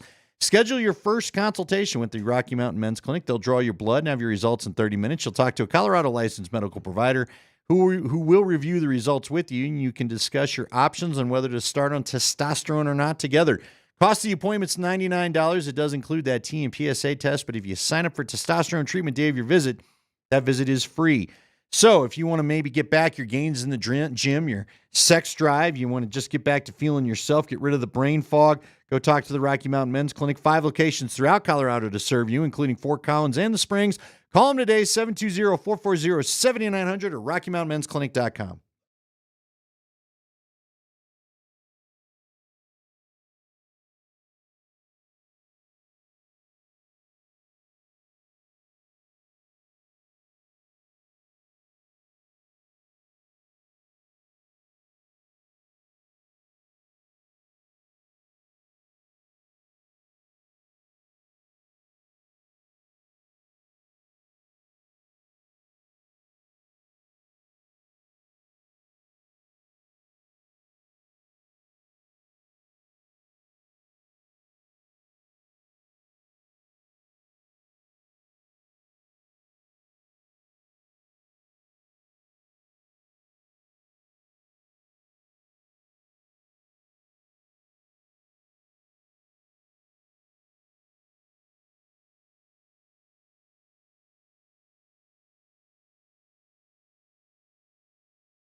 is the Kreckman and Lindahl Show. Good to hear from John Lydon today. We are with you today until 6 p.m. We have got the Nuggets and the Thunder tonight. Pregame at 7 o'clock tip-off. God only knows. But it'll be later than 7:30 this evening. We can absolutely promise you that, as the Nuggets and the Oklahoma City Thunder will do battle in an all-important Game 5. Here's one of the other things that is... I mean, it's good because the Nuggets are the underdog in the series, but also, like, it sucks for Denver and OKC, honestly. I think every other series is ending in 5 games. Yeah. Like, everybody else is going to get a little bit of a rest-up opportunity while the Nuggets and Thunder just pummel each other all the way through Game 7, and whoever ends up winning this thing is going to take on a Minnesota. Like, maybe the Timberwolves F around a little bit and lose one more, but I don't think so, man. They looked dominant last night against Golden State in a game where, obviously Steph's not playing, and I mean, the Warriors don't have enough usable players right now. The Timberwolves are deep and rested, and killing, and Ant is locked in right now. They look really good, so, whomever advances after this series then moves into a series against Minnesota that's basically well-rested. The Pacers and the Knicks they're going to cruise into the Eastern Conference Finals. Yeah, for those that have missed the news, and it broke really top of our show, Shams, he reported that basically Tatum had Achilles. Yep. Jason Tatum had Achilles surgery today, so he tore the Achilles. I think it's what we all figured. Listen Whenever you to see this. the guy get hurt without contact. Yeah. And he was having a great game before that, too. So the second round, only halfway done. 5 All-Stars have already suffered injuries during these playoffs. Steph, Darius Garland, Evan Mobley, Dame Lillard, and Jason Tatum. That doesn't even include Donovan Mitchell on the list. Tatum, torn Achilles. This now, Andy, marks the 8th consecutive season in which at least 5 All-Stars have missed a playoff game. After that occurred only 4 times between 1977 and 2017. The 2021 playoffs, following the condensed regular season and the pandemic, saw 10 All-Stars sidelined for at least a game. The number for 2022 was 8. And if you look at, there's graphs of this, of NBA All-Stars missing playoff games. I mean, it is higher in recent history. I was talking about this with Scotty and Tyler and DMac during Cross of like, okay, let's use this as an opportunity to, one, praise Nikola Jokic. He doesn't miss playoff games. The dude is just a freaking warrior. He will play through anything and everything. He's one of the most durable stars in the league. That said, like, Jason Tatum was also one of the most durable stars in the league, and then boom, Achilles, and he is out. It's wild the amount of critical all-star injuries that we are now seeing in the NBA playoffs, and this is becoming an annual occurrence. And honestly, Andy, like, it's reshaping who is going on to win NBA championships. We're seeing this on a yearly basis. It's almost to the point where in a year in which, like, if there was anything that I was banking on, it was just like, oh, Cleveland and Boston are obviously ticketed to the Eastern Conference Finals. I'm just positive of it. Nobody else in the East is nearly as good as those guys. And I don't mean to take anything away from both the Knicks and the Pacers, who have played very well this postseason. But, like, it's wild that this is what we're ending up with. I've always thought of the Stanley Cup playoffs as the biggest crapshoot in sports. The NBA playoffs are like, they're approaching that territory. And it's because of the injuries that we're seeing suffered in the playoffs. Yeah, well, it's where, and again, Scotty talks about it during the regular season, and I know that people they get annoyed with it here and there, but it is about the travel, and they are traveling more, and the NBA had set out to not have the players be gone so much to get them back home. But when you're in a place like Denver or a place like Utah, or imagine in OKC, there are a lot of places that aren't that eastern corner, that northeastern corner of the country, where you've got a bunch, Brooklyn and the Knicks and all, where you can just have all these easy, Boston, these easy games that you just travel to, some are even by bus, so on and so forth. The NBA, I think, really, maybe instead of doing this in-season tournament, maybe you do something where you jazz. I don't know. Look, I am literally just thinking about this right now, so it could be the dumbest idea ever. But maybe you just go a place and you take on the division and you get done with it or something, and then you come back home. But you do something to try to limit how much travel these guys are making that could hurt the body at times or hurt the sleep. The player participation policy that you got to play 65 to be eligible for any postseason awards or anything like that. And again, we're talking about the players at the very top here, but if you want to be all NBA or all defensive or anything like that, like if you want to be up for an award at the end of the season, you got to play at least 65 games. So, our guys playing through things they may not have otherwise. I think that's absolutely a factor. I also think the way, and I don't think there's one factor to any of this. I think there's a bunch of them. The way the playoffs are officiated. I was just about to say, but what's crazy about last night, I'm ready to have this discussion with you, but think about the Tatum thing. Yeah. After all the bludgeoning in the paint we've seen in every series, Tatum goes to cut for a ball and blows his Achilles out. Right.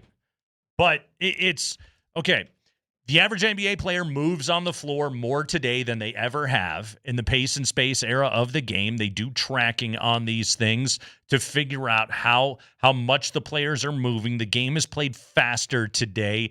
The amount of motion just on the court is greater than it has ever been right now in the NBA. I think that's a factor. The physicality, that what is allowed in the postseason, the way that these guys can just bludgeon each other out on the floor, I think that leads to more injuries. And, to your point, Andy, like, did he go down on that? No, but the physicality of the game is going to make the body redline harder than it would otherwise, which increases the possibility. Plus, you get to the second round and everybody is playing on every other night. You get a situation like Denver having 36 hours off between Game 3 and Game 4, Denver and OKC. There's a lot of this. There should be fewer games in an NBA season. 82 games is way too many. But again, like, can Adam Silver ever convince players and owners alike to say we will alter the financial model of our game? No, they added the in-season tournament to try and make the entire sport more lucrative. So this, all of this said is like, this is just the fallout of it, which means that the playoffs are going to be more wide open than they've ever been. And you know what? Maybe for some people, they'll say, well, that's not necessarily a bad thing. I like the surprise of it all. I don't like the idea that just all the 60-win teams get a ticket to the conference finals. Here, I do think the in-season tournament has affected it, though, in this way. Not the in-season tournament. I'm talking about the wild card, the playing games, things of that nature. Now, the in-season tournament has kind of changed a little the travel schedule. It makes you switch some games around. It feels like they're trying to jam more stuff in as they try to accommodate this. But I do think the play-in has been interesting in this way. How many teams, and I just pulled up the conference standings from this past season. Rockets, 52 wins. Lakers, Nuggets, Clippers, all 50 wins. Right, it's so Timberwolves, truncated. 40. So everybody's going pedal to the metal at a time of year. Before, when you knew it was just 1 through 8, you probably take your chances a little bit with the home seeding or not and rest your guys. But now, and the Nuggets were among this, they didn't want to be part of the play-in situation. Right. They wanted the week off. So now they're playing more games with their guys and keeping them in longer minutes when maybe you would have just let the chips fall a little bit differently if you weren't trying to avoid being 7 or 8 in the seedings. Exactly to your point. Think of the effect of that. The year the Nuggets won the championship, they had the 1 seed locked up in March. They were cruising. They took April off, okay? And everybody was healthy. Everybody was healthy the whole way through, and they steamrolled the postseason. They go 16-4, and they win a championship. There was no Jokic elbow thing. There was no Porter shoulder thing. They didn't deal with any of those things. We know both Jamal and Aaron Gordon have battled injuries, leg injuries all season long, to the point where they're still affecting them. And I say all this about the Nuggets. I promise you, the Thunder have dudes that have stuff too. Because everybody does at this time of the year. These athletes are just beat to hell. By the time that their bodies get to this point of the year, every single dude out there is playing through something. This isn't unique to Denver, but to your point, because they had to battle so hard, we see this hobbled compromised version of the Nuggets right now, a team that has no depth whatsoever. They have no bench guys to be able to take the stress off of their top dudes, and as a result, a bunch of guys are just they're hobbled right now. And I think the whole league is suffering by losing stars. Yeah. And this with is gassed out players. Again, and I know Porter and Jamal aren't all-stars or haven't been named to all-star teams. They're huge keys for the Nuggets. But they haven't missed any time. Yeah. You know, these guys have battled their way. Michael Porter has not missed a game in the playoffs, which is incredible. Westbrook missed one because of his foot. That's it. That is the entirety of it right now that this team has been able to fight their way through. And this thing's going 7-2, isn't it? Oh, God, yeah. This team will have experienced 14 games. Oh, God, yeah. Whoever wins this, you got Minnesota likely waiting. Yep, sharpening their knives, hanging out. Mm-hmm. Playing a Golden State team that doesn't have Steph Curry. You think they forced him to go tomorrow? Are they playing tomorrow, or is I believe this they where play they get tomorrow, the two-day break? No, I think they go tomorrow. Because they're affected by a WNBA opener in one of the cities. I can't remember which. Isn't it the Lynx? Let me double check it. No, they do play tomorrow. Okay. Yeah, I think Minnesota finishes them probably tomorrow night. They're 11.5-point favorites. You're watching the Warriors. It's so weird with the Warriors, by the way. Like, we're so used to one brand of Warrior basketball, and you take Steph Curry off the floor, and like Buddy Hield's a great shooter. Pajemski's a nice shooter. But really, that team, they don't have shooting. Well, it's how so about weird. Jimmy Butler just not wanting to take a shot at the back half of that game, getting called out in the fourth quarter by the announcing crew for not shooting the ball? Yeah, they white flagged it last night. That's for sure, man. Crazy game. But I say all of this for two things. Number one, I do think that the NBA, it's a large picture issue that the NBA should address, but also take a minute to give credit to the Nuggets that their dudes are out there every single night. And I know Jason Tatum and Dame Lillard didn't choose to tear an Achilles or anything like that. But credit to these dudes. They're out there every single night battling the best that they possibly can. Spring, do we got any what do we got coming up? Is there any Cause 420. Jason Kosmiski, the voice of the Nuggets, will join us at 4:20 this afternoon. Katie Wingy will join us at 5:20 this afternoon. So we're getting our pals in here to get us set for a massive Game 5 coming up here tonight. Kreckman and Lindahl rolling with you on a Tuesday. Plus, don't forget, we got another keyword to give you on a Nuggets Playoff Ticket Tuesday coming up at 4:20.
All right, we're going to go to OKC, check in with Kaz coming up at 4:20. It's Kreckman and Lindahl on Altitude Sports Radio 92.5. Game 5 tonight, Nuggets and the Oklahoma City Thunder.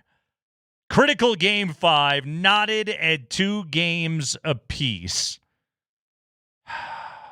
So Russell Westbrook, Andy. Russell Westbrook. So we get a story today from Ramona Shelburne on ESPN. Why the Nuggets title hopes might hinge on the most volatile player in the NBA. Is Russell Westbrook volatile? I didn't realize. We've picked up on this, apparently. So, this is the juicy part of Ramona Shelburne's story. She writes, Andy, minutes after the Nuggets lost Game 2 of their first-round series against the Clippers, David Adelman had a problem. While he'd been at the post-game lectern, there had been a heated discussion between Westbrook and Aaron Gordon in the locker room, multiple sources told ESPN. Gordon had challenged Westbrook about his attitude. Outside the locker room, one player relayed why Gordon might have done so. Quote, he's so immature, close quote, he said of Westbrook. So this is unknown Nuggets player to Ramona Shelburne of ESPN. He is so immature. Their season was on the precipice, nearing a chaotic and dysfunctional end to what had been a chaotic and dysfunctional season after the team fired Malone and Booth with only 3 games left in the regular season. Instead, it seemed to mark the beginning of a turnaround. The Nuggets won 3 of their next 4 games to disperse the Clippers, including a blowout Game 7 win in which Westbrook scored 16 points on 5 of 9 shooting with 5 rebounds, 5 assists, and 5 steals. In the decisive second quarter, in which Denver outscored LA 37-21, Westbrook played all 12 minutes, scoring 10 points on 3 of 4 shooting with 2 rebounds, 3 assists, and 2 steals. All right. I don't want to add this. One player told ESPN at the Game 2 argument, quote, the great thing about this team is we're not afraid to talk honestly with each other and hold each other accountable, close quote. So what's the problem here? Okay, first off, in a room full of multimillionaires, right? Where one of them is a 36-year-old former MVP who has been known for his volatility his entire basketball life, which was, let's be honest, one of the draws to adding him to this Denver squad, a team that many of us believe the locker room had gotten too quiet, too stale, needed energy injected into it, so they go and get Russell Westbrook, who has bounced around team to team since his Thunder days ended, because let's be honest, that energy can be imperfect at times. It wasn't always going to manifest itself as complete and total positivity rubbing off on everybody else. Like Westbrook getting dropped on this locker room was going to have a massive impact. And you know what? Knotted at 2 games apiece going into Game 5 against the Oklahoma City Thunder. If you would have told me at the start of the year, because I thought OKC was going to be the best team in the West, that Denver would be knotted at 2 games apiece in the second round against the Oklahoma City Thunder, I'd have taken it. Yeah. Hell yeah. Of course I would have taken it, especially when I watched the way the regular season played out. Do I think that there's personality conflicts between Russell Westbrook and other guys on his team? Yes, I do. Do I think that there's personality conflicts between other guys in the locker room? Of course I do, because there is in any professional sports setting. Guess what? I'm not going to complain about all of this because it hasn't blown up and fallen apart. Well, and by the way, his wife, Nina, on her, I believe, Instagram page, Russ's wife. Yeah. She responded to Ramona Shelburne, quoting her in ESPN or adding her, saying, dirty work, Ramona. How could you share and spread so many lies randomly for no reason with so much conviction? You're using his name for clickbait during the playoffs, which is ridiculous. Trust me, I know the facts about literally everything. Normally, I let you guys tell your silly lies in peace. Enough already. Stop with the lies. Hashtag go Nuggets. I would say this. Another I reason, agree with the hashtag, by the way. I do too. Yeah. Mm-hmm. Here's another reason why when you say what's the big deal here, I would add it to this. Now, I don't know that it was in scolding fashion, but remember, Aaron Gordon also was the one a few games ago that flat out said after the game, I get why Nicole is frustrated, but he has to play through the fouling and he can't keep talking to the refs. Right. So Aaron Gordon's being the leader. All right. He's apparently not just coming and picking on Russ or whatever with the calling out, he literally told the media in polite fashion, Nicola's got to quit letting the whistle bother him so much in so many words. Yeah. So this isn't the only time he's called somebody out, and that's what it's going to take because these guys in this new world, and look, I believe they're listening to their coach, David Adelman. I'm sure he's earning respect by the day with what he's doing right now, but it's still a weird situation. Yeah. He's a younger guy that's an interim coach, and you don't know truly. I think a lot of us still would put money down. He's probably the future coach of the Denver Nuggets, but we don't know that just yet. And so, yeah, I think, like you said, we asked in the offseason for people to maybe take a little bit more accountability because, frankly, it didn't look like there was a lot in the Minnesota series a year ago. Yep.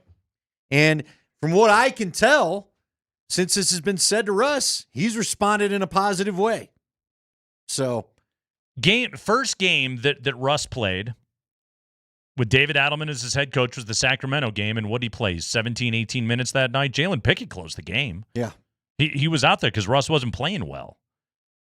And look, we all remember the missed layup against Minnesota and then the foul and giving that game away on a night where Joker goes for a 61-point triple-double and you still lose that game. That was a bad loss for this team. But also, like, I would argue Russell Westbrook has responded really well. He wasn't great the other day in Game 4, but guess what? Nobody was. So what else should we be expecting right now? Like, I would argue Russell Westbrook has been a net positive by quite a bit here in this postseason. When the Nuggets started toying with the notion, because remember, like, the reports were Denver's after Westbrook, and then it was like a few weeks before the deal actually got done. So we were here in the summer and we were talking about it on the show, and we were obviously having the pro and con debate, which is all you really ever do when you start talking about Russell Westbrook. And we talked about this is a team that needs an injection of attitude. This is a team that needs another strong veteran leader with some nasty to him. I think after you lose that series against Minnesota the way that they did a year ago, you would have looked at it and said that's desperately what this team needs. Okay, now because of the CBA situation and aprons, et cetera, we're not here to dissect all of that again. They didn't have a ton of options. Westbrook was an option there. Jokic liked him. They go and get him, okay? And I would say, and thinking back to those segments now, we pretty much nailed it, right? Like, yes, he's going to have a great attitude. There are nights he's going to help you win. There are other nights he's going to be the reason that you lose. That's life with Russell Westbrook. And that's essentially what this has been. And oh, by the way, when you put an outsized personality inside a veteran locker room that has already won an NBA championship, I bet it's occasionally going to be a little grating on some guys. And that's where, to your point, Aaron Gordon is the perfect voice of leadership, of maturity, toughness, accountability, everything else that this team needs, the perfect balance to it all. So if Russell Westbrook is occasionally immature or an a-hole or anything else, well, I'm not that worried about it because Aaron Gordon is already in that locker room. Yeah, had this been a report that was based off of the other night, then I'd have some concerns. Right? Yeah, it was from the Clippers This series. is from the Clippers series, which Russ was a huge part of why they closed it out the way they did. Yeah. Also, you don't win game one if Russ didn't give the ball up to AG, the guy that he was arguing with. Yeah, no, you're right. So again, like I understand the frustration of Westbrook's wife and why she would want to take to Instagram to defend her husband. That absolutely fair. And does it read like a little bit of a hit piece? Well, naturally, the immature quote is the one that's going to get pulled and get put out there. And I'm not saying that what Ramona is reporting isn't true. I bet you it is. But also, I don't think that that's a factor that's dragging this team down right now. No. You not hitting shots is a factor and dragging it down. But why you've not won some games is you haven't always hit enough shots. Yeah. That's just it. You couldn't get above 90 the other day. That's the problem. Yeah. I don't think there's any major grading going on between Russell Westbrook and the rest of the team. Now, I'd be curious, look, what are the long-term ramifications of all this? Does he decide to pick up the player option? Who knows? he was a bit of a Malone guy. All that reporting came out after Malone was let go. Yeah. Maybe part of the reason why they made the Malone move was maybe put him a little bit on notice because he did have a couple rough weeks to finish the season. Mm-hmm. But it's been nothing but great, frankly, since the playoffs started. So, I mean, like you said, we're still going to deal with the occasional frustrating Russ game, but let's not kid ourselves. If they're going to go get a win tonight or if they're going to close out this series, Russ is their bench right now. They're going to need Russ to be what he's been. This team's also had some really frustrating games in the playoffs. There's no doubt. They got blown out in Game 3 against the Clippers. They got blown out in Game 2 against the Thunder. I'm willing to bet you those locker rooms weren't the awesomest place to be after those games. And let's go back to that. Wasn't it the Clipper game where where Russ was trying to get everybody mad at him? And Jokic was yelling at everybody, and they're getting blown out, and Russ was trying to get some of the heat to come his way. Oh, Game 2 of the Thunder series when he went and shoved Jalen Williams right. like he was he was the one that was right in the middle of it all. Again, this is the Russell Westbrook experience. But we said they needed a little of this. Yes. They needed a little of the unpredictability. And look, I think that Russell Westbrook's presence here in Denver had an impact on Jamal Murray's season. Yes, I do. But also, when you look at the way that Jamal played basically from the Washington loss in December through the month of February before he got banged up, Jamal was playing one of the best stretches of basketball he's ever played in the regular season in his career. So, may it have had a negative impact? May Westbrook have taken some of Jamal's two-man game touches that he has with Jokic away from Jamal? Sure. But guess what? It looked like he adjusted because on the balance, I would argue Jamal Murray had a very good year. Well, and we're not seeing, at least in the I can't point to any evidence, in the playoffs of Jamal and Westbrook not jiving together, not passing the ball to each other. Any of that. I think it's all been fine. I think they found it. Yeah. Now, listen, I firmly believe that Jamal was more than annoyed that they signed him. Yeah. And I think Jamal probably had a bad attitude about the thing. Just reading the body language early on, I haven't heard anything. Yeah. But just reading it from the outside, it appeared to me like you had a bad attitude about this guy all of a sudden existing in your universe. Right. But that's a you thing.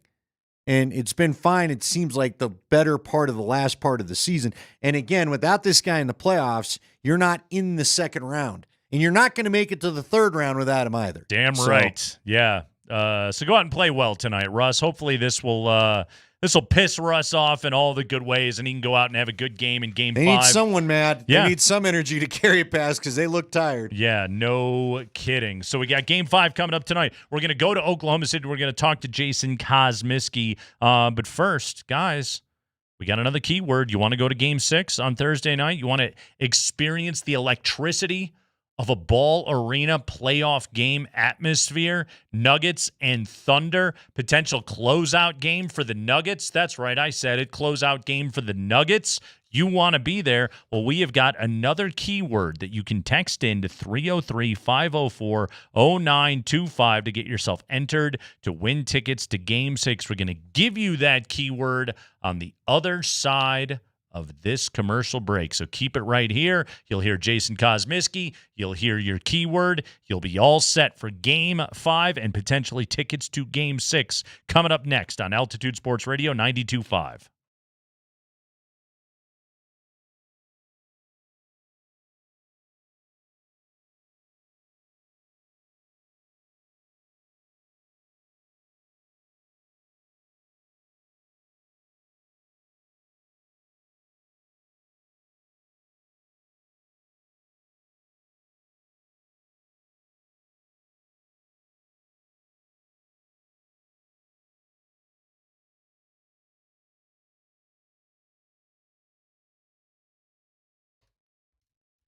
Hey, it's Nate Kreckman for Roller Auction. Right now, you want to go to roller.bid/altitude. That's right, roller.bid/altitude to sign up to bid at Roller Auction, because if you sign up that way, well, then you're eligible to win great monthly prizes. We got sporting event tickets. We've got concert tickets and much more. Go to roller.bid/altitude. Get signed up. See the entire lineup of upcoming auctions at Roller Auction, Colorado's premier auction market place. That's right. Get on it right now. There is a great auction available. City of Fort Collins vehicles and equipment. Some good stuff in here. They got a Dodge Dakota pickup. Great deal on that. A Toro Groundsmaster ride-on Batwing mower. You had me at Batwing. And Toro Greensmaster's walk-behind reel mowers. That auction is open until Thursday morning. Go to roller.bid right now to bid on some of these great items. Get some great deals. But first, go to roller.bid/altitude to sign up to bid at Roller Auction.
Yeah, folks, it's a Nuggets Playoff Ticket Tuesday, and we got another keyword for your chance to win tickets to Game 6 on Thursday.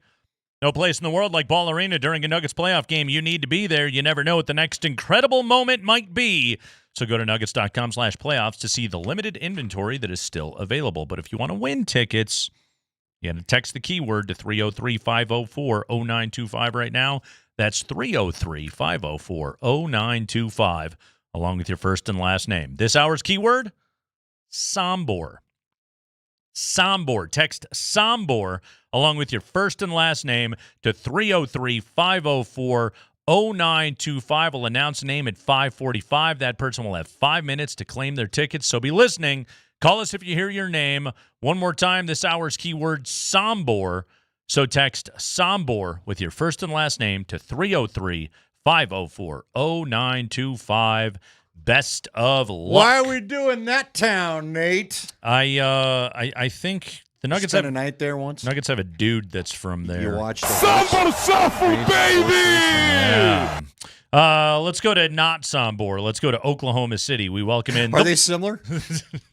Hey, Kaz, are they similar? In what ways are Sombor and Oklahoma City alike? I would have to say that's a firm no. Just a hard, absolutely not. Right. Kaz, let's start here. Speaking of the guy from Sombor, I was looking at some numbers, some matchup numbers. Jokic has been efficient against Hartenstein, not great against Chet. He's 4 of 12 when Chet's guarding him. Against Jalen Williams, the J-Dub Jalen Williams, the Santa Clara one, not the Arkansas one. He's 2 of 14. He's only 14% from the field going up against Jalen Williams. Kaz, what is it about some of those like smaller, stouter defenders that can be the guys that can give Jokic problems?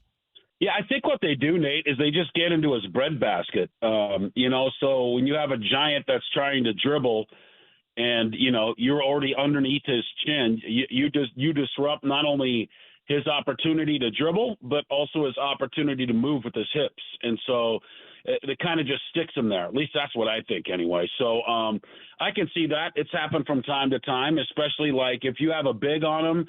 And a lot of people think that, when Joker gets double teamed, that it's going to be between two big guys. But I think the more effective double team is when you have, say, a Hartenstein on him, and then you send a smaller guy, whoever that be, Cason Wallace and Andrew Wiggins, and you send him as the second one, not necessarily to contest a shot, but to bother him with his footwork and his dribbling ability. Well, yeah, they're going ball hunting, right? They're going low and not letting him put the ball down, and if he does, they knock it out of his hands, which I think has also been a little bit frustrating. By the way, Kaz, just so you know, you're enjoying an 88-degree day today.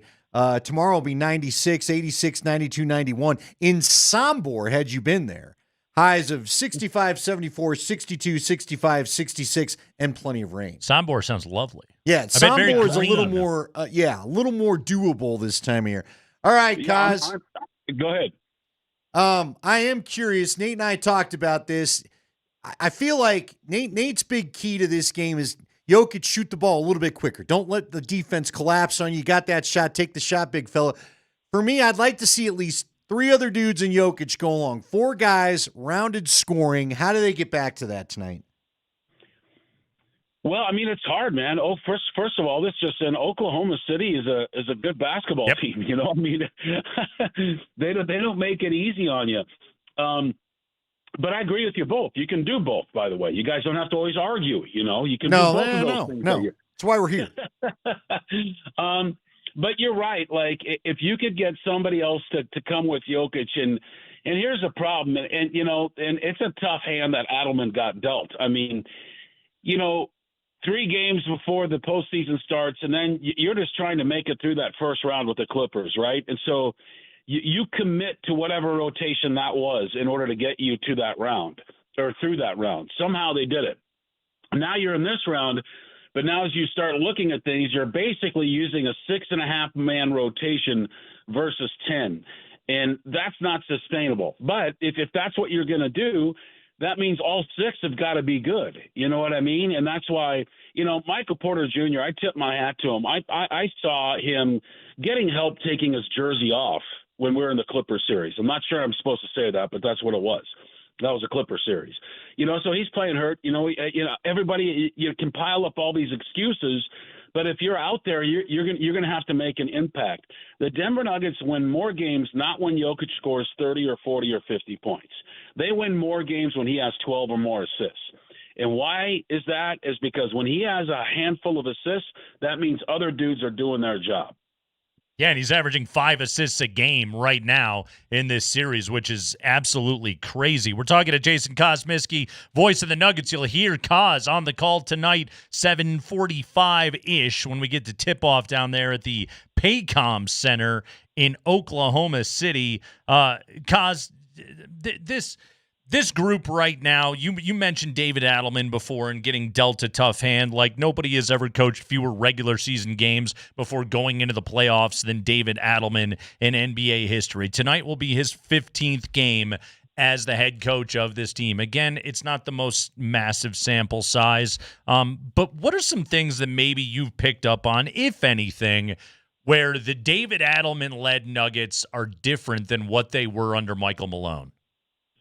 Probably three things, Nate. It's a good question. I haven't had this one before, so you actually made me think doing a radio interview. That's pretty unheard of. It's always my goal. There's three things. Is that number one, he processes information. So if you give him information, he will actually think about if that makes sense, as opposed to just being reactionary. Now, and when I'm talking about information, I'm talking like about in game when Ryan Saunders or Ryan Bone or somebody else, Popeye, comes up and gives him information. He won't just automatically do it. He will actually think that thing through and to see if it makes more sense. Now, he's more of a risk taker. So if things aren't going right, he's not afraid to junk things up, and he will try and search. It's hard with our rotation to try and find a right combination because we don't play enough guys in order to find a right combination. But he'll try different guys, guarding different guys when things aren't going well, and he does that quickly. But probably the biggest thing that he did, and this is the most important, because this is what the Denver Nuggets had when they won the NBA championship, and then it completely went away. And I'm not trying to blame. I don't know why. I don't know who. I don't know how it went away. But David Adelman, in the short time he's been here, gave the Denver Nuggets their voice back. And they didn't have that. Back when it was like Malone, he's talking and that's it, but it didn't used to be that way when we won the championship. But now it's back to everybody talking. And if you can, just watch and look at the chatter on the bench. Look at you look at Jokic running timeout huddles. Look at guys trying to get each other in the right position on different defensive schematic plays that they have and stuff like that. The chatter is back. The voice is back with the Denver Nuggets. Now, the only question is the voice a little bit too late? And that's the question.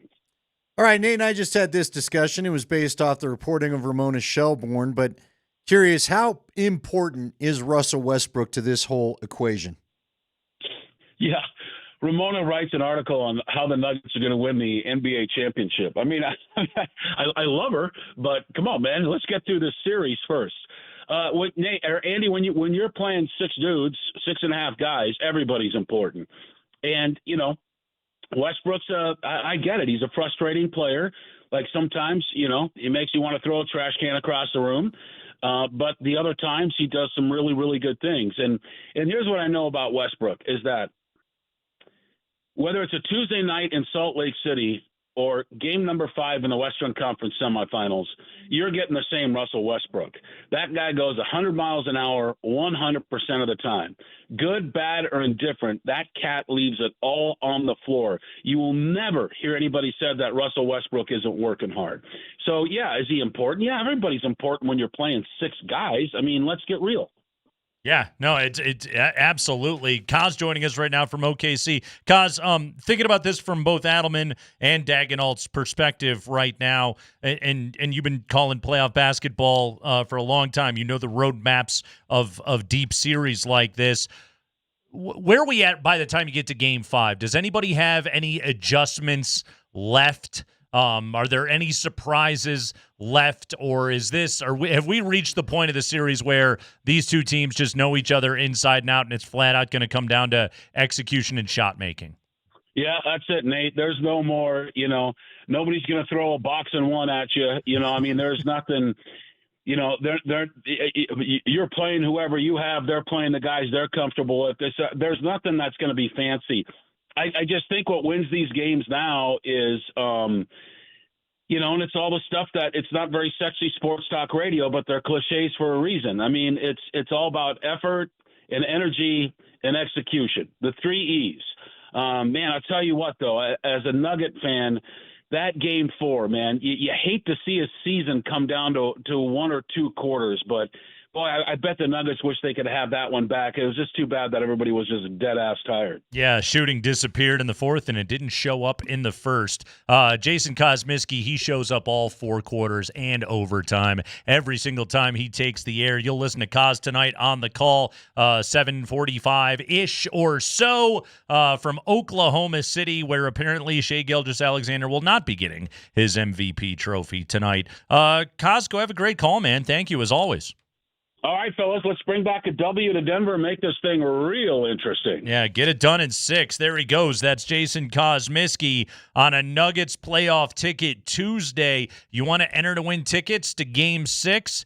You need to text the word Sombor along with your first and last name to 303-504-0925. This hour's keyword is Sombor. That will enter you to win tickets to Game 6 on Thursday night. Text the word Sombor and your first and last name. We do need to know who you are to 303-504-0925. We will announce a name at 5:45.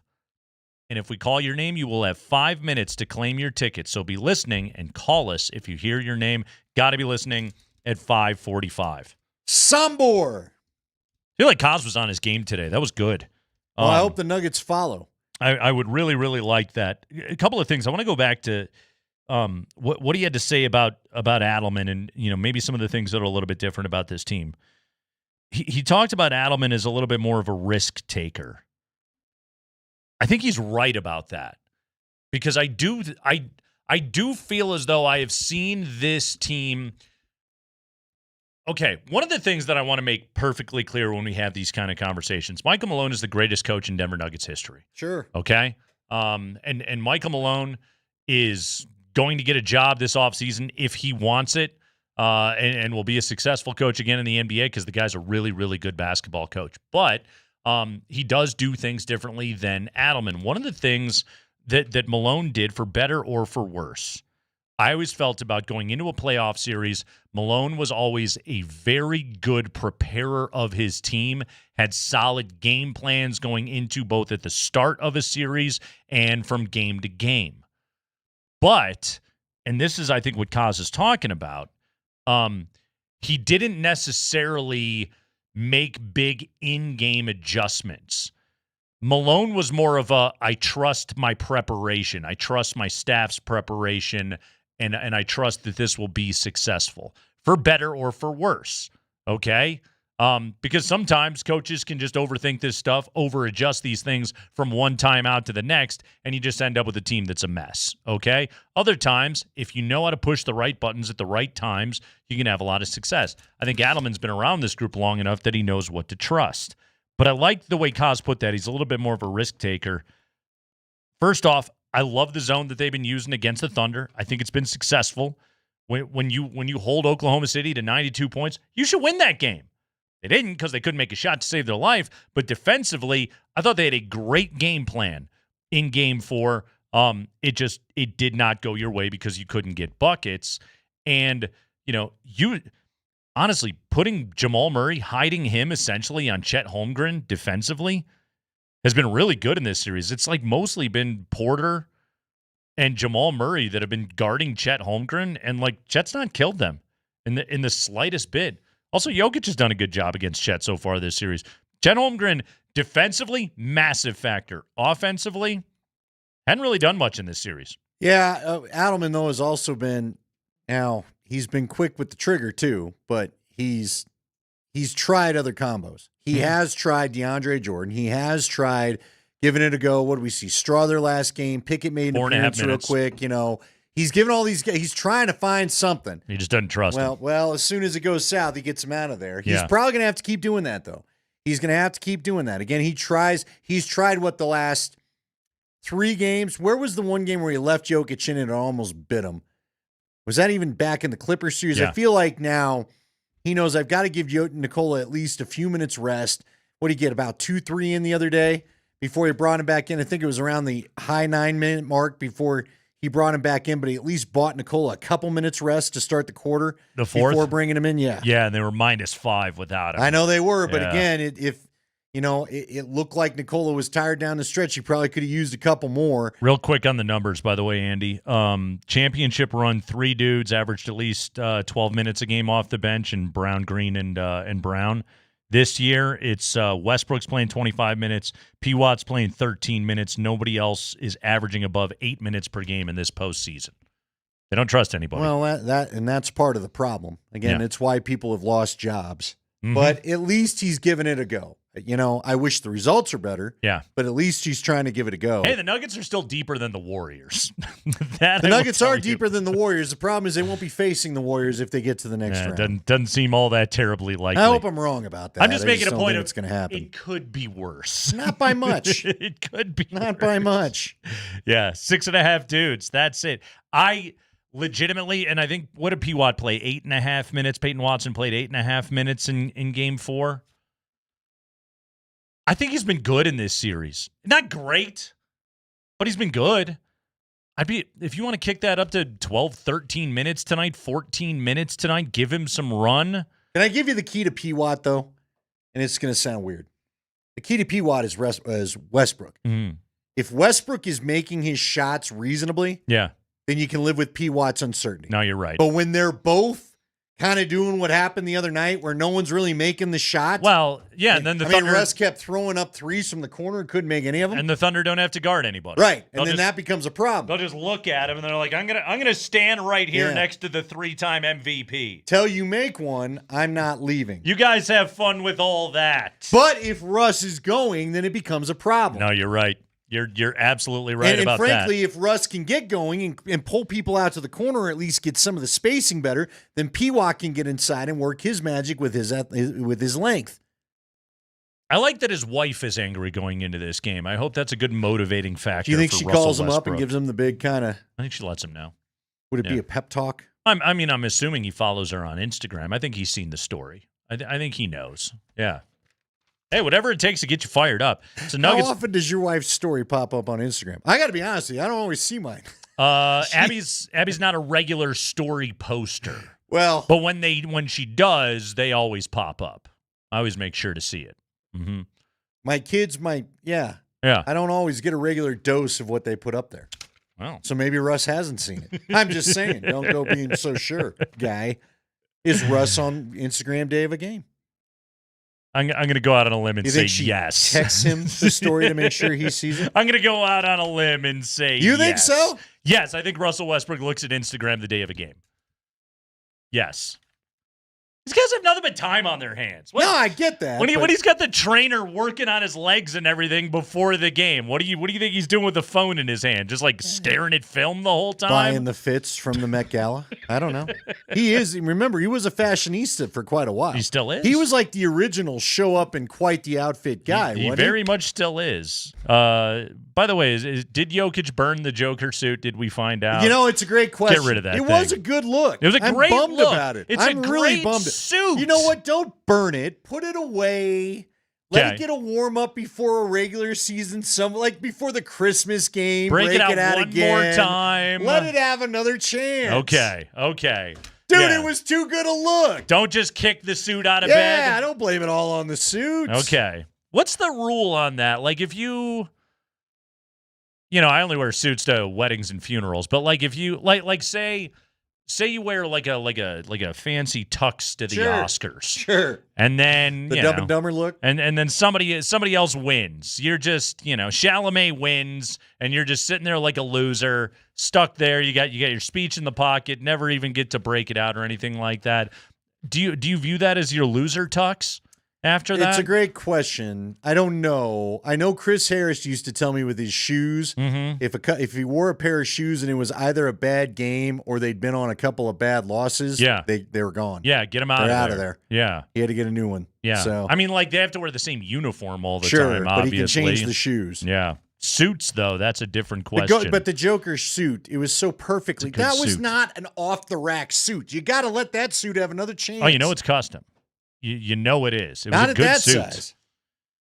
Hey, you want to win tickets? I Text do. What do I need to do? Sombor. Why? Along with your first and last name to 303-504-0925. So I can get registered? That's this hour's keyword. It's Sombor. So text Sombor along with your first and last name to 303-504-0925. You'll be entered for this hour. We'll announce a name at 5:45. That person will have 5 minutes to claim their tickets. So be listening and call us to hear if you hear your name at 5:45. Read the copy, Nate. One more time, this hour's keyword is Sombor, so text Sombor along with your first and last name to 303-504-0925. The words have lost all meaning. Good luck.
Got the 5 biggest stories of the day from around Game 5, let's be honest. Coming up here at 5 o'clock, plus Katie Wingy will join us at 20 minutes after 5 o'clock to help preview Game 5 tonight, Nuggets Thunder. Kind of a critical game, I would say. Andy, last night, the Warren Schaefer era began with a loss. The Rockies falling 2-1 last night to the Texas Rangers down there in Arlington. Chase Dollander, great Corrigan name, Chase Dollander, no-hitter through 5, including a pretty sick diving catch by Brenton Doyle out there in center field to save the no-hitter through 5 innings. However, in the 6th, first Rangers hit a 2-run shot by Wyatt Langford, and that was it for Chase Dollander. He gave up 2 runs over 6 innings of work. Unfortunately, Tyler Mahle, the pitcher yesterday for the Rangers, was even better than Chase Dollander. And then Kyle Farmer, bases loaded with 1 out in the top of the 9th, grounds into a game-ending double play. We have to await win number 1 of the Warren Schaefer era. So the dead cat has not immediately bounced for the Rockies. They were up 1-0 through the 5th. I do remember that. You know what's sad? I used to love, like a lot of people, settling in, letting the Rocks game play. Watching a ball game. Now, the last few years, let's be honest, we've had Nuggets and Avs playoffs on extended runs, so a couple years in a row there, I wasn't even really worried about the Rockies until June because, we had so many games going on every night. Plus, they were always double-digit games under 500 by now anyway. Yeah, but I'm telling you, the last 2 years barely checked in. I guess I need to go check their box score from last night. I'm going to go eyeball. They had 5 hits, I think. 5 or 6 last night. All I want to do is eyeball a few of these batting averages in the lineup. Jake Bird continues his all-star campaign. I bring it up because, and we talked about this with DMac during Crosstalk. So one of the things about when you're 7-33 is that everybody ignores you. And then you fire your manager, and nobody ignores you. Everybody looks at you, okay? And in the last 24 hours, I read the Athletic piece on the Rockies and their dysfunction. I read Verducci wrote about him in Sports Illustrated. Read that. Read Schoenfeld wrote about him in ESPN today, comparing some of their numbers to the White Sox and their start. Everybody's kind of sniffing around the Rockies right now, and what they're telling the world is not glowing.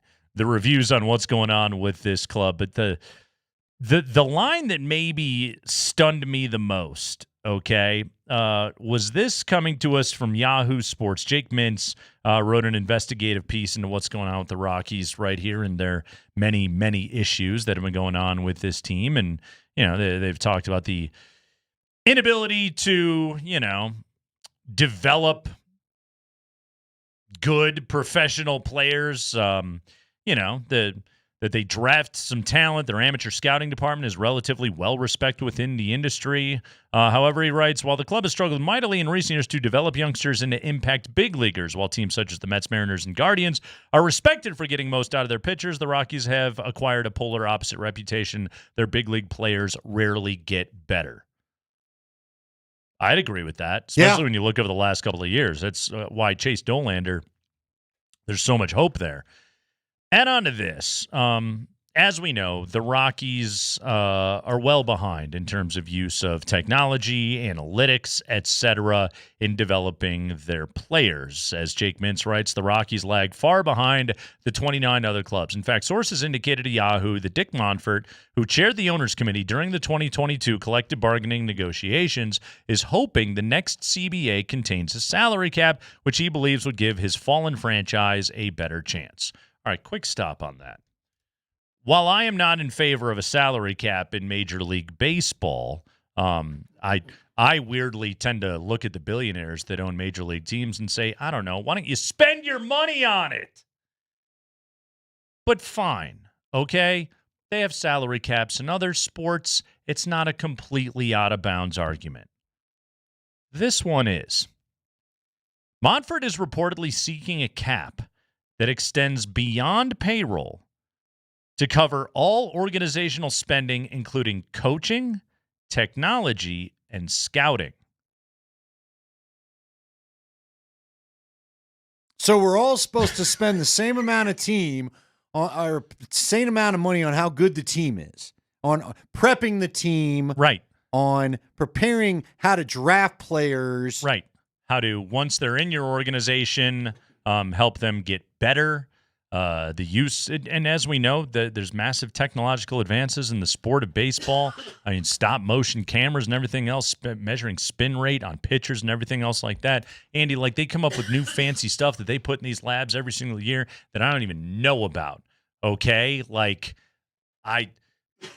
but these are what the premier organizations in the sport do. This is what the Dodgers, the Mets, the Yankees, the Red Sox, the Cubs, the teams that actually invest into their franchises, like, these are the advances that they have made. What they're trying to do is take the baseball players that they have invested heavily into via the players' salaries, and they're saying, how do we make them even better to get the most out of them to maximize the dollar? They're using technology to make better baseball players. They are hiring better coaches. They are spending money scouting international-wise and domestically and trying to find the best players that they can then get into their labs to make them better baseball players. And Dick Monfort doesn't think that's fair.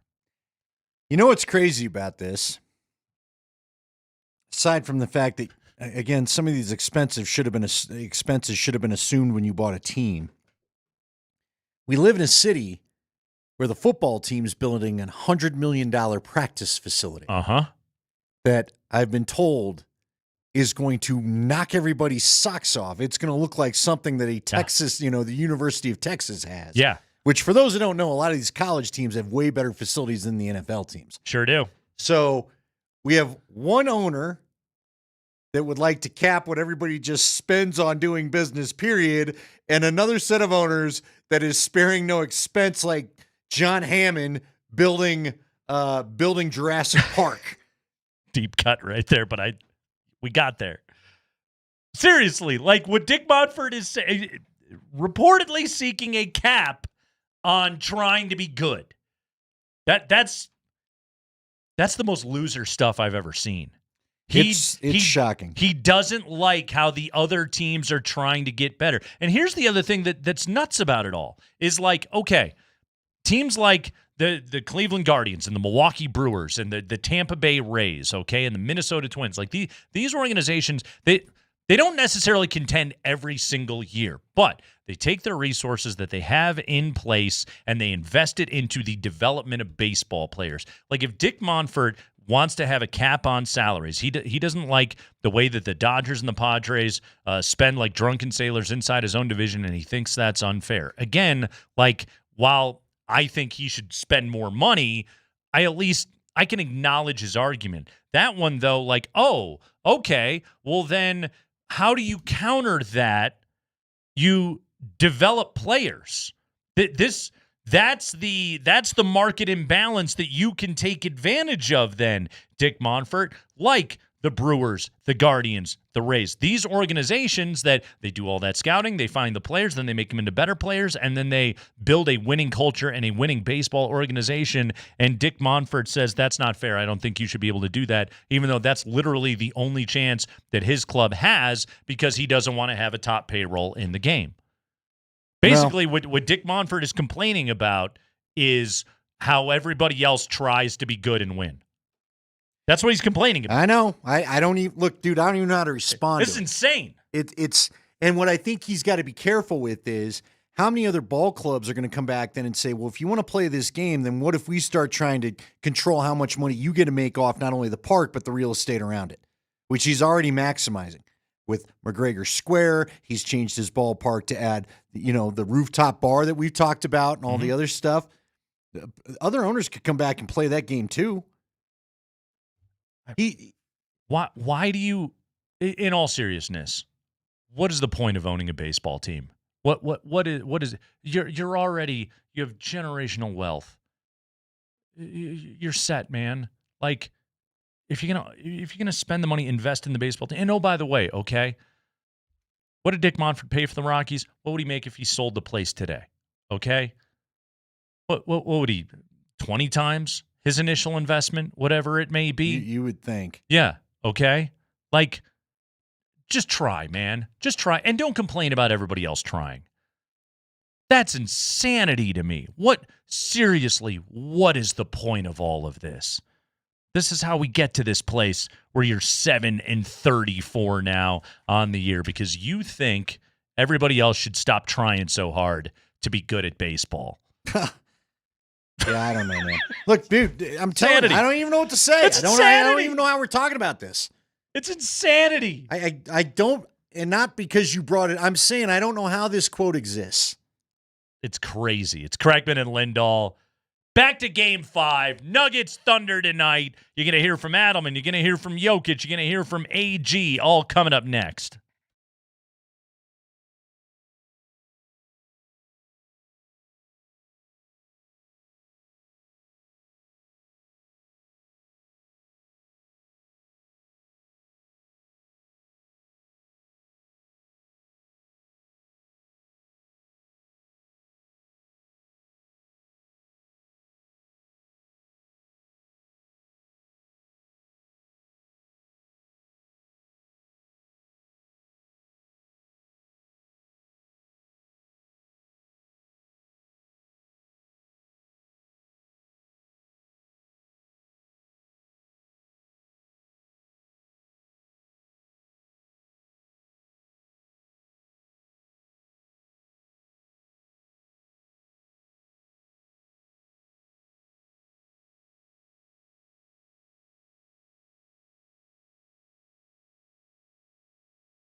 We have got your third and final keyword of the day coming up at 5:20 to be entered to win a pair of tickets to Game 6 Nuggets Thunder. Remember, if you've entered, be listening at 5:45 because we will call a name and then you'll have exactly 5 minutes to call in and win your tickets. You got to claim them. Got to be listening at 5:45. That's the deal. Right now, it's time for some John Tesh here on the Kreckman and Lindahl Show. We have got the 5 biggest stories of the day from around Game 5. This is 5 at 5 on a high 5. Let's go, Spring. And it's Tuesday Tesh time. It's the high 5. Tuesday Tesh. Yes. High 5 brought to you by Bet365. Whatever the moment, it is never ordinary at Bet365. Nuggets Thunder, Game 5 tonight in Oklahoma City. Let's hear from David Adelman.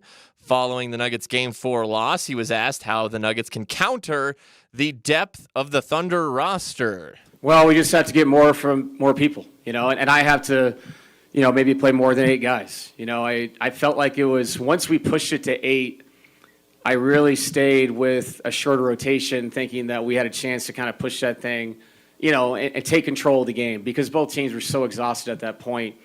And then, like I said, they made shots, and then once they got the game back to a balanced place where it was a 1-point game or tied, it's hard to to stay in a rotation after that. And he stuck to his guys late as well. So just got to give credit to Alex Caruso, man, Aaron Wiggins and Kason. Like they made big plays, and like I said, in a game where it kind of was a role player game. No one is that efficient outside of those guys. And like I said, super proud of our effort. Just have to play better if we're going to win 2 more in this series. Yeah, it goes back to what Kaz was talking about before. Like, how do you counter the depth of Oklahoma City? Well, all 6 of your dudes have got to be awesome, and they have to be for the Nuggets to be able to win this series. Andy, Dan Hyatt had this on the rest situation for the Nuggets. So they played 11 games so far this postseason.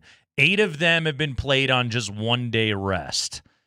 Last one was with a half a day less rest than previous because of the day game situations. Minutes. Each team has played 197 minutes in these first 4 games. Nuggets starters have played 76% of the total minutes. Thunder starters, 65% of total minutes. These are the little averages, the little margins where the deeper the series goes, the energy advantage tilts towards the Thunder. Yeah, there's no doubt about it. Here's the bottom thing that I think was so disheartening about the other night. You weren't making your easy ones. You weren't making your paint ones. They got to get to the paint. They've got to get back to trying to get out on the run if they can, but they've got to have their bread and butter shots. Making threes has always kind of been a flip of the coin for this team. Yeah. We know that, okay? But like whether it's that little elbow shot that Nikola Jokic puts up, putbacks from Aaron Gordon. What'd you say? No putbacks, no dunks, none of that? No dunks games 2 and 4. Yeah, that can't happen. Yeah. That's the bread and butter of what you do and how you keep games close. Jokic didn't have those. He didn't have any offensive rebounds in game 4. Oh, the size of the Thunder is setting in mentally for them. Yeah, tip buckets are what he absolutely has to have. We need a massive Jokic game tonight. Let's hear from Nikola Jokic, Spring. High 5. Yeah, following Game 4, Jokic was asked, how does he think this series is going so far after getting knotted up at 2 apiece? I mean, I think we are 4-4 in the global in the whole season against them. So we need to give ourselves a chance. We need to play physical. We need to be more physical than them, aggressive. And of course, they're favorites. They're playing amazing. They won 6, 7. How many games they won? But we need to give ourselves a chance to be close and to be like up and to just to give ourselves a chance to win a game. Just what you talked about right there, like the physicality, getting in the paint that the Nuggets have to have. Fewer than half of Jokic's field goal attempts have been in the paint, both in games 2, 3, and 4 so far in this series. In all 3 of those games, he lived in the paint in game 1. He has to get back into there, and I think one of the biggest keys is, and I brought this up back at 320 when we were talking about keys to this game, I want Jokic shooting faster. Once he has the ball in his hands, get those shots up quicker. It gives them less opportunity to get an extra body on him. We know they're going to do it quickly. They're very, very good at it. And also, it's the swipe game, right? Andy, like they swipe at everything. Jalen Williams has done it well, but Caruso's done it. Dort has done it. It feels like everybody is just they're pawing and clawing at Nikola Jokic every time he touches the ball. Well, and Caruso's he's an extra nuisance because not only is he always that like handsy guy that's right there, he doesn't mind taking a few hacks, seeing if they'll call it. Doesn't mind getting a few fouls called if it annoys you even further. He's kind of their Russell Westbrook, really, if you think about it. When he was hitting his threes the other day, look, they're all incredibly frustrated, and I get it. This is what's tough. This is why the mountain can be tough to climb for the Denver Nuggets, because when you talk about playing physical, that's, again, where the depth comes in. They've got a few more guys that can come in there a little bit fresh, haven't taken quite the shots to the body that even – I mean, what Hartenstein and Nikola are exchanging on a game-by-game basis is unreal. They're both throwing shoulders at each other. Nuggets are just going to have to battle through this, man. I don't know. It feels like it just blows my mind that when you get done with this, if you get past this, you're going to be dealing with Minnesota after. By the way, you mentioned Caruso as an agitator. Happy 64th birthday today to the greatest agitator in the history of the NBA, the worm Dennis Rodman. Yeah, there you go. Rodman's birthday today. They could use him for a game or two. All time. I mean, here's why I put him number one, like over a Lambeer, over like a Charles Oakley. Because Rodman was so good. I was about to say. Because Rodman was just better than those guys. And I feel like he was more athletic than both those guys. There was a bit of stiffness to both Oakley and Lambeer. Yeah. Rodman, though, like he would go up and exaggeratedly just smack the ball and then grab it from you or rip it away. Like karate do something kick nutty. while he's going up for the ball. All this wild stuff. Yeah. It's the greatest agitator of them all. Hey, John Starks, Xavier McDaniel, Draymond Green, they all want a spot in the conversation. Dylan Brooks, Ron Artest, Rodman, the greatest of them all. Go ahead, Spring. High five. Let's hear from Aaron Gordon after Game 4. The Nuggets could have won Game 4. They were so close to this being a 3-1 series instead of a 2-2 series. Gordon was asked after that game, does it hurt their confidence that this series is tied at 2 when they could be up 3-1, or is it no big deal? Well, I'm not going to say it's no big deal. It's not a team that we take lightly, so it's not going to be easy, and we don't want it easy. We're a team that likes it gritty, and we can get it rough, and we can get it grimy, so that's what we're going to do. Yeah, it's the way they got to play. They got to play rough, resilient basketball. They got to play with physicality. Another adjustment I'd like to see is Nikola. Dude, you're going to hate the whistle tonight. Just know that going in. You're going to be frustrated with the whistle. You're going to hate the whistle. Shea is going to get calls that you're not going to get. Guess what? 200-pound guards get calls that 280-pound centers don't. You got to deal with it. You got to live with it. You got to continue to play with physicality. You got to know that the whistle's going to go your way sometimes and others not. You're going to know that you got to be in their building tonight, and that's only going to be frustrating. And you just have to have the mental fortitude to deal with it all. And I firmly believe that he does. He's got to stay out of the dark place, Andy. He can't get so frustrated. He can't, but I think it's just getting tougher. It's now been, look, he's faced this kind of defense ever since the Lakers did it to him late in the regular season. Mm-hmm. And now he's had 2 straight series of them just throwing everything but the kitchen sink at them. Yep. Going back to Dan Hyatt's deal from Friday. It's a team that has fully decided everybody else can beat us, Jokic can't. Yeah, and you know what? When you have a night like they did in Game 3 where everybody's hitting shots, you're going to beat them. Yep. But the nights not everybody's hitting shots, that's a problem. I don't even know what to expect for tonight. Hopefully he does stay out of the dark place. Also, I don't like the kind of way that question was framed of like if it's a hit to your confidence or not. I don't worry about confidence in the slightest bit with this team. They've won an NBA championship. Yeah, I'm more worried, are you worn out? Exactly. Like they've been to this place. I don't think this Denver Nuggets team is not a hang dog, feel sorry for yourself kind of team. They're going to go out and fight. This is the toughest damn basketball team I've ever seen. High five. All right, a couple Thunder player talking at shoot around today. Let's first hear from Alex Caruso. Thunder guard was asked how the Thunder can try to retake control of this series tonight. Yeah, just trying to understand what the playoffs are about. Whether you win by 50 or lose by 2 or 1, they all count for 1. So just trying to make sure that we understand that each one is worth the same amount. Winning is required, or the energy required to win every night is the same. Like, it doesn't go up or down depending on if you've won or lost. So just trying to go in with an even mindset every game. Trying to do that again tonight. He's absolutely right about that. That's what this series has been. They lost game 2 by 1,000 points. They came back and won game 3. Like, he's right about that. This comes down to energy game to game. Every game is its own saga inside this series. Tonight's going to be another one. There's going to be storylines coming out of this game tonight, Andy, that we can't even imagine, that we'll be talking about tomorrow of can you believe it went this way, et cetera, et cetera. I don't know who's going to step up tonight, who's going to be great tonight. I have no idea. I can't wait to watch it. I'm glad. I finally hit the point where I am concerned that they are getting worn out.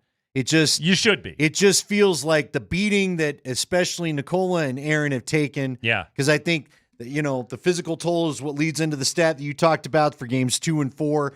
I'm just wondering how much more of this can you take, especially Nikola. It's a valid concern.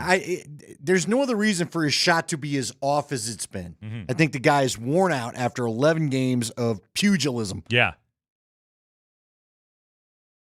You try to decide if that's right or not? No, it's good.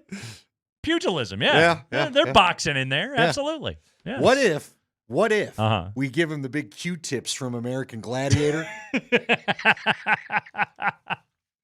Get Laser and Blazer in there tonight? Yes. Yeah. It's the do the Nuggets have the energy to win this series thing is a very valid question. I can't sit here for one. As much as I praise the Nuggets' toughness and their perseverance and resilience and all the different words that I can come up with right there, I also am concerned for their energy. You know what, though, man? This team, they had a very low energy game 2. They came out and had a great energy game 3. They had a low energy game 4 that they almost won, but it was still, I would argue, a low energy game, and you saw it in their shooting. So law of averages says they come out and have good energy tonight. High five. And finally, Thunder backup forward Jalen Williams talking to the other media Jalen today. Williams. Yeah, not starting forward Jalen Williams. He was asked how he specifically has been able to slow down Nikola Jokic offensively. He's played strong defense against Jokic, and not just Jalen Williams, but his team as well. Honestly, my opinion on basketball is when you're playing a great player, a lot of it is if guys are just missing shots. And I think that we're getting lucky with a couple of shots that could have easily gone. I had a stretch where he might have missed 3 shots in a row, and it could have easily went the other way with the same exact shots, the same exact defense. So I think it involves a little bit of luck. But for me personally, when I go into the game, I know I'm not going to play anywhere near the amount of minutes that Jokic plays. So when I'm in the game, I try to make it as hard as I can. And also know that when I'm on the court, I have 4 of the guys that love playing defense. So it's never 1-on-1 or 2-on-2, whatever it is. It's always 5-on-5. And I think we have a good team defense of guys that go out there and play hard. He's absolutely right about that. One of the things that we talked about the other day is when Jokic misses those buckets that he normally makes, it has a team-wide deflating effect. You won the possession. You got Joker the good look, and when he just misses it, and Jalen Williams is no dummy. He's just look, man, if that guy misses, I got lucky sometimes because he still gets to his shots. Jokic got to make him. There's no grand analysis there. He's got to make the makeable ones. That's it. You know what I loved about this? I heard this on SportsCenter. I guess it was NBA Today a little bit earlier today, or NBA Live, whatever the heck the ESPN NBA show is.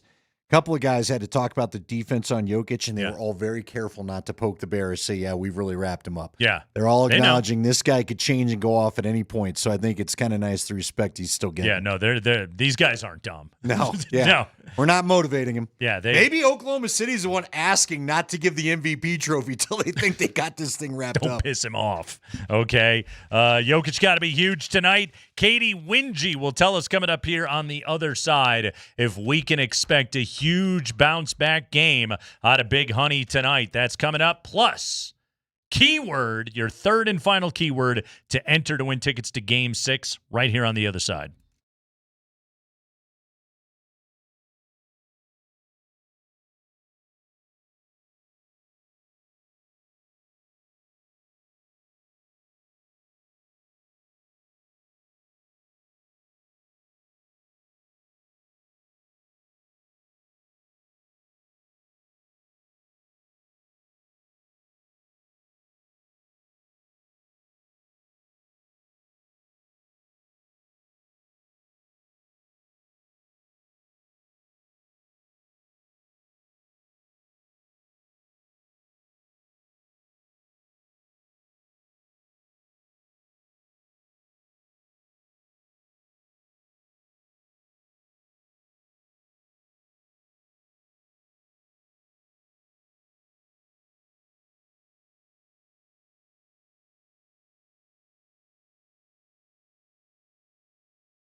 It's a Nuggets Playoff Ticket Tuesday, and we've got another keyword for your chance to win tickets to Game 6 Thursday night. No place in the world like Ball Arena during a Nuggets playoff game. You need to be there. You never know what the next incredible moment might be, so head to nuggets.com/playoffs to see the limited inventory that is still available. But if you want to win tickets right now, you need to text Indianapolis to 303-504-0925. Indianapolis, Andy, which is the birthplace of Michael Porter Jr. All right. Okay, so we had Hopkins, Minnesota for Zeke. We had Sombor for Jokic, heard of him.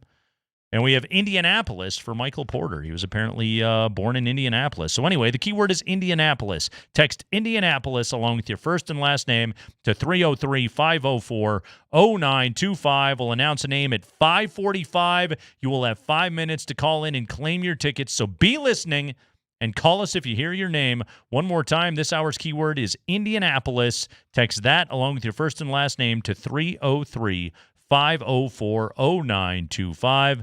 Best of luck to all. You know what? I think our next guest can maybe give us a little intel, maybe, on Hopkins, Minnesota. Perhaps straight out of Eden Prairie and Minnetonka. Our next guest, Illinois State Redbirds legend Katie Winge. Katie, how you doing? I'm good. Hopkins is my mortal enemy, though. I just need you guys to know that. Oh, what's the problem with Hopkins? Mortal enemy. So they were in the same conference as Minnetonka, which is where I went to high school, and they single-handedly stopped me from going to state every year that I played. So I never got to play in a state tournament because Hopkins is a basketball powerhouse. So you were in Minnetonka. You were like the '90s Knicks, and Hopkins was Jordan and the Bulls. Essentially, yes.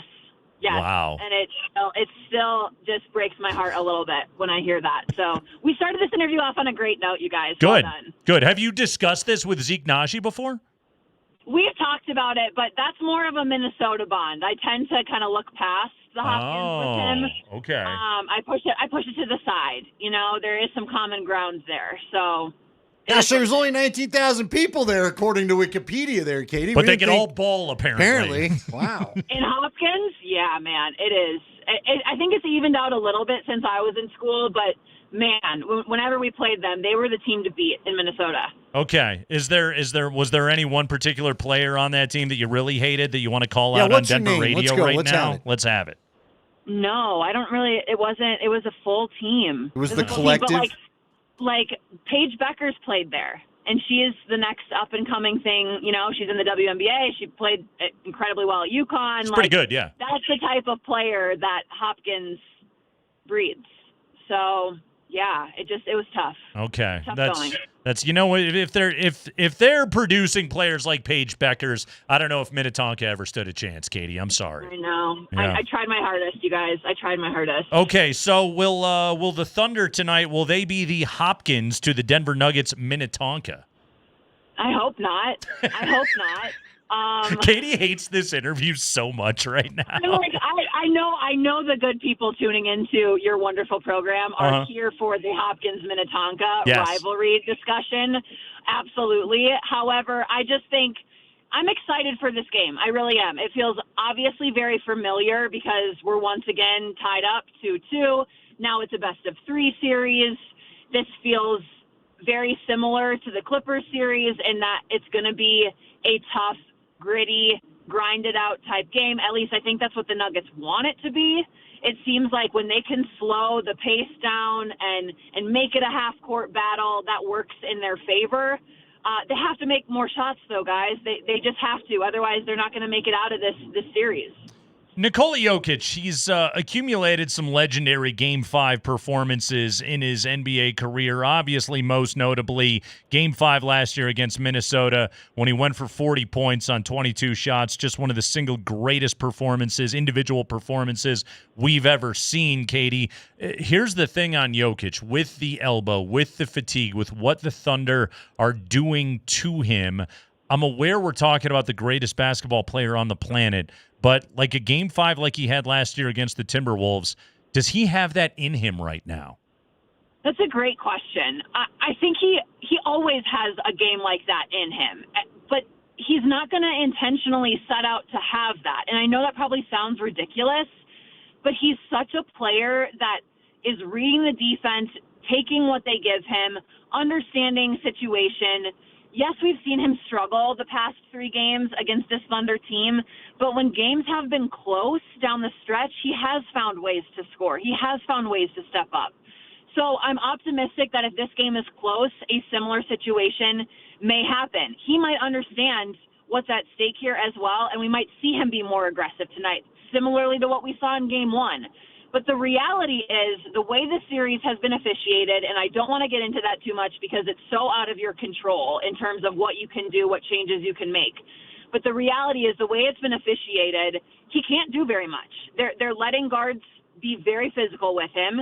He's being forced to play a very tough game, and they're leaving his teammates open around him to knock down those open threes. And unless you can do that, the Thunder is going to keep playing the way that they played in Game 4. They're going to keep giving up those open looks because the Nuggets haven't been able to convert. You knock down a couple of those shots, and that taking those shots is the most unselfish thing you can do because that's going to open up Nikola Jokic more if you knock down a few of those. They're going to have to adjust their defense. Katie, do you have any insight into what happens for MPJ when he's feeling good like Game 3 versus when he's not feeling so great like Game 4? Like, do you notice anything that's the difference? Is there something in his shooting? Is there something in the warm-up or anything like that? I don't notice anything in the warm-up necessarily, and I do think with his injury and what he's dealing with, some days are just going to feel better than others.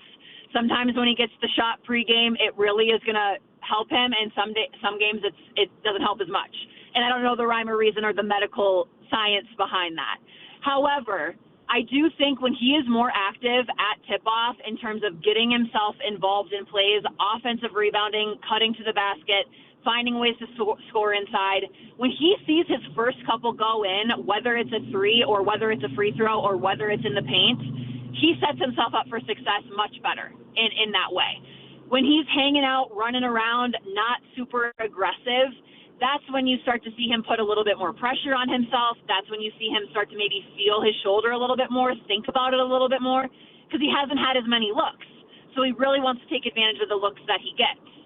So I think if he can find ways to get some easy ones, some cuts to the basket, some dunks, even just being down and ready to shoot and not hesitating from the jump, that will help him be a little bit better in rhythm for this Game 5.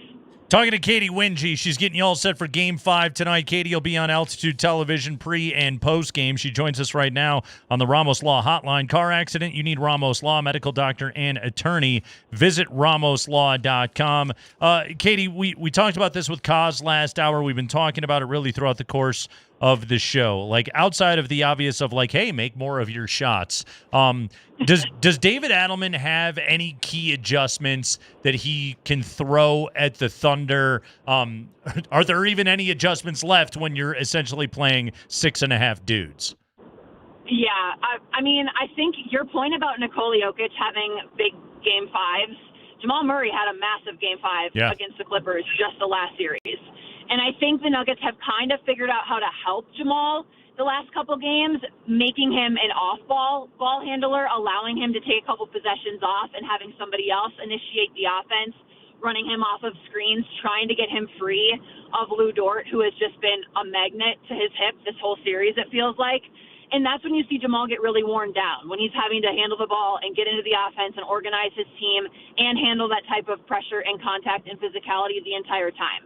So can you have Christian Brown initiate the offense? Can you have Aaron Gordon initiate the offense? And can Jamal Murray be very intentional about using his screens and making sure that he's running Dort off of them and set those screens hard early?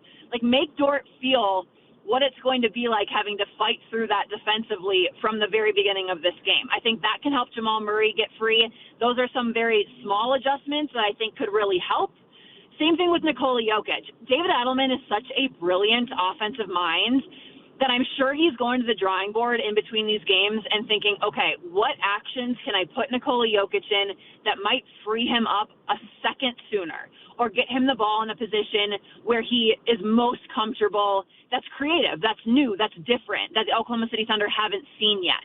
So I think we'll see maybe a little bit of a different a mixed in offensive strategy in terms of sets, in terms of plays they might go to.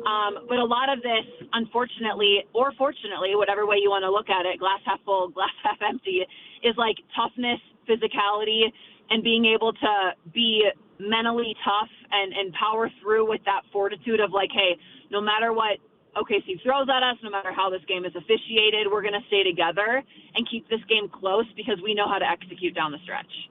All right, Katie, I'm curious, just your gut feel not only on tonight, but this whole thing. Are we going to see 7 games? Because there's part of me that feels like this thing just feels like it's due for 7 games again. What do you expect? You've been around the whole thing. What's your gut telling you? Yeah, I agree. I think it's going to 7. I don't know how it's going to 7. That part is a little bit unclear to me, but I do think it's destined for 7 games. I think naturally I'm more called to say OKC wins at home, Nuggets win at home, and then Game 7 is a coin flip. But it also goes against a lot of the identity of this Denver Nuggets team, and I could say they could win tonight, and then they might, ease up a little bit and end up giving one up at home. It does feel like it's meant for 7. I hope and I kind of trust that the Nuggets experience will end up taking over in these high pressure situations. In a Game 7 situation, they just know what that's like more than Oklahoma City does. So that's lending me to believe that the Nuggets could very well come out of this. And you guys, I don't think that this is a sustainable level of performance and production for Nikola Jokic. He's proven that he's human, but he's so smart that I just can't help but think he's going to figure this out at some point. And hopefully that point is tonight. If it's not, maybe it'll be Game 6, maybe it'll be Game 7. But I trust him so much, and I trust his mind so much that I think one of these games has got to be a breakthrough game for him. Yeah, that's what the greatest player on the planet is supposed to do, and he's going to live up to that moniker. There's no way we get out of this series where he continues shooting at the clip that he has got 33% over the last 3 games. Guys, watch Katie Wingy tonight on Altitude Television, pregame, postgame, all that good stuff. Flip over, get the good local coverage as soon as that game ends with Ian Eagle on the call tonight on TNT. She is Minnetonka Skipper's legend, Katie Wingy. Katie, well done. Thanks, guys. Appreciate it. All right. Katie stopping by the show right there. You still have time to text to win a pair of tickets for Game 6. Text the keyword Indianapolis. Indianapolis. Along Indiana. with your first and last name to 303-504-0925. 303-504-0925. This hour's keyword Indianapolis. Text that in right now to 303-504-0925.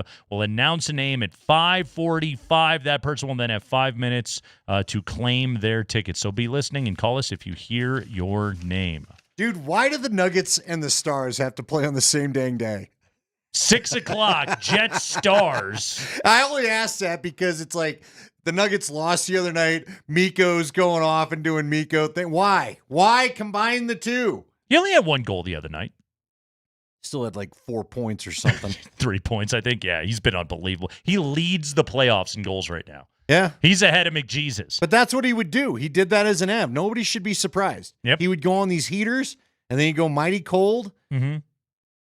By the way, it's 27-17 Cavaliers up on the Pacers in the first quarter. Game 5 of that series right now. Pacers trying to close it out and advance to the Eastern Conference Finals. And you said Donovan Mitchell is playing despite the ankle injury. And Mitchell is playing. That's correct. He's trying to gut through this whole thing right now. Good on him, dude. You got to go in battle. That team has been banged up as all hell after the greatest regular season in Cavs history, basically. Non-LeBron edition. I think, although didn't they win more games this year than they ever did with LeBron? I think so. Yeah, still not happening for him. Tough luck for the Cleveland Cavaliers. Man, tough luck for the Celtics. They lose Tatum to an Achilles injury, so it looks like... And you said Steph's not going to be a no-go for Game 5. Yeah, Steph's probably not going to be back for Game 5 against Minnesota, which really, why push it?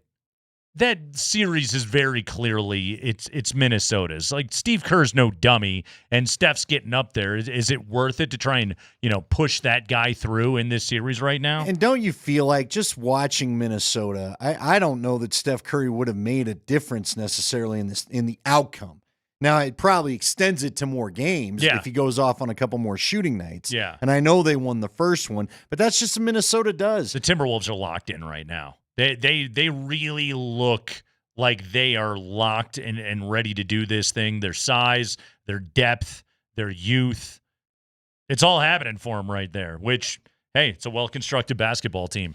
If you have to go, if you go face Minnesota after these first 2 rounds, will this be the most annoying playoff run in Denver history? If you win all of them, then who cares? But seriously, this has been the most gut-wrenching. This has felt like hockey playoffs, this NBA playoff. The West is just, it's a gauntlet, but also like the Nuggets, they didn't get, and some of this is a result of being the 4 seed, right?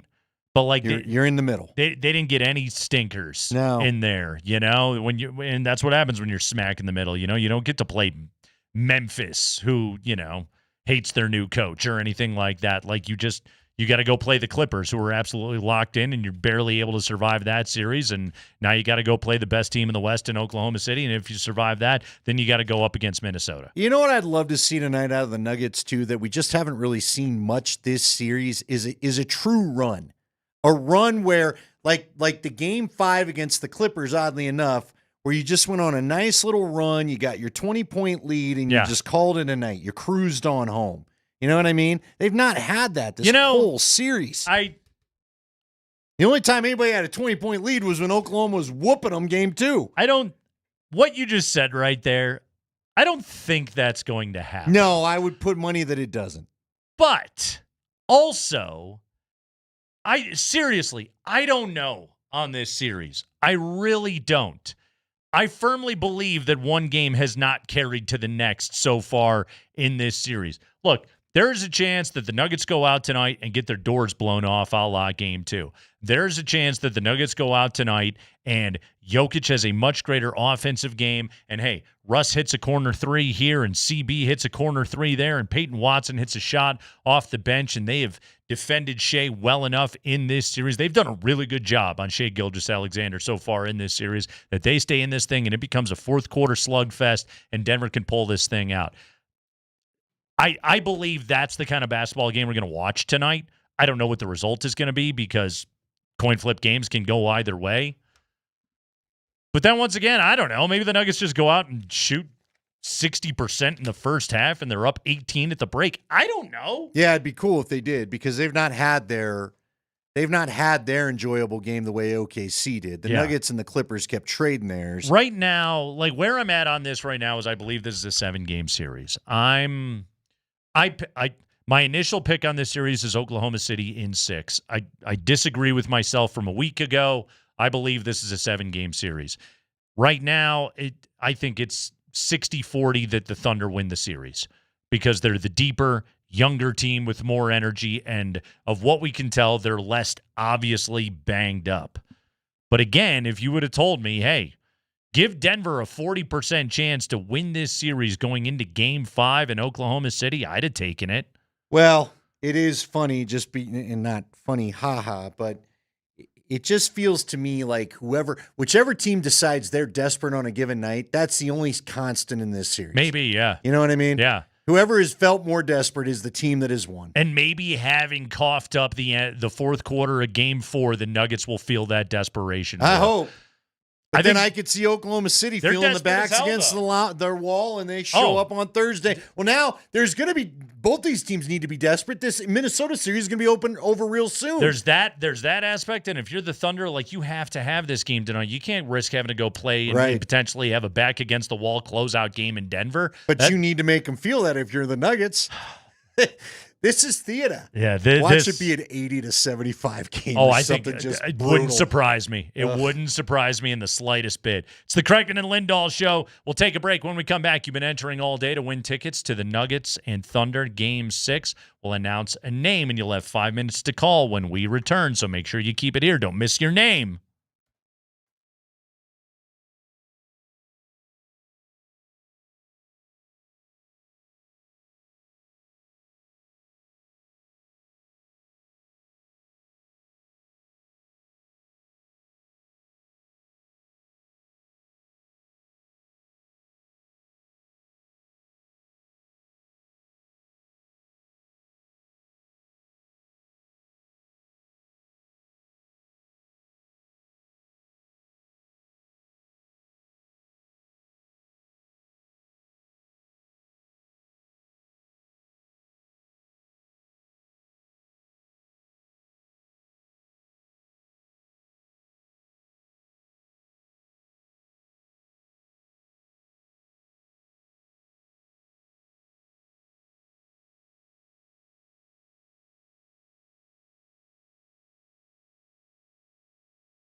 Well, you've been entering all day because it's a Nuggets playoff ticket Tuesday, and you want to win tickets to Game 6 because Game 6 is going to rule.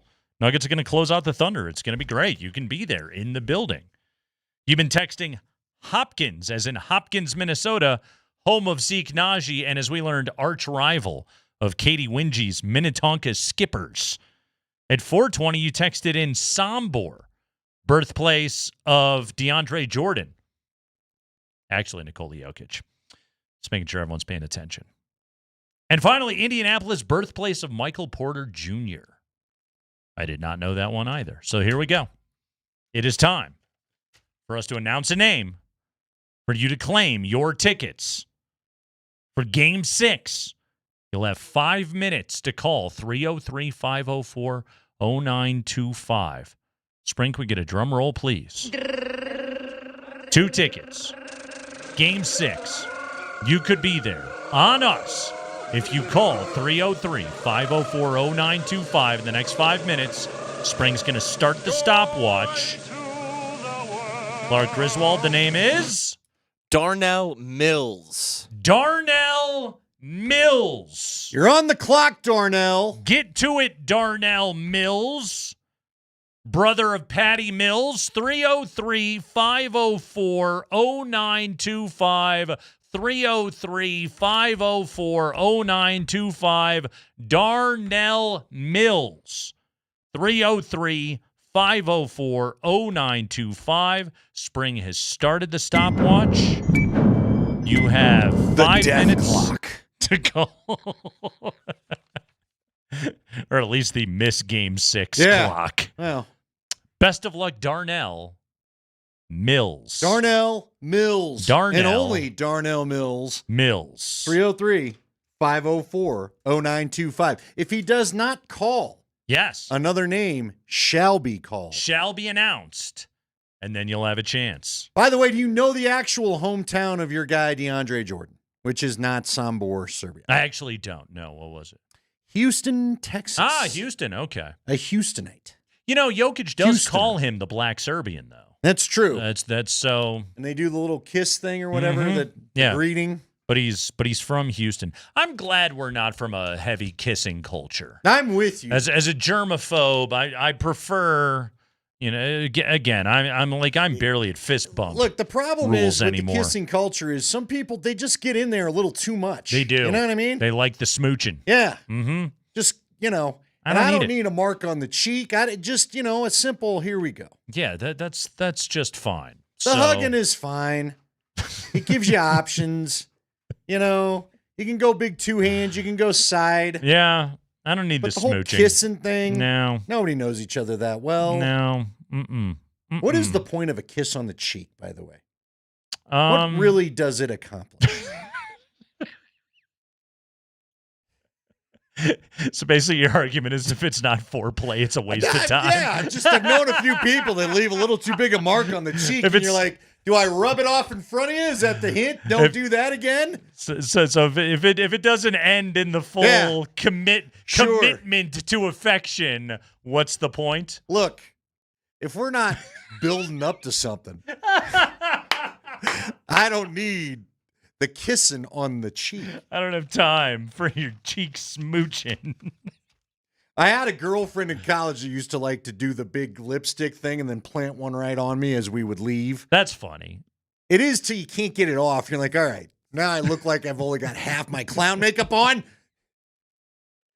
Darnell Mills. How much time does Darnell have left, by the way, Spring? He has 2.5 minutes. Oh, he's testing it. We haven't had anybody test it yet. Yeah, Darnell. You're testing it, Darnell. Oof. Don't give up your tickets, Darnell. Darnell, you want to be at Game 6. Mills. Yeah. You'll be saying, darn, L, if you don't win these tickets, Darnell Mills. No. Are they winning tonight, Andy? Dude, I don't know. Mm-hmm. I have never in my sports life, like sometimes I'll say they are and I don't believe it. There's other times where, you know, you just get gut. That's why I asked Katie. This series reminds me of the entire Bronco 2015 season where I knew our defense was all time. And I never, ever knew what the hell the offense was going to decide to do that day. Sure. And that's what this Nuggets team feels like. You know, again, I don't know if Joker's feeling better. I don't know how much, because they don't tell us, nor, frankly, playoffs, you're not asking him to. He's getting hacked enough. I legitimately don't know how much of a problem that elbow is right now, but I feel like it's bigger than we'd like it to be, because I've never seen this guy bounce back from a bad shooting game. He's missing the floaters. He's missing shots at the rim. He's not making the buckets that he typically does make. Like, clearly it is impacting him. Now, Michael Porter is also dealing with an injury that significantly impacts his shooting ability, and he has been able to basically find it on a kind of every other game pattern. At least that's really what it was against the Clippers. He, struggled for the first 2 games of this series against the Thunder. Great in Game 3, and then it disappeared again for Game 4. Now with Jokic, is that, a different injury, obviously. One thing, though, is I think that Nikola Jokic is the kind of guy that will put in the work and try and find the touch in any way that he possibly can. I think Jokic comes out and plays a huge game tonight. I think Joker's going to be magnificent. I don't know if he's got 40 points on 22 shots the way that he did last year in Game 5 against Minnesota, but this is the part of the series where there's no surprises left. He knows what the whistle is going to do to him. He knows what the Thunder are going to throw at him. Again, my adjustment was him to get the ball up quicker. Katie talked a little bit about, can David Adelman use off-ball screens to get Joker the ball in more advantageous positions? Maybe that's something to it, but I think he knows exactly how he's being defended. I think he knows exactly the shots that they're giving him. One of the things that I'm looking for tonight is I want to see Joker by the time the first quarter ends. I want to see him with at least 6 field goal attempts. All right. That's it. It's over. Wow, Darnell. No Darnell. Darnell Mills didn't stay to listen until 5:45. Hit a spring. Darnell. Because now we got to stay on another 5 minutes. You want the next name? To see. You could have been there. It's time to announce another name. Can I get another drum roll, please? Our listener will have 5 minutes because Darnell has opened the door for you. What a gentleman, Darnell Mills. 303-504-0925. The next name will have 5 minutes to claim their tickets. 303-504-0925. Spring? Luis Espinoza. Luis Espinoza. Luis. You need to call 303-504-0925 right now. Luis Espinoza, you have 5 minutes to call in. By the way, if Luis doesn't claim his tickets, what are we going to do? They're going to say another name coming up here on the Blitz. Oh, there you go. 303-504-0925. Luis Espinoza, call in right now. Andy, give me your official Game 5 prediction. I hate this. I don't know. I so legit don't know. You know what? We're in Denver, so why not? I might as well. You know what? No. When I don't pick them, that's what happens. So Thunder win. 110-103. 110-103. There you go. All right. There we go. I will stay with my initial prediction. I do think that the Thunder win tonight. I'm going to go 102-95. Thunder get Game 5 tonight. The Nuggets will take Game 6 in Denver on Thursday. 7. That's odd. That is odd. 7, man. That's the magic number. By the way, you know who's going to be there to watch the Nuggets win and force a Game 7 coming up here on Thursday night? Luis Espinoza! Luis